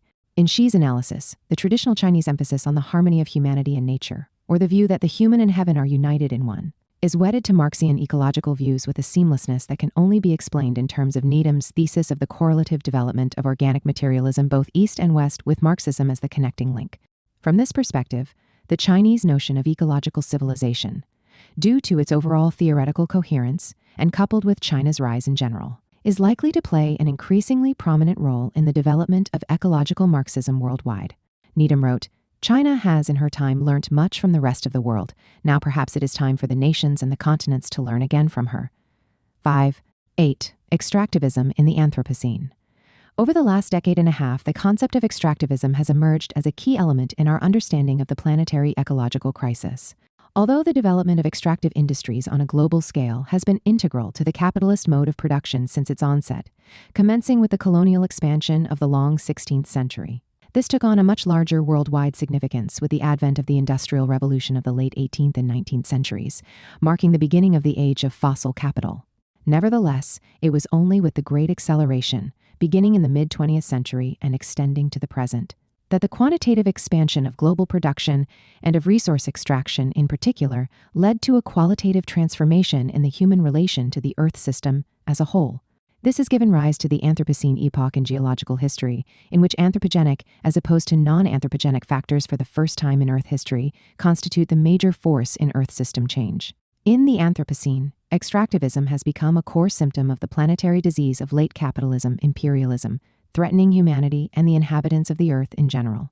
The Great Acceleration is dramatically depicted by the Anthropocene Working Group of the International Commission on Stratigraphy in the form of a series of 24 charts, each showing a hockey stick-shaped curve of economic expansion, resource depletion, and overloading planetary sinks, representing a sudden speeding up and scaling up of the human impact on the Earth, similar to the famous hockey stick chart on increases in global average temperature associated with climate change. Viewed in this way, the Great Acceleration is seen as having brought the Holocene epoch of the last 11,700 years of geological history to a sudden end, ushering in the Anthropocene epoch and the current planetary crisis. Recent research has shown two separate periods where global resource use, including all biomass, minerals, fossil fuel energy, and cement production, has increased much more rapidly than global carbon emissions, the first resource use acceleration occurring in 1950-70 and the second acceleration in 2000's 15.3. The first resource acceleration is associated with the rapid economic expansion of North America, Western Europe, and Japan after the Second World War. The second resource acceleration coincided with the rapid growth of China, India, and other emerging economies beginning around. In the case of the wealthy capitalist countries, or developed economies, resource use per capita has tended to level off in recent years, while remaining at levels far beyond overall sustainability from a limits to growth perspective. Yet much of this apparent leveling off in per capita natural resource use in the global north has been due to the outsourcing of world industrial production to the global south, while world consumption of goods and services remains highly concentrated in the global north, associated with an imperial mode of living. In 2016, the Global Material Flows and Resource Productivity Report of the UN Environmental Programme indicated that, since 1990, there has been little improvement in global material efficiency, that is, efficiency in the extraction of primary materials. In fact, efficiency started to decline around 2000s. Global extraction of materials tripled in the 4 decades prior to the 2016 report. These conditions have resulted in an acceleration of extractivist pressures in key regions throughout the Earth, particularly in the global South. In many countries in the global South, particularly in Latin America and Africa, primary commodities, including both agriculture and fossil fuels, minerals, dominate the export economy, reminiscent of an earlier age. In 2019, percentages of primary commodities in merchandise trade exports were as high as 67% in Brazil and 82% in both Chile and Uruguay. In Algeria, export dependence on fossil fuels is almost complete, now accounting for 94% of the value of its merchandise trade exports. In Latin America in particular, the import substitution industrialization era of the early post-Second World War years, which promoted manufacturing, has been succeeded in the new era of accelerated resource extraction and by a new dependence on primary commodities, including both agricultural goods and fuels, minerals. In 2017, natural resource rents, including mineral, oil, natural gas, and forestry rents, accounted for 43% of GDP in the Republic of Congo. In Africa, the drive for resources and new agricultural lands has fueled vast land grabs throughout the continent, made possible by the failure of the decolonization process in securing the rights to the land for indigenous populations. In island nations around the globe, fishing and resource rights over vast ocean territories have been ceded to multinational corporations as the ocean commons are being intensively exploited. New technologies have led to a race for new rare minerals, as in the case of lithium mining, a vast financialization of the earth, in which international finance based in the global north is taking over the commodification and management of ecosystem services, primarily in the global south, is now underway. Nor is this acceleration of resource extraction and extractive infrastructure confined simply to the periphery of the capitalist world economy. The United States is now the world's largest oil producer, as well as the world's largest oil consumer. There are 730,000 miles of oil and gas pipelines worldwide, equal to 30 times the circumference of the Earth. The United States and Canada alone account for about 260,000 miles of fossil fuel pipelines, or over a third of the world's total. In Canada, primary commodities in 2019 accounted for 43% of export value in merchandise trade, while in Australia it was 81%. The ecological consequences of all these trends are catastrophic, extending all the way from the devastation of the land and communities up to climate change and the destruction of a human habitable planet. 50 years after the Limits to Growth report was published by the Club of Rome, resource depletion is following what it referred to as its threatening standard scenario, with the result that the very existence of planet Earth as a home for humanity and innumerable other species is endangered. In Latin America, in particular, these conditions and their effects on the ground have led to the development of extractivism as a critical concept, which in recent theoretical discussions has often taken on an expansive meaning, encompassing wide aspects of capitalism and forms of exploitation. Numerous academic analyses have sought to stretch the notion to account for the entire set of economic, political, cultural, and ecological problems of modern times, largely displacing capitalism itself, encompassing questions as varied as modernity, violence, production, exploitation, environmental destruction, digitalization, and the new ontological assemblages of the so-called new materialists. For such thinkers, extractivism is viewed as the insatiable source of capitalist modernity's destructive and non-reproductive drive to commodify and consume all life and all existence, what some theorists refer to as total extractivism, or the world eater. Such views end up displacing the critical concept of capital accumulation itself, as well as removing attention from the very concrete popular struggles occurring at the ground level against extractive capitals. For this reason, the Uruguayan thinker Eduardo Gudinas, a leading Latin American analyst of extractivism, has insisted that the concept be approached in relation to modes of production appropriation, giving extractivism a very definite meaning, directed at the development of a broad political, economic, ecological critique. Gudinas specifically objects to what he sees as the loose academic approach that now proposes vague and ambiguous labels for extractivism such as financial, cultural, musical, and epistemological, creating endless sources of confusion and removing the concept from its basis in political economy and ecological critique. Extractivism, he writes, cannot be used as a synonym for development or even for an exporting primary economy. There is no such thing as extractivist development.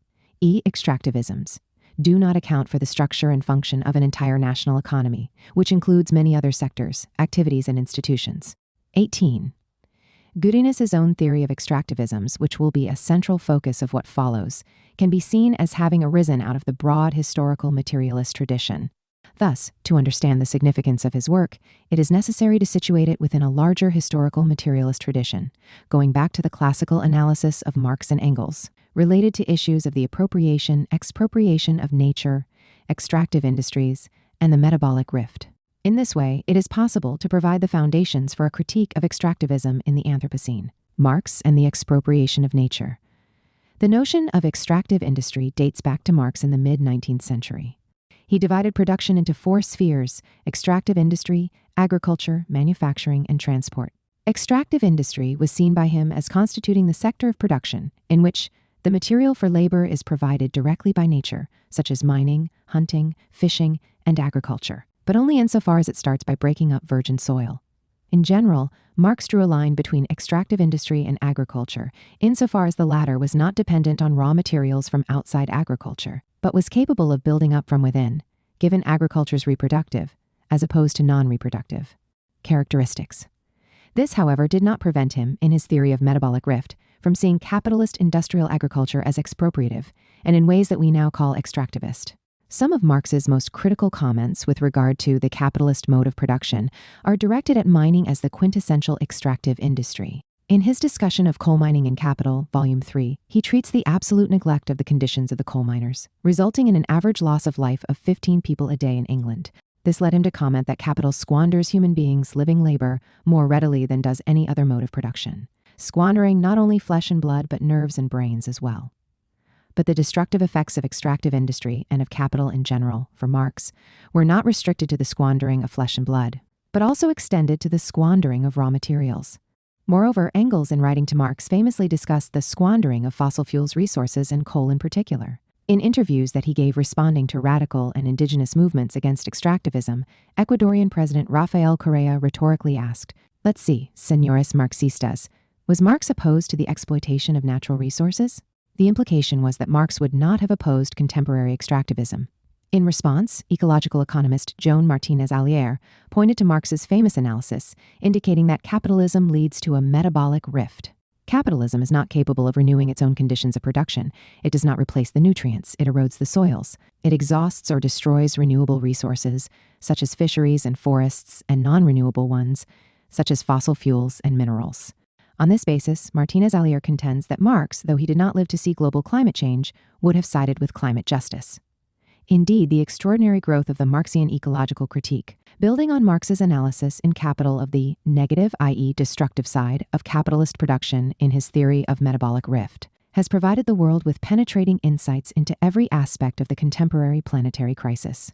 Not only was the expropriation of land and bodies recognized in Marx's analysis, but the earth itself could be expropriated in the sense that the conditions of its reproduction were not maintained, and natural resources were robbed or squandered. Key to a historical materialist analysis of extractivism is Marx's analysis of what he called original expropriation, a term that he preferred to what the classical liberal political economists called previous, or original accumulation, often misleadingly translated as primitive accumulation. For Marx, so-called primitive original accumulation, as he repeatedly emphasized, was not accumulation at all, but rather expropriation or appropriation without equivalent.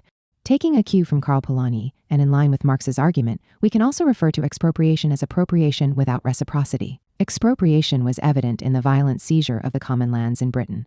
But the chief moments of so-called primitive accumulation in the mercantilist era, providing the conditions for the genesis of the industrial capitalist, lay in the expropriation of lands and bodies through the colonial conquest and plunder of the entire external area, periphery of the emerging capitalist world economy. This was associated, Marx wrote, with the extirpation, enslavement, and entombment in minds of the indigenous population in the Americas, the whole transatlantic slave trade, the brutal colonization of India, and a massive drain of resources, surplus from the colonized areas that fed European development.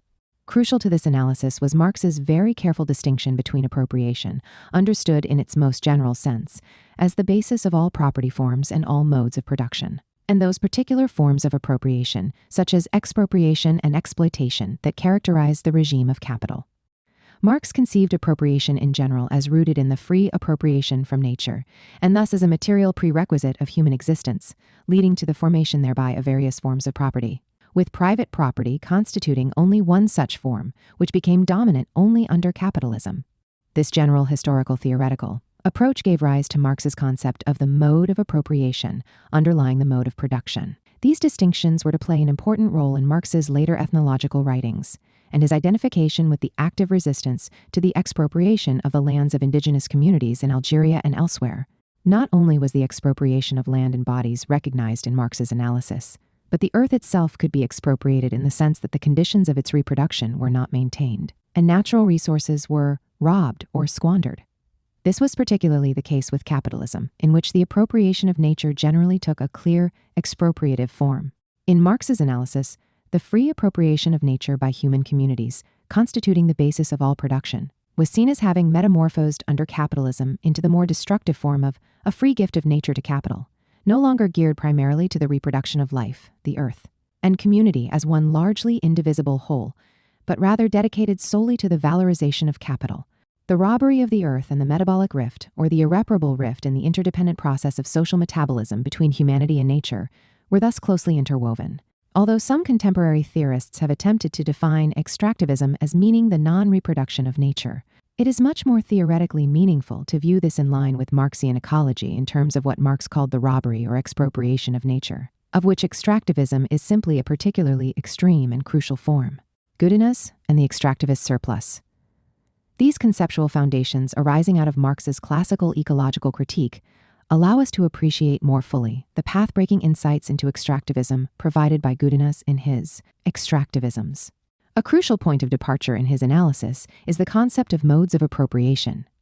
In his pioneering 1985 work, Underdeveloping the Amazon, environmental sociologist Stephen G. Bunker introduced the concept of modes of extraction to address the issue of extractive industry and its non-reproductive character, contrasting this to Marx's larger concept of modes of production. Goodness claims that Bunker was generally on the right track. However, in contrast to Bunker, Goodness does not adopt the notion of modes of extraction, nor does he retain Marx's notion of modes of production, arguing unaccountably that Marx's concept has been abandoned, citing anthropologist and anarchist activist David Graeber. Rather, Goodiness turns to the concept of modes of appropriation. While seemingly unaware of the theoretical connection between appropriation and production, and between modes of appropriation and modes of production that Marx had constructed in the Grundrisse, and how this is related to current Marxian research into these categories. Still, Goodiness's modes of appropriation approach allows him to distinguish between human appropriation from the natural environment in general and what he refers to as extractivist modes of appropriation, which violate conditions of natural and social reproduction. Goodiness defines extractivism itself in terms of processes that are excessive, as measured by three characteristics: physical indicators volume and weight, environmental intensity, and destination, with extractivism seen as inherently related to colonialism and imperialism, requiring that the product be exported in the form of primary commodities. Not all appropriation of nature carried out by extractive industries is extractivist. This is perhaps clearest in his short piece, Would Marx be an extractivist? As in Martinez-Allier's response to Correa, Goodiness states, Marx did not reject mining. Most of the social movements do not reject it, and if their claims are heard carefully, it will be found that they are focused on a particular kind of enterprise, large scale, with huge volumes removed, intensive and open pit. In other words, don't confuse mining with extractivism. Marx, in Latin America today, would not be an extractivist, because that would mean abandoning the goal of transforming the modes of production, becoming a bourgeois economist. On the contrary, he would be promoting alternatives to the dominant mode of production, and that means, in our present context, moving toward post-extractivism. Today's global extractivism, what Martin Arboleda has called the planetary mine, is identified with generalized monopoly capital and conditions of late imperialism. A central concern of Goodiness's work is a critique of the renewed imperial dependency in the global south resulting from neo-extractivism, raising the question of delinking from globalization as perhaps the only radical alternative. A similar view was powerfully developed by James Petrus and Henry Veltmeyer in their Extractive Imperialism, which described the new extractivism as a new imperialist model, forcing countries into a new dependency, the ground for which had been prepared by the neoliberal restructuring that virtually annihilated many of the earlier forces of production in agriculture and industry. Goodiness's signal contribution, however, lies in his attempt to connect extractivism to the concept of surplus in order to explain the economic and ecological losses associated with the reliance on extractivist modes of appropriation. Here he relies on the concept of economic surplus developed by Paul Abaran in The Political Economy of Growth in the 1950s, which was designed to operationalize Marx's surplus value calculus in line with a critique that had rational economic planning as its yardstick. Goodiness notes that in Baran's surplus concept, in conformity with Marx's surplus value, ground rent and interest on money capital are components of total surplus rather than production costs. In introducing the concept of economic surplus, Baran sought to reveal forms of surplus value that were, in capitalist accounting, as Goodiness puts it, disguised forms of what is essentially an appropriation of the surplus. 2. Employing this idea, Goodness seeks to add to the economic or social dimension of surplus based on the exploitation of labor, two environmental dimensions of the surplus in the context of extractivist modes of appropriation. The first of these, the environmental, renewable surplus, is seen as related to the classic Ricardian Marxian theory of agricultural ground rent, focused primarily on renewable industry. It is meant to capture surplus, not only associated with monopoly rents, and thus integrated directly into the economic calculus, but also, according to Goodiness, to grapple with how ecosystem services such as pollination are extractively expropriated. Goodiness indicates that a larger monetized surplus is created for corporations by neglecting such crucial environmental aspects as soil and water conservation, thus generating an artificially large surplus based on the extractivist appropriation of renewable resources. This is related to what Marx called the robbing or expropriation of the earth, part of his theory of metabolic rift. According to Goodiness, the third dimension of the surplus, the second environmental dimension, is the environmental non-renewable surplus related to non-renewable resources, such as minerals and fossil fuels. The key distinction here, he writes, is that the resource will be exhausted sooner or later, and therefore the surplus captured by the capitalist will always be proportional to the loss of natural heritage that cannot be recovered. Similarly, the space occupied by a mining enclave will be impossible to use for another purpose, such as agriculture. Whatever extractivist surplus is obtained has to be set against the loss of natural wealth associated with resource depletion, something that is disguised by the common employment of the concept of natural capital. Conceived today not, as in classical political economy, in terms of use value, but rather in accord with neoclassical economics, in terms of exchange value and substitutability. The current planetary ecological crisis has to be seen in terms of the generation of a destructive expropriation of nature, which needs to be transcended in the process of going beyond capitalism. In Marx and Engels' classical historical materialism, a very similar analytical approach was adopted with respect to the expropriation of non-renewable resources to that presented by Goodiness in his analysis of the environmental non-renewable surplus. For Marx and Engels, the destructive expropriation of non-renewable resources could not be treated as a straightforward case of robbing, as in the case of the soil, forests, fishing, and so on. Hence, they approached extractivism with respect to non-renewable resources under the rubric of the squandering of such resources, a concept that was especially used in relation to the avaricious expropriation of minerals and fossil fuels, particularly coal, but also applied to the extreme human sacrifices in extractivist industries, related to what is nowadays sometimes called the corporeal rift. Capitalism's relation to both renewable and non-renewable resources was thus seen in the classical historical materialist perspective as pointing to the destructive expropriation of the earth, either as the robbing or the squandering of nature, an approach that closely corresponds to Goodiness's two forms of extractivist surplus expropriation. Goodiness's approach to what he calls the extractivist surplus associated with his two environmental dimensions of surplus is meant to encompass externalities, highlighting the fact that the actual surplus appropriated, to use Baran's terms, is in some cases artificially high in relation to a more rational planned surplus, as it does not account for depletion of fossil fuels and other natural resources.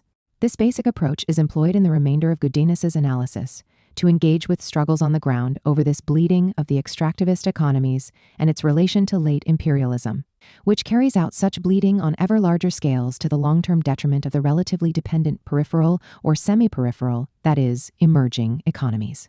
As he argues in Extractivisms, this ultimately becomes a question of extractivism and justice. Extractivism and the crisis of the Anthropocene. Given that the Anthropocene, though still not official, has been defined as that epoch in which anthropogenic rather than non-anthropogenic factors, for the first time in geological history, are the primary drivers determining Earth system change, it is clear that the Anthropocene will continue as long as global industrial civilization survives. The current Anthropocene crisis, defined as an anthropogenic rift in the biogeochemical cycles of the Earth system, is closely associated with the system of capital accumulation, and is pointing society toward an Anthropocene extinction event. To avoid this, humanity will need to transcend the dominant, accumulative society imposed by capitalism. But there will be no progressive escaping from the Anthropocene itself in the conceivable future, since humanity, even in an ecologically sustainable socialist mode of production, will remain on a razor's edge. Given the current planetary scale stage of economic and technological development, and the fact that the limits of growth will need to be accounted for in the determination of all future paths of sustainable human development, it was the recognition of these conditions that led Soriano, writing in Geologica Acta, to propose the Capitalian as the name of the first geological age of the Anthropocene epoch. According to this outlook, the current planetary ecological crisis has to be seen in terms of the generation of a destructive expropriation of nature, which needs to be transcended in the process of going beyond capitalism and the Capitalian age. Others independently propose the name Capitalinian age for this new geological age, while also pointing to the notion of a communion age, standing for communal, community, commons as the future geological age of the Anthropocene, one that needs to be created in coevolution with nature, necessitating a great climacteric by the mid-21st century. In the present century, combating the capitalist expropriation of nature, and in particular, the extractivism that is more and more dominating our time, along with surmounting the present accumulative system itself, has to take priority at all levels and in all forms of social struggle. In the classical historical materialist perspective, production as a whole, not simply extractive industry, but also agriculture, manufacturing, and transportation, needs to be confronted in order to transcend the contradictions of class-based capital accumulation. In this regard, the insights of the broad historical materialist tradition are crucial, as Marx observed. Since actual labor is the appropriation of nature for the satisfaction of human needs, the activity through which the metabolism between man and nature is mediated, to denude labor capacity of the means of labor, the objective conditions for the appropriation of nature through labor, is to denude it also of the means of life. Labor capacity denuded of the means of labor and the means of life is therefore absolute poverty as such. With the growth of accumulation, denuding labor of its role as the direct mediator of the metabolism between humanity and nature, and substituting capital in this role through its control of the objective conditions of the appropriation of nature, has meant that the means of life on the planet are altogether being destroyed. The only answer is the creation of a higher form of society, in which the associated producers directly and rationally regulate the metabolism between humanity and nature, in accord with the requirements of their own human development and coevolution with the earth as a whole. 9. Socialism and ecological survival. The issue of survival can be put into the form of a fairly rigorous question. Are present ecological stresses so strong that, if not relieved, they will sufficiently degrade the ecosystem to make the earth uninhabitable by man? If the answer is yes, then human survival is indeed at stake in the environmental crisis. Obviously, no serious discussion of the environmental crisis can get very far without confronting this question. Barry Commoner, The Closing Circle. Capitalism has brought the world to the edge of the abyss. We are rapidly approaching a planetary tipping point in the form of a climate Armageddon, threatening to make the Earth unlivable for the human species as well as innumerable other species. Such an absolute catastrophe for civilization and the human species as a whole is still avoidable with a revolutionary scale reconstitution of the current system of production, consumption, and energy usage, though the time in which to act is rapidly running out. Nevertheless, while it is still possible to avoid irreversible climate change through a massive transformation in the mode of production, it is no longer feasible to circumvent accelerating environmental disasters in the present century on a scale never seen before in human history, endangering the lives and living conditions of billions of people. Humanity, therefore, is facing issues of ecological survival on two levels: a still reversible but rapidly worsening Earth system crisis, threatening to undermine civilization as a whole and make the planet uninhabitable for the human species, and accelerating extreme weather and other ecological disasters associated with climate change that are now unavoidable in the coming decades, affecting localities and regions throughout the globe. Social mobilization and radical social change are required if devastating near-term costs to people and communities, falling especially on the most vulnerable, are to be prevented. 6 decades after the threat of accelerated global warming was first raised by scientists, the situation has only gotten worse. In August 2021, UN Secretary-General Antonio Guterres declared that it is code red for humanity. His warning coincided with the UN Intergovernmental Panel on Climate Change's IPCC release of the Physical Science Basis report of Working Group 1 of its 6th Assessment Report, AR6. In this report, 5 primary scenarios were provided with respect to climate mitigation. Among the most significant findings was that even in the best-case scenario, SSP 1 to 1.9, requiring at this point nothing less than a rapidly escalating transformation of the entire global system of production and consumption, the world will surpass a 1.5 degrees Celsius increase in global average temperature after 2040, and will not get below that temperature again until the very end of this century. The second scenario, SSP 1 to 2.6, points to an increase in global average temperature at the end of the century of 1.8 degrees Celsius, still well below the guardrail of 2 degrees Celsius. The threat of irreversible planetary catastrophe is represented by the next 3 IPCC scenarios. The fifth scenario, SSP 5 to 8.5, points to an increase in the global average temperature of 4.4 degrees Celsius, best estimate, spelling the collapse of civilization and absolute disaster for the human species. To avoid such a prospect, given the direction in which the world is now headed, it is necessary to reverse business as usual, transcending the prevailing logic of an unsustainable capitalist system.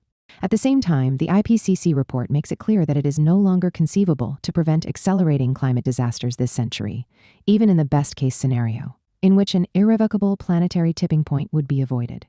The decades immediately ahead will therefore see the proliferation of extreme weather events that will compound one another: heavy precipitation, megastorms, floods, heat waves, droughts, wildfires, and failing monsoons. Sea level will continue to rise throughout this century and beyond, regardless of the actions taken by humanity, though the rate of sea level rise can still be affected by the world's actions. Massive global crop failures are to be expected. Climate refugees will be in the hundreds of millions.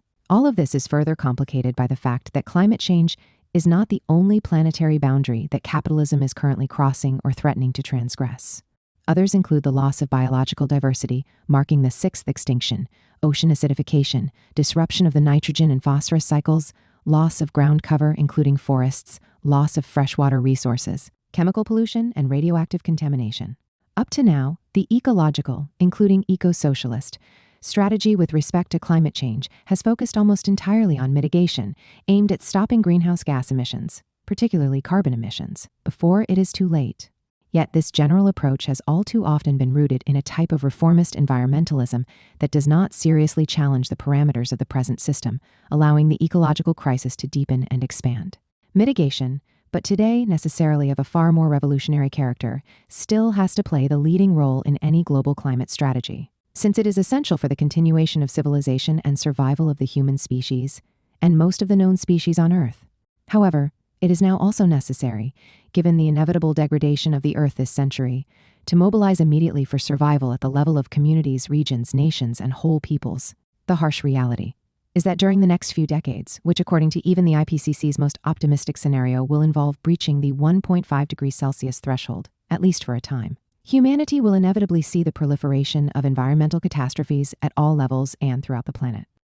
This requires that populations organize, plan, and create spaces of ecological sustainability and substantive equality designed to protect what Marx called the chain of human generations. Self-mobilization of populations in order to protect lives, communities, and local and national environments, while carrying out revolutionary changes at all levels of existence as part of completely reorganizing production, consumption, and energy usage, now constitutes the pathway to ecological survival. Yet, this new strategic moment, in which mitigation has to be accompanied by environmental disaster management aimed at protecting populations in the community in the present as well as future, has not yet been fully mapped. A broad revolutionary ecological and socialist strategy has to be articulated that transcends the dominant liberal refrains of individual adaptation and resilience, which largely deny the realities of class, race, gender, and imperialism, along with a metabolic rift between capitalism and the environment. The only meaningful radical approach to these unprecedented challenges and multiple levels of catastrophe is that of socialism as a pathway to ecological survival. It is now widely understood within natural science that the Holocene epoch in the geological history of the Earth of the last 12 millennia has ended, and that the planet entered into the Anthropocene epoch around 1950.11. The latter is defined as the geological epoch in which anthropogenic rather than non-anthropogenic factors, as in the entire prior history of the Earth, now largely determine the rate of Earth system change. In what might be called the Capitolinian Age, the first geological age of the Anthropocene, the world is characterized by an Anthropocene crisis associated with anthropogenic rifts in the biogeochemical cycles of the planet, brought on by the great acceleration of the industrial impact on the planet under mature monopoly capitalism. What is needed in these circumstances is the creation of a novel mode of production, ushering in a new geological age of the Anthropocene, since the Anthropocene itself is now a permanent feature of geological history, as long as industrial civilization continues. In this book and elsewhere, we have dubbed this potential future geological age of the Anthropocene the Communian Age, standing for community, communal, and the commons. The advent of the Communian Age would mark the historical development of a new, higher, more sustainable human relation to the Earth, one that could only come about through ecological, collective, and socialist action. This transition to the second age of the Anthropocene, transcending the present Capitolinian, must begin as soon as possible to protect lives, coordinate environmental disaster management strategies, and undercut the momentum associated with the accelerating trends of ecological disaster. Such revolutionary socialist transformations constitute the necessary foundation for survival, moving forward in this century. The Great Acceleration and the Great Ecological Revolt. The advent of the Anthropocene epoch is associated in natural science with the great acceleration of economic impacts, energy use, and pollution, marking the changed physical relation to the environment arising from anthropogenic factors. However, the Great Acceleration and the advent of the Anthropocene also correspond to the emergence of the modern environmental movement in the late 20th and early 21st century, which might be seen as signifying the beginnings of a great ecological revolt, still emerging on a planetary level in the present century. Modern environmentalism, or the ecological revolt of the post-Second World War years, is usually said to have begun in 1962 with the publication of Rachel Carson's Silent Spring. It is more accurate, however, to see its point of origin in the response to the disastrous U.S. thermonuclear test carried out under the codename Castle Bravo at Bikini Atoll in the Marshall Islands on March 1, 1954. The Castle Bravo hydrogen bomb test was intended to have a yield of no more than 6 megatons, but due to an error by the scientists involved, it had an explosive power of 15 megatons, about 2.5 times what was expected, and 1,000 times that of the atomic bomb that the United States dropped on Hiroshima. The detonation resulted in 10 million metric tons of coral being radiated and absorbed into the fiery mushroom cloud that climbed over 100,000 feet into the air and spanned over 75 miles. The Castle Bravo test released an enormous, unexpected level of radiation, with the fallout extending over 11,000 square kilometers. Traces of radioactive materials, which had entered the atmosphere and stratosphere, were detected all over the globe. Marshall Islanders on the inhabited atolls were covered with a fine, white powdered substance, calcium precipitated from the vaporized coral, containing radioactive fallout. Decades after the Castle Bravo test, most of the children and many adults on Rongelap Island had developed thyroid nodules, some of which proved malignant. The crew of a Japanese fishing boat, the Lucky Dragon, which at the time of the test was some 82 nautical miles from Bikini, well outside the official danger zone, were coated in radioactive fallout. By the time the boat reached Japan, members of the crew were already exhibiting radiation sickness, setting off a world alarm. The Dwight Eisenhower administration refused to release information on the effects of radioactive fallout and exposure in the face of the Castle Bravo disaster, downplaying the issue for almost a year. However, the veil that hid the fallout problem was pulled aside. Alarmed scientists immediately began to research the effects of radioactive fallout and how it was distributed by air, water, and living organisms throughout the global ecosystem. This work revealed how the operations of the Earth system resulted in fallout being concentrated in the Arctic, despite this region being far removed from where nuclear testing was taking place. It documented how iodine-131 adversely affected the thyroid gland. It was discovered how plants and lichen absorbed strontium-90, which then moved throughout the food web, where this radioactive isotope was incorporated into bones and teeth, increasing cancer risks. These studies raised fears of a planetary ecological crisis, whereby the world's population would share a common environmental fate from the spread of radiation, threatening survival everywhere. As dramatized in fictional form in Nevil Shute's 1957 dystopian nuclear holocaust novel On the Beach. All of this was to contribute to the inception of the Great Ecological Revolt, or the worldwide emergence of environmental movements. Disturbed by the spread of radionuclides in the biosphere, scientists began protesting against above-ground nuclear tests, led by such left socialist figures as Bernal, Virginia Brodin, Commoner, Du Bois, Albert Einstein, H.J. Muller, Linus Pauling, and Russell. Reflecting on these issues, Leo Huberman, the editor of Monthly Review, remarked in 1957 that time is running out. The tests of these bombs are dangerous to the health of the world. We must make the movement to ban the bomb encompass not just the left who are already aware of the dangers, but all of our countrymen. 8. Commoner, as a biologist and a pioneer in ecological thought, helped organize in 1958 the St. Louis Citizens Committee for Nuclear Information, later the Committee for Environmental Information, that brought scientists and citizens together to share accurate information regarding nuclear issues and concerns, including the dangers of exposure to radioactive fallout. This group famously initiated the baby tooth study in 1958, which involved coordinating with community organizations to recruit participants to collect teeth from young residents in the region to examine the absorption and prevalence of strontium-90. By 1970, approximately 300,000 teeth had been analyzed, revealing that the presence of strontium-90 in teeth rose in direct correspondence to an increase in atmospheric bomb tests, only to decline following the end of such above-ground tests. Given the rich findings, similar studies were done in other parts of the United States, Canada, and Germany, further documenting how radioactive isotopes were readily incorporated into specific parts of the body, contributing to an increase in childhood cancer. Carson herself entered into this ecological movement initially through her concern over bioaccumulation, concentration of contaminants like radionuclides and other toxins within organisms, and biomagnification, the magnified concentration of contaminants at higher levels within the food chain. She offered an extensive analysis of the dangers that accompanied the widespread use of synthetic pesticides, explaining that the chemical war, poisoning, and ecological degradation were driven by the gods of profit and production. In the context of the Great Ecological Revolt, both before and after the publication of Carson's Silent Spring, socialist environmentalists were generally distinguished by their more thoroughgoing critiques and far-reaching analyses of the fundamental threat that the capital accumulation system posed to the global environment, and by their insistence on the need for the formation of a revolutionary ecological movement for human survival. Three classic works in this respect are Commoner's Science and Survival, Charles H. Anderson's The Sociology of Survival, Social Problems of Growth, and Rudolf Bahro's Socialism and Survival, Articles, Essays, and Talks, 1979-1982. Commoner's and Anderson's books both addressed the multiple critical ecological thresholds, such as climate change, that were being crossed as a result of the profit-driven production system. The red-green theorist Bahro, building on the analysis of British Marxist historian E.P. Thompson, insisted in Who Can Stop the Apocalypse that capitalism was leading to exterminism, or the systematic death of multitudes. He called for the mobilization of a massive global ecological conversion movement aimed at transcending the system of capital accumulation. As Commoner, Anderson, and Bahro all emphasized, there were two existential crisis tendencies facing humanity, a reality that remains true today. One is associated with the nuclear arms, race, and the threat of a global thermonuclear exchange, ushering in nuclear winter. The other is the crossing of planetary boundaries, constituting a direct threat to ecological existence, due to the inherent drive of the system of capital accumulation in the Anthropocene.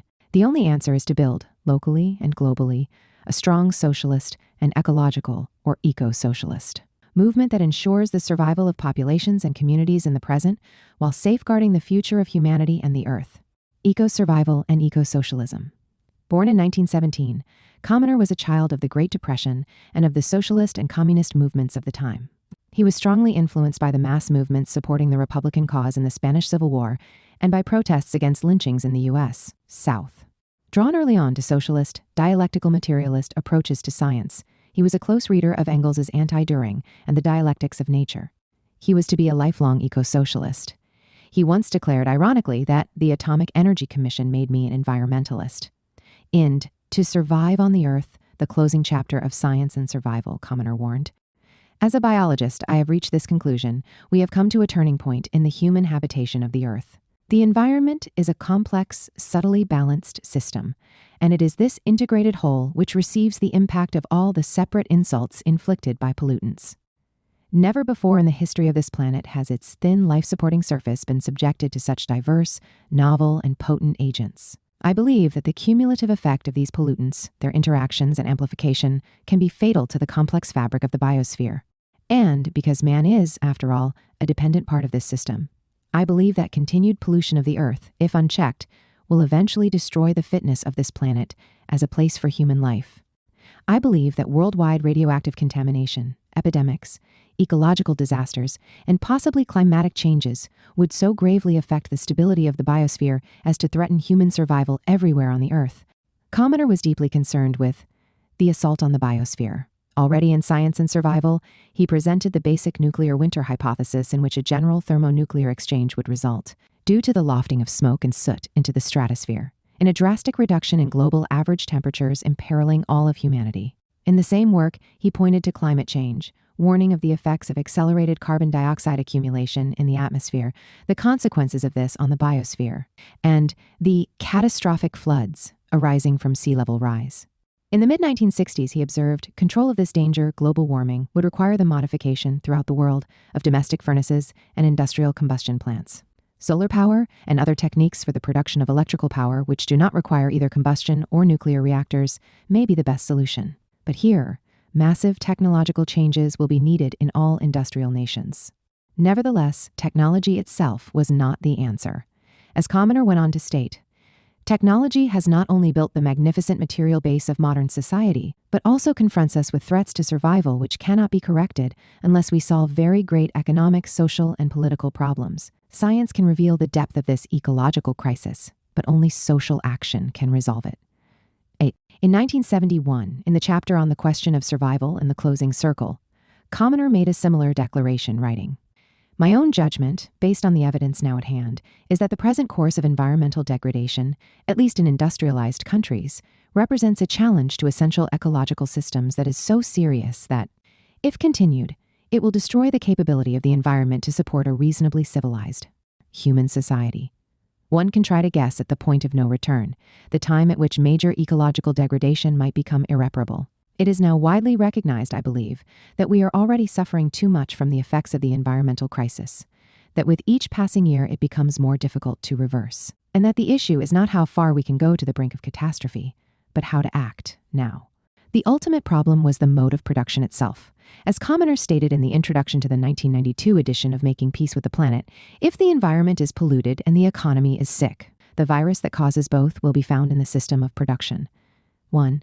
Anderson, who was deeply influenced by Commoner's work, was a Marxian sociologist and political economist, author of The Political Economy of Social Class. In the mid-1970s, he developed a powerful eco-socialist degrowth analysis, focusing on the planetary environmental crisis and issues of human ecological survival. His major work, The Sociology of Survival, argued that the alienated capitalist growth economy was destroying the environmental conditions of human existence. "The stakes involved in this crisis of survival," he wrote, "are in the extreme sense nothing less than the physical continuation of human beings on the planet." 32. Operating in the tradition of Paul Abaran and Paul M. Sweezy's Monopoly Capital, Anderson saw capitalism in its mature state as prone to economic stagnation, manifested in a tendency towards slower growth and higher levels of unemployment, underemployment, and excess capacity. But stagnation, what Herman Daly was to call a failed growth system, in many ways only served to intensify the system's thrust against the environment. Since a stagnating capitalism is a doomed system, and everything must be directed toward restoring growth, including industrial and technological innovation and change, regardless of need or impact. Hence, a capitalism prone to stagnation becomes more intensively destructive of earthly life relative to the level of output. This has been partially confirmed by research on the effects of economic slowdowns on carbon emissions. Thus, an empirical study by environmental sociologist Richard York showed that as the capitalist economy declines in terms of overall output in recessions, carbon emissions do not decrease proportionally, but rather increase in intensity. Focusing on the core ecological problem posed by the exponential accumulation of capital, Anderson argued, with ever-increasing speed and force, humanity presses forward upon the unknown limits of its own life support systems. The breaking point, or a point of irreversible no return, approaches in such major life-giving systems as the atmosphere, hydrology, nitrogen cycles, and photosynthesis. It is the nature of living systems to have threshold levels, meaning that things may appear to be going quite all right until virtually all of a sudden the system is in a state of irreversible decline. An important part of Anderson's argument was the danger to human survival represented by climate change, in which he argued that a mere 2 degrees centigrade increase in average global temperature due to the concentration of carbon dioxide in the atmosphere could destabilize or melt the polar ice caps, raising the ocean 50 meters and flooding coastal populations in agricultural areas. He insisted that in the rapacious capitalist growth economy, nothing grows faster in the growth of society than energy consumption, a view that continues to be borne out in the 21st century, with the U.S. Energy Information Administration projecting in 2021 that world energy consumption will rise by 50% from 2020 to 2050, despite the urgent need to reach net zero carbon emissions by 2050.37. A crucial aspect of Anderson's argument was his emphasis on environmental debt. Inherently unable to adopt a sustainable approach to nature, requiring relations of ecological reciprocity incompatible with its economic expropriation of the planet, capitalism was in effect drawing down the resources of the earth needed for human survival, as he cogently explained, referring to what is now known as Marx's theory of metabolic rift. Modern agriculture, charged Marx, is as guilty of soil exploitation as it is of labor exploitation. The capitalist extracts a fictitious surplus from the soil by taking more wealth out than he restores, thus Just as workers produce more value than they are paid in return, and thus perform unpaid labor, so has nature been forced to yield up its capital stock at a rate far in excess of actual or restorative costs. The unpaid costs to the environment underlie the ecological challenge to survival. For Anderson, the extraction and depletion of resources was even more evident in the underdeveloped nations of the Third World or Global South, given imperialistic relations. Resources in the periphery of the capitalist world system were expropriated without any concern for restoration or reciprocity, while the economic surplus generated in those countries was siphoned off by the rich countries in the capitalist core. In the case of poor, underdeveloped countries, therefore, growth remained necessary, but it was also crucial to implement a more balanced growth in the periphery and internationally, organized on a socialist, equitable, and sustainable basis aimed at addressing real needs. Here, growth is related to advancing human social development, establishing social relations with nature that mend ecological rifts, and preventing further environmental debts. Such a transformation necessitated strongly confronting capital. Monopoly capitalism, for Anderson, was a system of economic and ecological waste in both production and consumption. It included a massive sales effort, which penetrated into the production process, high levels of military spending, and financial speculation, all of which reinforced its unsustainable tendencies and intensified its wasteful operations. Science and technology themselves took alienated forms. This generated an openly exploitative and destructive science and technology geared toward the maximization of surplus wealth and the minimization of immediate financial cost. The result was an anti-ecological system, which became more unecological the further accumulation proceeded. Growth beyond a certain point, particularly artificially forced growth, he wrote, may be seen to reverse previous progress, destroying the foundation upon which a socialist society and culture could be constructed. Nevertheless, there was no possibility of a shift away from growth, accumulation by capitalism, since to give up growth would be to give up everything that really matters to the capitalist class qua class. The critique of unlimited capitalist economic growth for Anderson did not mean that social growth or human development could not continue. Growth becomes what it must become: social growth. True socialism provides the conditions for growth in knowledge, art and literature, music, science, and technology. Ties with nature, sociality, individuality, bodily activity, and spiritual appreciation available for all, and pursued with everyone's well-being and personal dignity in mind. Socialism and survival, in Anderson's view, were in effect synonymous, but survival was not simply about preserving human existence. It was also about the quality of that existence, and for this too, socialism was required. Such a view stressed not only the danger inherent in existing economic, technological, environmental, resource, population, and agricultural conditions, but also the kind of social reconstruction crucial to overcoming capitalism's existential ecological crisis. Ecological survival means a thoroughgoing transformation of the mode of production, the manner in which people organize their materially productive activities. In other words, their metabolic relations with nature, he explained, constitutes the crucial linkage between the social quality of life people experience and the reproductive viability of the physical life support system. Above all, this requires the liberation of time, both work time and leisure time, so they promote human development and sustainability, and neither are aimed at profits. The breakdown of the work-leisure dichotomy is essential, since it is the heart of the growth system. Bobrow, a socialist dissident from East Germany who became a leader of the Red-Green movement within West Germany, articulated in his Socialism and Survival a sense of real urgency associated with the need to stop the planetary devastation and deepening social contradictions brought on by the so far unstoppable process of capital accumulation. Capitalism, he contended, raises the question of survival, which only an ecological, socialist peace movement involving a new material and spiritual relation to the earth can solve. For Bobrow, following Thompson's earlier analysis, exterminism meant the destruction of industrial civilization along with human multitudes. To express the extermination thesis in Marxian terms, he wrote, one could say that the relationship between productive and destructive forces is turned upside down.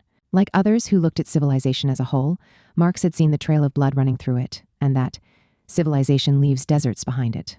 In ancient Mesopotamia, it took 1,500 years for the land to grow salty, and this was only noticed at a very late stage because the process was slow. Ever since we began carrying on a productive material exchange with nature, there has been this destructive side. And today we are forced to think apocalyptically, not because of culture pessimism, but because this destructive side is gaining the upper hand. Capitalism, precisely because its motor and purpose are found in the process of endless, exponentially increasing capital accumulation, can only proceed down the exterminist path. Hence, there is no Archimedean point, a place to stand and move the world within existing institutions, which could be used to bring about even the smallest change, of course. Turning to G.W.F. Hegel, Barrow explained that the prevailing economic principle of surplus value production means that social advance is defined in terms of the narrowest of quantitative criteria associated with the gains of capital. Significantly, Hegel used to speak in such cases of a bad infinity, by which he meant a process which involved no more than adding one to one, and did not lead in its own context to a decisive qualitative leap. This kind of progress must cease, for the share of the Earth's crust that can be ground up in the industrial metabolism is limited, despite all possible and senseless expansion, if the planet is to remain habitable. 8. The enormous ecological destabilization in the global south, Barrow argued, is primarily a symptom of Western structural penetration into indigenous social and natural conditions. 9. The result of this global capitalist exterminist expansion is a crisis of human civilization in general. There has never been anything comparable in the whole past history of our species on the Earth. In fact, exterminism is expressed in the destruction of the natural basis of our existence as a species. The control exerted by the system over the working class is a product of capitalism's ability constantly to create an internal dependence of workers on the system, which the combined ecological and economic crisis is now weakening. But the movement of resistance that is needed has to be organized primarily through the merger of the ecological and peace movements and their relation to the working class, rather than on traditional productivist grounds. Ecology, given the scope and depth of the planetary crisis and the undermining of the conditions of life, becomes the common material ground affecting more people in their existential interests than in any other contradiction. To advance on a path of sustainability and survival, therefore, would mean a revolutionary break with the logic and institutions of capitalism, out of which the eco-socialist transition was to emerge. Capitalism, in Barrow's view, was not all-inclusive, in the sense that it is often depicted in contemporary ideology as constituting the entirety of the present-day world. It continued to have an external area, which, as in the conception of Arnold Toynbee, gave rise to an external proletariat occupying the periphery and precarious parts of the capitalist world. This existed alongside the internal proletariat of the advanced capitalist world, which by definition was never fully incorporated within the system. The oldest stratum of civilization involved in the present crisis, Barrow argued following Engels, is that of patriarchy with 10 millennia behind it. Many of the distinctive tendencies of contemporary civilization, including forms of oppression, thus run deeper than present-day capitalism. There were cultural and spiritual resources that were resistant to capitalist exterminism. All of this created the potential that the capitalist industrial system could be driven back and destroyed by an unstoppable manifold movement of humanity, defined in ecological and socially reproductive more than purely economic terms. 4. A central reality of capitalism, in this view, was the inability of the capitalist state itself to change course or to reverse the ecological devastation generated through its own operations. The capitalist state governed by industrial and financial interests, Barrow wrote, is obviously so very much wedded to exterminism that it doesn't permit itself to be used as an emergency brake. No government, which could be constituted on the present place of the state within the existing socio-economic order, could be anything but a bad emergency government. That the essence of the problem was the juggernaut of capital itself, which the capitalist state only sought to accelerate, never to apply the brakes, heading therefore toward a collision with the earth. This, Barrow said, would especially impact the marginalized and excluded, those with their backs to the wall, who now, however, have an unbeatable ally in this very wall that they have their backs against. This wall is formed by the limits of the earth itself, against which we really shall be crushed to death if we do not manage to break and bring to a halt the great machine that we have created before this finally bumps against it.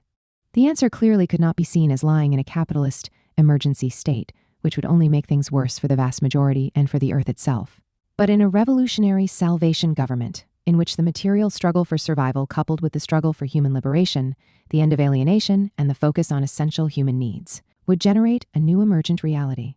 However, this revolutionary ecological critique offered by socialist ecologists, premised on the rejection of capitalism's relentless destruction of humanity and the earth, and therefore on the linking of the struggle for survival to the struggle for human freedom, did not come to dominate the environmental movement, even though it played a critical role in the ecological struggles of the time. The environmental movement, and even much of eco-socialist thought, in the tamer periods that followed the initial revolt, gravitated toward a radical reformism, in which the full urgency of the struggle for survival was forgotten, despite the rapidly accelerating planetary ecological crisis. A stage of environmental denialism, not of the whole environmental problem but of its worst threats and their inherent relation to capitalism, set in on the left. Hence, the understanding of the existential crisis stemming from the ecological deficits of capitalism that thinkers such as Commoner, Anderson, and Barrow raised, not apocalyptically, but in terms of an eco-socialism of survival demanding revolutionary social change, is now needed more than ever. Existential crisis now. The IPCC reports, representing the world scientific consensus with respect to climate change, serve to illuminate how the imperatives of capitalism are pushing the world into the inferno looming before us. The more optimistic IPCC scenarios, those resulting in a growth of global average temperature this century of well below 2 degrees Celsius, point to the actions necessary to reach net zero carbon emissions, as well as reducing other greenhouse gas emissions, thus avoiding irrevocable climate change. The remaining scenarios, representing the continuation of business as usual, depict how the ongoing accumulation of greenhouse gases in the atmosphere will drive an increase in the average global temperature, resulting in abrupt changes in the Earth system that undermine the conditions of life for humanity and other species.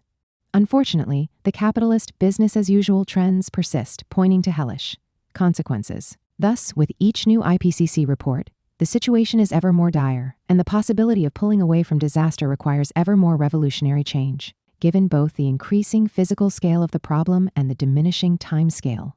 This represents the existential crisis that now lies before the entire world.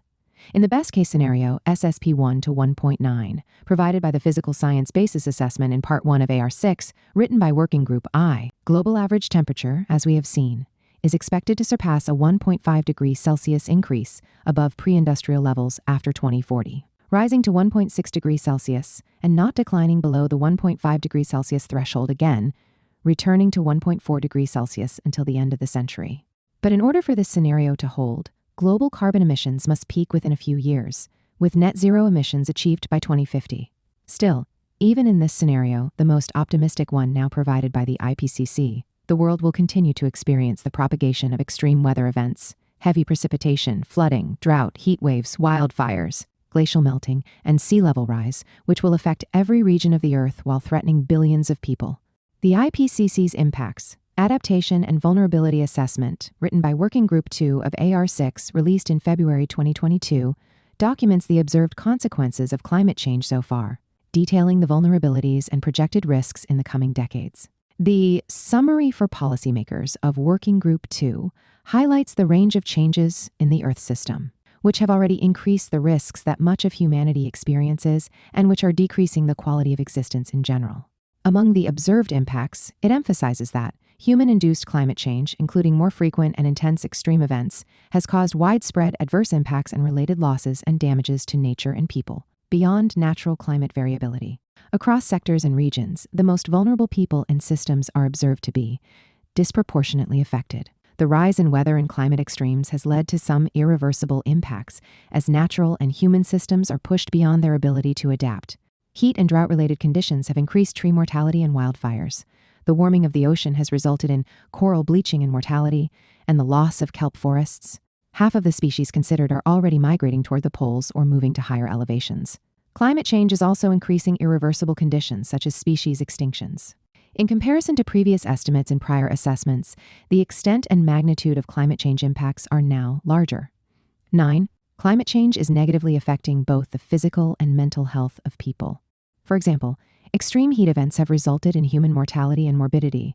The occurrence of climate-related foodborne and waterborne diseases has increased. The incidence of vector-borne diseases has increased from range expansion and/or increased reproduction of disease vectors, and animal and human diseases, including zoonoses, are emerging in new areas. Populations around the world are experiencing greater trauma from extreme weather events.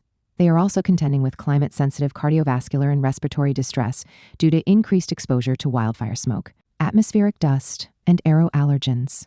Heat waves are amplifying air pollution events. Climate change and extreme weather events are reducing food and water security. It is estimated that up to 3.6 billion people currently reside in places that are highly vulnerable to climate change, which is contributing to the overall humanitarian crisis. The Summary for Policymakers report of Working Group 2 of AR6 is clear that the current socioeconomic system that organizes production and consumption is unsustainable, increasing exposure of ecosystems and people to climate hazards. In fact, unsustainable land use and land cover change, unsustainable use of natural resources, deforestation, loss of biodiversity, pollution, and their interactions adversely affect the capacities of ecosystems, societies, communities, and individuals to adapt to climate change. Short-term interests, focused on increasing profits, drive poor management of resources, habitat fragmentation, pollution of ecosystems, and overall ecological degradation. Between now and 2040, it is absolutely necessary to keep warming below the rapidly approaching 1.5 degrees Celsius threshold, or at the very worst, well below 2 degrees Celsius. Otherwise, the climate-related losses and damages to both ecosystems and society will dramatically multiply.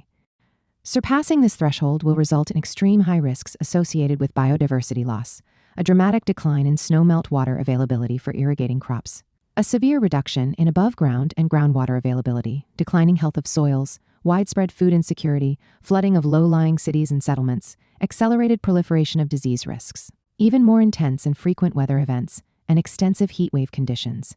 Many natural systems are near the hard limits of their natural adaptation capacity, whereby additional warming will result in irreversible changes that undermine essential ecosystem services that support life. The overall damages, threats, and problems will continue to escalate with every increment of global warming. It will only become more and more difficult to intervene and manage the compounding risks that will cascade throughout the world depending on the magnitude of the overshoot.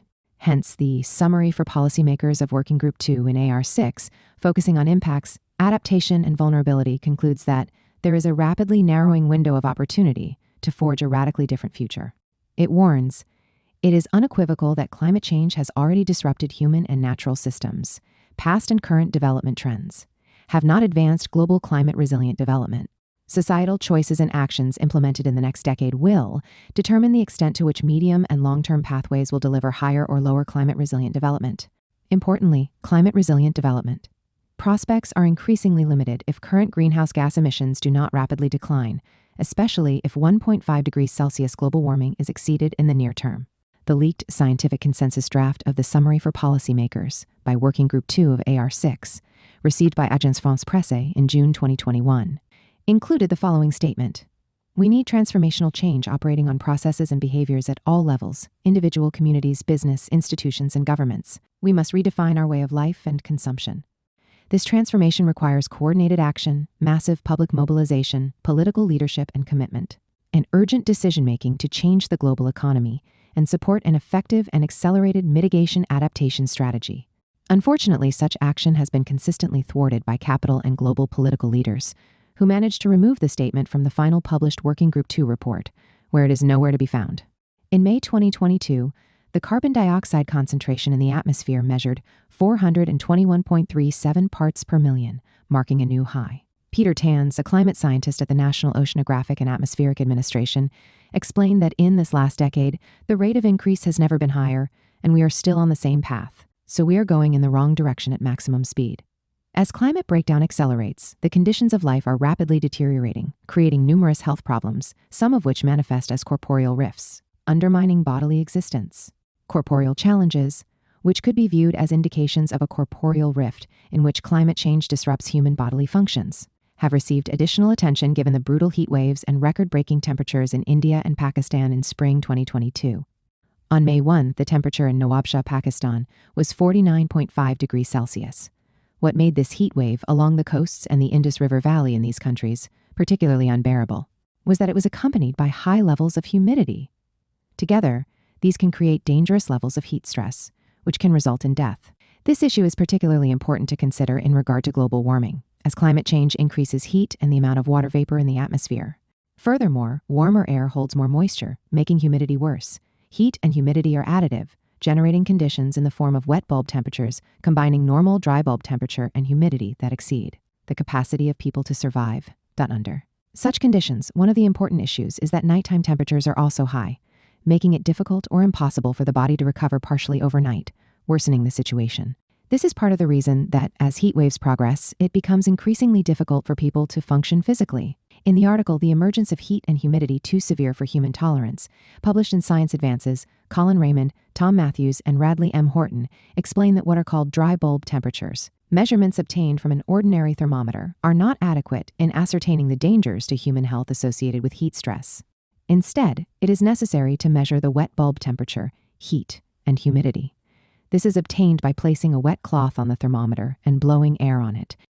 Human beings cool themselves or shed their metabolic heat at high temperatures via sweat-based latent cooling. But once the wet bulb temperature reaches 35 degrees Celsius or 95 degrees Fahrenheit, this cooling mechanism ceases to be effective. Under such conditions, human beings are not able to cool themselves by sweating, even if they are in the shade wearing little clothing and drinking plenty of water.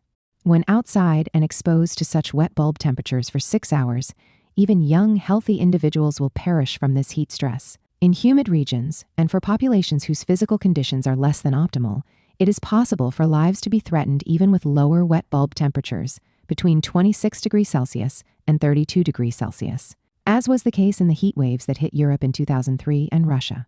In 2010, killing thousands of people, especially the elderly and other vulnerable populations. Raymond and his colleagues stress that extreme heat remains one of the most dangerous natural hazards in a wet bulb. Temperature of 35 degrees Celsius marks our upper physiological limit. Thus, it is not possible simply to adapt to progressively warmer temperatures when heat and humidity surpass the point of what is survivable. These worrying wet bulb temperature conditions are occurring a few hours at a time in coastal and major river regions of South Asia, the Middle East, Mexico, and Central America. Such conditions are likely to become more regular and to last longer in these regions over the next few decades, or even years, with even more deadly consequences, while spreading across larger terrestrial stretches, rendering parts of the world uninhabitable. In the second half of the century, if business as usual trends continue, the likely consequences are too horrific to imagine. In the opening scene of The Ministry for the Future, science fiction novelist and socialist Kim Stanley Robinson tries to imagine what could happen to human beings under the unbearable heat and humidity associated with wet bulb temperatures. The population of a town in India is suffering from an intense heat wave. People are panicking, immersing themselves in the lake, trying to cool down, but to no avail, as the water provides no relief. It is noted that the people are being poached in the water.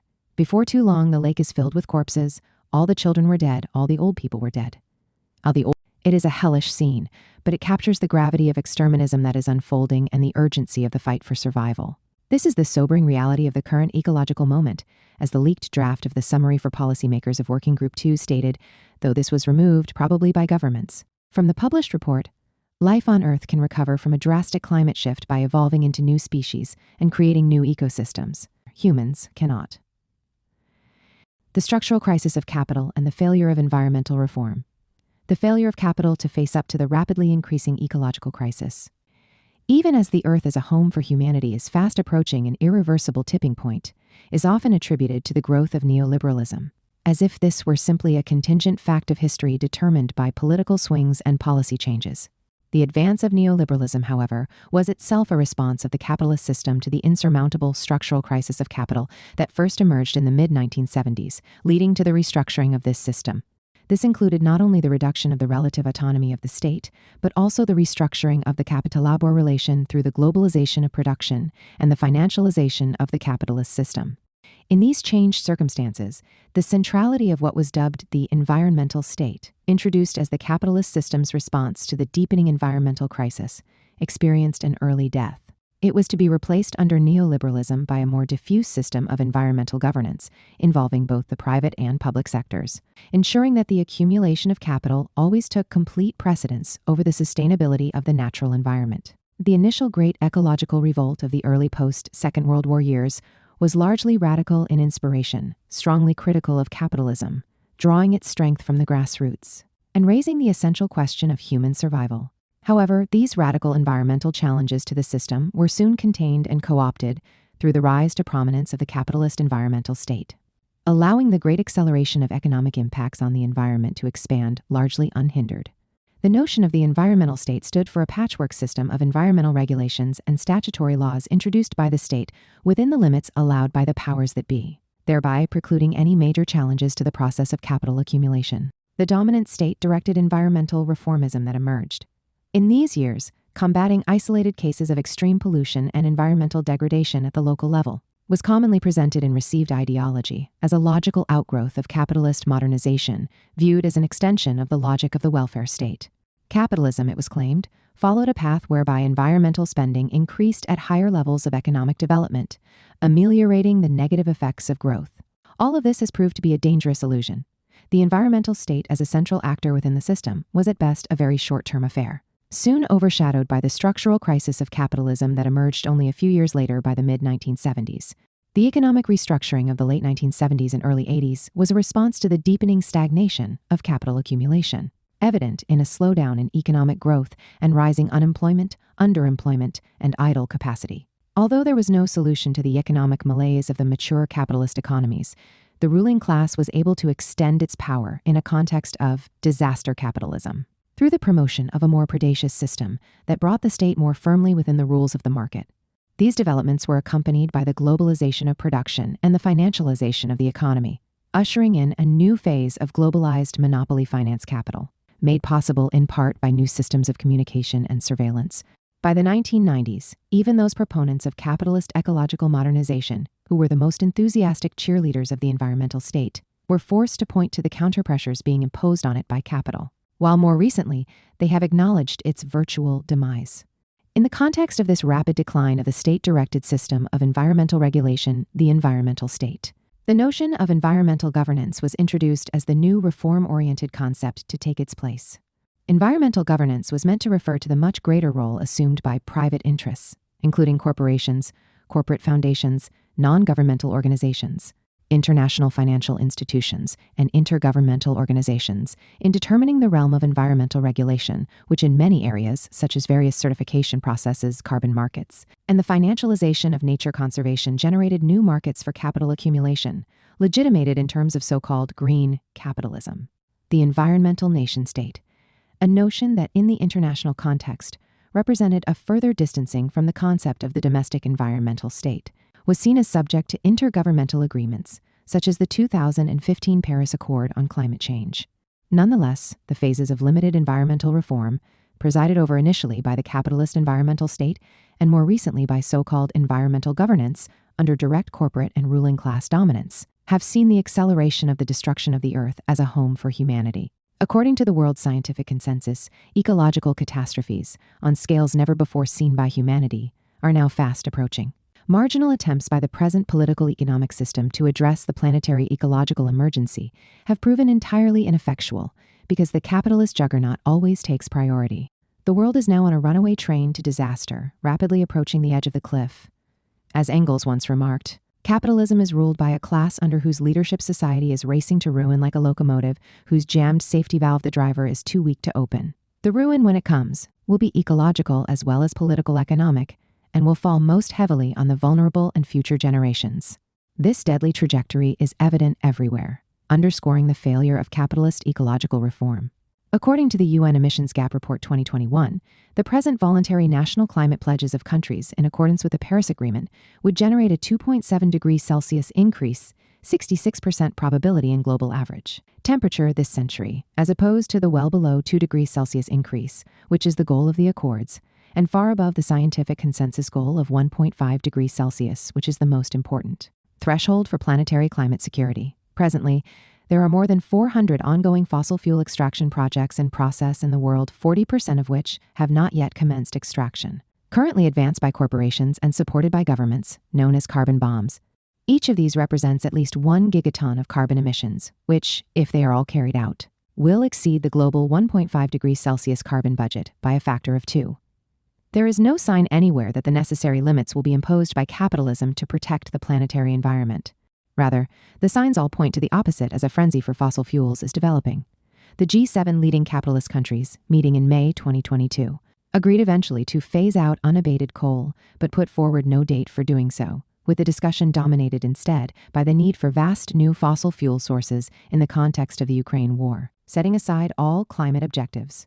Perhaps the greatest single example of the collective duplicity of governments within the dominant capitalist world system in the face of the planetary ecological emergency is the rewriting of the scientific consensus. Summary for policymakers of Working Group 3 in the IPCC's AR6 report on mitigation, published in April 2022. A comparison of the scientific consensus version of this summary for policymakers leaked in August 2021. With the later published version, which was censored and completely rewritten by governments in consultation with corporate lobbyists, carried out in line with the IPCC process, demonstrates a complete betrayal of science and humanity. Removed from the report were the collective pronouncements of the scientists on the need to eliminate all unabated coal-fired plants worldwide by 2030, in order to avoid greatly surpassing the 1.5 degree Celsius target. Carry out immediate, rapid transformational change in the political-economic regime affecting production, consumption, and energy use. Shift to low-energy solutions. Implement plans for accelerated mitigation, and support mass social movements against climate change rooted in the most vulnerable sectors of society, advancing a radical just transition. All criticisms of the vested interests, including the term itself, were erased from the report, flatly contradicting the scientific consensus summary for policymakers. The redacted governmental consensus report went so far as to claim that the number of coal-fired plants could be increased due to the promise of carbon capture and sequestration, a view that the scientists had rejected. Governmental leaders also eliminated statements in the scientific consensus summary for policymakers regarding how the wealthiest 10% of the global population are responsible for around 10 times the greenhouse gas emissions of the poorest 10%, despite the fact that this was a very conservative estimate of the emissions gap. The top 1% of air travelers account for 50% of aviation-based emissions, and some 40% of the emissions from developing countries are linked to export production for core nations. Indeed, the entire critique of the fossil capital regime presented in the scientific consensus summary for policymakers was excluded by governments in the interest of keeping the accumulation process, the motor of the capitalist system, going. In nearly every line of the final published summary for policymakers by Working Group 3 of AR6, the mitigation report, the betrayal of the global population by the world's governments is present as the latter, operating together, eviscerated the IPCC's scientific consensus, undermining any meaningful actions and policies. When the mitigation report was published in April 2022, Guterres remarked that the current moment is one of climate emergency, marked by a litany of broken climate promises, constant lies, and empty pledges by the vested interests that put us firmly on track toward an unlivable world. The consequence of this is to further promote what Engels called social murder, but now on a planetary scale, threatening the entire chain of human generations. The U.S. federal government's prioritization of capital accumulation, including that of the fossil fuel industry, over not only human lives in the present, but the future of humanity as a whole, is evident in the nonstop battles of the Barack Obama, Donald Trump, and Joe Biden administrations against the federal lawsuit of Juliana versus the United States, in which 21 young plaintiffs have challenged the U.S. government for wrongfully promoting the fossil fuel industry in violation of what is known as the public trust doctrine within the common law, affirmed in a famous 1892 decision involving the Illinois Central Railroad Company, as applicable to the U.S. Constitution. Applying the public trust doctrine to the federal government, the lawsuit declares that the executive and legislative branches in Washington knowingly violated the public trust with respect to climate change by allowing the undermining of the survival resources, on which the lives of people in the present and future depend, putting human survival in question. As Oregon District Court Judge Ann Aiken ruled in 2016, I have no doubt that the right to a climate system capable of sustaining human life is fundamental to a free and ordered society. Juliana versus the United States is based on the presumption that statutory law with respect to the climate is too narrow and is not enforced, requiring that the federal government be mandated on constitutional grounds to cease its support of the fossil fuel industry. In response, successive Democratic and Republican administrations have done everything they could to stop this lawsuit, which has been subject to more exceptional legal tactics than any other federal lawsuit in history, including 6 rulings on the notorious shadow docket, where legal opinions are not published and the justices' votes are not made public. The Biden administration's Department of Justice has made it evident that it will use every procedural tool available to arrest the progress of the lawsuit, killing it at the earliest opportunity. The goal is to allow the fossil fuel industry to continue to accumulate and expand by preventing any obligation of the U.S. federal government to protect the present and future of humanity. Not only has the U.S. federal government put capital accumulation and the fossil fuel industry before human life as a whole, promoting social murder on a global scale or exterminism, it has also neglected to take proactive and comprehensive action to protect the population, particularly the most vulnerable, in the face of accelerating ecological catastrophes. The U.S. government's program of disaster relief is based in the Federal Emergency Management Agency, FEMA, but FEMA at present is underfunded and geared primarily to protecting high-end private property, thus leaving the mass of the population with little or no protection, and without any coordinated programs aimed at reducing risk associated with environmental disasters. Under the Obama administration, proposals were made, as articulated by FEMA Director Craig Fugate, to put FEMA on a fully capitalist basis along the lines of the private insurance industry, complete with deductibles. FEMA assistance was thus to be determined largely by whether the private insurance industry had decided to insure a given structure, an approach that would inevitably have a detrimental effect on the poor. With record-breaking hurricanes, wildfires, and other extreme weather disasters presenting themselves in 2020, coupled with the COVID-19 pandemic, FEMA and the U.S. government in general, as explained by Scientific American, proved itself utterly incapable of addressing the growing natural and epidemiological disasters. This brought into stark relief problems of capacity and inequity, with people of color and low-income communities getting hit disproportionately hard. All emergency agencies in the United States taken together do little in advance to prepare for disasters. While FEMA programs have been shown to entrench and exacerbate inequities because they focus on restoring private property, this approach favors higher income, typically majority white areas with more valuable homes and infrastructure over people of color and low-income communities, which are disproportionately affected by disaster and least able to recover from it. A precondition of FEMA disaster relief is cost matching, which systematically and structurally favors wealthier over poorer communities. The comprehensive failure of the United States to address the COVID-19 pandemic, resulting in more than 1 million deaths, is a manifestation of the complete lack of an infrastructure, including public health facilities, equipped to cope with disasters in general, particularly where the most vulnerable populations are concerned. Instead, the capitalist system has enshrined the principle of the devil take the hindmost, ecological civilization or exterminism. In the 1860 edition of his Trades, Unions and Strikes, the English Chartist and trade unionist Thomas Joseph Dunning wrote, "Capital is said to fly turbulence and strife and to be timid, which is very true, but this is very incompletely stating the question. Capital eschews no profit, or very small profit, just as nature was formerly said to abhor vacuum. With adequate profit, capital is very bold. A certain 10% will ensure its employment anywhere, 20% certain will produce eagerness, 50% positive audacity, 100% will make it ready to trample on all human laws, 300%, and there is not a crime at which it will scruple nor a risk it will not run, even to a chance of its owner being hanged. If turbulence and strife will bring a profit, it will freely encourage both. Smuggling and the slave trade have amply proved all that is here stated. Trampling over all other social considerations, it is this innate drive of capital depicted by Dunning in the 19th century that helps explain why, even in the face of the certain ruination of contemporary civilization, humanity, and to a considerable extent life as a whole, it nonetheless proceeds down that same road of creative destruction.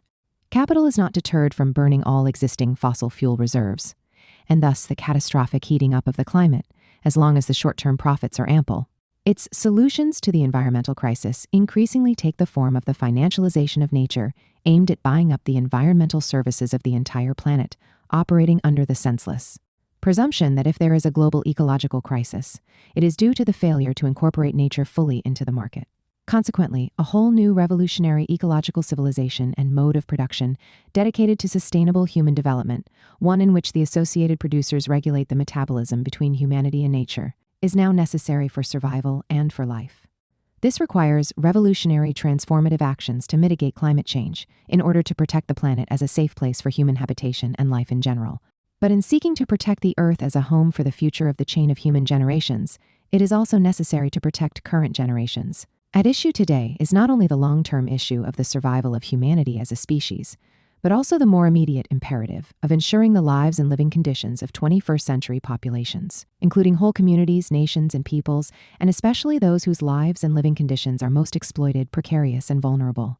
This two-level movement to protect the Earth both as a home for humanity and innumerable other species, well into the future, and for the defense of human communities in the present, is most fully addressed in the world today, though not without contradictions, in those societies with a more socialist bent.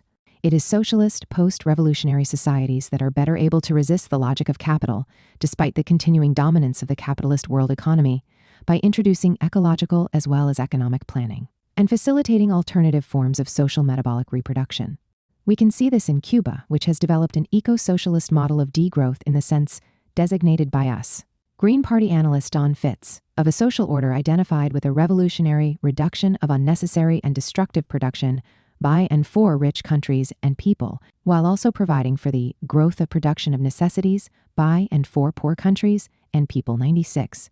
Cuba has not only repeatedly been designated by international indicators as the most ecological nation on the earth, but also as the one most prepared for disasters.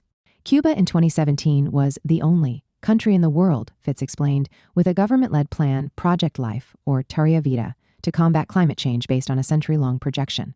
In September 2017, Maria, a Category 5 hurricane, hit Puerto Rico, a U.S. colony, resulting in almost 3,000 deaths. In that same month, Irma, another Category 5 hurricane, hit Cuba, causing only 10 deaths. Cuba's low mortality was the result of comprehensive disaster protection measures introduced from the beginning of its revolution and built into the entire structure of the society. Cuba put in place a national plan to protect the population from COVID-19 prior to the first death there from the pandemic. It has also developed highly effective COVID-19 vaccines, which have been used to vaccinate its entire population and to help other countries at low cost. In terms of the wider issues of climate change, Cuba, rather than following the dominant capitalist strategy of promoting maximum energy usage and simply converting to alternative energies which are also extremely damaging to the environment at higher levels of energy generation, has chosen energy conservation, seeking to minimize both energy usage and the resultant negative effects. As Cuban energy advisor Orlando Rey Santos has observed, one problem today is that you cannot convert the world's energy matrix with current consumption levels from fossil fuels to renewable energies. There are not enough resources for the panels and wind turbines, nor the space for them. There are insufficient resources for all this. If you automatically made all transportation electric tomorrow, you would continue to have the same problems of congestion, parking, highways, heavy consumption of steel and cement. In Cuba Prepares for Disaster, Cuban analyst Fitz explains that a poor country with a planned economy can design policies to reduce energy use. Whatever is saved from energy efficiency can lead to less or low energy production, resulting in a spiraling down of energy use. In contrast, in accordance with the well-known Jevons paradox, competition drives capitalist economies toward investing funds saved from energy efficiency, toward economic expansion resulting in perpetual growth. Such endless accumulation leads to mounting ecological contradictions. As Fitz goes on to observe, what is amazing is that Cuba has developed so many techniques of medical care and disaster management for hurricanes and climate change despite its double impoverishment from colonial days and neo-colonial attacks from the U.S., including the permanent embargo imposed by Washington as a form of economic siege warfare. Following the demise of the Soviet Union and its fossil fuel subsidies to Cuba, Cuba's special period forced Havana, which was also faced with a tightening U.S. embargo, to develop agroecology and urban farming at very high levels, resulting in Cuba's eco-revolutionary transformation into a model of sustainable human development. Cuba's successes in promoting sustainable human development fed the anti-communist ire of Washington. Relying on new means of financial warfare, the Trump administration introduced 243 additional financial sanctions directed at Cuba, while the Biden administration extended those further. This generated increased shortages in food and other basic items, made worse by the COVID-19 pandemic. In July 2021, popular protests emerged in Cuba for the first time in a generation. The increases in global food prices and wheat shortages in early 2022, associated with the pandemic, profiteering, and the Russia-Ukraine war, have only exacerbated these conditions. This crisis has resulted in critical debates in Cuban society that, while intense, are mostly taking place within the revolution rather than outside of it, suggesting that Cuba will continue to carry out a process of socialist construction and reconstruction that will defy all those who are seeking its demise. Venezuela's Bolivarian revolution, although in a different way than Cuba, has also moved toward an ecological society, promoting communes that put resources and production back in the hands of associated producers, ensuring that basic needs are met. Government resources are being transferred to communes and organized communities in both rural and urban areas with the objective of enhancing food security and sovereignty, partly through such agencies as the Pueblo People-to-People Plan, promoting an assembly culture, planned consumption, and participatory democracy. All of this points in the direction of eco-socialism, although still one of the world's largest polluters.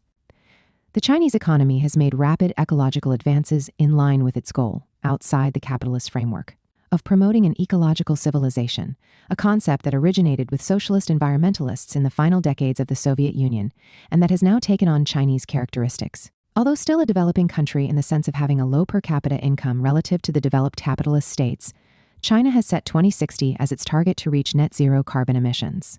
Meanwhile, it has become the world leader in solar power, both production and consumption, and in reforestation, afforestation. China was able to protect its population from the COVID-19 pandemic, with 5,272 total deaths as of September 20, 2023, versus 1,175,395 total deaths in the United States, a country with less than a quarter of the population. With only 10% of the world's arable land and 20% of the global population, China currently produces 25% of the world's grain. In the decade from 2003 to 2013, China increased its total grain output by about 50%. Most farms are largely organized on a semi-communal, cooperative basis, with the land held in common and distributed among producers by the community. From 2013 to 2019, the number of towns with supply marketing cooperatives in rural China increased from 50% to 95% as part of the revitalization of the countryside, contributing to the elimination of extreme poverty in the country. The global struggle for sustainable human development can also be seen in places within the advanced capitalist core, including the United States, where considerable opposition is exhibited in some locations to the dominant logic of the political economic system. Cooperation Jackson, based in Jackson, Mississippi, is engaged in a revolutionary transformative project as part of building eco-socialism. In order to protect and advance the survival of existing communities and to create an ecologically regenerative, sustainable future, Callie Akuno, the co-founder and co-director of Cooperation Jackson, explains that the continuing realities of racial capitalism have led to extreme forms of inequality, control of knowledge by private capital, and uneven development, whereby Jackson, Mississippi, has largely been organized around resource extraction to serve capital accumulation for distant vested interests. This exploitative system is rapidly destroying all of the vital, life-giving and sustaining systems on our planet. It's urgent to forge an alternative productive system. Through collectively organizing, mobilizing, and working with structurally under- and unemployed sectors of the working class, particularly from Black and Latino communities, Cooperation Jackson seeks to replace the current socioeconomic system of exploitation, exclusion, and the destruction of the environment with a proven democratic alternative. It promotes a radical form of social organization built on equality, cooperation, worker democracy, and environmental sustainability, aimed at providing meaningful work through living wage jobs, while reducing racial and other inequities, and building the public wealth of the community. This is all seen as part of a transition to eco-socialism. Cooperation Jackson has as its goal collectively owning and controlling the means of production. Akuno explains that this involves control over processes of material exchange and energy transfer, including the processes of distribution, consumption, and recycling and/or reuse, to ensure that the social metabolism operates within natural limits and advances sustainability and environmental justice. Self-organization, self-determination, and self-management. Human beings will gain social control over their productive lives, allowing them democratically and collectively to make decisions focused on how to meet human needs rather than those of capital. This approach serves as the basis on which to upend the dictates of the exploitive class hierarchical system. It seeks to eliminate the artificial scarcity rooted in waste, destruction, and inequality imposed by capital, generating the potential for abundance while remaining within ecological limits. Human interactions with nature need to be focused on conservation and preservation of the environment and ecology, fixing and repairing the damage done, while creating new efforts to regenerate the bounty of life on our planet in all its diversity. Despite the extreme capitalism promoted by U.S. corporations, the wealthy, and the servile state, which constitutes its environment, Cooperation Jackson has begun and plans to implement a series of concrete, integrative projects that serve as the means to accomplish their larger goals.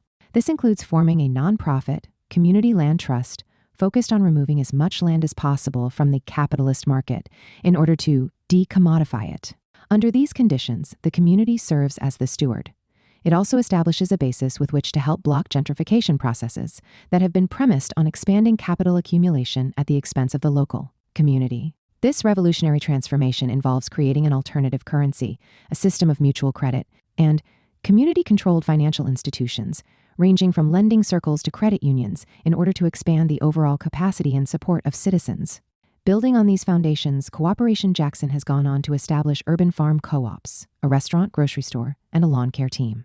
Compost from the store and lawns is used as fertilizer on the farms, returning important nutrients to the soil as part of metabolic restoration. There are plans to create a series of cooperatives focused on housing, recycling, construction, childcare, retrofitting homes, and solar energy. All of these efforts are organized as non-reformist reforms to improve the quality of people's lives, expand the power of the citizens, and confront capital by subverting its very logic and operations. The goal is to foster the development of a non-capitalist alternative that will socialize every step of the productive process required to create, distribute, and recycle a product, forging collective ownership and democratic management, and increasing the effective scale and scope of the solidarity economy. Rather than promoting fashionable ideas of resilience, which fail to challenge the dominant system, Cooperation Jackson can be regarded as a microcosm of ecological and social revolt. As part of the struggle for survival while advancing sustainable human development and eco-socialism, The most radical and comprehensive strategy with respect to the planetary ecological emergency emanating from North America is the Red Nations, the Red Deal, Indigenous Action to Save Our Earth, in the words of the U.S. Indigenous Movement Organization, Red Nation. Rather than taking an explicitly conservationist approach, the Red Deal instead proposes a comprehensive, full-scale assault on capitalism, using indigenous knowledge and tried-and-true methods of mass mobilization as its ammunition. We must be straightforward about what is necessary. If we want to survive, there are no incremental or non-disruptive ways to reduce emissions. Reconciliation with the ruling classes is out of the question. Market-based solutions must be abandoned. We have until 2050 to reach net zero carbon emissions. That's it. 30 years. The struggle for a carbon-free future can either lead to revolutionary transformation or much worse than what Marx and Engels imagined in 1848, when they forewarned that the common ruin of the contending classes was a likely scenario if the capitalist class was not overthrown. The common ruin of entire peoples, species, landscapes, grasslands, waterways, oceans, and forests, which has been well underway for centuries, has intensified more in the last 3 decades than in all of human existence. Survival in these terms requires the growth of what could be called an environmental proletariat, bringing together the global revolt against the capitalist expropriation of nature and exploitation of labor, thereby uniting the struggles over the economy and the earth. This means learning from indigenous, colonized, and historically enslaved peoples while embracing issues of social reproduction. A revolt by the world's environmental proletariat, conceived in these terms, in which hundreds of millions, even billions of people will inevitably take part, is destined to come about in the coming decades as a result of the struggle for ecological survival. It will lead to new microcosms of existence and an assault on the macrocosm of capital and its state. But this struggle by an emerging new power can only succeed in the end if it takes the form of a revolutionary transformation directed at the creation of a socialist ecological civilization, drawing on the rich reservoirs of human knowledge and community. In the words of the great Irish revolutionary James Connolly, "We only want the earth. We olve plan degrowth eco-socialism." All important concepts are dialectically vague at the margins. Herman E. Daly. The word degrowth stands for a family of political economic approaches that, in the face of today's accelerating planetary ecological crisis, reject unlimited, exponential economic growth as the definition of human progress. To abandon economic growth in wealthy societies means to shift to zero net capital formation, with continual technological development and the enhancement of human capabilities. Mere replacement investment is able to promote steady qualitative advancements in production in mature industrial societies, while eliminating exploitative labor conditions and reducing working hours. Coupled with global redistribution of the social surplus product and reduction of waste, this would allow for vast improvements in the lives of most people. Planned degrowth, which specifically targets the most opulent sectors of the world population, is thus directed at the enhancement of the living conditions of the vast majority, while maintaining the environmental conditions of existence and promoting sustainable human development. Science has established without a doubt that, in today's full world economy, it is necessary to operate within an overall Earth system budget with respect to allowable physical throughput. However, rather than constituting an insurmountable obstacle to human development, this can be seen as initiating a whole new stage of ecological civilization, based on the creation of a society of substantive equality and ecological sustainability, or eco-socialism. Degrowth, in this sense, is not aimed at austerity, but at finding a prosperous way down from our current extractivist, wasteful, ecologically unsustainable, maldeveloped, exploitative, and unequal class hierarchical world. Continued growth would occur in some areas of the economy, made possible by reductions elsewhere. Spending on fossil fuels, armaments, private jets, sport utility vehicles, second homes, and advertising would need to be cut in order to provide room for growth in such areas as regenerative agriculture, food production, decent housing, clean energy, accessible healthcare, universal education, community welfare, public transportation, digital connectivity, and other areas related to green production and social needs. When the first systems of national income accounting were devised at the time of the Second World War, all increases in national income, regardless of source, were characterized as constituting economic growth. GDP became the primary measure of human progress. Nevertheless, much of this was questionable from a wider social and ecological standpoint. According to the prevailing system of national economic accounting, anything that provides value added in accordance with the capitalist valorization process represents growth. This includes such things as war spending, the production of wasteful and toxic products, luxury consumption by the very rich, marketing encompassing motivation research, targeting, advertising, and sales promotion, replacements of social consumption by private consumption, as In the substitution of the private automobile for public transportation, expropriation of the commons, business expenditures to enhance the exploitation of workers, legal costs related to the administration, control, and enhancement of private property, anti-union activities by corporate management, the so-called criminal justice system, rising pharmaceutical and insurance costs, financial sector employment, military spending, and even criminal activities. Maximum extraction of natural resources is seen as crucial for rapid economic growth, since it draws on nature's free gift to capital. 8. In contrast, non-market and subsistence production carried out throughout the world, domestic labor mainly performed by women, numerous expenditures for human growth and development seen as relatively non-productive. Conservation of the environment and reductions in the toxicity of production are all seen as counting for nothing or assigned a diminished worth, since they do not enhance productivity or directly promote economic value. Today, the elemental tragedy of this is all around us. It is now widely perceived that economic growth based on non-stop capital accumulation is the main cause of the destruction of the Earth as a safe place for humanity.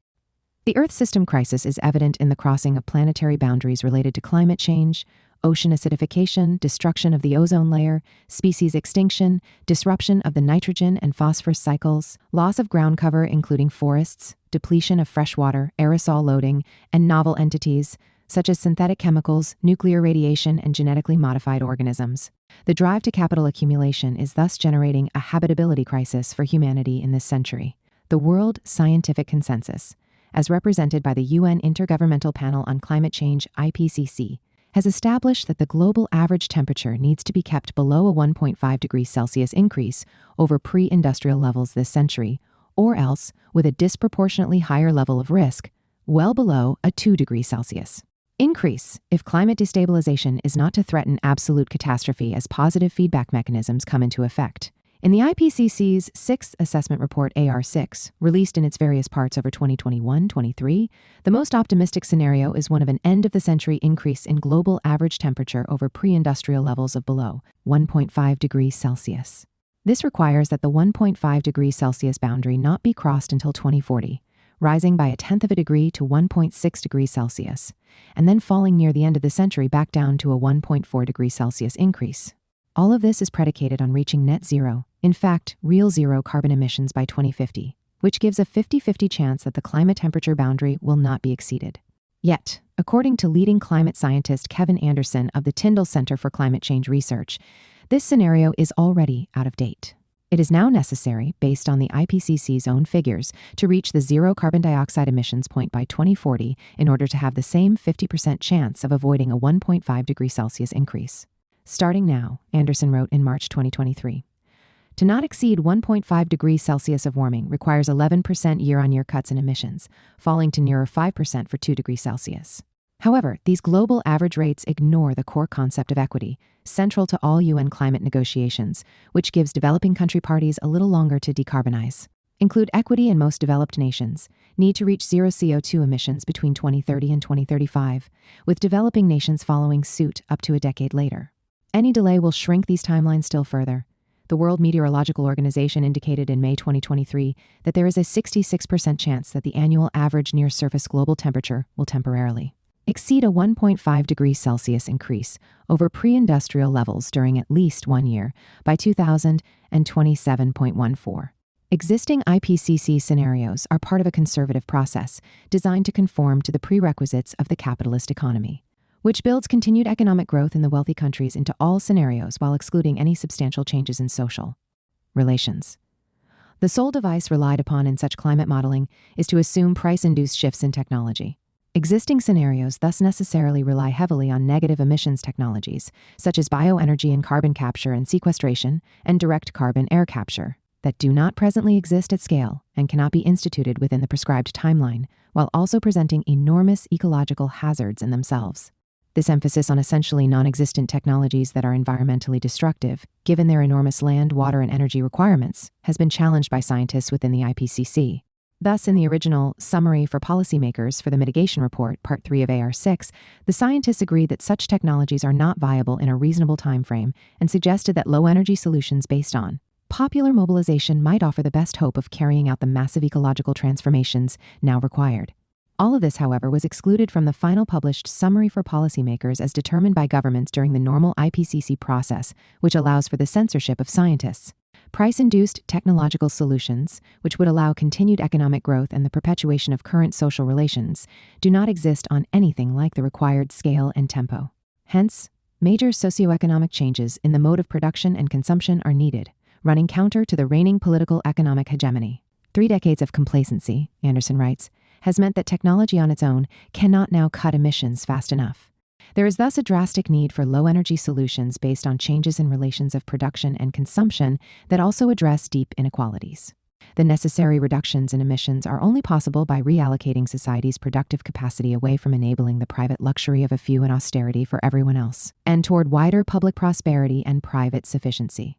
For most people, tackling climate change will bring multiple benefits, from affordable housing to secure employment. But for those few of us who have disproportionately benefited from the status quo, Anderson tells us, it means a profound reduction in how much energy we use and stuff we accumulate. A degrowth, deaccumulation approach that challenges a cumulative society and the primacy of economic growth is crucial here. Social provisioning for human needs and sharp reductions in inequality are essential parts of a shift to a low-energy transformation in the economy and the elimination of ecologically destructive forms and scales of output.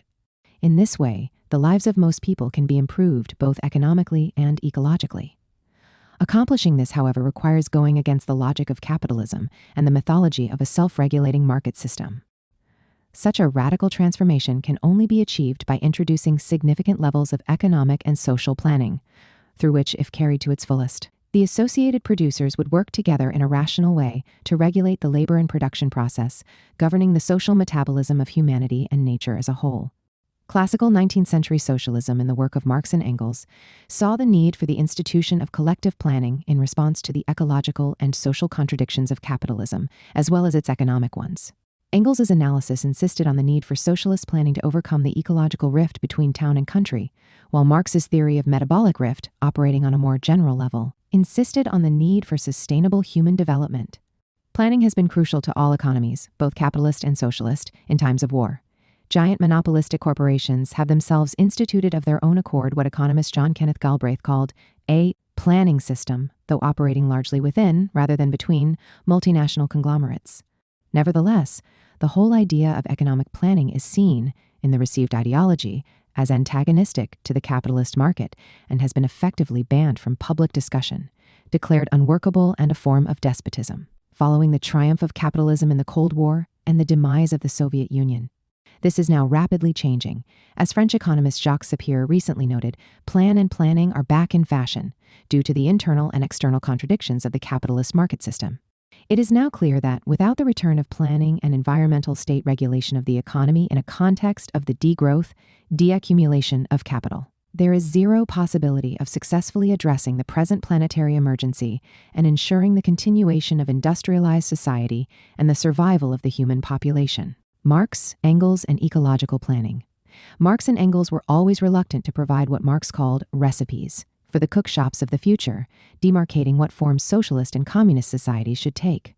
As Engels put it, to speculate on how a future society might organize the distribution of food and dwellings leads directly to utopia. Nevertheless, they were clear throughout their writings that the reorganization of production under a society of associated producers would involve cooperative labor organized in accordance with a common plan.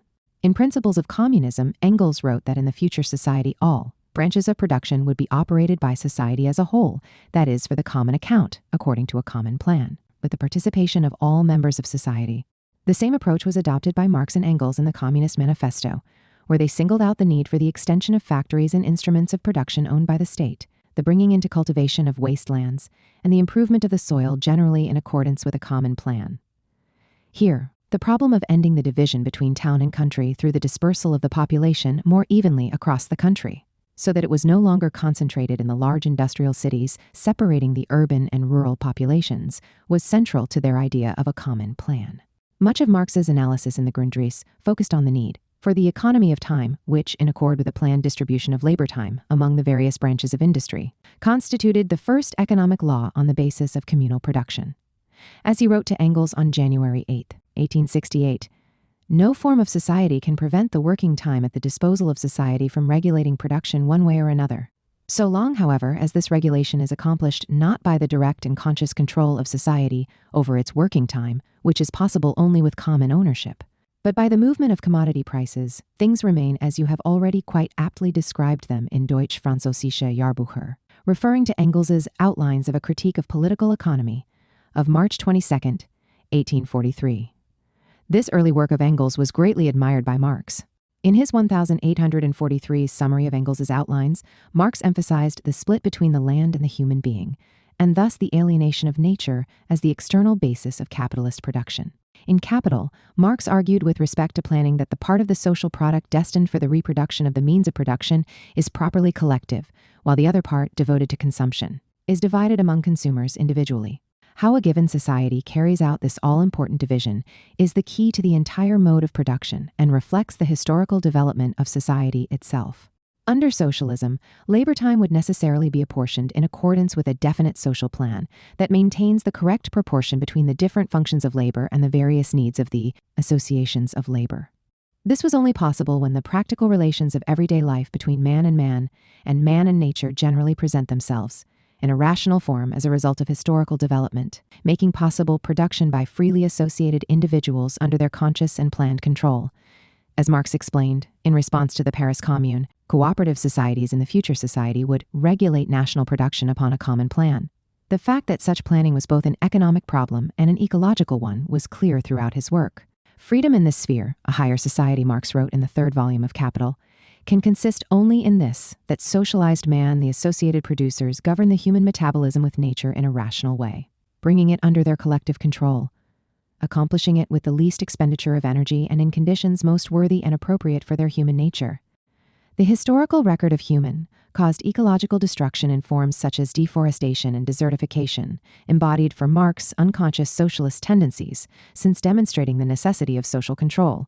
However, it was Engels and Anti-Düring who most explicitly grounded the need for planning in relation to environmental conditions. For Engels, it was the negative externalities of capitalist production, associated with the division between town and country, a permanent housing problem, and the destruction of both the natural as well as social conditions of working-class existence, that most clearly called for large-scale planning. Modern industry, he argued, needed relatively pure water, as opposed to what existed in the factory town that transforms all water into stinking manure. Extending themes present in both the condition of the working class in England and the Communist Manifesto, he declared. Abolition of the antithesis between town and country is not merely possible. It has become a direct necessity of industrial production itself, just as it has become a necessity for agricultural production, and, besides, of public health. The present poisoning of the air, water, and land can be put an end to only by the fusion of town and country, and only such fusion will change the situation of the masses languishing in the towns, and enable their excrement to be used for the production of plants instead of for the production of disease. The abolition of the separation of town and country is therefore not utopian, insofar as it is conditioned on the most equal distribution possible of modern industry over the whole country. Organizing production collectively according to a social plan, Engels argued, would end the subjection of men to their own means of production characteristic of capitalist commodity production. Under socialism, it would, of course, still be necessary for society to know how much labor each article of consumption requires for its production. It would then have to arrange its plan of production in accordance with its means of production, which include, in particular, its labor powers. The useful effects of the various articles of consumption compared with one another, and with the quantities of labor required for their production, will, in the end, determine the plan. But beyond the rational and economical use of labor within industry, planning would be necessary to overcome the exhaustion of the soil in the country and the related pollution of the town. Engels wrote, "Only a society which makes it possible for its productive forces to dovetail harmoniously into each other on the basis of one single vast plan can allow industry to be distributed over the whole country in the way best adapted to its own development and to the maintenance and development of the other elements of production." 1. In the Dialectics of Nature, Engels was concerned in particular with the failure of classical political economy as the social science of the bourgeoisie to account for human actions in the fields of production and exchange that were unintended, external to the market, and remote. The anarchic and unplanned character of the capitalist economy thus amplified ecological disasters. "What cared the Spanish planters in Cuba," he wrote, "who burned down forests on the slopes of the mountains and obtained from the ashes sufficient fertilizer for one generation of very highly profitable coffee trees? What cared they that the heavy tropical rainfall afterwards washed away the unprotected upper stratum of the soil, leaving behind only bare rock? In relation to nature, as to society, the present mode of production is predominantly concerned only about the immediate, the most.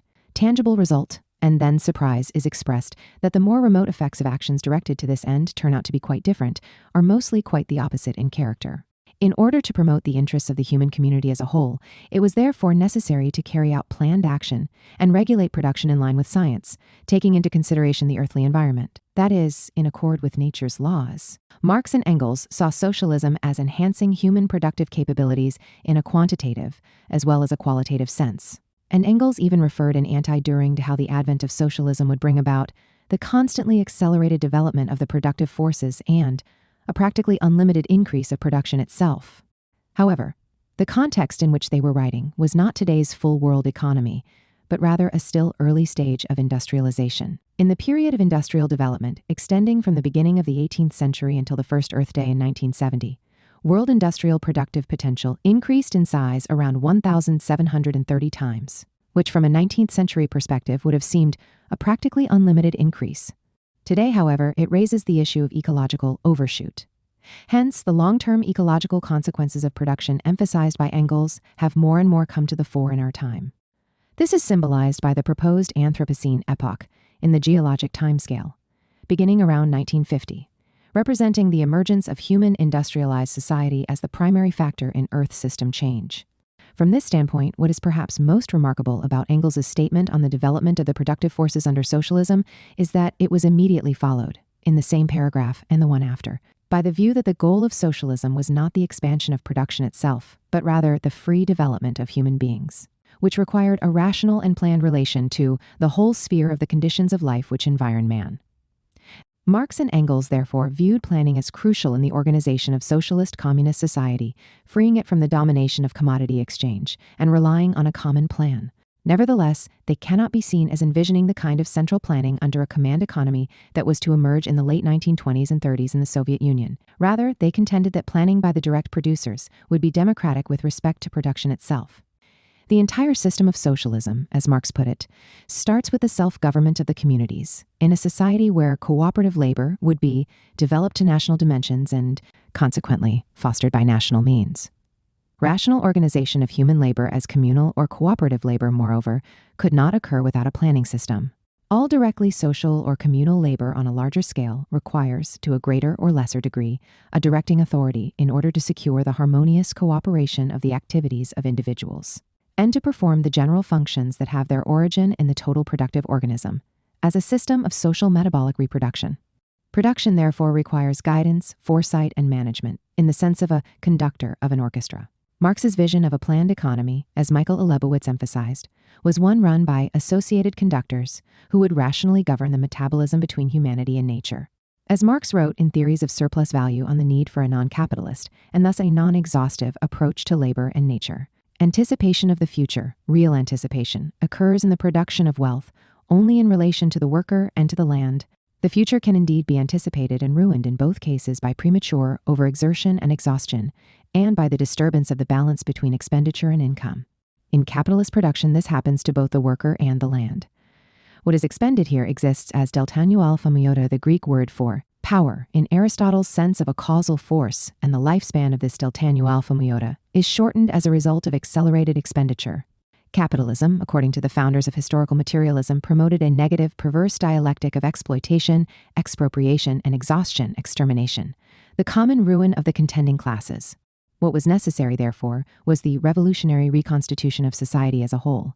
This negative dialectic of exploitation, expropriation, and exhaustion, extermination characterizing capitalism was vividly captured by Engels in terms of the notion of the revenge of nature, a metaphorical expression that Sartre in his critique of dialectical reason was to convert into the concept of counter-finality. One human beings, through their class-based social formations, became antithesis anti-nature. This could be seen in the destruction of forests and the consequent floods. Sartre had in mind Chinese peasant production described in René Grousset's 1942 Histoire de la Chine, in which populations undermined their own existence and their own supposed victories over nature, leading to catastrophic results. Nature, Sartre wrote, becomes the negation of man precisely to the extent that man is made anti-physis, and thus anti-praxis.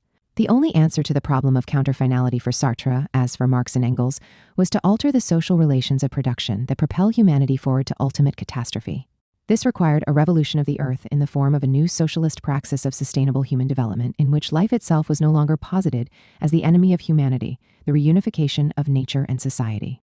The tradition of degrowth communism within Marxism goes back to William Morris, who argued that Britain could do with less than half the coal it used. But it can also be seen as related to what Burkitt called Marx's overall vision of sustainable human development. Here, the accumulation of capital was to be displaced by advances in qualitative human development and dedicated to the production of use value rather than exchange value and the fulfillment of the needs of all individuals, moving from the most basic needs all the way to the most developed human and social needs, in harmony with the environment as a whole. The efficacy of central planning. Upon taking power in the October Revolution in 1917, the Bolsheviks, as Barron observed, had no intention of immediately establishing socialism and comprehensive economic planning in their hungry and devastated country. They originally envisioned a strict regulation and control of the capitalist market, under a worker-directed government and the nationalization of key enterprises, encompassing a long and slow transition to a fully socialist economy. In fact, no concrete notion of central planning or of a command economy existed at the time.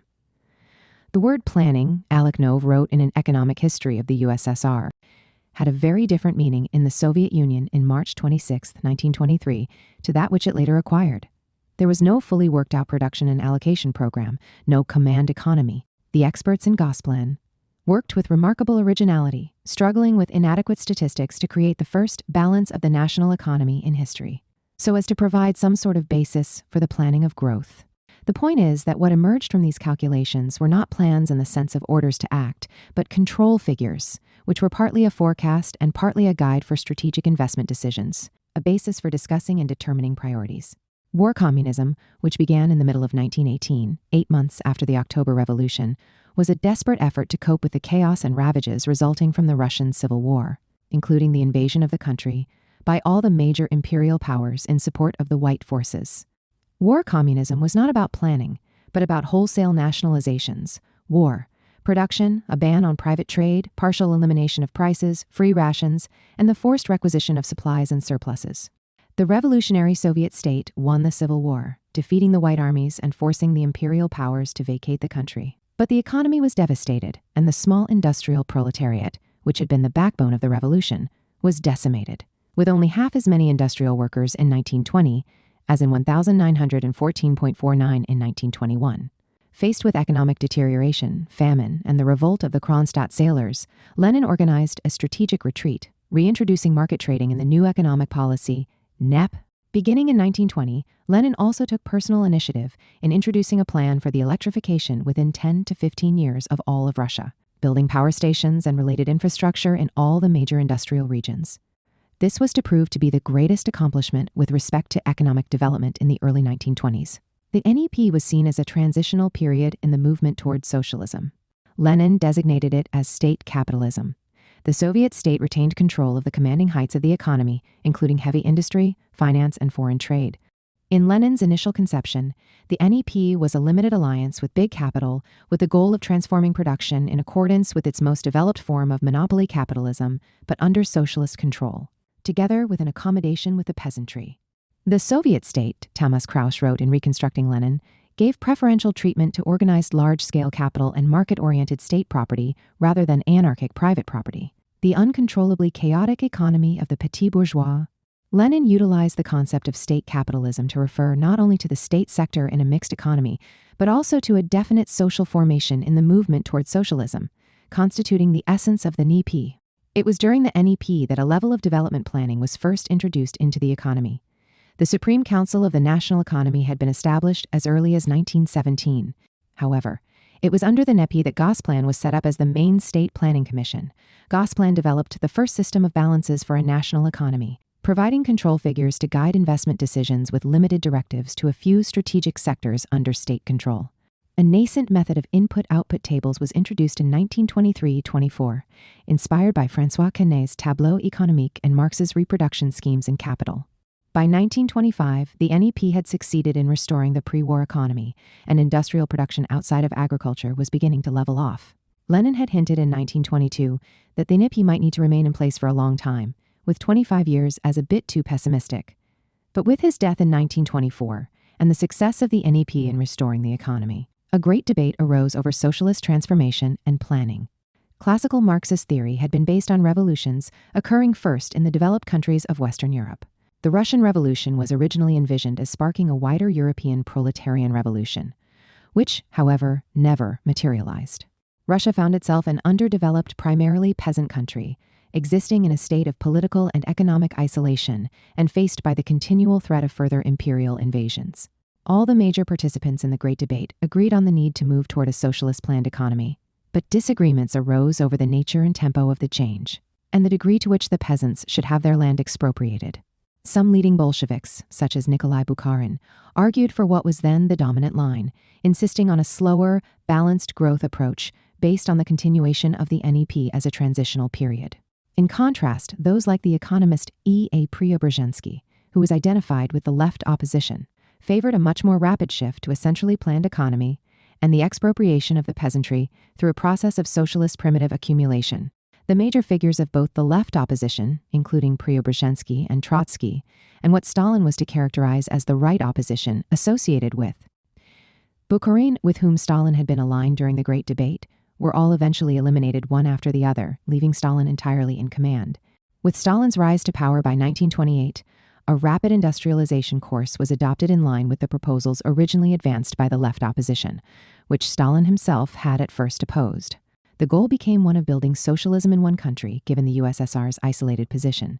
This, however, took the form of a brutal socialist primitive accumulation and a top-down bureaucratic command economy. Commencing with the first five-year plan in 1929, in March 26, 1925, under the NEP, the state sector constituted 46% of the economy. By 1932, it had risen to 91%. The tragedy of Soviet planning lay in the dire historical circumstances in which it arose, leading to what the noted historian of the USSR, Moshe Lewin, called the disappearance of planning in the plan. Industrial output in 1928, under the NEP, had grown at a rate of 20%. Yet that was not considered enough. Bukharin spoke out against plans being constructed by madmen who sought an annual economic growth rate twice what the NEP had delivered. The planning process was thus conceived from the first on unrealistic bases. A system of central planning arose that took the specific form of a command economy, with all directives over the allocation of labor and resources, inputs into production, specified targets, and so on, being determined bureaucratically from the top.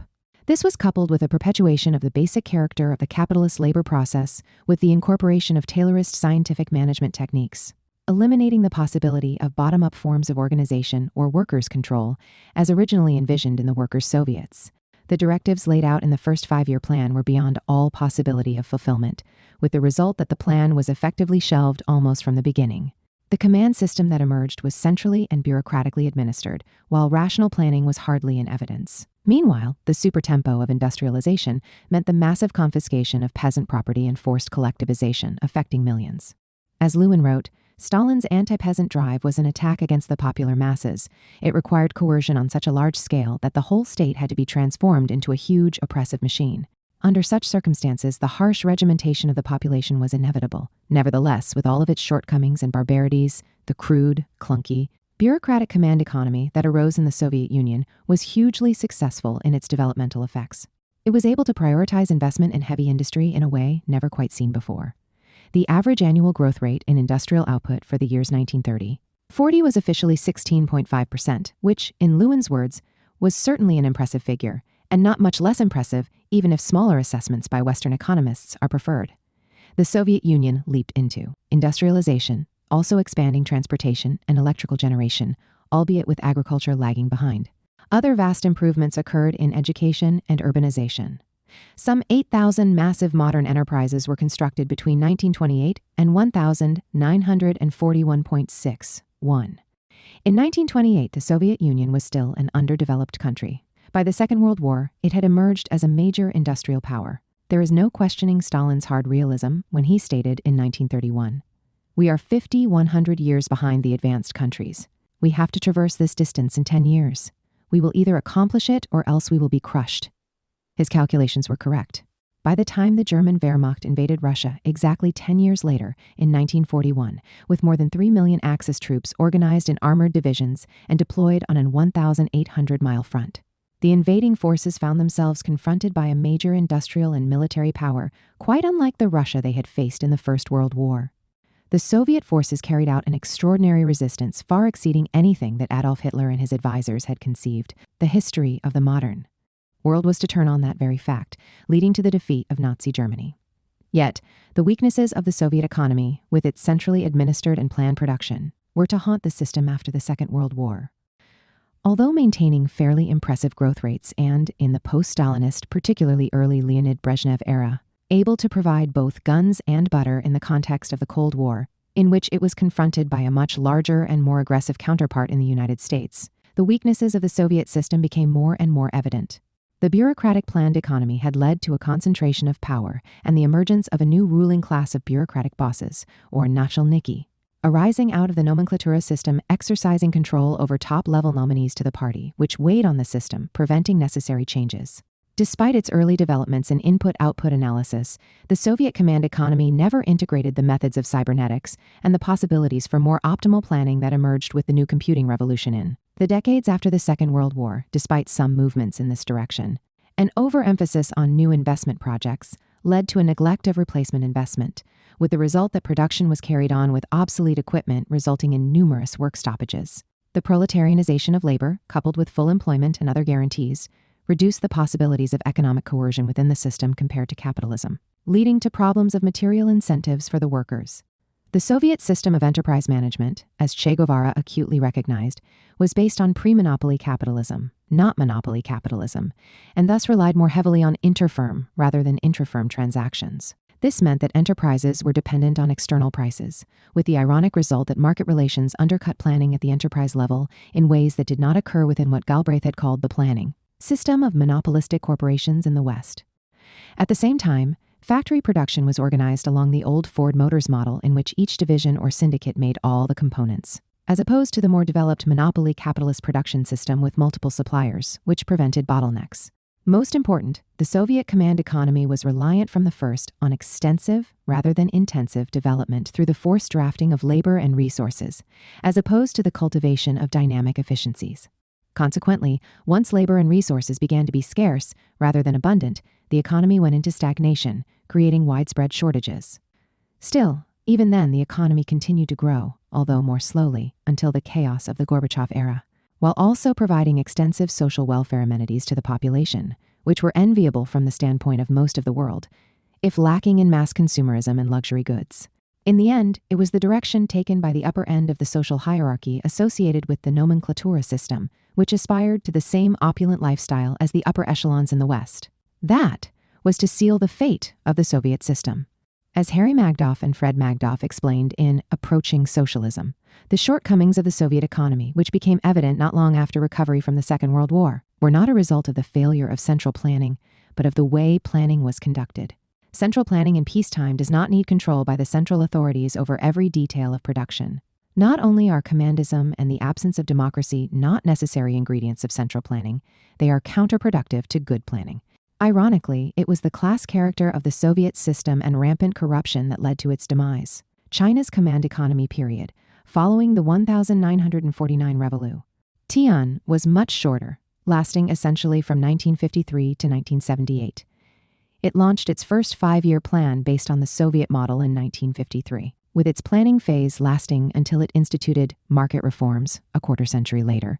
During its central planning period, when it had also to deal with the U.S. threat and thus was forced to divert major needed resources to national defense, the People's Republic of China nevertheless logged impressive achievements, establishing the industrial and social base for the even more impressive economic development that was to follow with the opening up of the Chinese economy and its controlled integration with the world economy. There is no doubt that the record of the Chinese command economy in its initial planning period was patchy. Central planning, as instituted in China, had many of the same weaknesses as it had in the Soviet Union, leading to imbalances and the same phenomenon of the disappearance of planning in the plan. Nevertheless, huge accomplishments were made.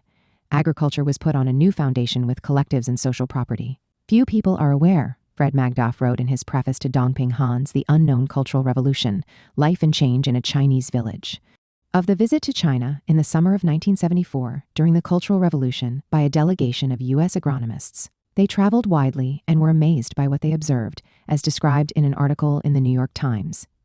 The delegation was composed of 10 scientists who were experienced crop observers with wide experience in Asia. As Nobel Prize winner Norman Borlaug put it, "You had to look hard to find a bad field. Everything was green and nice, everywhere we traveled. I felt the progress had been much more remarkable than what I expected." The head of the delegation, Sterling Wortman, a vice president of the Rockefeller Foundation, described the rice crop as really first rate. There was just field after field that was as good as anything you can see. They were also impressed with the increased skill levels of the farmers on the communes. Wortman said, "They're all being brought up to the level of skills of the best people. They all share the available inputs." A detailed description of their observations on agriculture in China was published in the prestigious journal Science in 1975 by Dr. Sprague. Much of the progress in China's agriculture after the Cultural Revolution was made possible by the advances during that period. Even the increase in fertilizer use that occurred in the late 1970s and early 1980s was made possible by factories that were contracted for by China in 1973.76. Growth of industrial potential in China under Mao Zedong was relatively rapid when compared to almost all other developing countries. Literacy and average life expectancy were completely transformed, placing China on a par with middle-income countries in terms of human development factors by the late 1970s, despite its still extremely low per capita income. The net impact of planning was a vast increase in the rate of technical progress. As Chris Bramall wrote in his major 1993 work in praise of Maoist economic planning, if one believes that capabilities are a better indicator of economic development than opulence, both China and Sichuan province had developed a great deal by the time of Mao's death. That the World Bank chooses to place more emphasis on opulence is an entirely normative decision. 8. Post-1978 China moved rapidly from an entirely centrally planned economy to a mixed economy system resembling Lenin's NEP. It could be structurally seen in Marxist terms, as Samir Amin noted, as a state capitalism under the leadership of the Chinese Communist Party, although the terms market socialism and even state socialism have also been used. This meant that there was a sharp turn to the market, while the state sector remained enormous, dominating the commanding heights of the economy and guiding the whole system. Under socialism with Chinese characteristics, China's GDP grew by 30 times between 1978 and 2015, far exceeding all the other historic economic miracles with respect to industrialization. Land, particularly in rural areas, remained for the most part under state collective ownership. China at present has about 150,000 state-owned enterprises, about 50,000 of which are owned by the central government and the rest by local governments. State-owned enterprises account for about 30% of total GDP, around 40% of non-agricultural GDP, and some 44% of national assets. These firms are tightly controlled by the government, with general managers of the state-owned enterprises appointed by the party's central organization department. They are integrated with the market but receive state support and subsidies, and are expected to fulfill government objectives beyond profit maximization, while also providing economic surpluses to the state, amounting to 30% of their profits. During the COVID-19 pandemic, the party gave state firms a significant role. China continues to introduce 5-year plans in which its control over the state sector is its major point of leverage in guiding the entire economy. In 2002, there were 6 Chinese state-owned enterprises in the global Fortune 500. By 2012, this had risen to 65. It is explicitly recognized by the Chinese Communist Party that the market is a force that is heartless and brainless, requiring that the state play a direct role in guiding the economy. This has taken the form of what is known as state regulation, aka planned regulation, and the principle of co-production of state and market. As Yi Wen, economist and vice president of the Federal Reserve Board of St. Louis, has noted, China compressed the roughly 150 to 200 or even more years of revolutionary economic changes experienced by England in 1700s, 1900s and the United States in 1760-1920, and Japan in 1850-1960 into one single generation. The Chinese economy retains a guiding state sector and therefore a much greater capacity of the state to regulate the economy and, in effect, to plan shifts in the allocation of labor and resources. An important aspect of this is a much greater immunity to economic crises, which are generally confined to local disturbances in production. Nevertheless, central contradictions of socialism with Chinese characteristics are to be found in the level of inequality that has now almost reached us proportions, and in the extreme exploitation of migrant labor from rural areas employed in export production for foreign multinationals. These have become major areas of concern. The demise of the Soviet Union and the opening up of China to the world economy were universally greeted in the West, particularly within orthodox economics as the ideological core of the system, as offering definitive proof that economic planning was unworkable and doomed to fail from the start. Socialism was identified entirely with planning, which it was said led to inevitable failure. Implicit in this was the assumption that Soviet practice reveals the essential nature of a centrally planned economy. However, such a blanket condemnation of central planning in all forms and circumstances, divorced from concrete analysis, had no real theoretical basis and was contradicted by reality. Capitalist economies had frequently resorted to emergency wartime central planning. During the Second World War, for example, the United States instituted an extensive system of national planning run by the War Production Board and other agencies, which shifted resources and production while instituting rationing and price controls. Civilian automobile production, constituting the core industrial sector of the country, was rapidly converted into the production of armaments, tanks, and aircraft. There was a desperate need to produce warships and merchant ships. Military goods were needed not only for the United States, but also for its allies. This also demanded a massive expansion of and major shifts in the labor force, as millions of men were drawn into military service. Paid employment of women grew by 57% during the war. In 1943, women made up 65% of the workforce in the aircraft industry. All of this required central planning, including planning agencies, directives by the state, and fiscal and monetary controls. Government research in science and technology was boosted, most famously in the Manhattan Project. The economic surplus generated by the society was massively redirected to facilitate war production, while industry had to be coordinated to maximize specific military goods at the right time and tempo. Central planning, as Mikhail Kalecki defined it, embraces the volume of production, the wage fund, larger investment projects, as well as control over prices and the distribution of basic materials. U.S. wartime planning fits this definition to a considerable extent, demonstrating that a mixed economy was not incompatible in all circumstances with centralized planning. Without social and economic planning, the objectives of socialism aimed at substantive equality and ecological sustainability are impossible to achieve. Logic and historical experience show that without a planning system of some sort operating at various levels, from workplace to local to national, there is no conceivable way of effectively addressing the planetary ecological emergency or ensuring buen vivir for all people. This simply cannot be achieved in a society of accumulate. That is Moses and the prophets. Planning, however, needs to be democratic if it is to attain socially optimal results. There is nothing in central planning, Fred and Harry Magdoff observed in Approaching Socialism, that requires commandism and confining all aspects of planning to the central authorities. That occurs because of the influence of special bureaucratic interests and the overarching power of the state. Planning for the people has to involve the people. Plans of regions, cities, and towns need the active involvement of local populations, factories and stores, and worker and community councils. The overall program, especially deciding the distribution of resources between consumption goods and investment, calls for people's participation. And for that, the people must have the facts, a clear way to inform their thinking, and contribute to the basic decisions. A unified, multifaceted planned economy, which would encompass multiple levels and involve whole process democracy, does not demand the elimination of consumer markets or of the freedom of workers to work where they please, and thus a labor market in this sense. It does, however, require control over investment in capital goods and of finance, and thus social controls allowing for the mobilization of the economic surplus in ways that benefit the population in its entirety, including future generations, ensuring egalitarian conditions, the fundamental basis of human development for all individuals, and protection of the natural environment. In his essay In Defense of Socialist Planning in 1986, Ernest Mandel argued that the main advantage of economic planning is that decisions on allocation of resources and labor are made ex ante and then corrected by trial and error, rather than ex post through the mediating force of the commodity market and its rationing by the wallet.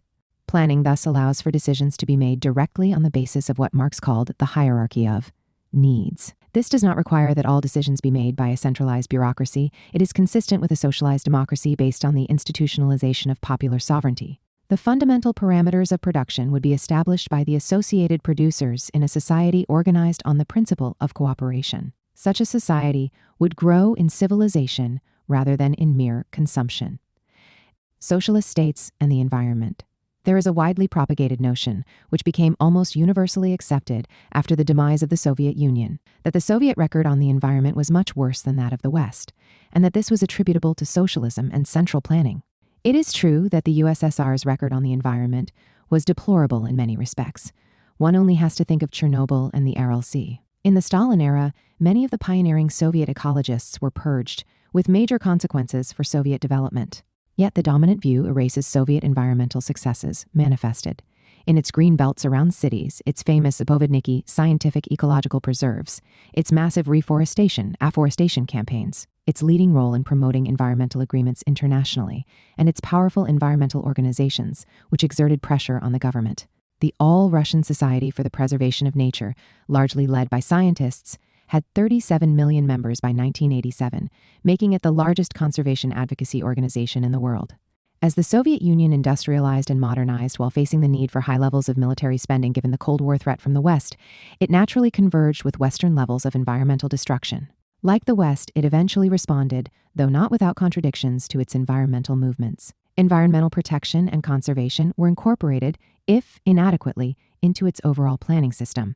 The Soviet Union had a very extensive system of environmental laws, which were, however, insufficiently enforced. It was Soviet scientists, soon followed by U.S. scientists, who first raised the alarm on accelerated global warming. Major efforts were also made in the area of soil conservation.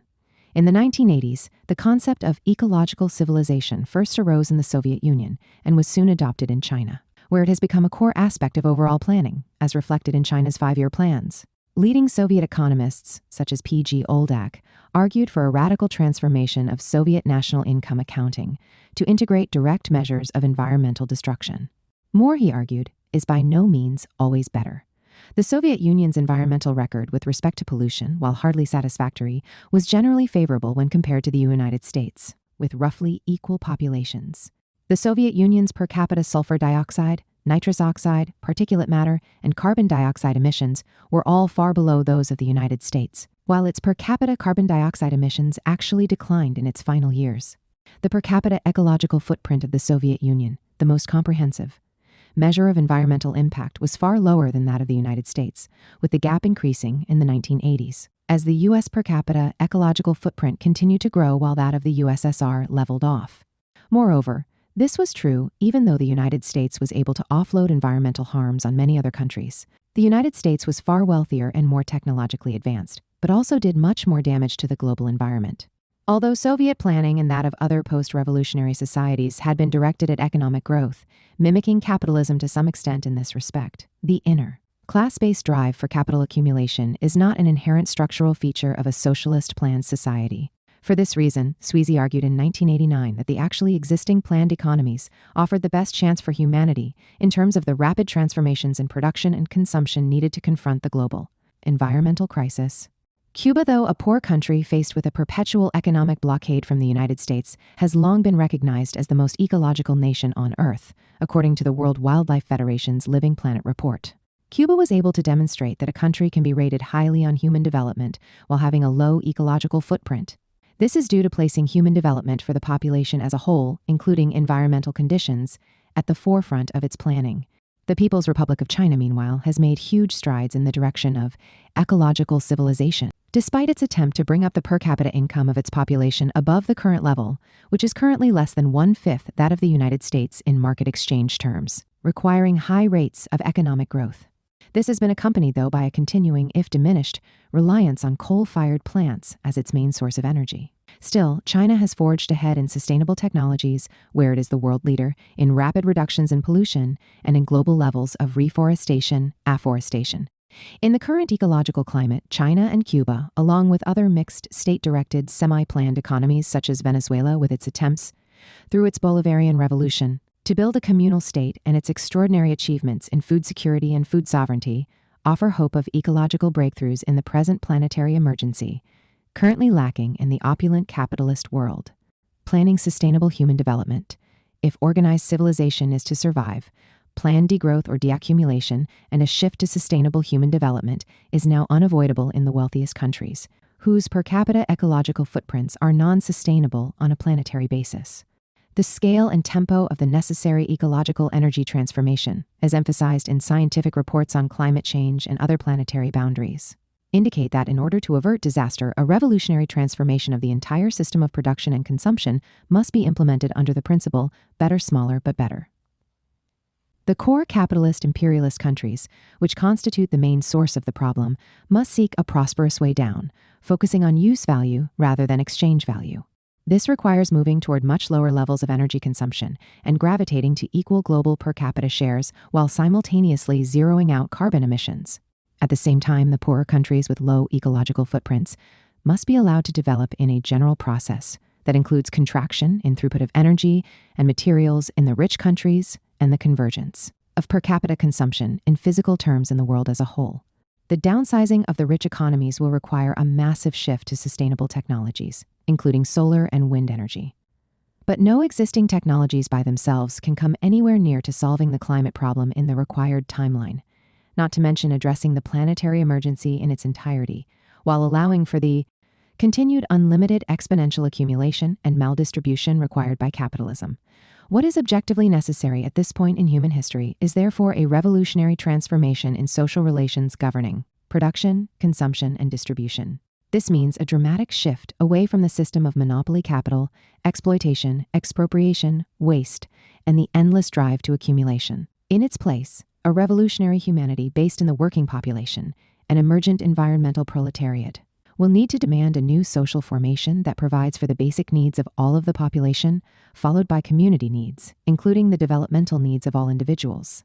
This will be made possible by qualitative improvements in work, an emphasis on useful labor and care work, along with the sharing of abundant social wealth, itself the product of human labor.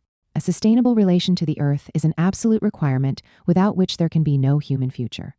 All of this necessitates going against the logic of capitalist accumulation in the present.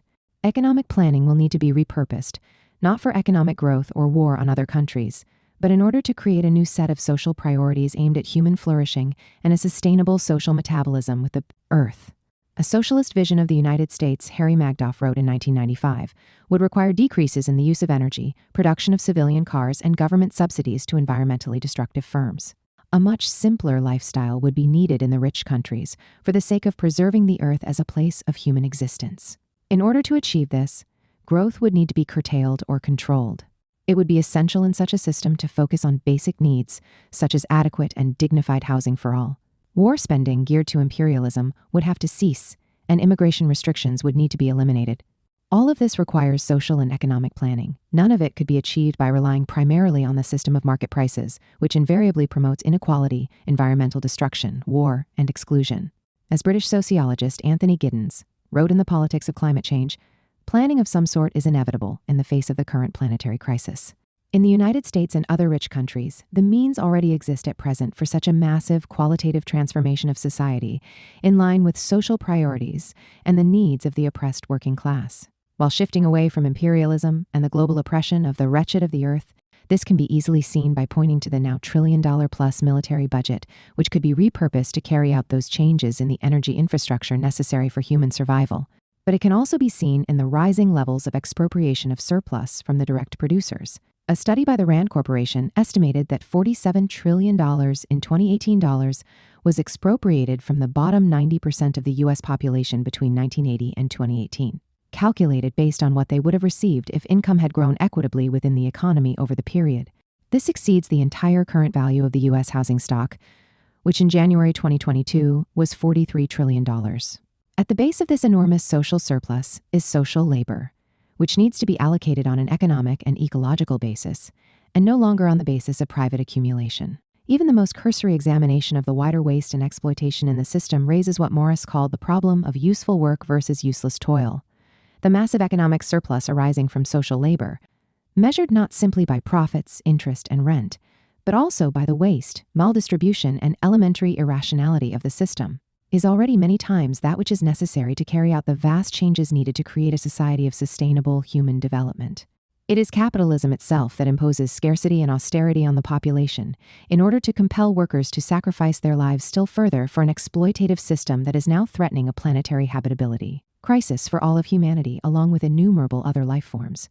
Most degrowth strategies, even those promulgated by eco-socialists, defer to the reigning ideology, preferring not to raise the issue of planning even in the face of the planetary emergency.